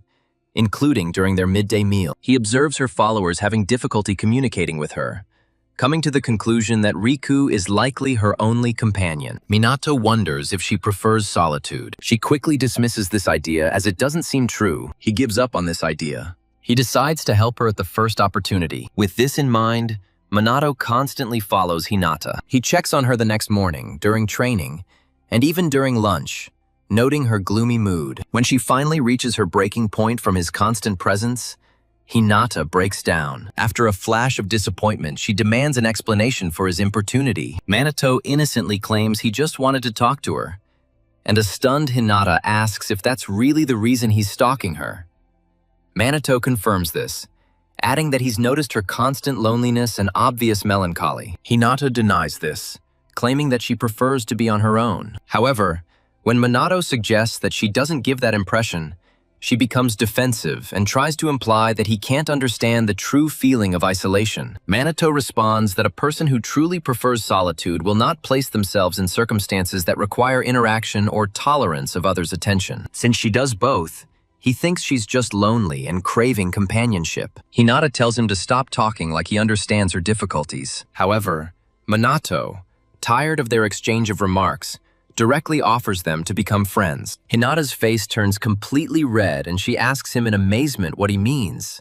But Minato insists, declaring his strong affection for her. Hinata's blush deepens when she informs him that people usually don't make much of an effort to offer friendship. When Minato backs down, she advises him to give up on the idea of dating her, as she is annoying and problematic. Minato counters that he doesn't find her unpleasant and actually appreciates her frank self-expression. He explains that insincere compliments make him uncomfortable, so he values her authenticity. Hearing this, Hinata brightens up and, blushing, calls him a weirdo. There is a short pause. A second passes. Then, silence. And then she comes to her senses and, burning with shame, declares that she will never become his friend. When she leaves, Minato realizes he has been rejected and continues his business, ignoring Chloe, who has been listening nearby. In the next scene, the training continues. While Tushar is training, Minato notices his hesitation with magic and stops the session for a break. Having assembled the group, he praises their diligence, noting that everyone is beginning to hone their abilities. He then sees the Misuha sisters surrounding their father, Tushiru, and watches them. When the girls approach him, Yuika and her sister ask their father to have dinner with them after practice, as they haven't spoken in a while. Unfortunately, their stern father declines their invitation, claiming that he still has things to do. After he leaves, Minato appears and makes some comments about how Tushar remained the same even after their breakup ended. Yuika says their father wasn't always like this. Minato wonders what has changed. She explains that he used to be kinder and more involved in their lives. However, after their mother's death, he became withdrawn. He became silent. He stopped communicating with them and was constantly busy with work. Ruka adds that he understands their father's feelings. After her mother's death, she felt the need to become stronger to protect Yuika. But in the process, she became more hardened and lost herself. Yuika assures her that she is still the same caring older sister, and Ruka thanks her for the praise. However, both agree that their father is a mystery because he never trusts them. When they begin to doubt his love, Minato intervenes, claiming that if Tushuru didn't care about them, he wouldn't have considered him an opponent the first time they met. This is exactly what a father would do to someone who lays claim to his daughters. However, Minato secretly wonders about the reason for his unstable magical energy earlier. He seemed to be considering some decision. Before Minato can say anything else, Chloe pulls him aside for a private conversation. He is a little worried, suspecting that she might suggest another date. Chloe starts by telling him this. For the past few days, she had felt a desire to get to know him better. She wants to know him completely, down to the core. As she approaches, she showers him with kind words, radiating powerful feminine charm. A pleased Minato expresses gratitude for her compliments. Chloe, now holding his face in her hands, calls him weird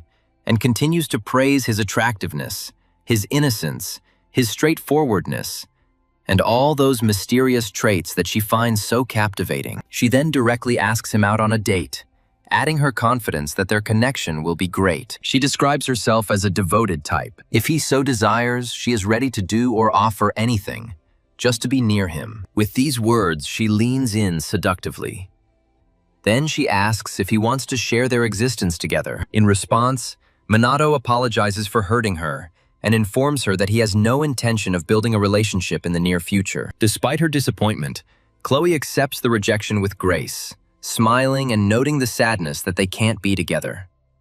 She then concludes her business with Minato, leaving him to recover from their interaction. Soon after, Minato returns to the training area and finds Riku and Ryuga chatting like old friends. Shocked, he asks the Misuha sisters how their connection formed so quickly. Duika explains that their training created a bond between the two of them. After some conversation, they decided to have a 1,000 push-up competition. After finishing their repetitions and collapsing, they rose again and cemented their friendship. Having understood the situation, Minato continues training the group for the rest of the day. After this, life in the training camp goes on as usual, and the bond between the aristocratic mages and the SMTs strengthens. As the 2-week camp draws to a close, Minato gathers everyone to praise their dedication. He informs them that while training is over, it's only the beginning. They all know that a global catastrophe is looming in just a few weeks, potentially claiming many lives. However, for now, he assures them that if everyone performs their duties effectively, then disasters and demons can be dealt with. He then encourages the team, declaring that no disaster can defeat them if they maintain their fortitude. He then instructs everyone to rest and prepare before the mission begins.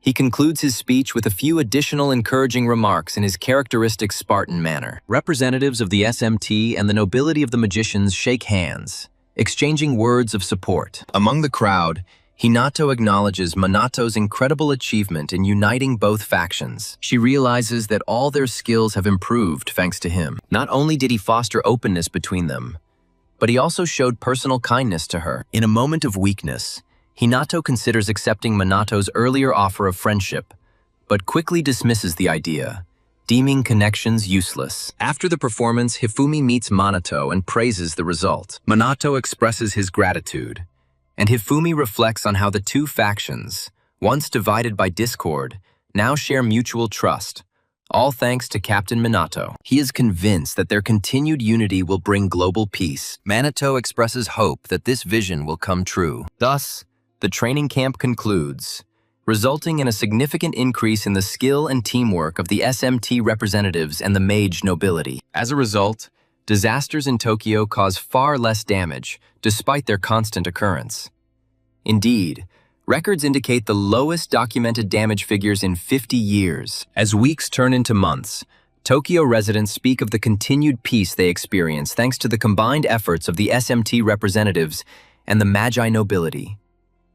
Tokyo is no longer afraid of disasters. They trust SMT to manage any threat. In fact, their combined efforts have brought genuine peace to Japan, with the exception of the SMT members themselves.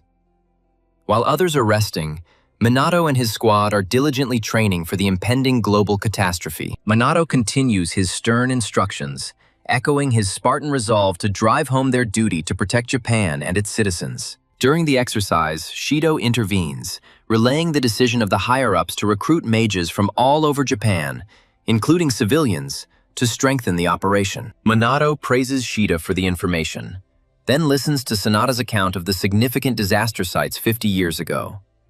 She states that personnel were dispatched to all of these locations, except for the most threatening one near Tokyo Tower. Minato reassures her, claiming he has a strategy for this particular problem. Shido then privately verifies the completion of their secret agreement, and Minato reiterates his gratitude for ensuring the necessary security measures. To clarify, Minato characterizes the impending global catastrophe as unprecedented in scale, poised to affect the entire planet, not just Japan. He explains in detail that this catastrophe is not a single event, but a cascade of simultaneous disasters. 50 years ago, humanity was ill-prepared for such a dangerous challenge. However, this time, under his command and with meticulous preparation for any contingency, the outcome will be different. Addressing his subordinates, Minato reminds them that a global catastrophe is just a few days away. Until then, he orders them to recover and cherish the time spent with their loved ones. Sensing their concerns, he reassures them of their utmost readiness and inevitable victory. Nevertheless, the team remains uneasy. Minato observes their lingering doubt. He begs them to trust him more than anything in the world. He continues his encouraging assurances, vowing to protect the planet and its inhabitants no matter the cost. Fortunately, the speech boosts their morale. The SMT team erupts in cheers, welcoming Kusanagi. They then resume their normal activities. After several more weeks of calm, the day of global catastrophe finally arrives. News agencies are urging residents to stay home. While people are getting ready, officials are taking up their posts. The constabulary also holds its posts. SMT and armed forces take their posts. When the appointed time arrives, Minato notifies his squad that disaster is imminent, and the skies begin to turn red. A global catastrophe, the event that saw Minato Ichikama meet his end, unleashes an onslaught of thousands of demons. Captain Minato Kusanagi is the decisive factor in victory this time. As the demons descend, Minato gathers his warriors and pushes them forward to save the world. For reference, it is shown once again that the global catastrophe is considered the greatest disaster in the history of mankind. At that very moment, the disaster began. She took the life of Ichikami Minato in Tokyo. Shortly before the outbreak, the Prime Minister, along with Japan's legislators and national leaders, gather in a secure bunker, placing all their hopes on the SMT to protect Japan. At the same time, Minato, the Mizuha sisters, and Ryugi conduct an aerial survey of the demon population in Old Shibuya. Minato realizes that the demons involved in this disaster are larger and more numerous than those he encountered in his past life. The enormous magical energy surrounding him confirms this. However, he vows that this time, no one will die. As the planet's most significant conflict approaches, citizens across Japan succumb to hopelessness as the skies burn crimson. Despite their fear, they remain optimistic. They continue to remain optimistic. As the disaster officially begins, a news helicopter crew broadcasts reports to Japan, reporting that the crimson sky is expanding and demons are manifesting through the gates. Although authorities had previously attempted to evacuate residents, The correspondent expressed concerns about the huge number of demons. Demons filled the deserted avenues of Shibuya. They detonate explosives all over the metropolis. The decaying urban mass is crumbling into desolation. When Minato arrives to stop further devastation, a reporter announces his arrival to the country, ensuring that live coverage will show him destroying as many demons as possible with his null magic. As his confrontation escalates, the Mizuha sisters and the SMT squad enter the fray. Noticing them, Minato orders the group to destroy the demons and hold their position until the Cataclysm boss appears.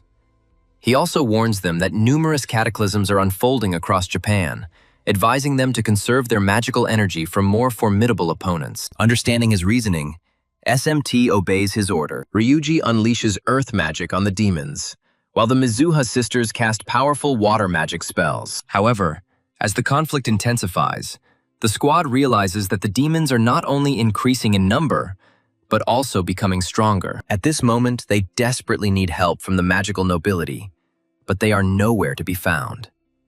Shido tries to contact them, but his efforts are futile. When Ruka reports that her father is also missing, Minato questions Chloe about the circumstances.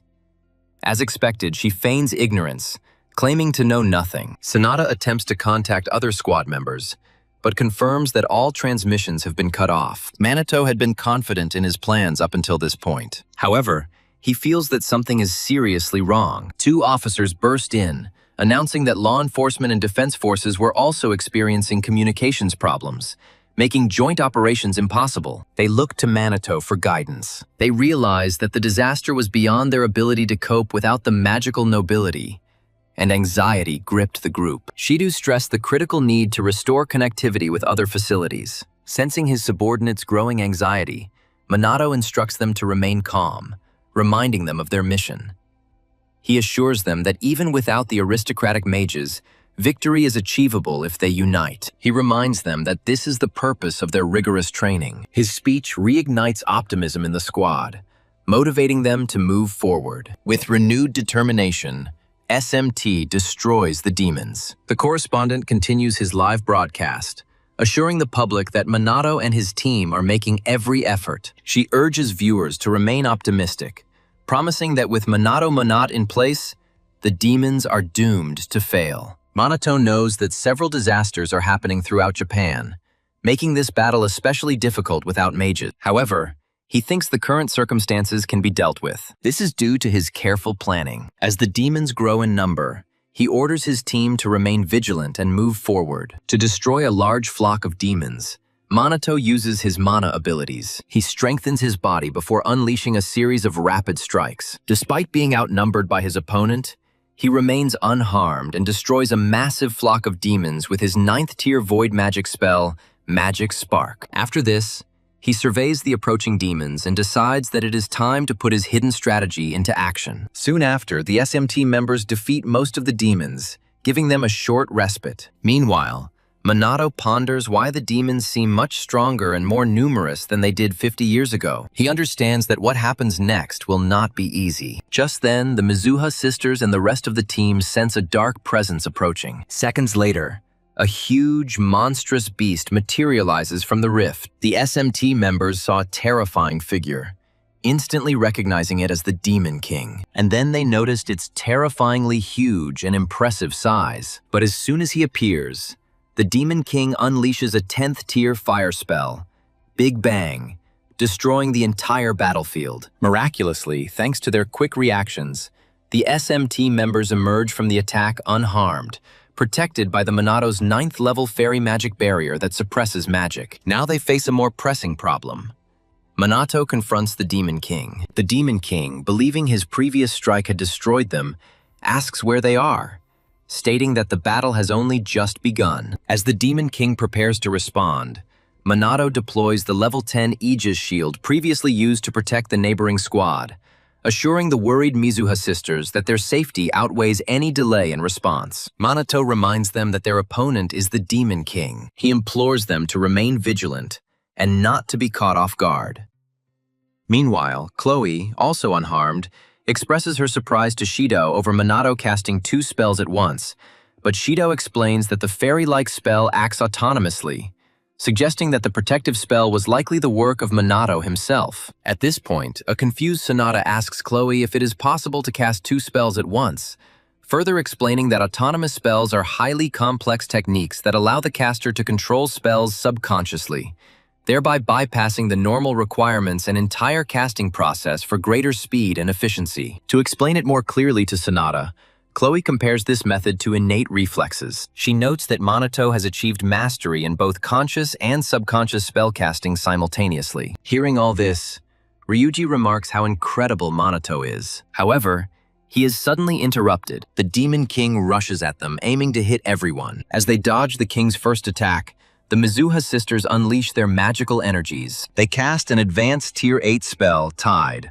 and unleash it on the Demon King. At the same time, Chloe, Ryuji, and Sonata also unleash their spells on the Demon King together. They overwhelm him with a relentless onslaught of magical attacks. Unfortunately, before their onslaught can do any significant damage, the Demon King roars and somehow shakes off all magical attacks aimed at him. After witnessing the Demon King trigger another massive explosion, Minato finally intervenes, ordering his allies to move on to another disaster so he can deal with this fool who thinks he is all-powerful. Although Yuika objects to this choice, Minato reminds her that there are many disasters, and without the support of the noble mages, the defenses against other disasters are likely approaching their limit. So the only sensible thing they can do now is to support the other teams and let him face the Demon King head-on. Around this time, Ruka and Yuika come to the mutual conclusion that they would only get in Minato's way if they stayed close to him. Therefore, they give orders to their other junior subordinates. They order them to leave this place Mianto and go to another natural disaster. As the sisters leave the war zone, they encourage each other to keep faith in Minato until the very end. They are confident that he will win,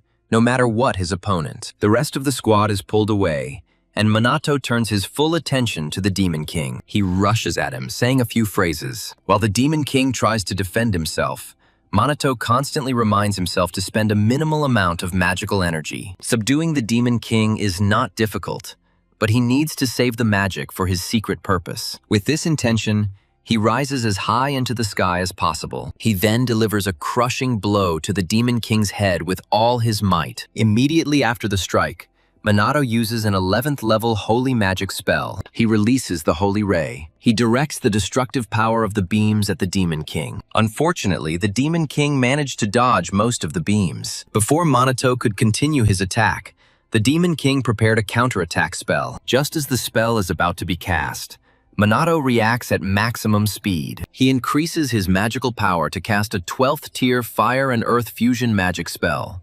Zero Earth, which turns the ground into lava by intensely heating it. With the spell active, the Demon King quickly burns to death, leaving Minato concerned about his magic expenditure, as he realizes the king is far more powerful than those he's fought previously.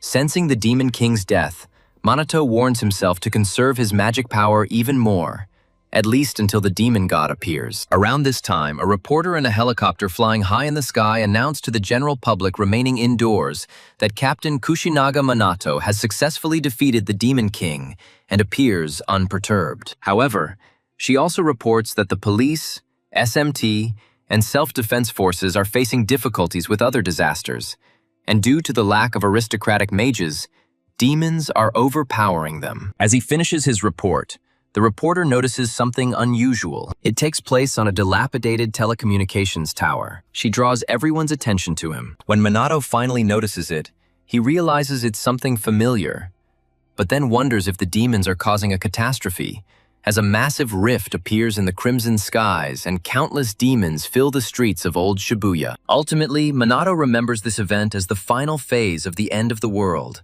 when the demon god was supposed to appear, the ultimate catastrophe that ended his previous existence as Ichikame Minato. At the same time, Yuika is seen directing numerous SMT operatives, ordering them to focus on eliminating as many demons as possible, rather than rushing into the final disaster. As she watches the mission, she reflects on the powerful magical aura she felt earlier. A small smile appears on her lips as she realizes that she has disappeared, the result of Minato defeating the Demon Lord, just as she expected him to. Noticing the growing fatigue among her team, Yuika silently hopes that her older sister is safe in another disaster zone.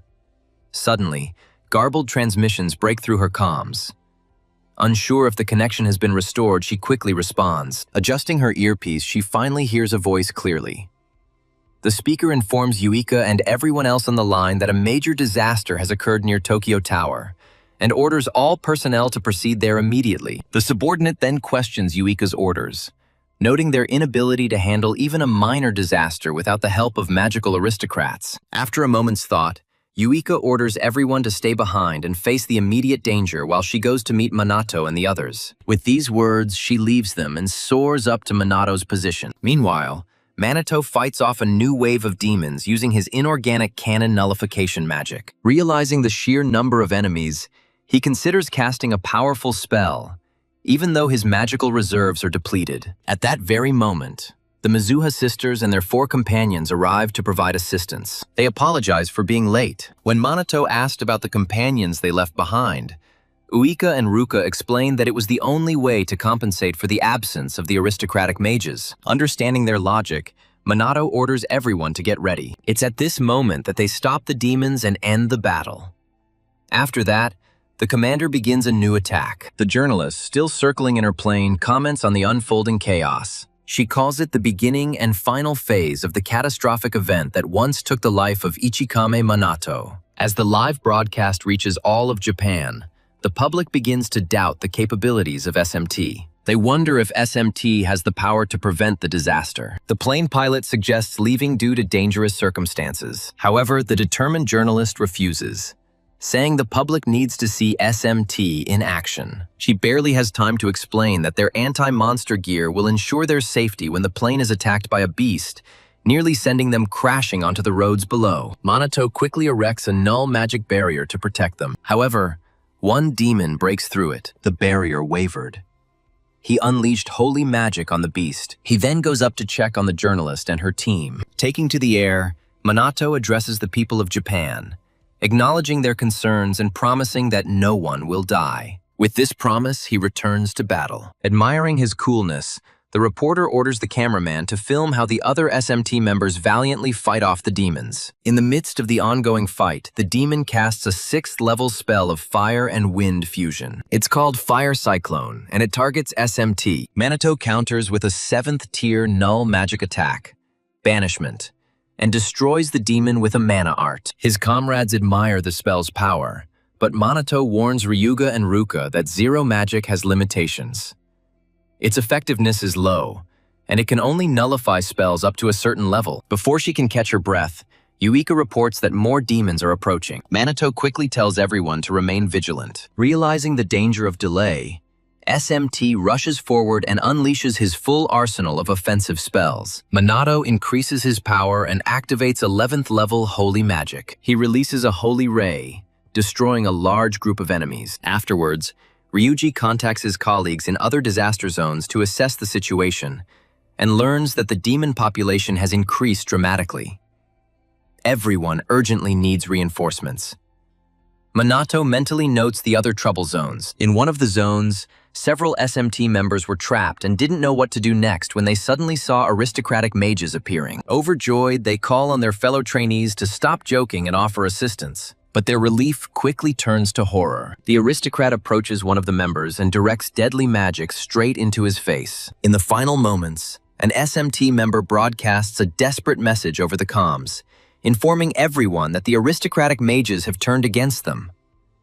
Minato manages to catch snatches of the warning before the transmission ceases. While the team tries to comprehend the message, Hifumi and several high-ranking aristocratic mages arrive at the scene. They comment dismissively on the commotion. Still confused, Uika suddenly recognizes Chairman Mumu among them, asking why her own father is behind him. After a short pause, Shido moves forward. He asks Hifumi about the supposed betrayal of the SMT mages. With a smug expression, Hifumi claims that they did not betray them. From the very beginning, their intention was never to ally with SMT. Hearing this, the SMT members gasped in disbelief. Ruka reminds Hifumi that they should be allies, not enemies. To demonstrate her strength, Hinata punches Ruka, icily instructing her not to misinterpret the situation and adding that they never once considered SMT as allies. Despite being alarmed by the revelation, Minato turns to Riku, asking if he shares the same opinion. Unfortunately, even the most carefree member of the squad agrees with Hifumi.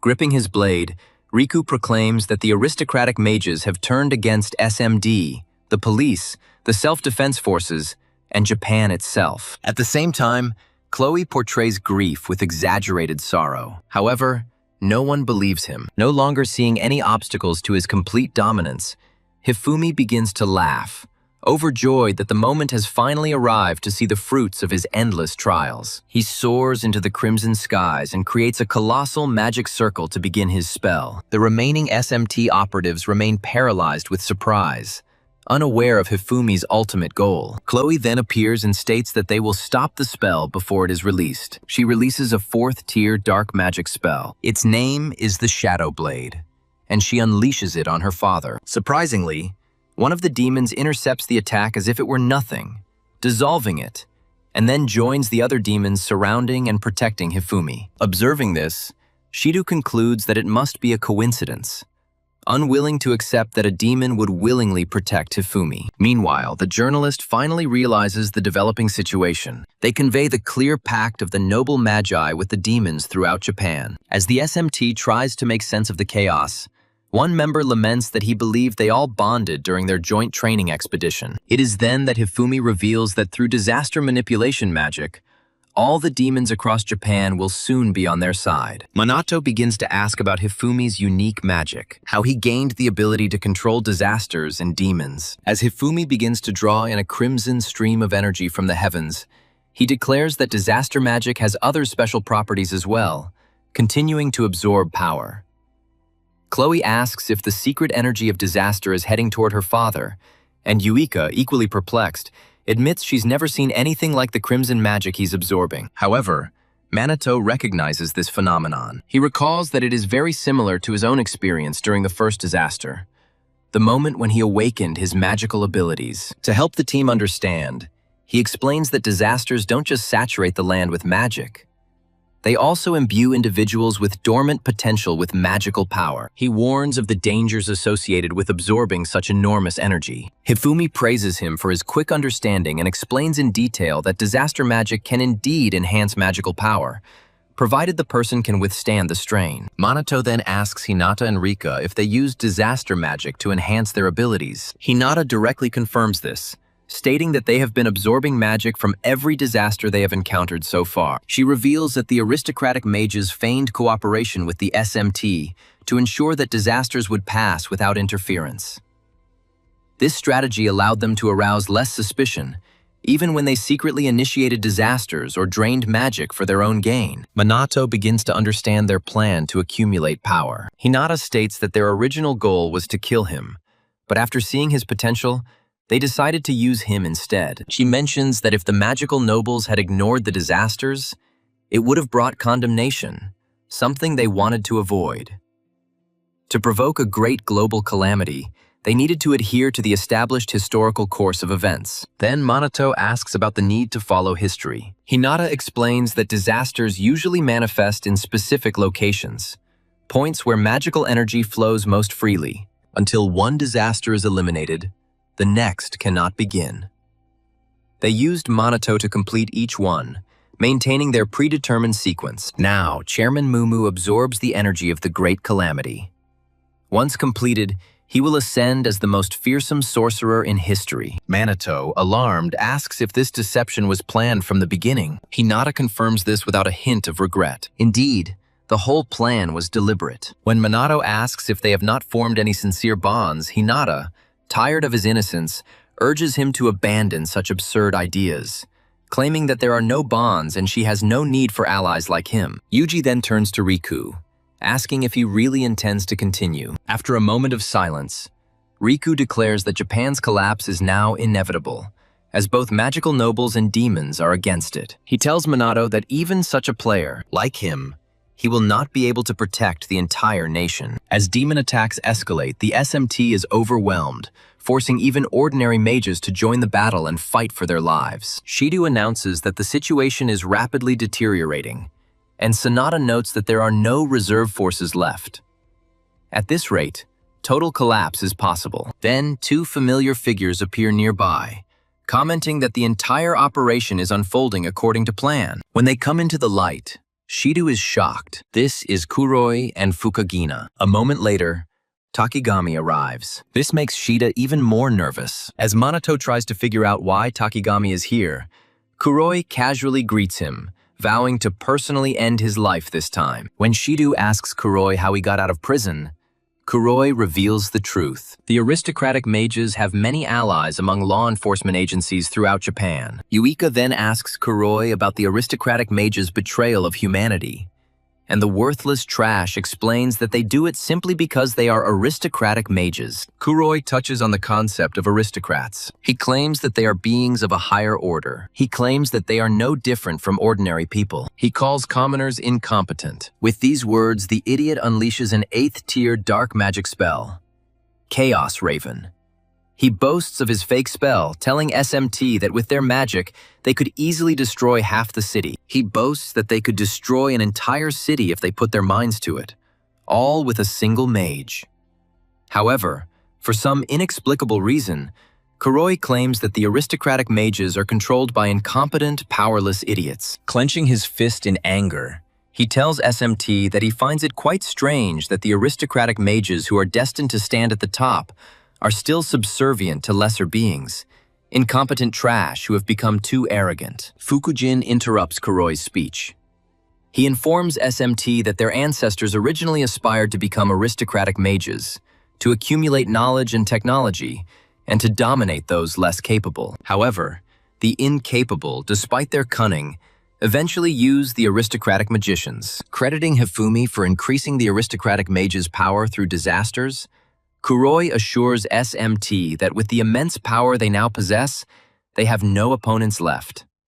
Charging their magic, both fools declare to SMT that the time has come for the aristocratic mage to rule over the absolutely incompetent. Having said this, the couple significantly strengthens their magical conclusion. The Mizuha sisters commented that they now look completely transformed. Meanwhile, Minato maintains his cool, which infuriates Kuroi. Ignoring Kuroi's outburst of anger, Fukujin expresses his anticipation of seeing the despair on Minato's face when he finally loses all hope. But then Minato turns to Takigami, asking if she had been deceiving him all this time, even when she claimed to reveal everything. Noticing that Minato is ignoring them, Kuroi completely loses control. He calls out to Minato in a rage. He pats Takigami on the shoulder, calling her a worthless piece of trash who deceives and uses others for personal gain. As the other heads of the aristocratic mage families grow tired of this spectacle, Kuroi puts an end to the empty talk and begins the true disaster with Fuka. Almost instantly, a swarm of demons rushes past the SMT. Shido, spotting them along with the others, declares that the demons must be away from the disaster-affected areas. Unfortunately for SMT, the situation is different. The demons have somehow escaped from old Shibuya and are infiltrating Tokyo's residential areas. In an instant, demons burst into apartment buildings, threatening to destroy as many people as possible. Family heads struggle to protect their loved ones. Around this time, other SMT members inform Minato of the demon invasion on the streets and ask about the next steps. Kuroi mocks them, asking the same question.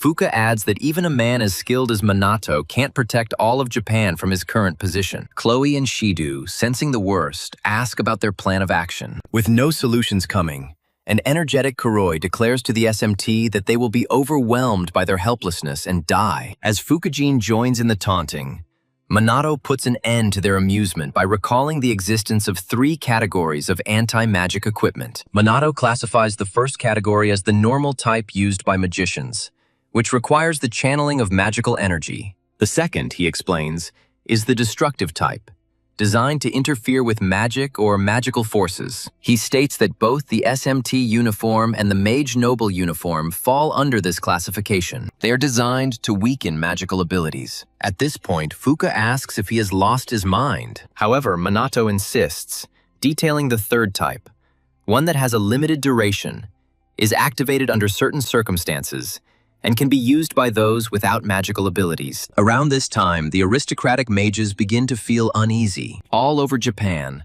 the anti-magic plushies that Shido secretly downloaded mass-produced and distributed, are coming to life. These plush toys create zero magic barriers inside homes and shelters across the country. As the magic activates, Minato explains that they used SMT's fame to mass-produce products packaged with protective anti-magic gear.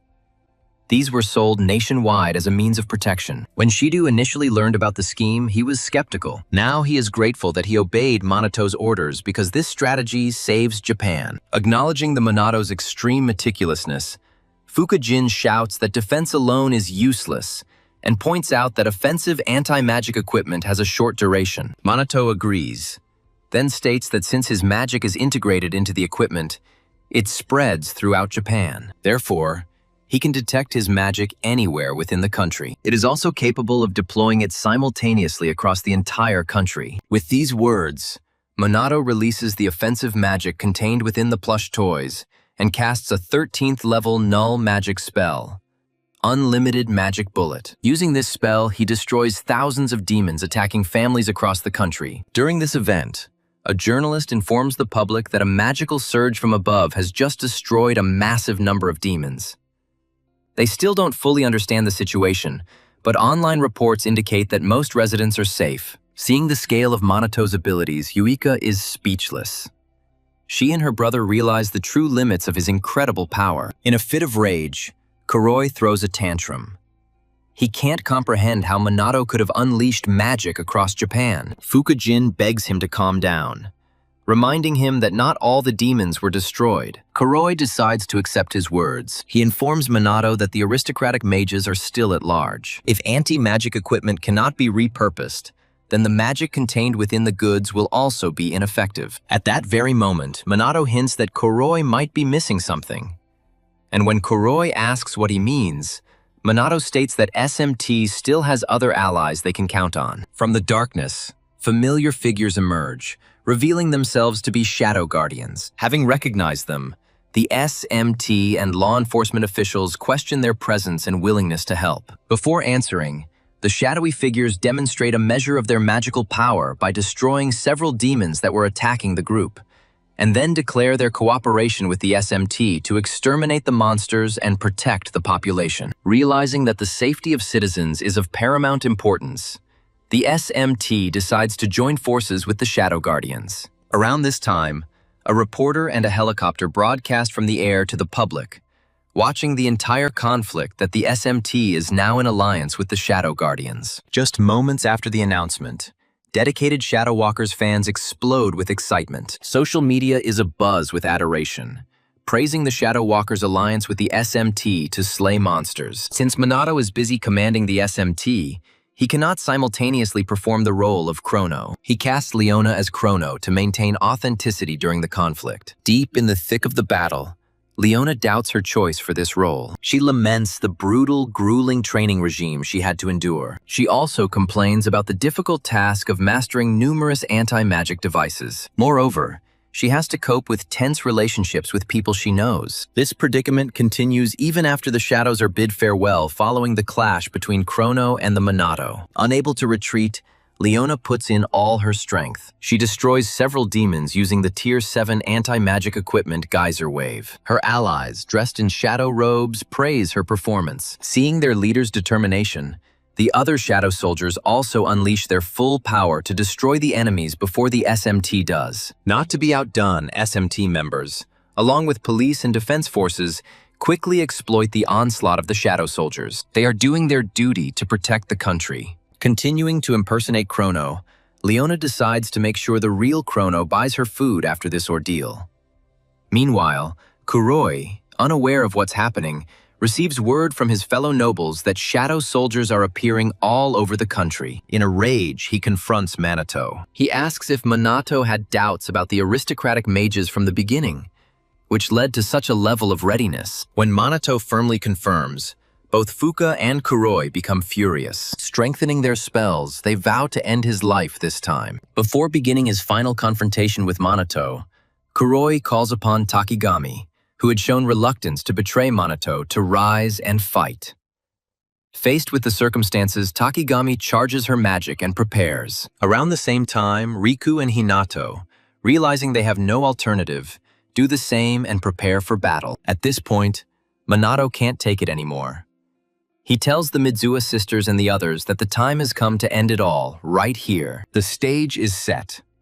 The clash between the elite SMT squad led by Minato and the aristocratic mage led by Kuroi Akuto begins. This titanic confrontation will determine the outcome. For her first move, Kuroi unleashes a 5th-tier dark magic spell, Night Raid. He uses his stealth to get around Yuika, intending to eliminate the weaker fighters first. Just as Minato prepares to rush in and cover her, Hinata suddenly materializes and delivers a powerful punch to his jaw. Luckily, just as Kuroi is about to strike the unsuspecting Yuika, her sister Ruka pushes him away with a 6th-tier water magic spell, Raging Torrent. Yuika expresses gratitude to her sister, but Ruka advises her to remain vigilant, as the conflict is far from over. Meanwhile, Minato withstands Hinata's attack by activating a small null magic barrier at the point of impact. Before he can recover, Kaiichi Riku comes down. He tries to cut Minato's stomach with his magic-infused sword. Effortlessly dodging, Minato becomes enraged. He delivers a split kick, hitting both attackers. He hits both of them in the stomach at the same time. Freed again,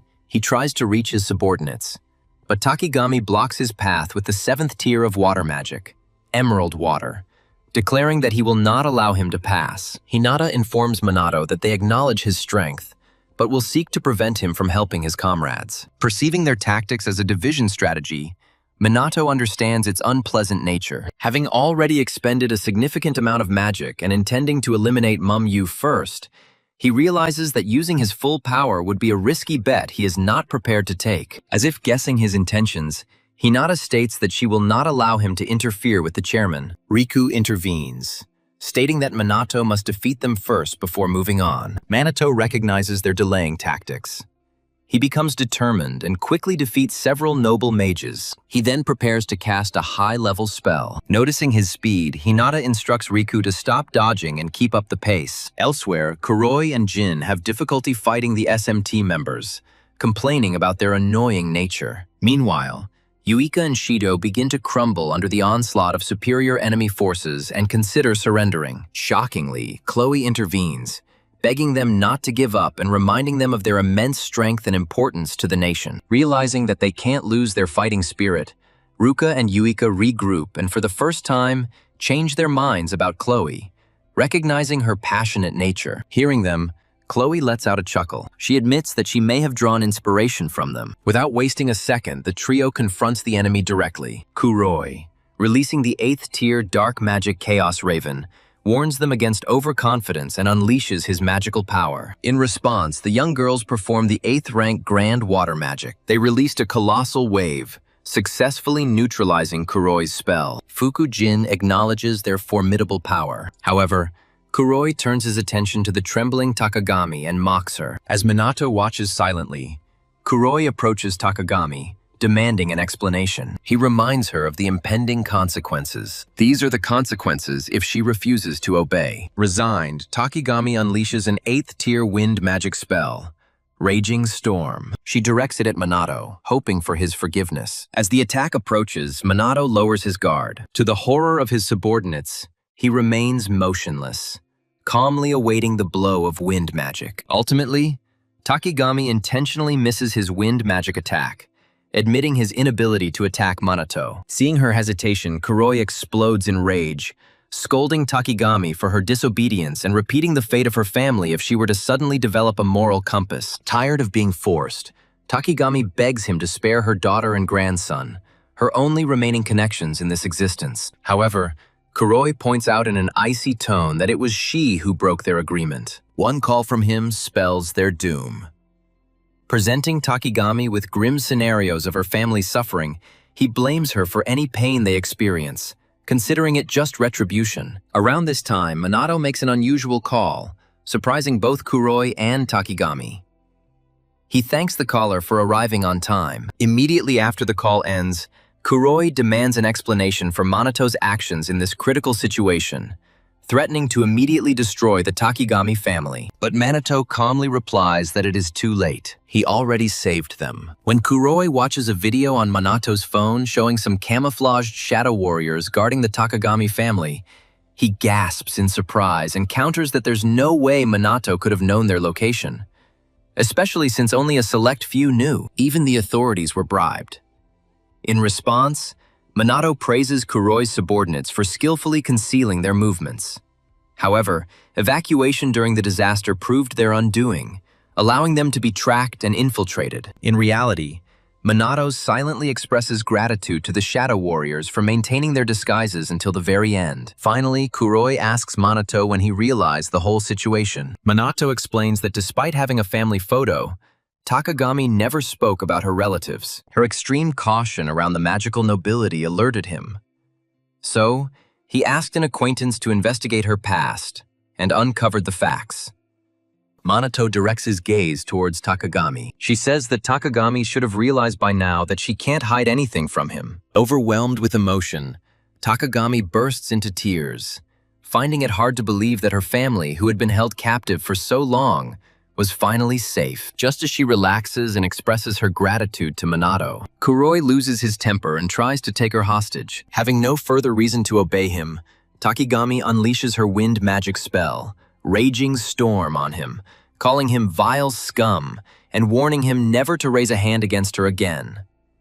She then bows her head and sincerely apologizes to Minato for misleading him from the start. Minato tells her not to worry, as helping his comrade comes naturally to him. Touched by his words, Takagami gives a sincere smile. At this point, Kuroi interrupts them, irritated by this emotional scene. He orders Fukujin and the others to stop holding back and seriously destroy them all. With no other choice, Hinata and Riku prepare to fight. Minato approaches them, expressing his displeasure at their resorting to hostage-taking despite his admonitions. Unimpressed, Hinata tells him to shut up. She doesn't need his preaching. Luckily, around this time, SMT operatives had already destroyed the surrounding creatures. They also subdued the remaining aristocratic mages, except for their leader. Witnessing this, Jin acknowledges that SMT is far more powerful than he expected.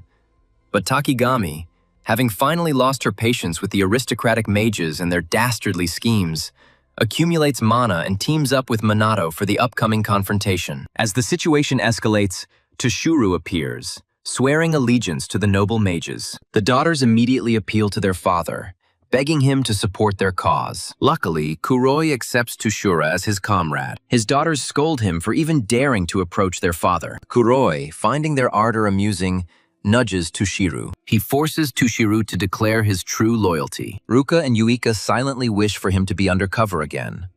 Toshiro becomes a complete disappointment, declaring his allegiance to the noble mages. The shocked daughters cannot believe that their beloved father committed such a betrayal. Kuroi takes the opportunity to reveal that he once thought Toshiro had betrayed them during the explosion.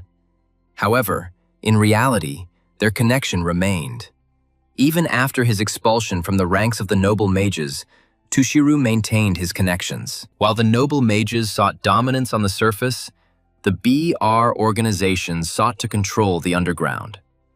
By uniting, they could achieve complete control. However, when the Shadow Wanderers thwarted their plans, the BR was nearly destroyed, and details about their accomplices began to emerge.